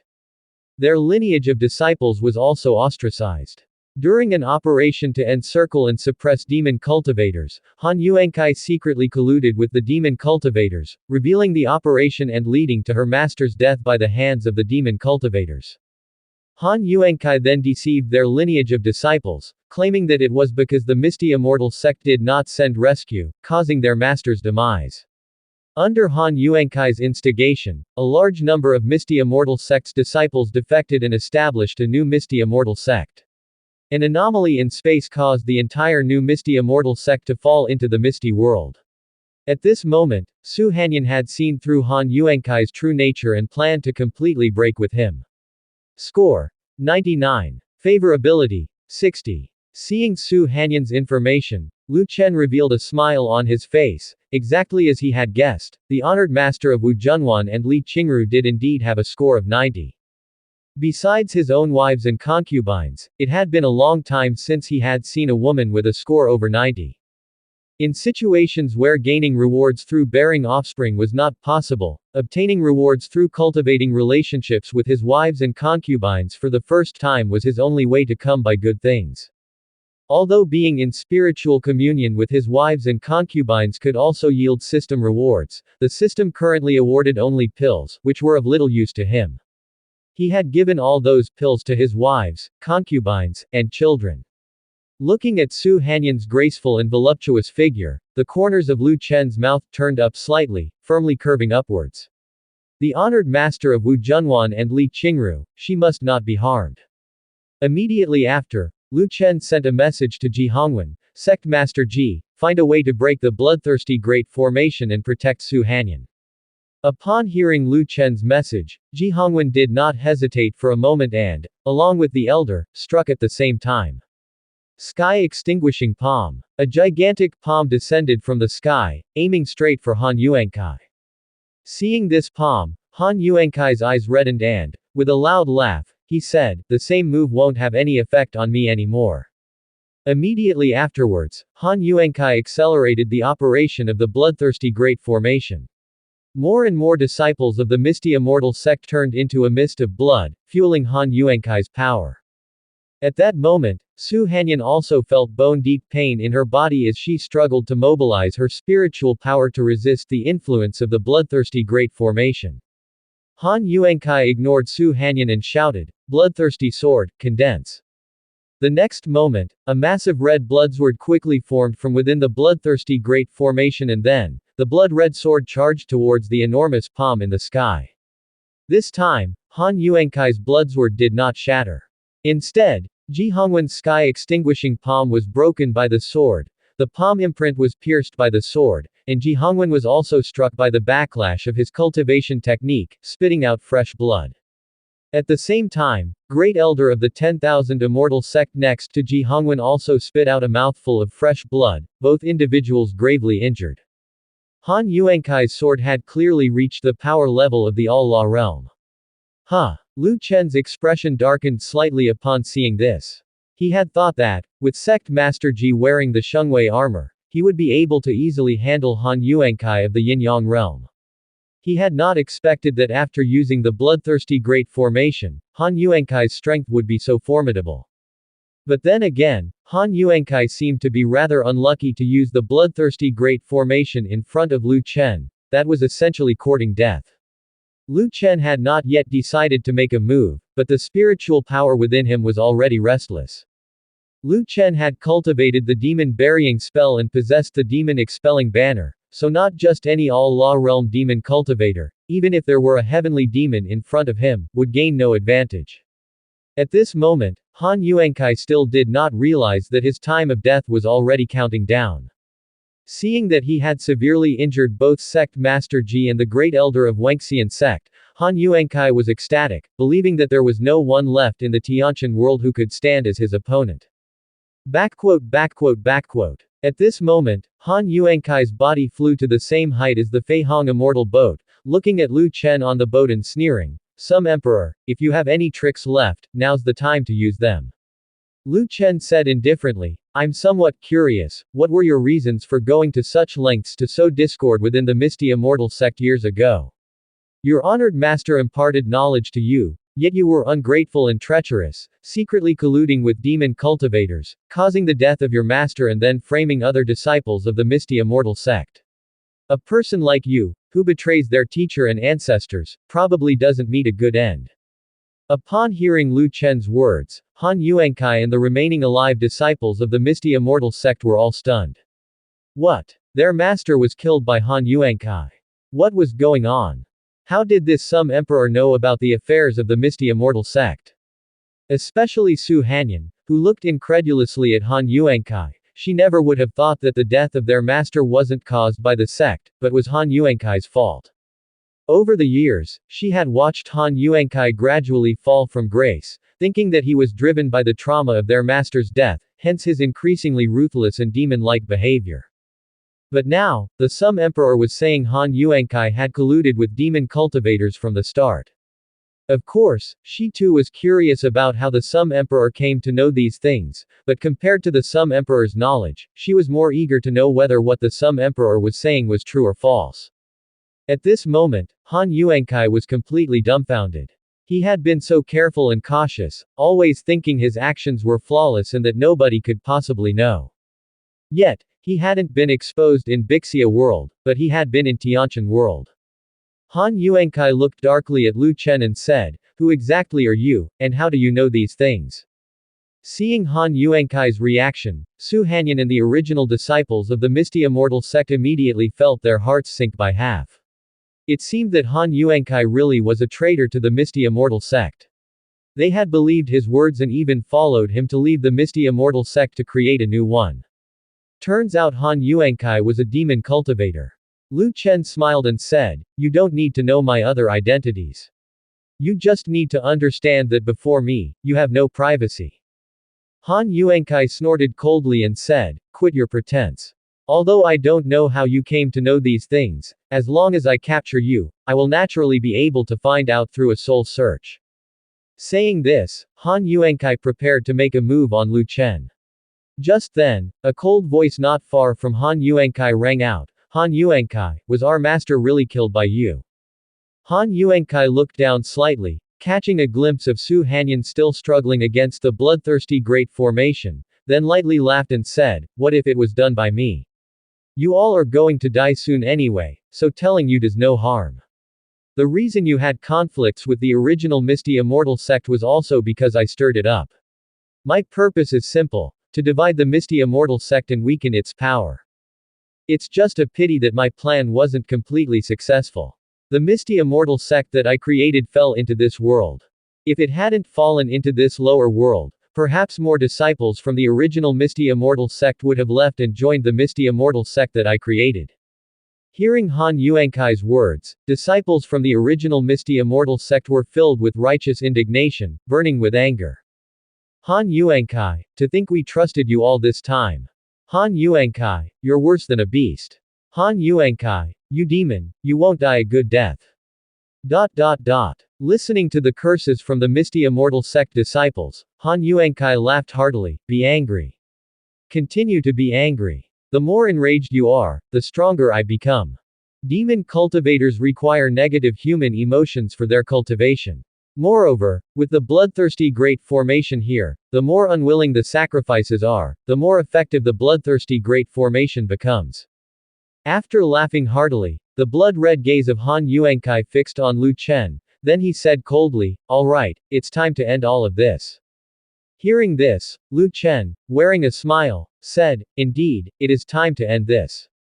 If Han Yuankai wasn't a demon cultivator and hadn't used the bloodthirsty Great Formation, with his current strength, Lu Chen might have actually not been his match. But unfortunately for Han Yuankai, he was a demon cultivator, and his strength mainly relied on the enhancement of the bloodthirsty Great Formation. For demon cultivators, Lu Chen was like their nemesis. Han Yuankai was still intoxicated with his own power, completely unaware of what he might face next. However, after seeing the smile on Lu Chen's face, Han Yuankai felt a bit confused, knowing that his strength had reached the Myriad Law's realm, and with the enhancement from the bloodthirsty Great Formation, his strength was at least above the Myriad Law's realm 5th layer. Could the Sum Emperor still afford to smile under these circumstances? Could he have been frightened into stupidity by the aura he himself had released? Seeing that Han Yuankai intended to strike at Lu Chen, Ji Hongwen and the Great Elder of Wangxian sect quickly flew to the front of the immortal boat, blocking Han Yuankai's path. Seeing the two of them, a look of disdain appeared on Han Yuankai's face. Han Yuankai then raised his hand, and within the bloodthirsty Great Formation, a giant blood sword appeared again, which immediately charged towards Lu Chen. Ji Hongwen and the Great Elder of Wangxian sect were about to act in defense, but then they heard Lu Chen's transmission, step aside, I have my own way to break through. Seeing Lu Chen say this, Ji Hongwen and the Great Elder of Wangxian sect looked at each other, quickly collected their wits, and immediately stepped away from in front of the flying boat. Seeing that Ji Hongwen and the Great Elder of Wangxian sect did not intercept the blood sword for Lu Chen, Han Yuankai furrowed his brows, a bad premonition arising in his heart. Could it be that Ji Hongwen and the Great Elder of Wangxian sect knew they couldn't take this sword, so they decided to abandon the Sum Emperor? But the identity of the Sum Emperor shouldn't be simple. If they truly abandoned the Sum Emperor, and something happened to him, wouldn't they fear the punishment from the super force behind the Sum Emperor? Or did the Sum Emperor have other tricks up his sleeve? Han Yuankai now feared that Lu Chen might have some other ace in the hole, or perhaps there was an even stronger protector behind him. As Han Yuankai was lost in his chaotic thoughts, the blood sword had already appeared in front of Lu Chen, but Lu Chen didn't dodge, and no powerful protector appeared by his side. Han Yuankai was even more puzzled. Could it be that he was overthinking it? Could it be that the Sum Emperor had no trump cards and there were no stronger protectors behind him, and Ji Hongwen was simply too scared to defend the Sum Emperor from his attack? The Sum Emperor hadn't even moved his body. Could he have been intimidated by his own momentum, scared stiff? Just when Han Yuankai thought he was going to dispose of Lu Chen, suddenly, the aura around Lu Chen surged and bursts of golden light radiated from him. Lu Chen then channeled the cultivation technique, demon burying spell, and the next moment, golden symbols flew out from his body, continuously revolving around him, forming a protective barrier. At the same time, a flag emitting golden light appeared in Lu Chen's hand, and the moment the flag appeared, Han Yuankai's pupils suddenly constricted, his body instinctively freezing, feeling an overwhelming fear. Han Yuankai didn't recognize the demon-expelling banner in Lu Chen's hand, he just instinctively felt fear, immediately feeling that this item could threaten his life. Han Yuankai's eyebrows tightly knitted together, his expression becoming extremely serious. At that moment, the blood sword had already made contact with the defensive barrier of the Fei Hong Immortal Boat, but the barrier of the Fei Hong Immortal Boat hadn't activated, and the blood sword continued to stab towards Lu Chen. Lu Chen was channeling spiritual power into the demon-expelling banner and then swung it. A stream of white spiritual power surged from the banner, and when this white spiritual power made contact with the blood sword, the sword seemed to dissolve, dispersing in a very short amount of time. Seeing this scene, Han Yuankai was completely stunned. How could this be? Han Yuankai found it hard to believe that his strongest attack after triggering the bloodthirsty Great Formation was so effortlessly neutralized by someone in the Genesis realm. No, it probably didn't have much to do with the Sum Emperor himself, it was all because of that flag in his hands. Han Yuankai immediately realized that it was all the work of the demon-expelling banner. He couldn't help speculating, as it had so easily blocked his attack, the grade of this spiritual artifact must be extremely high. Thinking this, the greed in Han Yuankai's heart surged. Having been influenced by the bloodthirsty Great Formation, his personal negative emotions, as well as various desires, had been amplified. At this moment, Han Yuankai greatly desired the demon-expelling banner in Lu Chen's hand. Han Yuankai once again gathered spiritual power, preparing to attack again. However, at this moment, Lu Chen swung the demon-expelling banner again, and a majestic white spiritual power transformed into a river flowing from the banner towards the bloodthirsty Great Formation below.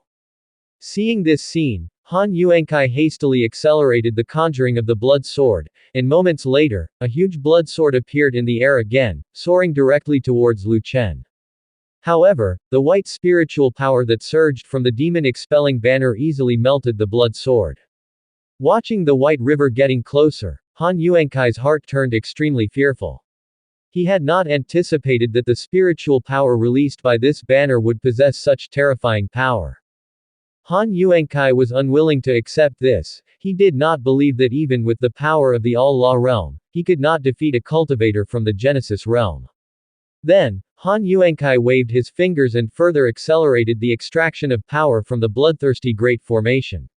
If his current power was still insufficient to deal with the Sum Emperor, then he would become even stronger. As long as he could defeat the Sum Emperor and seize the immortal boat to leave this world, he would not even mourn sacrificing the entire Misty Immortal sect. For him, the disciples of the Misty Immortal sect were merely his pawns, his offerings. Now was the time for these offerings to serve their purpose. As the power of the bloodthirsty Great Formation's formation further increased, more and more disciples of the Misty Immortal sect turned into a mist of blood, and soon even the Genesis Realm Elder of the Misty Immortal sect turned into a mist of blood, absorbed by Han Yuankai. Su Hanyan, with slightly furrowed brows and a pale face, also faintly felt the spiritual power within her being absorbed by the bloodthirsty Great Formation. Although Su Hanyan wanted to break the bloodthirsty Great Formation from the inside, given her current cultivation state, it was difficult to get close to Han Yuankai, and she also had to constantly fend off the erosion of the bloodthirsty Great Formation. At this time, the white river in the sky had already reached the front of the bloodthirsty Great Formation. Han Yuankai shouted loudly, and a surge of blood qi directly met the white spiritual power released from the demon-expelling banner. However, when the blood qi made contact with the river-like white spiritual power, it immediately dissipated, and Han Yuankai finally realized the situation. It was not that the opponent's spiritual artifact was so powerful, but rather the spiritual power it released was specifically designed to counteract demon cultivators. Thus, no matter how much he empowered himself using the bloodthirsty Great Formation, he would be harmed by the spiritual power released from the spiritual artifact.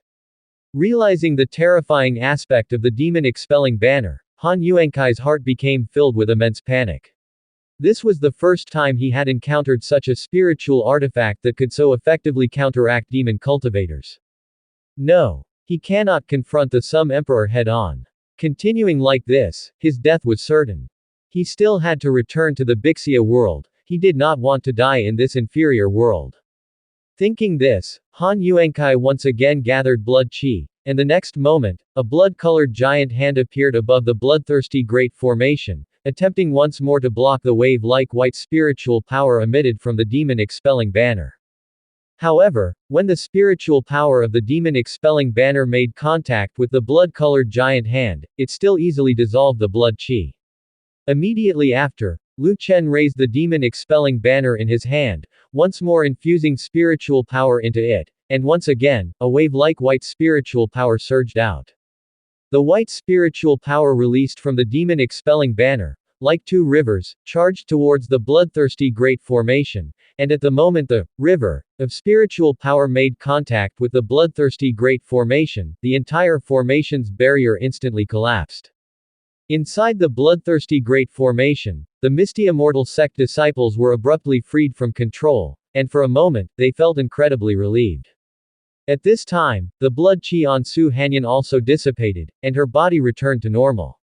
With the disappearance of the bloodthirsty great formation, everyone in the Misty Immortal sect turned their gaze towards Han Yuankai. Su Hanyan also clenched her sword, she now dearly wished to personally finish off Han Yuankai. At this point, Han Yuankai's power rapidly declined, the disappearance of the bloodthirsty great formation caused him to suffer a backlash, and he once again fell back to the cultivation state of the yin-yang realm. Seeing the murderous gazes of the disciples and elders of the Misty Immortal sect, Han Yuankai sneered and said, "You think you have what it takes to kill me? If I cannot live, then neither can you all." While speaking, Han Yuankai once again raised his sword and thrust it through his own chest. Seeing Han Yuankai stabbing himself again, people were somewhat puzzled. What was he doing now? The bloodthirsty great formation had already been broken. Could it be that he still hadn't given up and wanted to reconstruct the bloodthirsty great formation again? Just as people were confused about what Han Yuankai was trying to do, Han Yuankai laughed and said, "You might not know yet that there exists a heavenly demon in the Tianqian world." Upon hearing this, the cultivators from the Misty world were rooted to the spot in shock.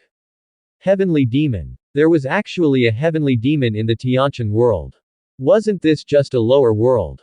What was a heavenly demon doing in such a world? That was every cultivator's nightmare. A single heavenly demon could destroy a cultivation world, let alone a lower world. At that moment, Han Yuankai turned to look at Lu Chen, and then continued, "If you don't let me go, I will sacrifice myself right now and summon the heavenly demon. The moment the heavenly demon appears, all of you will be killed by it." Han Yuankai, as a demon cultivator, had already sensed the presence of the heavenly demon while in the Misty world. Thus, he was certain that the heavenly demon was in the Tianqian world, although he did not know what it was doing in a lower world. All he needed to do was use an array to summon the heavenly demon, and it would surely appear. If the heavenly demon saw so many cultivators here, it would definitely go on a killing spree. By then, none of the cultivators present would survive. Hearing Han Yuankai's threat, everyone turned their gaze toward Lu Chen.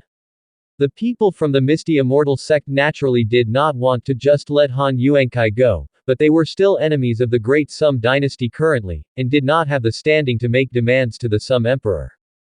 Moreover, if there truly was a heavenly demon in the Tianqian world, then with Han Yuankai's yin-yang realm cultivation, he indeed might be able to summon it.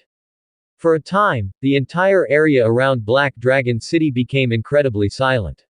The cultivators of the Misty world were all waiting for Lu Chen's decision. Most cultivators from other forces hoped that the Sum Emperor would let Han Yuankai go.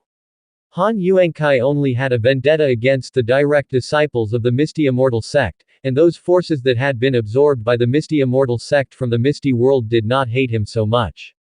Most of the Misty world's cultivators thought, since the situation had gone this way, why not just directly pledge allegiance to the Daxia dynasty? After joining the Daxia dynasty, they could still stay in the Tianqian world, which would not have much impact on them. Whether they were disciples of the Misty Immortal sect or subjects of the Daxia dynasty did not make much difference to the cultivators from the Misty world. Seeing that Lu Chen had not responded for a long time, Han Yuankai threatened again, "If you don't believe it, then let's perish together." As he spoke, a huge blood-red array appeared under Han Yuankai's feet. Seeing this scene, the cultivators present began to panic. It was over, that demon Han Yuankai was really going to summon the heavenly demon. Now they were doomed. They would all likely become food for the heavenly demon. Unexpectedly, although Han Yuankai looked like he was about to summon the heavenly demon, he did not directly sacrifice himself to activate the summoning array. The array under his feet was just in a recently constructed state and needed a sacrifice to activate further. Seeing that Han Yuankai had not activated the sacrificial array, Lu Chen said with a smile, "A heavenly demon. I am quite curious to see what this heavenly demon you speak of looks like. Since you said you would summon the heavenly demon, then summon it for me to see." The heavenly demon of this world had already been eradicated by Lu Chen. He was not worried at all about Han Yuankai summoning another heavenly demon. Even if a new heavenly demon appeared in this world, with the demon expelling banner in hand, Lu Chen would still not be afraid. Lu Chen was not concerned about Han Yuankai's threat in the slightest. Seeing Lu Chen's indifferent demeanor, Han Yuankai became somewhat anxious and scoffed, "Do you think I dare not? I warn you one last time, if you dare attack me again, I will immediately summon the heavenly demon." During his speech, the array patterns under Han Yuankai's feet started emitting a strong red light, appearing as though it was about to be activated. For a moment, the atmosphere on the scene became extremely oppressive. Lu Chen continued, "I said, I am very interested in the heavenly demon. If you can summon it, then summon it for me to see." Sect Master Han is late to activate the summoning array. Could it be that he is afraid of death and dares not summon the heavenly demon? Lu Chen remarked. "If that's the case, then I shall assist Sect Master Han," he declared. As the words fell, Lu Chen pinched a spell with his fingers. The next moment, the demon-expelling banner flew close to Han Yuankai and soon released rings of multicolored light once again. When the multicolored light shone on Han Yuankai, his body ignited as if it were on fire, and he instantly felt immense pain. Seeing that Lu Chen had truly made a move against him, Han Yuankai shouted loudly, "This is too much. Since you refuse to spare me, let's die together." The next moment, the array beneath Han Yuankai's feet emitted a bright red light. Then, a burst of red mist exploded, making it look as though Han Yuankai had really sacrificed himself to activate the heavenly demon summoning array. However, Su Hanyan immediately spotted the problem. She distinctly sensed Han Yuankai's aura rapidly moving towards the misty world. Su Hanyan turned her head to look but did not see Han Yuankai's figure. She quickly realized what was happening. Han Yuankai did not wish to die. He had merely intended to frighten others and shift their attention, all to prepare for his escape.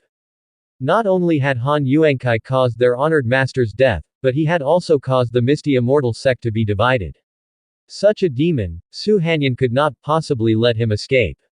Immediately, Su Hanyan flew on her sword, transforming into a blurred shadow as she chased in the direction Han Yuankai had escaped.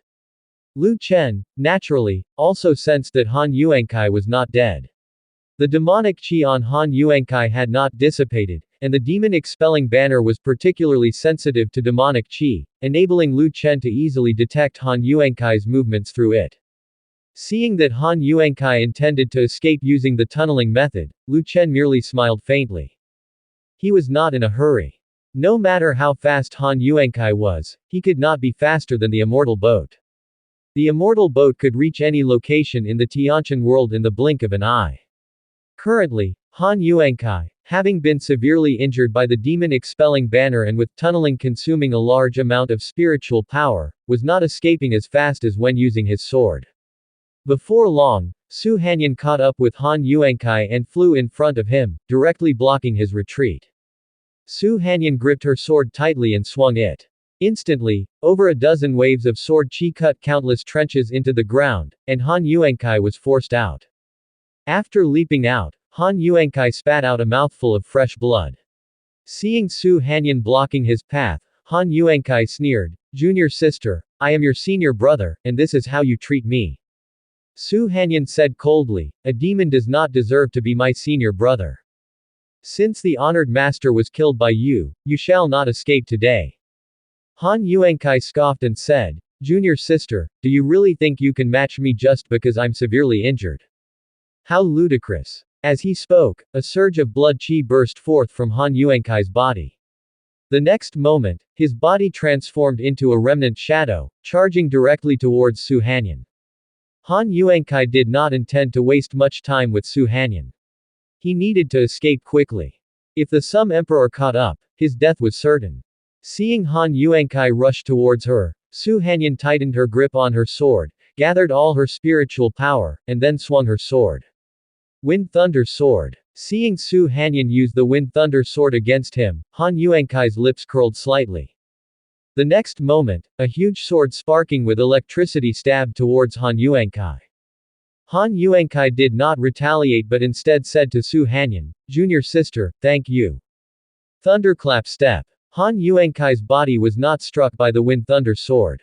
Instead, his body instantly transformed into a bolt of lightning, flashing past Su Hanyan from the side. Su Hanyan clearly had not anticipated this. Only after Han Yuankai had escaped did his voice reach her from behind. Junior sister, I taught you the Wind Thunder Sword. Did you think I wouldn't know how to counter it? Han Yuankai not only was unharmed by Su Hanyan's Wind Thunder Sword but also used the air's thunder attribute spiritual power with his Thunderclap Step to rush toward the Misty World instantaneously. In Han Yuankai's view, as long as he could enter the Misty World, he would hide anywhere, and the Sum Emperor would never find him. Furthermore, the space within the Misty World was extremely unstable, especially after the constraints of the Misty World disappeared. The space started to show signs of collapse, leaving no reason for the Sum Emperor to risk venturing into the Misty World for him. Seeing Su Hanyan turn into a bolt of lightning disappearing from his sight, Su Hanyan furrowed her brows, absolutely unwilling to let the man who killed her honored master escape from her sight so easily. The next moment, Su Hanyan once again commanded her sword to chase in the direction Han Yuankai had fled. Leveraging the lightning spiritual power of the Wind Thunder Sword, Han Yuankai's speed was incredibly fast, nearly reaching the boundary between the Misty World and the Tiantian World in the blink of an eye. Watching the Misty World drawing nearer and nearer, Han Yuankai felt ecstatic, believing he had successfully escaped. At that moment, he fantasized that after some time, he would emerge from the Misty World, then devise a plan to assume a new identity to get close to the Sum Emperor. For him, a demon cultivator, changing his appearance to someone else was rather easy. By then, he might be able to use the Sum Emperor's immortal boat to leave this place. Just as Han Yuankai was figuring out whose appearance would be least likely to be noticed by the Sum Emperor, suddenly, a massive shadow appeared in the sky. Before Han Yuankai could react, a sword chi descended from the sky, striking directly at him. Just as the sword chi was about to hit Han Yuankai, he timely halted his movement. Not continuing forward, he quickly took a step back to dodge the attack. At that moment, he looked up into the sky and saw the giant immortal boat and the Sum Emperor now at the bow of the boat. Han Yuankai, with a darkened face, said, Sum Emperor, must you really be so ruthlessly thorough? Lu Chen smiled and said, had you been just the sect master of the Misty Immortal Sect, I might have spared you, but unfortunately, you are also a demon cultivator, so I cannot let you go. Overwhelmed by rage and an intense fear of death which left no room for fear in his heart, only the thought of dying together with the Sum Emperor remained. Han Yuankai coldly said, since you are determined to be so ruthlessly thorough, let us be buried together then. Han Yuankai realized that he couldn't outrun the immortal boat, regardless of how he tried to escape now. He didn't want to die, but it was clear that the Sum Emperor didn't intend to let him live, so if the Sum Emperor didn't want to let him live, he thought they might as well all die together. The next moment, Han Yuankai plunged his sword into the ground, and a red array pattern-emitting array immediately appeared on the ground. When Su Hanyan arrived, she saw Han Yuankai triggering the sacrificial array and stood frozen, not expecting that Han Yuankai had actually activated the sacrificial array. With the formation of the sacrificial array, Han Yuankai spewed out a mouthful of fresh blood and burst into laughter. Sum Emperor, this lowly one does not care if you are a favored son of any power. Today, you will perish in this inferior world and accompany me in death. Right before my death, I will still be able to bring a favored son of a great power down with me, which makes it worthwhile. Although he wasn't aware of Lu Chen's true identity, just by the presence of the immortal boat, it was apparent the Sum Emperor was no ordinary person. What Han Yuankai hated the most were those favored sons. In his heart, all his suffering was caused by those favored sons. To have a favored son accompany him in death made him ready to die peacefully. However, Han Yuankai soon noticed a problem. The sacrificial array had been completed, and his life was nearing its end, but the heavenly demon had yet to appear. Han Yuankai spit out another mouthful of blood, his body falling in the middle of the sacrificial array, his eyes wide in disbelief as he said, how could this be? Heavenly demon, why haven't you appeared? He didn't believe there was a mistake in his senses. Demon cultivators were highly sensitive to the aura of heavenly demons, and the aura of that heavenly demon was particularly strong. He had sensed it more than once in the misty world. Yet, after he had used his sacrificial array and his life was nearly extinguished, the heavenly demon still had not appeared. Seeing the rapid absorption of Han Yuankai's blood essence by the sacrificial array, and his visibly aging body, as his skin became more and more wrinkled like the bark of a withered old tree, Lu Chen laughed and said, Sect Master Han, where is the heavenly demon you summoned? Why hasn't it appeared yet? Hearing Lu Chen's mockery, Han Yuankai spat out another mouthful of fresh blood. How is that possible? When Lu Chen saw that Han Yuankai's blood essence was almost drained by the sacrificial array, wanting him to die, with his eyes closed, he simply said, I suddenly remembered that a few years ago in the Great Qian dynasty, I killed a heavenly demon. The one you summoned, could it be that very same heavenly demon? Hearing this, Han Yuankai, unwilling to accept defeat, raised his hand and pointed at Lu Chen in the sky, you. Before Han Yuankai could finish his sentence, his body was left with only a layer of skin. Seeing the sacrificial array still running, Lu Chen's brows slightly furrowed. Logically speaking, all the heavenly demons of this world were already killed by him, so why was the sacrificial array still functioning when used by Han Yuankai? If there were no heavenly demons, the sacrificial array shouldn't actively suck the blood of the sacrificer, should it? At this moment, the system notification sounded.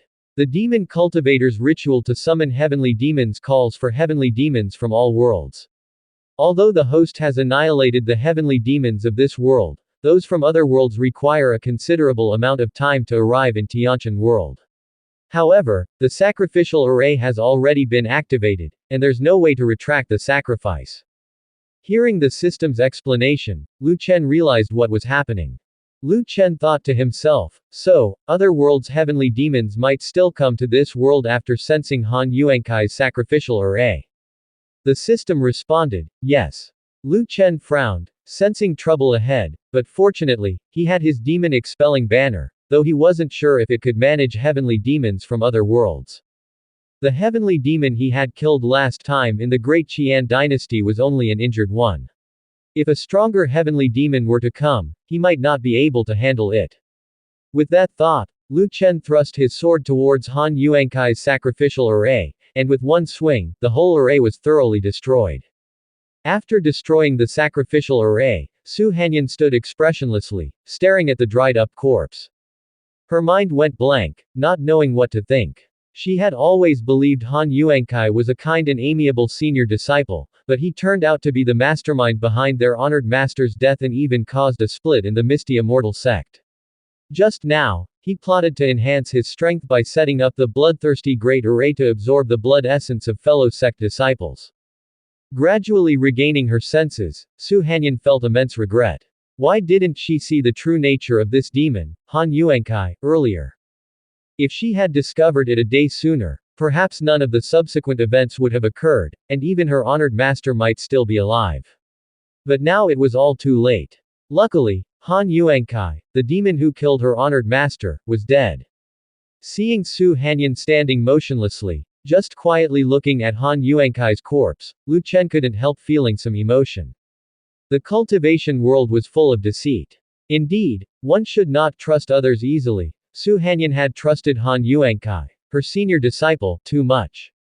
Lu Chen then waved his hand, and a fireball flew out from his palm, igniting Han Yuankai's body, which quickly turned to ashes. Then he directed the immortal boat towards Black Dragon City. He didn't force Su Hanyan to leave with him, but before leaving, he left her with a remark. The responsibility for the Misty Immortal Sect's invasion of the Daxia dynasty can all be attributed to Han Yuankai. Although Lu Chen didn't specifically mention how to deal with the Misty Immortal Sect, Su Hanyan also understood from his words that Lu Chen intended to absorb the entire sect. The Misty Immortal Sect was clearly no match for the Daxia dynasty. If they chose to continue opposing the Daxia dynasty, they would only meet a dead end. By placing all the blame on Han Yuankai, it essentially gave the remaining members of the Misty Immortal Sect a way out. If they still chose to oppose the Daxia dynasty, then they truly did not recognize favor when shown it. Su Hanyan sighed softly. She hadn't expected it to end this way, but it was quite good too. Not only did she learn how her honored master had died, but it also allowed the disciples of her sect to see Han Yuankai for the demon he truly was. When the cultivators of Black Dragon City noticed the Fei Hong immortal boat flying back, they were all incredibly tense. Although the Fei Hong immortal boat had just left, not a single cultivator present dared to make a rash move. They knew that if they dared to flee, it could very well mean a death sentence. Now that their way forward and retreat were both blocked, their only chance at survival was to submit to the Daxia dynasty. Most cultivators in the cultivation world had rather low loyalty to their sects. Of course, there were sects with strong cohesion, but clearly, the powers of the Misty World were not among them. As the Fei Hong immortal boat slowly flew to hover above Black Dragon City, some stewards from the Lingu sect descended from their own flying boat, directly flying on their swords to outside the gates of Black Dragon City, and then knelt down. The Lingu sect wishes to submit to your majesty. To serve your majesty. We hope your majesty will accept us. No sooner had the words of the Lingu sect's stewards fallen than an authoritative voice came from the sky, granted. Hearing this, all the cultivators of the Lingu sect immediately spoke in unison, thank your majesty, long live your majesty, long live your majesty. Seeing that the Lingu sect had already submitted to the Daxia dynasty, the forces under the Misty Immortal sect became restless too. They were part of the Misty Immortal sect but had been annexed by them, and they certainly did not wish to be destroyed alongside the Misty Immortal sect. Quickly, the leaders of these powers subordinate to the Misty Immortal sect stood out, intending to submit directly to the Daxia dynasty like the Lingu sect had. However, before these cultivators could step forward, a purple afterimage flashed across the sky, and moments later, the figure of Su Hanyan appeared outside Black Dragon City. Seeing Su Hanyan's return, the people of the main branch of the Misty Immortal sect were also relieved. With Han Yuankai's betrayal, Su Hanyan had become their mainstay. If anything were to happen to Su Hanyan, then those cultivators who had followed Han Yuankai and left the Misty Immortal sect would disperse completely. Su Hanyan arrived outside the gates of Black Dragon City, bowed towards the Fei Hong immortal boat in the sky, and said, the Misty Immortal sect wishes to submit to the Daxia, to serve your majesty. From now on, the Misty Immortal sect will follow all commands of the Daxia dynasty, and we hope your majesty will accept us. Seeing Su Hanyan take the initiative to say this, the cultivators of the powers under the Misty Immortal sect heaved a sigh of relief. Thankfully, the Misty Immortal sect had also surrendered voluntarily, now they should be safe. As Su Hanyan's words ended, an authoritarian voice once again came from the sky. Granted. Su Hanyan immediately led the way, saying, thank your majesty, long live your majesty, long live your majesty. All the cultivators of the Misty Immortal sect followed Su Hanyan in kneeling towards Lu Chen. Sect cultivators generally carried a certain pride and often looked down on mundane royal dynasties.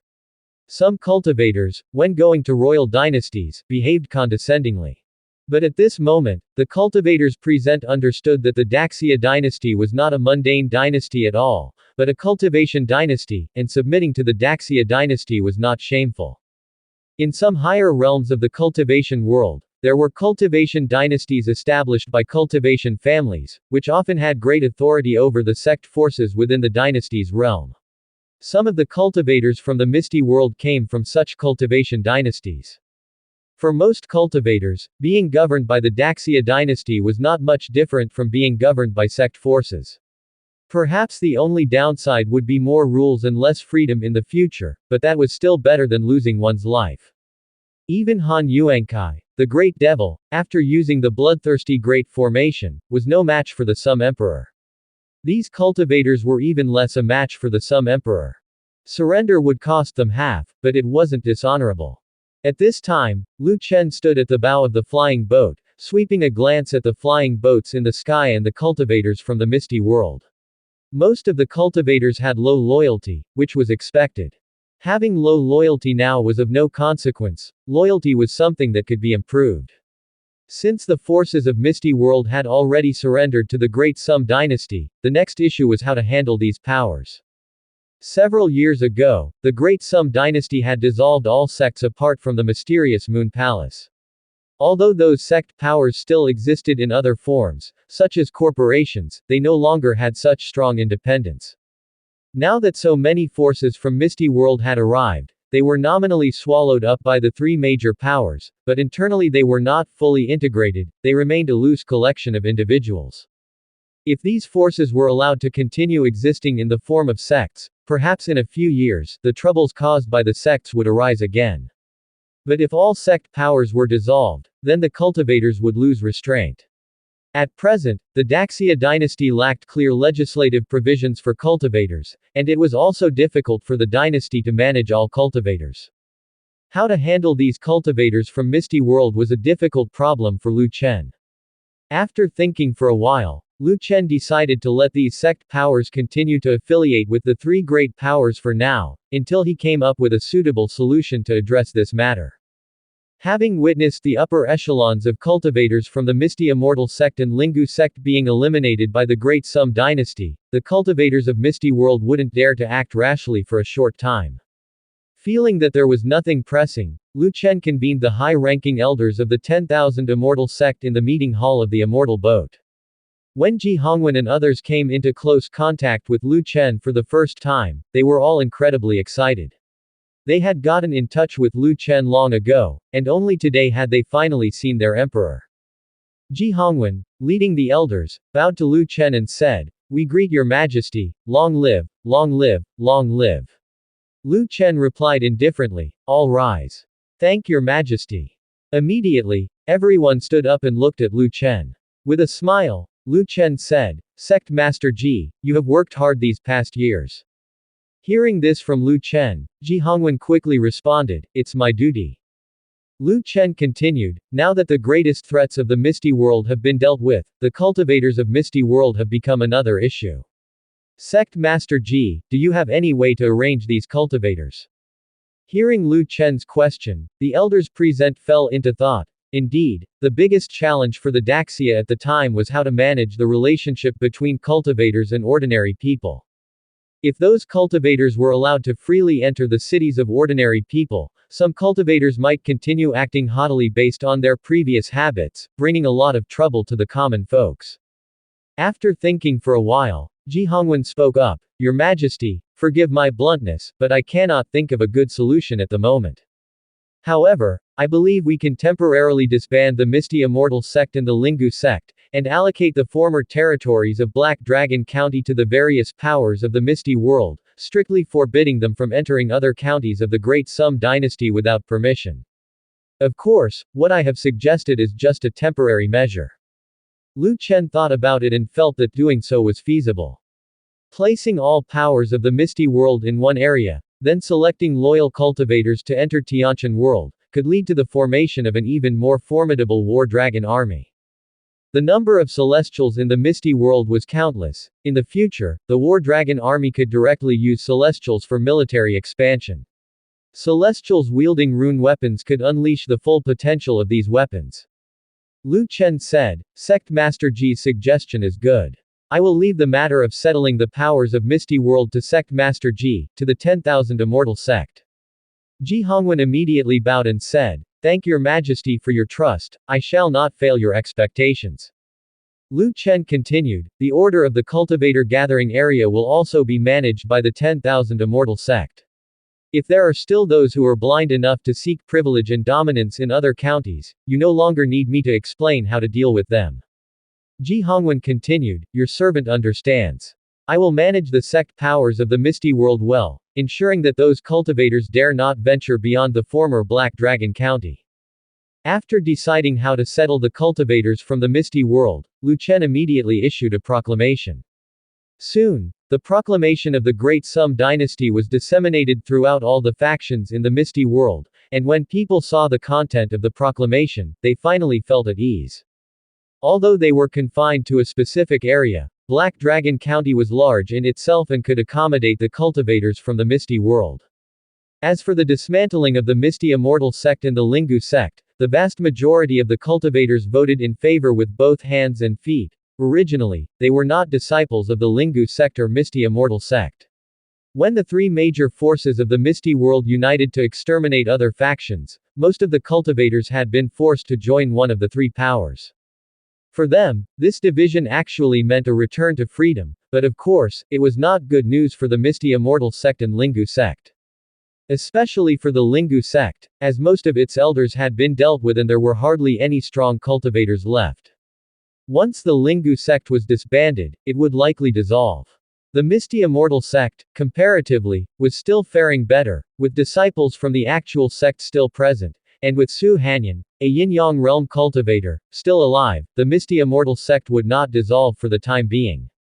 On the Misty Immortal Sect's flying boat, Su Hanyan, looking at the proclamation in her hand, fell into deep thought. Presently, the Misty Immortal Sect's own cultivators, the ones who had originally followed Han Yuankai to leave the Bixia world, were on the deck of the flying boat.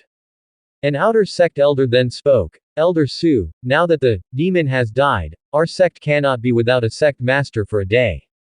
You are the only Yin-Yang realm cultivator, and the position of sect master rightfully belongs to you. Upon hearing this, Su Hanyan did not immediately respond. The other cultivators of the Misty Immortal Sect also began to speak up. Elder Su, now that the Great Sum intends to split the Misty Immortal Sect and the Lingu Sect, and the Lingu Sect has suffered heavy losses, it will likely disband, but we still have you. With you here, even if our Lingu Sect is split, it will still be stronger than other forces. Elder Su, you must take up the position of Sect Master. You are the direct disciple of the Tianchong Peak Master, and whether by strength or identity, the position of Sect Master should be yours. Listening to the remarks of the cultivators, Su Hanyan finally spoke. No need to say more. Since the new Misty Immortal Sect was originally established by myself and Han Yuankai, and since Han Yuankai is dead, it is natural that I take up the responsibility of managing the entire sect. From today onwards, I am the new sect master of the Misty Immortal Sect. The moment her words fell, the cultivators of the Misty Immortal Sect kneeled down in unison, exclaiming in one voice, "Greetings, Sect Master." Su Hanyan said indifferently, "Stand up." "Thank you, Sect Master." Su Hanyan then continued to look at the proclamation in her hand. Her concerns were not about the position of Sect Master, but rather about her two direct disciples. The Misty Immortal Sect had previously been the most powerful force in the Misty World, and even though it had been severely damaged now in Han Yuankai, the demon, was dead. But even if the Misty Immortal Sect was split and the absorbed forces were made independent, the strength of the Misty Immortal Sect could still rank second in the Tiantian world. Therefore, the Sum Emperor might not trust the Misty Immortal Sect, especially since a demon cultivator had once emerged as a sect master among them. The Sum Emperor might always be cautious towards the Misty Immortal Sect and even harbor some suspicions. Su Hanyan knew that her two direct disciples would definitely speak for her and for the Misty Immortal Sect, and this was precisely her concern. If Wu Junwan and Li Qinru spoke overly much in support of her and the Misty Immortal Sect, would the Sum Emperor feel that her two direct disciples were influenced by her, or that she had told them to say such things? This could potentially affect their statuses by the Sum Emperor's side. Su Hanyan thought to herself that she needed to find an opportunity to remind her two direct disciples to avoid mentioning the Misty Immortal Sect in the future as much as possible, and preferably to completely sever their connections with the Misty Immortal Sect, for their own good. A few days later. Inside the Fei Hong immortal boat. In Lu Chen's bedroom. At this moment, Lu Chen was holding the soft body of Wu Junwan, and Li Qinru sat beside him. The scene looked very harmonious. At this point, Li Qinru asked, "I wonder when your majesty plans to deal with our honored master." Hearing this question, with a slight smile, Lu Chen's hands kneaded on Wu Junwan's body as he said, "Why would I deal with her? You wouldn't want me to deal with her, would you? That would be rather unfilial of you, considering she is, after all, your honored master." Hearing Lu Chen's words, Li Qinru inwardly chuckled. She didn't believe this man had misunderstood her words, as her notion of dealing with her was certainly not ordinary. She and Wu Junwan unanimously believed that Lu Chen would eventually bring their honored master into his harem too, so the question she asked was about when Lu Chen planned to make their honored master his woman. Lu Chen continued, saying, "Now that your honored master is the sect master of the Misty Immortal sect, without her, the entire sect would fall into disarray. Let her stay in the Misty Immortal sect for now. When we find a way to handle these sect powers, we will consider what to do with her." As he spoke, Lu Chen's hand tightened slightly, causing Wu Junwan, nestled in his arms, to uncontrollably let out a soft moan. Lu Chen then turned his head to look at Li Qinru beside him. "Your honored master has been in the Tianqian world for many days now. Why haven't the two of you visited her?" On the day the Misty Immortal sect entered the Tianqian world, Li Qinru saw Su Hanyan briefly. In the following days, both Wu Junwan and Li Qinru had stayed on the flying boat tending to Lu Chen, never once visiting the Misty Immortal sect's flying boat. Li Qinru said calmly, "Your Majesty hasn't spoken, how would we dare to associate with the forces invading the Tianqian world?" Hearing this, Lu Chen smiled and then said, "She is your honored master. You can visit her whenever you want. The Misty Immortal sect has now pledged allegiance to the Great Sum dynasty, making it part of the Great Sum dynasty." Li Qinru then said, "Thank you, Your Majesty." At that moment, Wu Junwan, with seductive eyes, also spoke weakly from Lu Chen's embrace, Thank Your Majesty." Both women had longed to reunite with their honored master. They had been attending to Lu Chen on the immortal boat these days, to gauge his stance. Now that Lu Chen had spoken, they could confidently head to the Misty Immortal sect's flying boat to meet their honored master. At this moment, Lu Chen flipped Wu Junwan over and gently pressed her beneath him. He stroked her silky hair and gazed into her sentiment-filled eyes, saying, "Wanyan, your resistance is getting weaker." Seeing Wu Junwan, once a powerful princess, reduced to this state, ignited a strange sense of pride within Lu Chen. After Lu Chen spoke, a blush appeared on the beautiful Wu Junwan's face. She had never imagined that one day she would become like this. After giving birth, her addiction to Lu Chen intensified, and she became more dependent on this man. Every touch from Lu Chen left her completely weak, yearning to lean into his embrace. Seeing Wu Junwan's state, Li Qinru felt a myriad of emotions. Both had once thought themselves to be high and mighty, responsible only for keeping male pets, but they had not expected to end up conquered by the same man. Lu Chen then slowly leaned down. Wu Junwan tenderly embraced him, while he continued his activity and said, "Ladies, I just remembered something." Li Qinru asked, "What is it?" Lu Chen breathed heavily and said, "Your honored master comes from the Bixia world. I want to meet her alone to learn about the Bixia world before the Misty World Cultivators Conference." Hearing this, the two women felt a shock in their hearts. Indeed, this lecherous man was aiming for their honored master. Li Qinru said, "If your majesty desires our honored master's body, why beat around the bush? The Misty Immortal sect has already surrendered. You only need to issue a decree, and you can have our honored master by your side."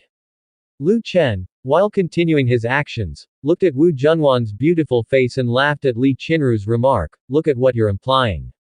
Do you see me as the kind of lecher who just wants to possess any beautiful woman he sees?" Li Qinru, catching a glimpse of the busy Lu Chen, chuckled and said, "Isn't that exactly what you are, Your Majesty?"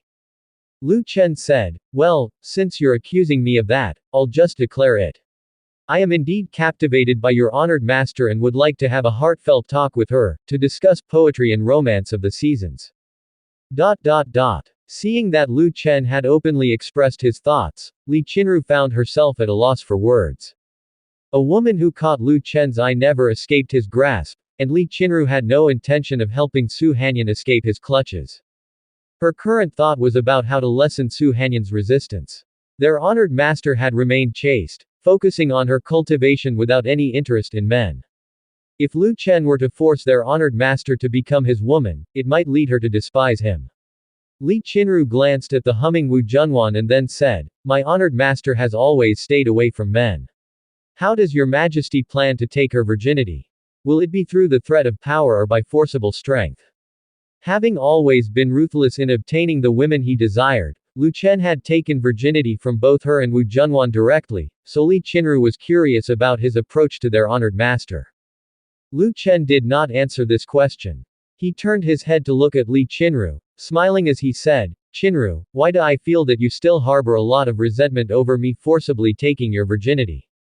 Li Qinru, with a calm expression, said, "At that time, I was merely a prisoner, losing my virginity was nothing unusual. That's because I failed to take care of you." As he finished speaking, Lu Chen reached out, pulled Li Qinru closer, and kissed her red lips. With Lu Chen's current strength, dealing with Li Qinru and Wu Junwan at the same time was no big deal. Of course, Lu Chen was no longer solely interested in offspring and pleasures as he had been.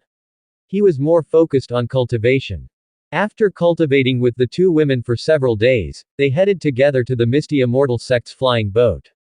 Before the cultivators' conference began, all the cultivators in the Misty world were waiting in place. On the way to the Misty Immortal Sect, one could see cultivators meditating everywhere. Although the spiritual energy in the Tianqian world was not as dense as in the Misty world, it was safer. Cultivators no longer had to fear sudden death from being swept into spatial turbulence while cultivating. In such a safe environment for cultivation, the speed at which the cultivators practiced increased significantly. At this time, Su Hanyan was also meditating and cultivating on the flying boat of the Misty Immortal Sect. Due to Han Yuankai's bloodthirsty great formation, her body had suffered serious injuries and needed time to recover. Misty Immortal Sect, flying boat. Su Hanyan's body was frantically absorbing the surrounding spiritual energy, continuously repairing her internal injuries, when a steward from the Misty Immortal Sect approached her and said, "Sect Master, your two direct disciples have arrived." Hearing this, Su Hanyan's heart skipped a beat, and her beautiful eyes instantly opened with her eyebrows arching slightly. The current situation of the Misty Immortal Sect was somewhat awkward. She actually did not want her two direct disciples to have too much contact with the Misty Immortal Sect. After all, they were now women of the Sum Emperor. If they were seen in close contact with the Misty Immortal Sect while speaking on behalf of the sect at the Sum Emperor's side, the Sum Emperor would eventually grow discontented with them. Su Hanyan composed herself and said to the steward, "Let them up." She had previously been considering how to remind them to keep their distance from the Misty Immortal Sect, but now that they had come of their own accord, it was a good opportunity to speak with them about it.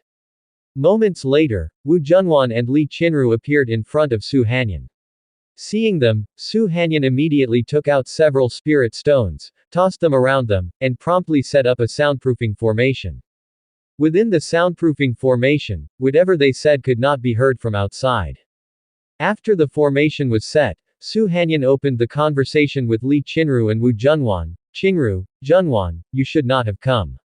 Li Qinru and Wu Junwan were startled for a moment, then Li Qinru asked, "Why would you say that, honored master?"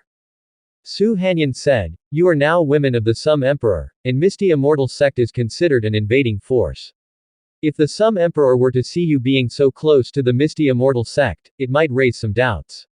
This is not good for you." Hearing Su Hanyan's words, the two women instantly realized she was afraid that Lu Chen might misunderstand them. Wu Junwan then said, "Honored master, rest assured, we came to the Misty Immortal Sect under His Majesty's instruction." Hearing this, Su Hanyan asked curiously, "Under the Sum Emperor's instruction? He allowed you to come?" Li Qinru replied, "We wanted to visit you, honored master, but we also mentioned it to him and got his approval." With the response from Li Qinru, Su Hanyan did not dwell on the matter further. As long as they had the Sum Emperor's approval, that was all that mattered. The last thing she wanted was for them to secretly visit the Misty Immortal Sect and then be discovered by the Sum Emperor later on. Su Hanyan eyed Wu Junwan and Li Qinru. Both of them had reached the heavenly human realm and had officially begun their cultivation journey. Su Hanyan, as their honored master, always took her role as the mentor of her two direct disciples very seriously. At that moment, Wu Junwan asked, Honored Master, you were inside the bloodthirsty Great Formation when the sect master used it. How do you feel now? Is there any discomfort in your body? Su Hanyan replied with a smile, I've only suffered some minor injuries, nothing serious. As soon as Su Hanyan finished speaking, Wu Junwan moved to her side, took her jade hand, and without hesitation, Su Hanyan felt a moment of surprise, not understanding what Wu Junwan was doing. However, the next moment, a cool spiritual power flowed into her body, rapidly healing her internal injuries and making her feel incredibly relaxed. This. Surprised, Su Hanyan asked, Junwan, who taught you this cultivation technique for healing others? While cultivators also had some ability to actively recover from injuries, none were as effective as this. Wu Junwan's spiritual power entered her body and almost immediately, her wounds had nearly healed.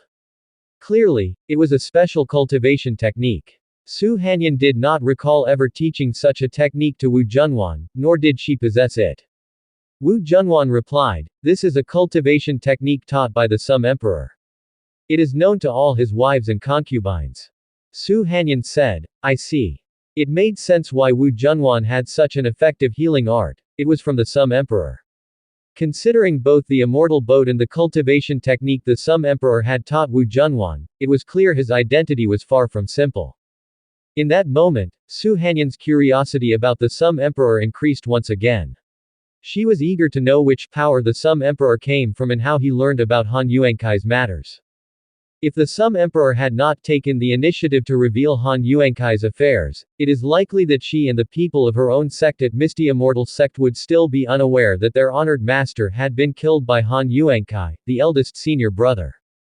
At this time, Su Hanyan let out a slight sigh and then said, Junwan, Qingru, thanks to you both, I was able to survive. Without becoming the Sum Emperor's women, perhaps I would have been gone from this world as well. In Su Hanyan's view, the Sum Emperor had not taken action against her probably because her two disciples had said something in Lu Chen's presence, interceding on her behalf, which is why Lu Chen did not strike against her, a cultivator of the Yin-Yang realm. After all, Misty Immortal Sect was the invading party. Her continued presence in Misty Immortal Sect, a strong cultivator of the Yin-Yang realm, posed a great threat. Upon hearing Su Hanyan's words, Li Qinru suddenly thought of something and immediately said, Honored Master, even without us, the Sum Emperor would not possibly kill you. Su Hanyan asked in confusion, Why is that? Li Qinru said, Because the Sum Emperor has taken a fancy to you. This. Both Wu Junwan and Su Hanyan were stunned. Wu Junwan did not expect Li Qinru to come out with such a statement.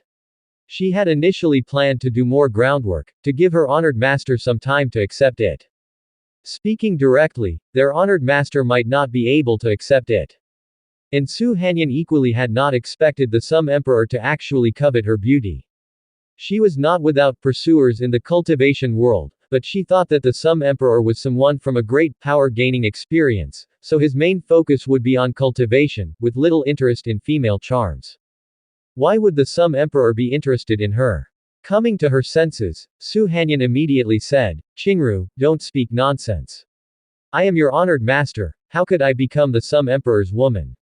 Su Hanyan also realized that Li Qinru and Wu Junwan had come today probably on behalf of the Sum Emperor. Otherwise, the Sum Emperor likely would not have sent the two of them to Misty Immortal Sect. Seeing Su Hanyan indeed exhibiting an averse expression, Li Qinru said, Honored Master, the Sum Emperor wouldn't care about these things. He is a lascivious man. Any woman he fancies eventually becomes unable to escape his palm. Hearing Li Qinru's description, Su Hanyan felt a shock in her heart. She then glanced at Li Qinru and Wu Junwan and said, In that case, you two were also forced by him. Su Hanyan didn't continue. Seeing that Li Qinru had bluntly spoken about the matter, Wu Junwan no longer kept it hidden. She spoke up, Honored Master, initially we were indeed forced by the Sum Emperor, but after becoming his women, he didn't restrict us in any way. In the end, we fell in love with him. This. Su Hanyan found it difficult to understand. If they had been forced by the Sum Emperor to become his women, how could they have fallen in love with him? Li Qinru nearby said, Disciple knows that honored master must find it hard to understand how we could fall in love with him, this lascivious man, especially since it began with coercion. At this, Li Qinru continued, the Sum Emperor's greatest flaw is his love for beauty. Apart from that, he nearly has no other faults in our eyes. He treats all his wives well, provides them with cultivation techniques to practice, actively helps them enhance their strengths, and takes great care of all his women. Furthermore, he is handsome and powerful, who wouldn't fall in love with him in the end? Even women born without feelings, after becoming the Sum Emperor's women, gradually regain their emotions. Hearing Li Qinru's words, Su Hanyan quickly responded. Indeed, the Sum Emperor was clearly the scion of a great force in the cultivation world, and such a figure was already very attractive to women from a lower world. If the Sum Emperor was even slightly better to his women, it was natural that Li Qinru and the others would helplessly fall in love with him. Women admire strength, and the Sum Emperor was not only formidable but also good to his women, and handsome to boot. What woman would not love such a man? However, Su Hanyan said, although I do not know how the Sum Emperor treats you when he is with you, I must remind you that the Sum Emperor's identity must not be simple. Behind him certainly stands a great sect or super force of the cultivation world. Such an exalted person never lacks for women. Why would he take interest in women from a lower world? If he is good to you, it is very possible that it's an act, or maybe he has some ulterior motive. Su Hanyan, a cultivator from the high-level cultivation realm, had broad knowledge. She had seen many cultivators deceive others' feelings, some cultivating special paths, then deceiving feelings, willing their Taoist couples to die for them, thereby helping them achieve their path. The Sum Emperor, such an esteemed person, being actively good to his own women, was obviously problematic. Ordinary disciples of a great sect, even the most common, were haughty, considering themselves superior. Not to mention someone like the Sum Emperor, who could bring out such a luxurious immortal boat.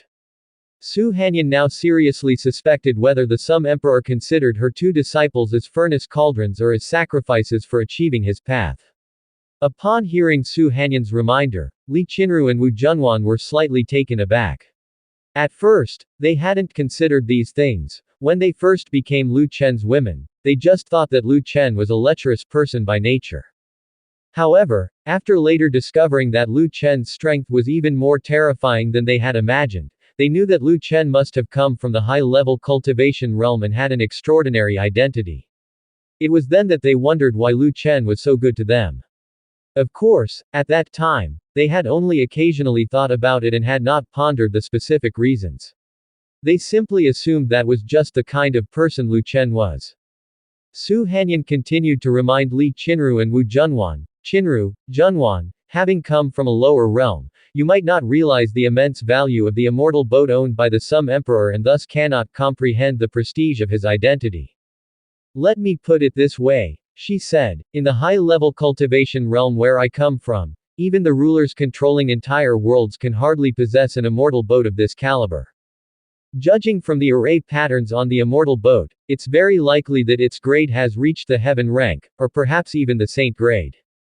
In Su Hanyan's view, Li Qinru and Wu Junwan, as people from a lower realm, couldn't understand how noble Lu Chen's identity was, and thus they didn't see why Lu Chen was so good to them, really thinking him to be just a lecher. Upon hearing Su Hanyan's words, the two women felt a jolt in their hearts. They were only aware that Lu Chen's identity might be very noble, and the immortal boat very precious, but they had not realized that the immortal boat Lu Chen had produced could be of heaven or even saint-grade quality. Thinking this way, could Lu Chen's identity be even more noble than they had speculated? Seeing that her two disciples were lost in thought after hearing her words, Su Hanyan sighed softly. She knew they had never considered these things. Then, Su Hanyan continued, if he is really as you said, treating his women very well, then you must be careful. He may be paving the way for his own great Tao, wanting you all to fall in love with him, and then willingly sacrifice yourselves for his sake. When you go to the high-level cultivation realm in the future, you will understand that this sort of thing is very common in the cultivation world. I have seen many people deceive their Taoist couples' emotions, whether male or female, it's all the same. Upon Su Hanyan's reminder, the two women indeed began to doubt Lu Chen, but soon they came back to their senses. At that moment, Wu Junwan spoke up. Honored Master, even if the Sum Emperor is truly deceiving your disciples' feelings, I have accepted it. Now that I carry his child and cannot leave him, if one day he truly needs me to die for him, I will not hesitate at all. This. Su Hanyan's brows furrowed. She hadn't expected her disciples to love the Sum Emperor to this extent. Even knowing that the Sum Emperor might be deceiving their feelings, they were still willing to die for him. The Sum Emperor had made them fall to this degree. The more this was the case, the more it proved that the Sum Emperor considered them some kind of sacrifice, and now Wu Junwan was no different from a dead soldier. The thought of her two disciples being used by the Sum Emperor as furnace cauldrons or some kind of sacrificial offering made Su Hanyan feel extremely distressed. She knew that whatever she said to Li Qinru and Wu Junwan now would probably be useless. The two had fallen in love with the Sum Emperor and were deeply entrapped. No matter how much she tried to persuade them to leave the Sum Emperor, they couldn't. And if she kept trying to convince them, she might even turn them against her. The best course of action was to get the Sum Emperor to let them go. With this in mind, Su Hanyan formed a plan. As their honored master, she couldn't stand by and watch them become sacrificial offerings. She had to find a way to save them and help them escape the sea of suffering. With this in mind, Su Hanyan looked at Li Qinru and asked, Qingru, the Sum Emperor allowed you to come to the Misty Immortal Sect's flying boat. He must want you to convey some message to me, right? Li Qinru didn't hide anything and directly answered, he wants to meet with you alone and ask about some matters concerning the Bixia world. Su Hanyan said, good, I too wish to see what kind of person the Sum Emperor is. Tomorrow, I will accompany you to Black Dragon City. Su Hanyan didn't plan to continue discussing sacrificial matters. She had seen many cultivators who sacrificed themselves for their Taoist couples and knew that continuing would not change anything. The root of the problem was with the Sum Emperor. To save them, she needed to find the Sum Emperor. Afterward, Su Hanyan changed the subject, inquiring about the Daxia dynasty from Wu Junwan and Li Qinru, and listened to their stories of how they had gradually become the women of the Sum Emperor. After listening to Wu Junwan and Li Qinru, Su Hanyan grew even more curious about Lu Chen. Many things Lu Chen had stirred up seemed to be unrelated to the world of cultivation. However, it cannot be denied that he was indeed a qualified emperor. This further confirmed her speculation. Such an ambitious emperor didn't seem at all like a lecher. He must be plotting something. In the end, the mentor-disciple trio talked for a whole day and night within the soundproofing formation. The next morning, Su Hanyan followed Wu Junwan and Li Qinru to Black Dragon City. As the first cultivator conference was to be convened, Lu Chen also descended from the celestial boat in the sky to the ground. The former imperial palace of Black Dragon Country was still there, which was precisely where Lu Chen settled down. A ray of sunshine entered through the windowsill and shone on the snow-white skin of the beauty. The warm sunlight awakened Yun Shenxian, who was deep in sleep. She opened her eyes and discovered that she was lying on top of Lu Chen's body, the two still maintaining their cultivation stance. Feeling the heat from Lu Chen's body and recalling the happenings of the previous night, a slight blush appeared on Yun Shenxian's cold cheeks. At this moment, Lu Chen also opened his eyes, and seeing Yun Shenxian looking down at him, he smiled slightly. Honored master, why don't you sleep a little longer? Yun Shenxian said with an expressionless face, there's nothing good about sleeping. Cultivators don't really need to sleep every night. When she was at the mysterious Moon Palace, she also hardly ever slept. Ever since she became Lu Chen's woman, she had developed the habit of sleeping. But to say she was sleeping, in reality, it was still engaging in that kind of activity. At this time, Yun Shenxian sat up, looking like she was about to get off Lu Chen's body. As soon as she got up, Lu Chen's other hand gripped her waist and pulled her back down, firmly pressing her body against his, not allowing her to separate from him. Yun Shenxian gave Lu Chen a glare immediately. Everything that needed to be done had been done, yet this guy still liked to keep her close. Lu Chen didn't care about Yun Shenxian's gaze at all. Yun Shenxian then asked, how do you plan to deal with the forces of the misty world? Seeing that Yun Shenxian didn't have the intention to get up, Lu Chen gently caressed her jade back while saying, I plan to absorb these cultivators into the Daxia dynasty and transform them into Daxia soldiers. Yun Shenxian said, Cultivators always love freedom and are mostly wild and unruly. It might not be easy for them to join the Daxia army. Having been with Lu Chen for so long, Yun Shenxian was very familiar with the situation in Great Sum. She knew the Daxia army's military discipline was strict and took even minor matters seriously. And typically, disciples from sect powers were not obedient. Imagining them joining the Daxia army and adapting to militarized management was hard to envision what the Daxia army would turn into. After Yun Shenxian finished speaking, Lu Chen's hand wandered towards her buttocks. She still paid no attention to Lu Chen's subtle movements. Lu Chen spoke up, as long as the conditions are good, there will always be people who join. What do you think of that spirit rice? Upon hearing this, Yun Shenxian remembered the spirit rice she had been eating lately.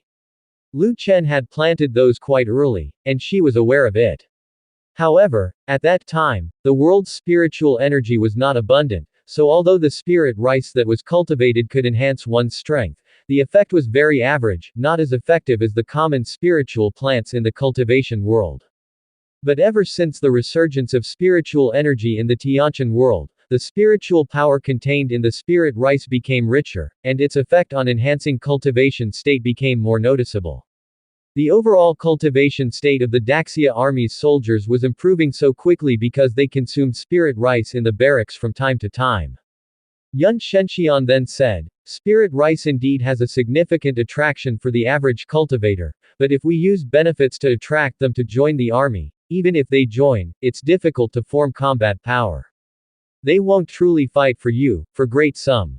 Lu Chen smiled and said, "If you say so, then most people in this world join some forces because of various benefits and don't really fight for a person or a group. Everyone has personal interests. This is normal. Let's first have them join the War Dragon army. As long as there are enough benefits, they can be made to fight for Great Sum. Loyalty is always a rare commodity. I haven't planned on pursuing it excessively. I only need my core subordinates to remain loyal." Yun Shenxian thought for a moment and felt that Lu Chen made sense but still reminded him, "Then you better keep your eyes open, don't make the same mistake as I did by promoting a group of ingrates to elder positions." When she founded the mysterious Moon Palace in the Tianqian world, she also didn't care about the loyalty level of those disciples. As a result, a group of elders she promoted ended up defecting to the previous emperor. Lu Chen said with a smile, "Of course." As soon as the words fell, Lu Chen's other hand also went around Yun Shenxian's waist. Then he slightly moved his body, and Yun Shenxian immediately gave Lu Chen a glance, disapproving of his frivolity so early in the morning. Just as Lu Chen intended to continue his joyous time with Yun Shenxian, Bai Qingqing's voice came from the door, "Your Majesty, the new sect master of Misty Immortal Sect requests an audience." Hearing Bai Qingqing's words at the door, Lu Chen was slightly stunned and stopped the movements he had just started. He had intended to continue exercising to rejuvenate himself.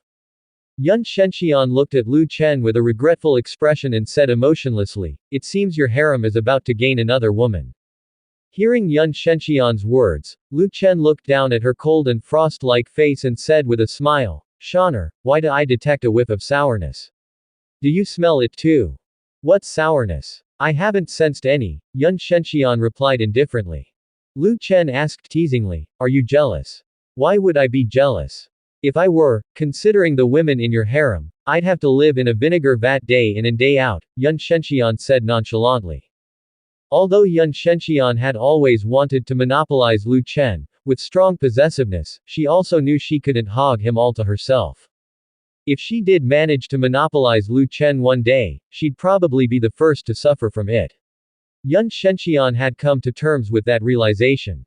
It was good enough for her to merely have usage rights to Lu Chen. The ownership belonged to all the mistresses in his harem, sharing wasn't such a big deal.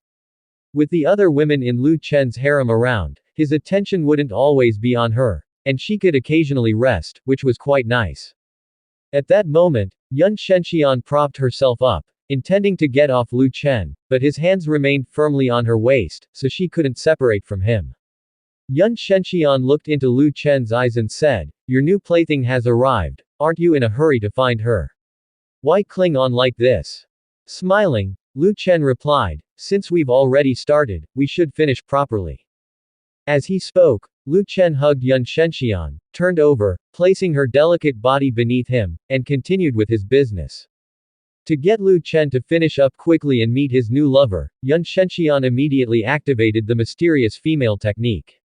Meanwhile, Wu Junwan and Li Qinru brought Su Hanyan to a courtyard and quietly awaited Lu Chen's arrival.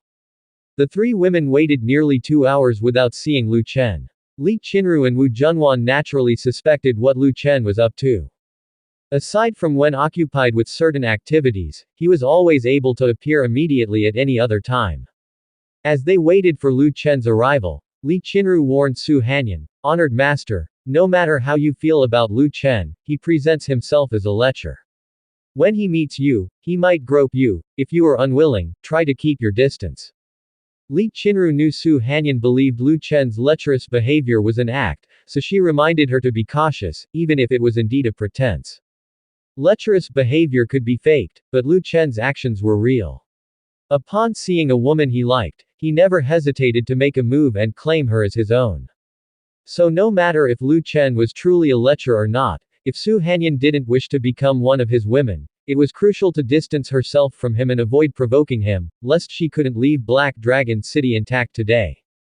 Hearing her disciples' advice, Su Hanyan was curious whether the Sum Emperor was as lecherous as her disciples claimed, being so readily handsy upon first meeting, it seemed rather overzealous.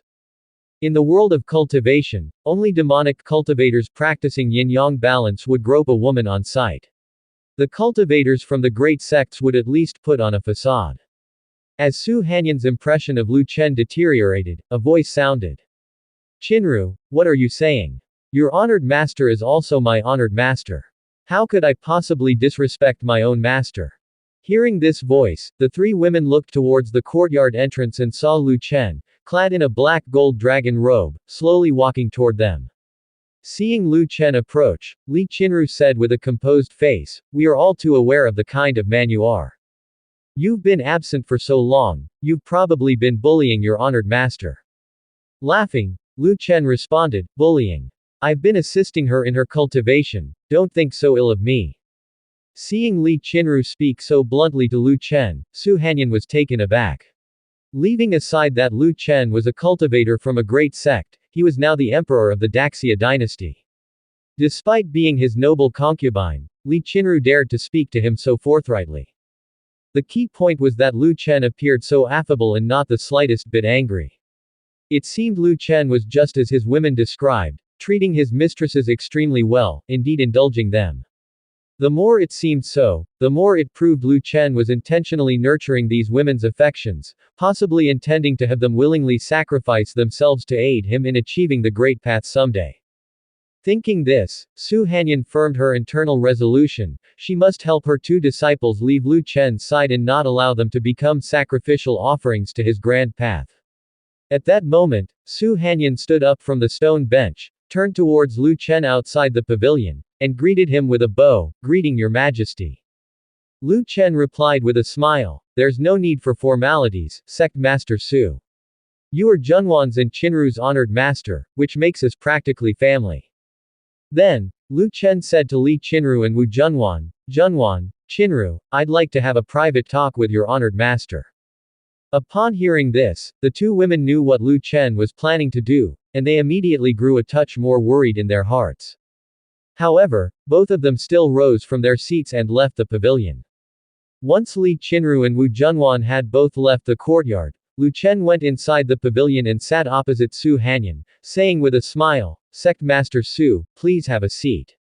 Su Hanyan said, "Thank you, Your Majesty." Then she slowly sat down, while Lu Chen took the moment to assess her.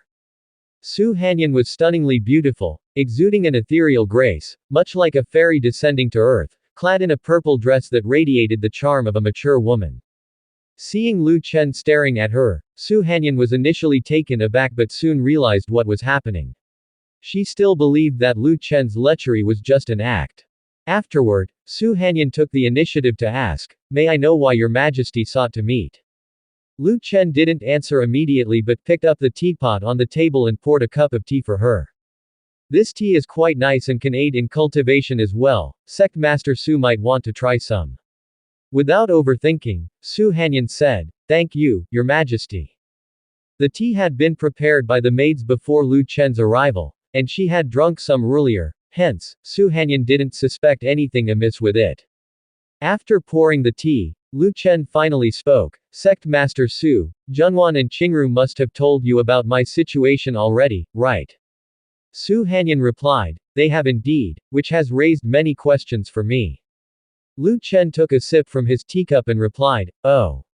Questions. What kind of questions? Su Hanyan said, with Your Majesty's status, any woman would be yours with just a word. There's no need to be so good to your own women. Your Majesty's concern for them makes people think you have ulterior motives. Hearing this from Su Hanyan, Lu Chen was taken aback for a moment before he smiled and responded, ulterior motives. What do you think I am scheming? Su Hanyan said, Your Majesty's affairs are unclear to me, but in the cultivation world, it is very common for one to deceive others emotionally, then let the other die for oneself, all for one's own greater path. Lu Chen instantly understood Su Hanyan's meaning. It seemed she believed he was good to his women to prepare them as willing sacrifices for his own path to greatness. With a slight smile, Lu Chen put down his teacup and looked into Su Hanyan's beautiful eyes. It seems there are many misunderstandings about me, Sect Master Su. Su Hanyan replied, whether they are misunderstandings, Your Majesty knows best. Based on Your Majesty's immortal boat, one could surmise you are not merely a prince of some empire, but perhaps the saint heir of a great sect. I have never heard of an empire's prince or the saint heir of any major power treating their consorts so well. To them, women are but playthings. Seeing that Su Hanyan's misconceptions about him ran deep, Lu Chen knew it would be difficult to change her perception, therefore, there was no need for excessive verbal explanations. Lu Chen directly said, given this, why would Sect Master Su still wish to meet me? Su Hanyan answered, Junwan and Qingru are my direct disciples, and I do not wish to see them become sacrifices for someone else's path to greatness. Lu Chen stated, you must understand they can no longer leave me. Su Hanyan responded, that is why I am here. Your Majesty is the root cause, and only by meeting Your Majesty can there potentially be a way to save them. Lu Chen looked at Su Hanyan with a playful expression, so it seems, Sect Master Su, you want to kill me. Su Hanyan replied, I do not have that power. Lu Chen asked, then what purpose does your visit serve? Su Hanyan stated firmly, I propose a transaction. If Your Majesty agrees to leave Junwan and Qingru unharmed, I am willing to do anything for Your Majesty. Lu Chen's eyes narrowed slightly. He did not immediately respond but took up his teacup again, sipped the tea, seemingly deep in thought. After a long moment, Lu Chen put down the teacup and looked again at Su Hanyan's exquisite face. Sect Master Su, you also realize my identity may be that of a prince of some empire or the saint heir of a great sect. Do you believe there is anything you have that I would find desirable? If you have nothing I need, how can we possibly strike a deal? With that, Su Hanyan was taken aback in her heart. Indeed, she had nothing of value to offer Lu Chen in exchange. Seeing Su Hanyan completely stunned, Lu Chen continued, Sect Master Su, I can make a deal with you, but you'll have to go back and think carefully about what you have that you can trade with me.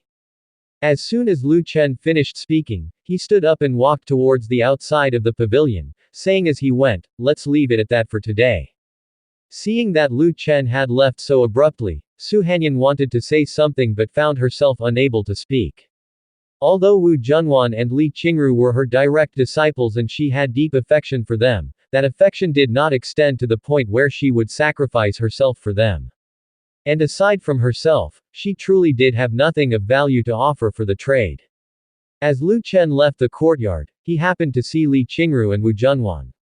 They hadn't eavesdropped on the conversation between Lu Chen and Su Hanyan, knowing that Lu Chen's perceptive abilities were strong, and that he would have noticed if they had.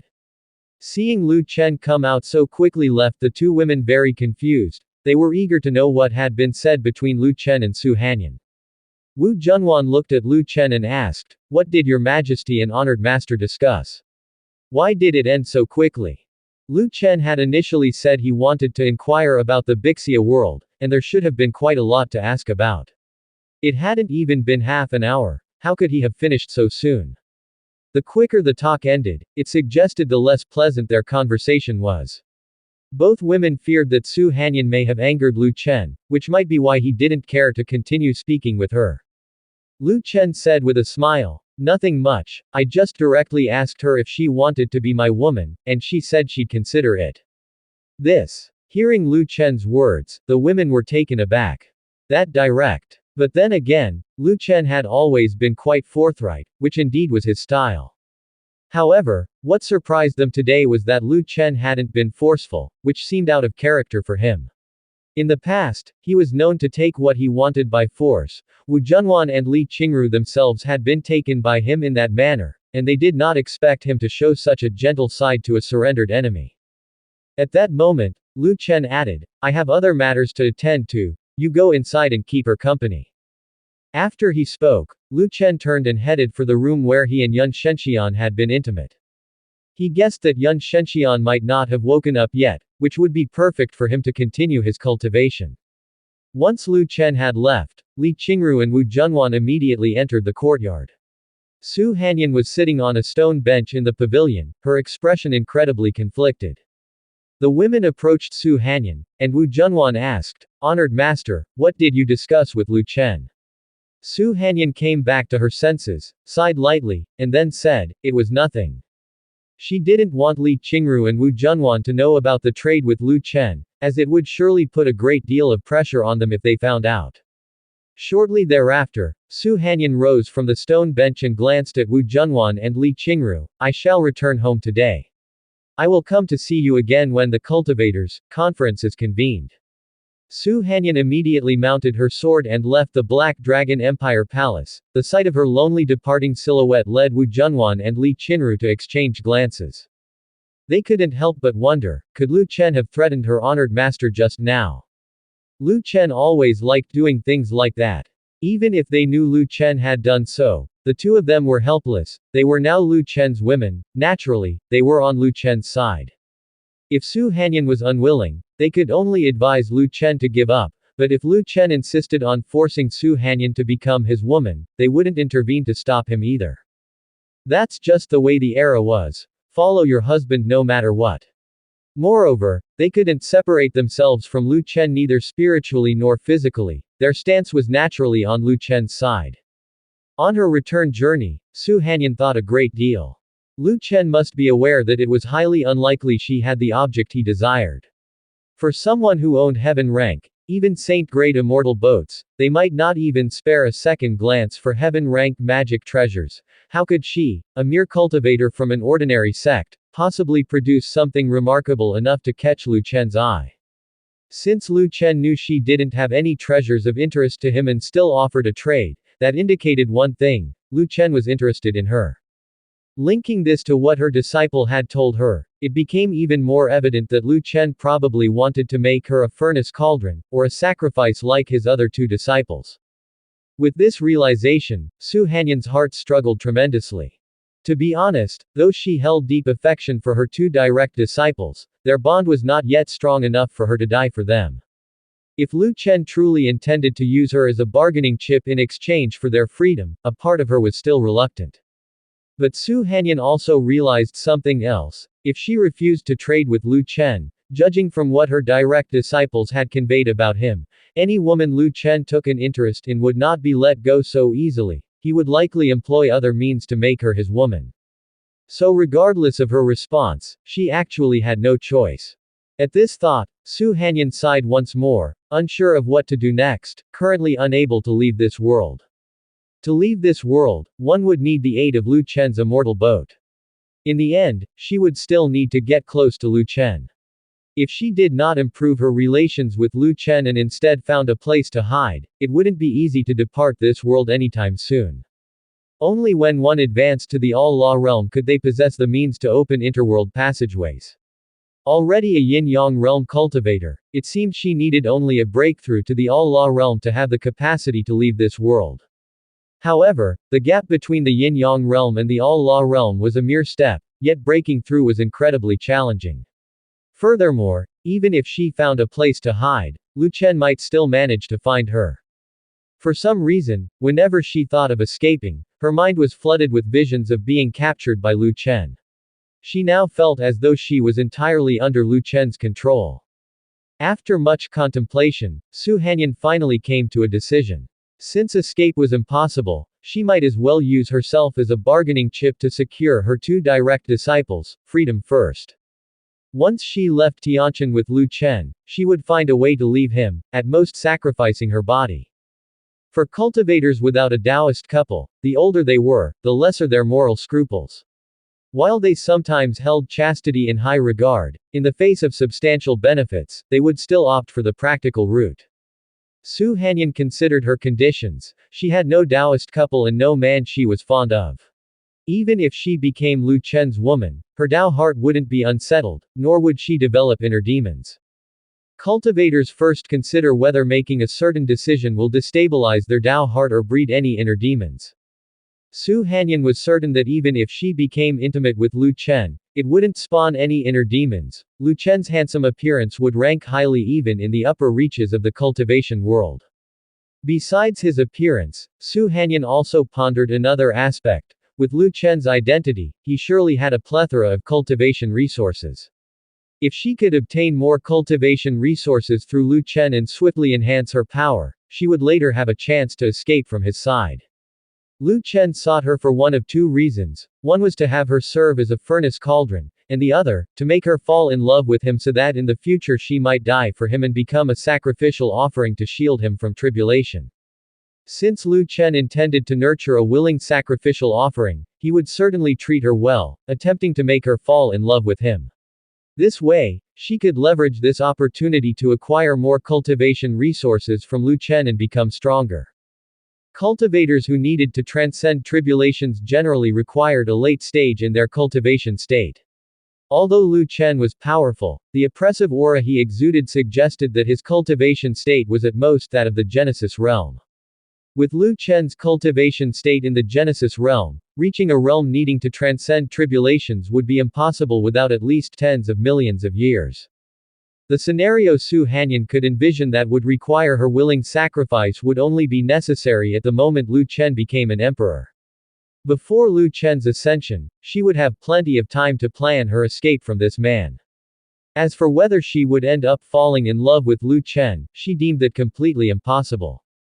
In her view, Wu Junwan and Li Qingru fell for Lu Chen because they didn't initially realize he had ulterior motives. They merely thought Lu Chen was a lecher who coveted their beauty. By the time those two realized that Lu Chen might want them to willingly face tribulation for him, they had already fallen in love with Lu Chen and couldn't extricate themselves. Thus, even upon learning the truth, both would unequivocally remain with Lu Chen. But she was different. From the outset, she knew Lu Chen was not a mere lecher, desiring her body only to cultivate someone to face tribulation. This was all about interests, so she absolutely couldn't fall for this pretender, Lu Chen. Having thought through all of this, Su Hanyan decided to meet with Lu Chen after the convening of the Tianqian World's Cultivator Conference and agreed to a transaction with him. Meanwhile, in a cosmic space, an immortal boat was silently navigating among the various fractured world barriers. At that moment, a man approached the deck of the immortal boat, then lifted his finger and began to write something in the air. The next moment, those golden characters turned into a clump and flew towards the rear of the immortal boat. Afterward, the man said to the person piloting the immortal boat, "Increase the speed." Yes, Elder Song. Some time later, within a certain cosmic space, a boat with yin fire flames quietly progressed. Its hull resembled an ancient stone tablet eroded by the years, its surface covered with mottled symbols and mysterious patterns, emanating a faint cold light. A thick black mist enveloped the boat like the cloak of the Grim Reaper, shrouding the immortal boat in a chilling and terrifying atmosphere. The prow of the boat was carved with a ferocious beast's head, its eyes flickering a ghostly green, as if it could devour the soul of every living being. As the immortal boat navigated through the stars, the beast's eyes seemed to come alive, unleashing a chilling pressure that made the surrounding stars tremble. The interior of the immortal boat was even more horrific, with dim lighting casting shadows on walls and floors covered with blood-red runes. These runes seemed alive, pulsating within the cabin and emitting a low, eerie sound. The air within the cabin was thick with a suffocating stench of blood, as if countless beings had been brutally slaughtered here. At that moment, a burst of golden light flew from the expanse of space ahead, landing on the deck of the immortal boat, where it was seized by a gaunt elder who was all skin and bones. After reading the message sent from ahead, Sima Haoyan said with a smile, "It seems the vigilance of the mysterious Moon Palace Master is quite strong. Fortunately, the mysterious Moon Palace has our people in it." At this time, a man clad in blue garments asked, "Elder Sima, what's the situation?" Sima Haoyan replied, "According to the intelligence sent back by our scouts, the palace master of the mysterious Moon Palace intentionally led us in this direction. They have now changed course, and I estimate the true location of the Tianqian world is in the northwest direction of this star map." As his voice faded, Sima Haoyan immediately used divine sense to communicate, sending the situation here through a strand of divine sense back to Lu Yanghua, who was still in the Qianyuan world. After Sima Haoyan had sent the message back to the Qianyuan world, the man in blue spoke again, "I heard the Tianqian world might contain some treasures, though I don't know if that's true or false." Sima Haoyan said, "True or false, we'll find out once we get there. King Jin would certainly not deceive us." Lan Wai said, "To tell you the truth, I still have some doubts about King Jin's words. The Yin Fire sect belongs to the demon sect. How could he possibly trust us so much and even hint that there are treasures in the Tianqian world? If there really are treasures in the Tianqian world that can move even an imperial son like him, he would have gone to the Tianqian world first, instead of seeking us out from the Yin Fire sect." Sima Haoyan said with a sneer, "You don't understand. The Tianqian world is the training ground of a certain imperial son. As an imperial son himself, how could King Jin dare to go to the Tianqian world? If he appeared in the Tianqian world and disrupted the training of that imperial son, the latter might hold him accountable." Initially, Lu Yanghua had considered going directly to the Tianqian world, interested in its treasures. However, in the end, he chose not to go directly and assigned the task to the Yin Fire sect. Although Emperor Shenwu had already given up on Lu Chen, Lu Yanghua dared not commit the taboo of brothers directly harming each other. The Yin Fire sect was the largest demon cultivator sect within the Shenyu dynasty. The Shenyu Empire had sent troops to eradicate the members of the Yin Fire sect multiple times, but they were never able to completely destroy it. The Yin Fire sect was like a small flame that kept burning. Even if the sect hierarch was extinguished, they would soon reignite and grow stronger than before. Letting the Yin Fire sect kill Lu Chen would allow all the blame to be placed on them. At this time, Lan Wai asked, "If King Jin has solved the matter with the Tianqian world's imperial son, wouldn't he be in trouble if that person finds out?" Sima Haoyan said indifferently, "As long as there's no direct confrontation between the imperial sons, that person will not intervene. Perhaps, in his eyes, our taking action may also be seen as part of that imperial son's training in the Tianqian world. You know what kind of person he is." Hearing Sima Haoyan say this, Lan Wai felt there was some logic to it. Given Emperor Shenwu's temperament, even if an imperial son died, he would only think that the son was not strong enough, a waste, and his death would be inconsequential.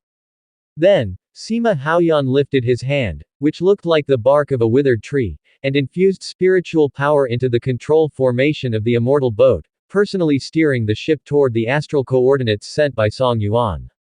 While controlling the immortal boat, Sima Haoyan laughed in a sinister tone, "I can hardly wait to taste what the blood of an imperial son is like."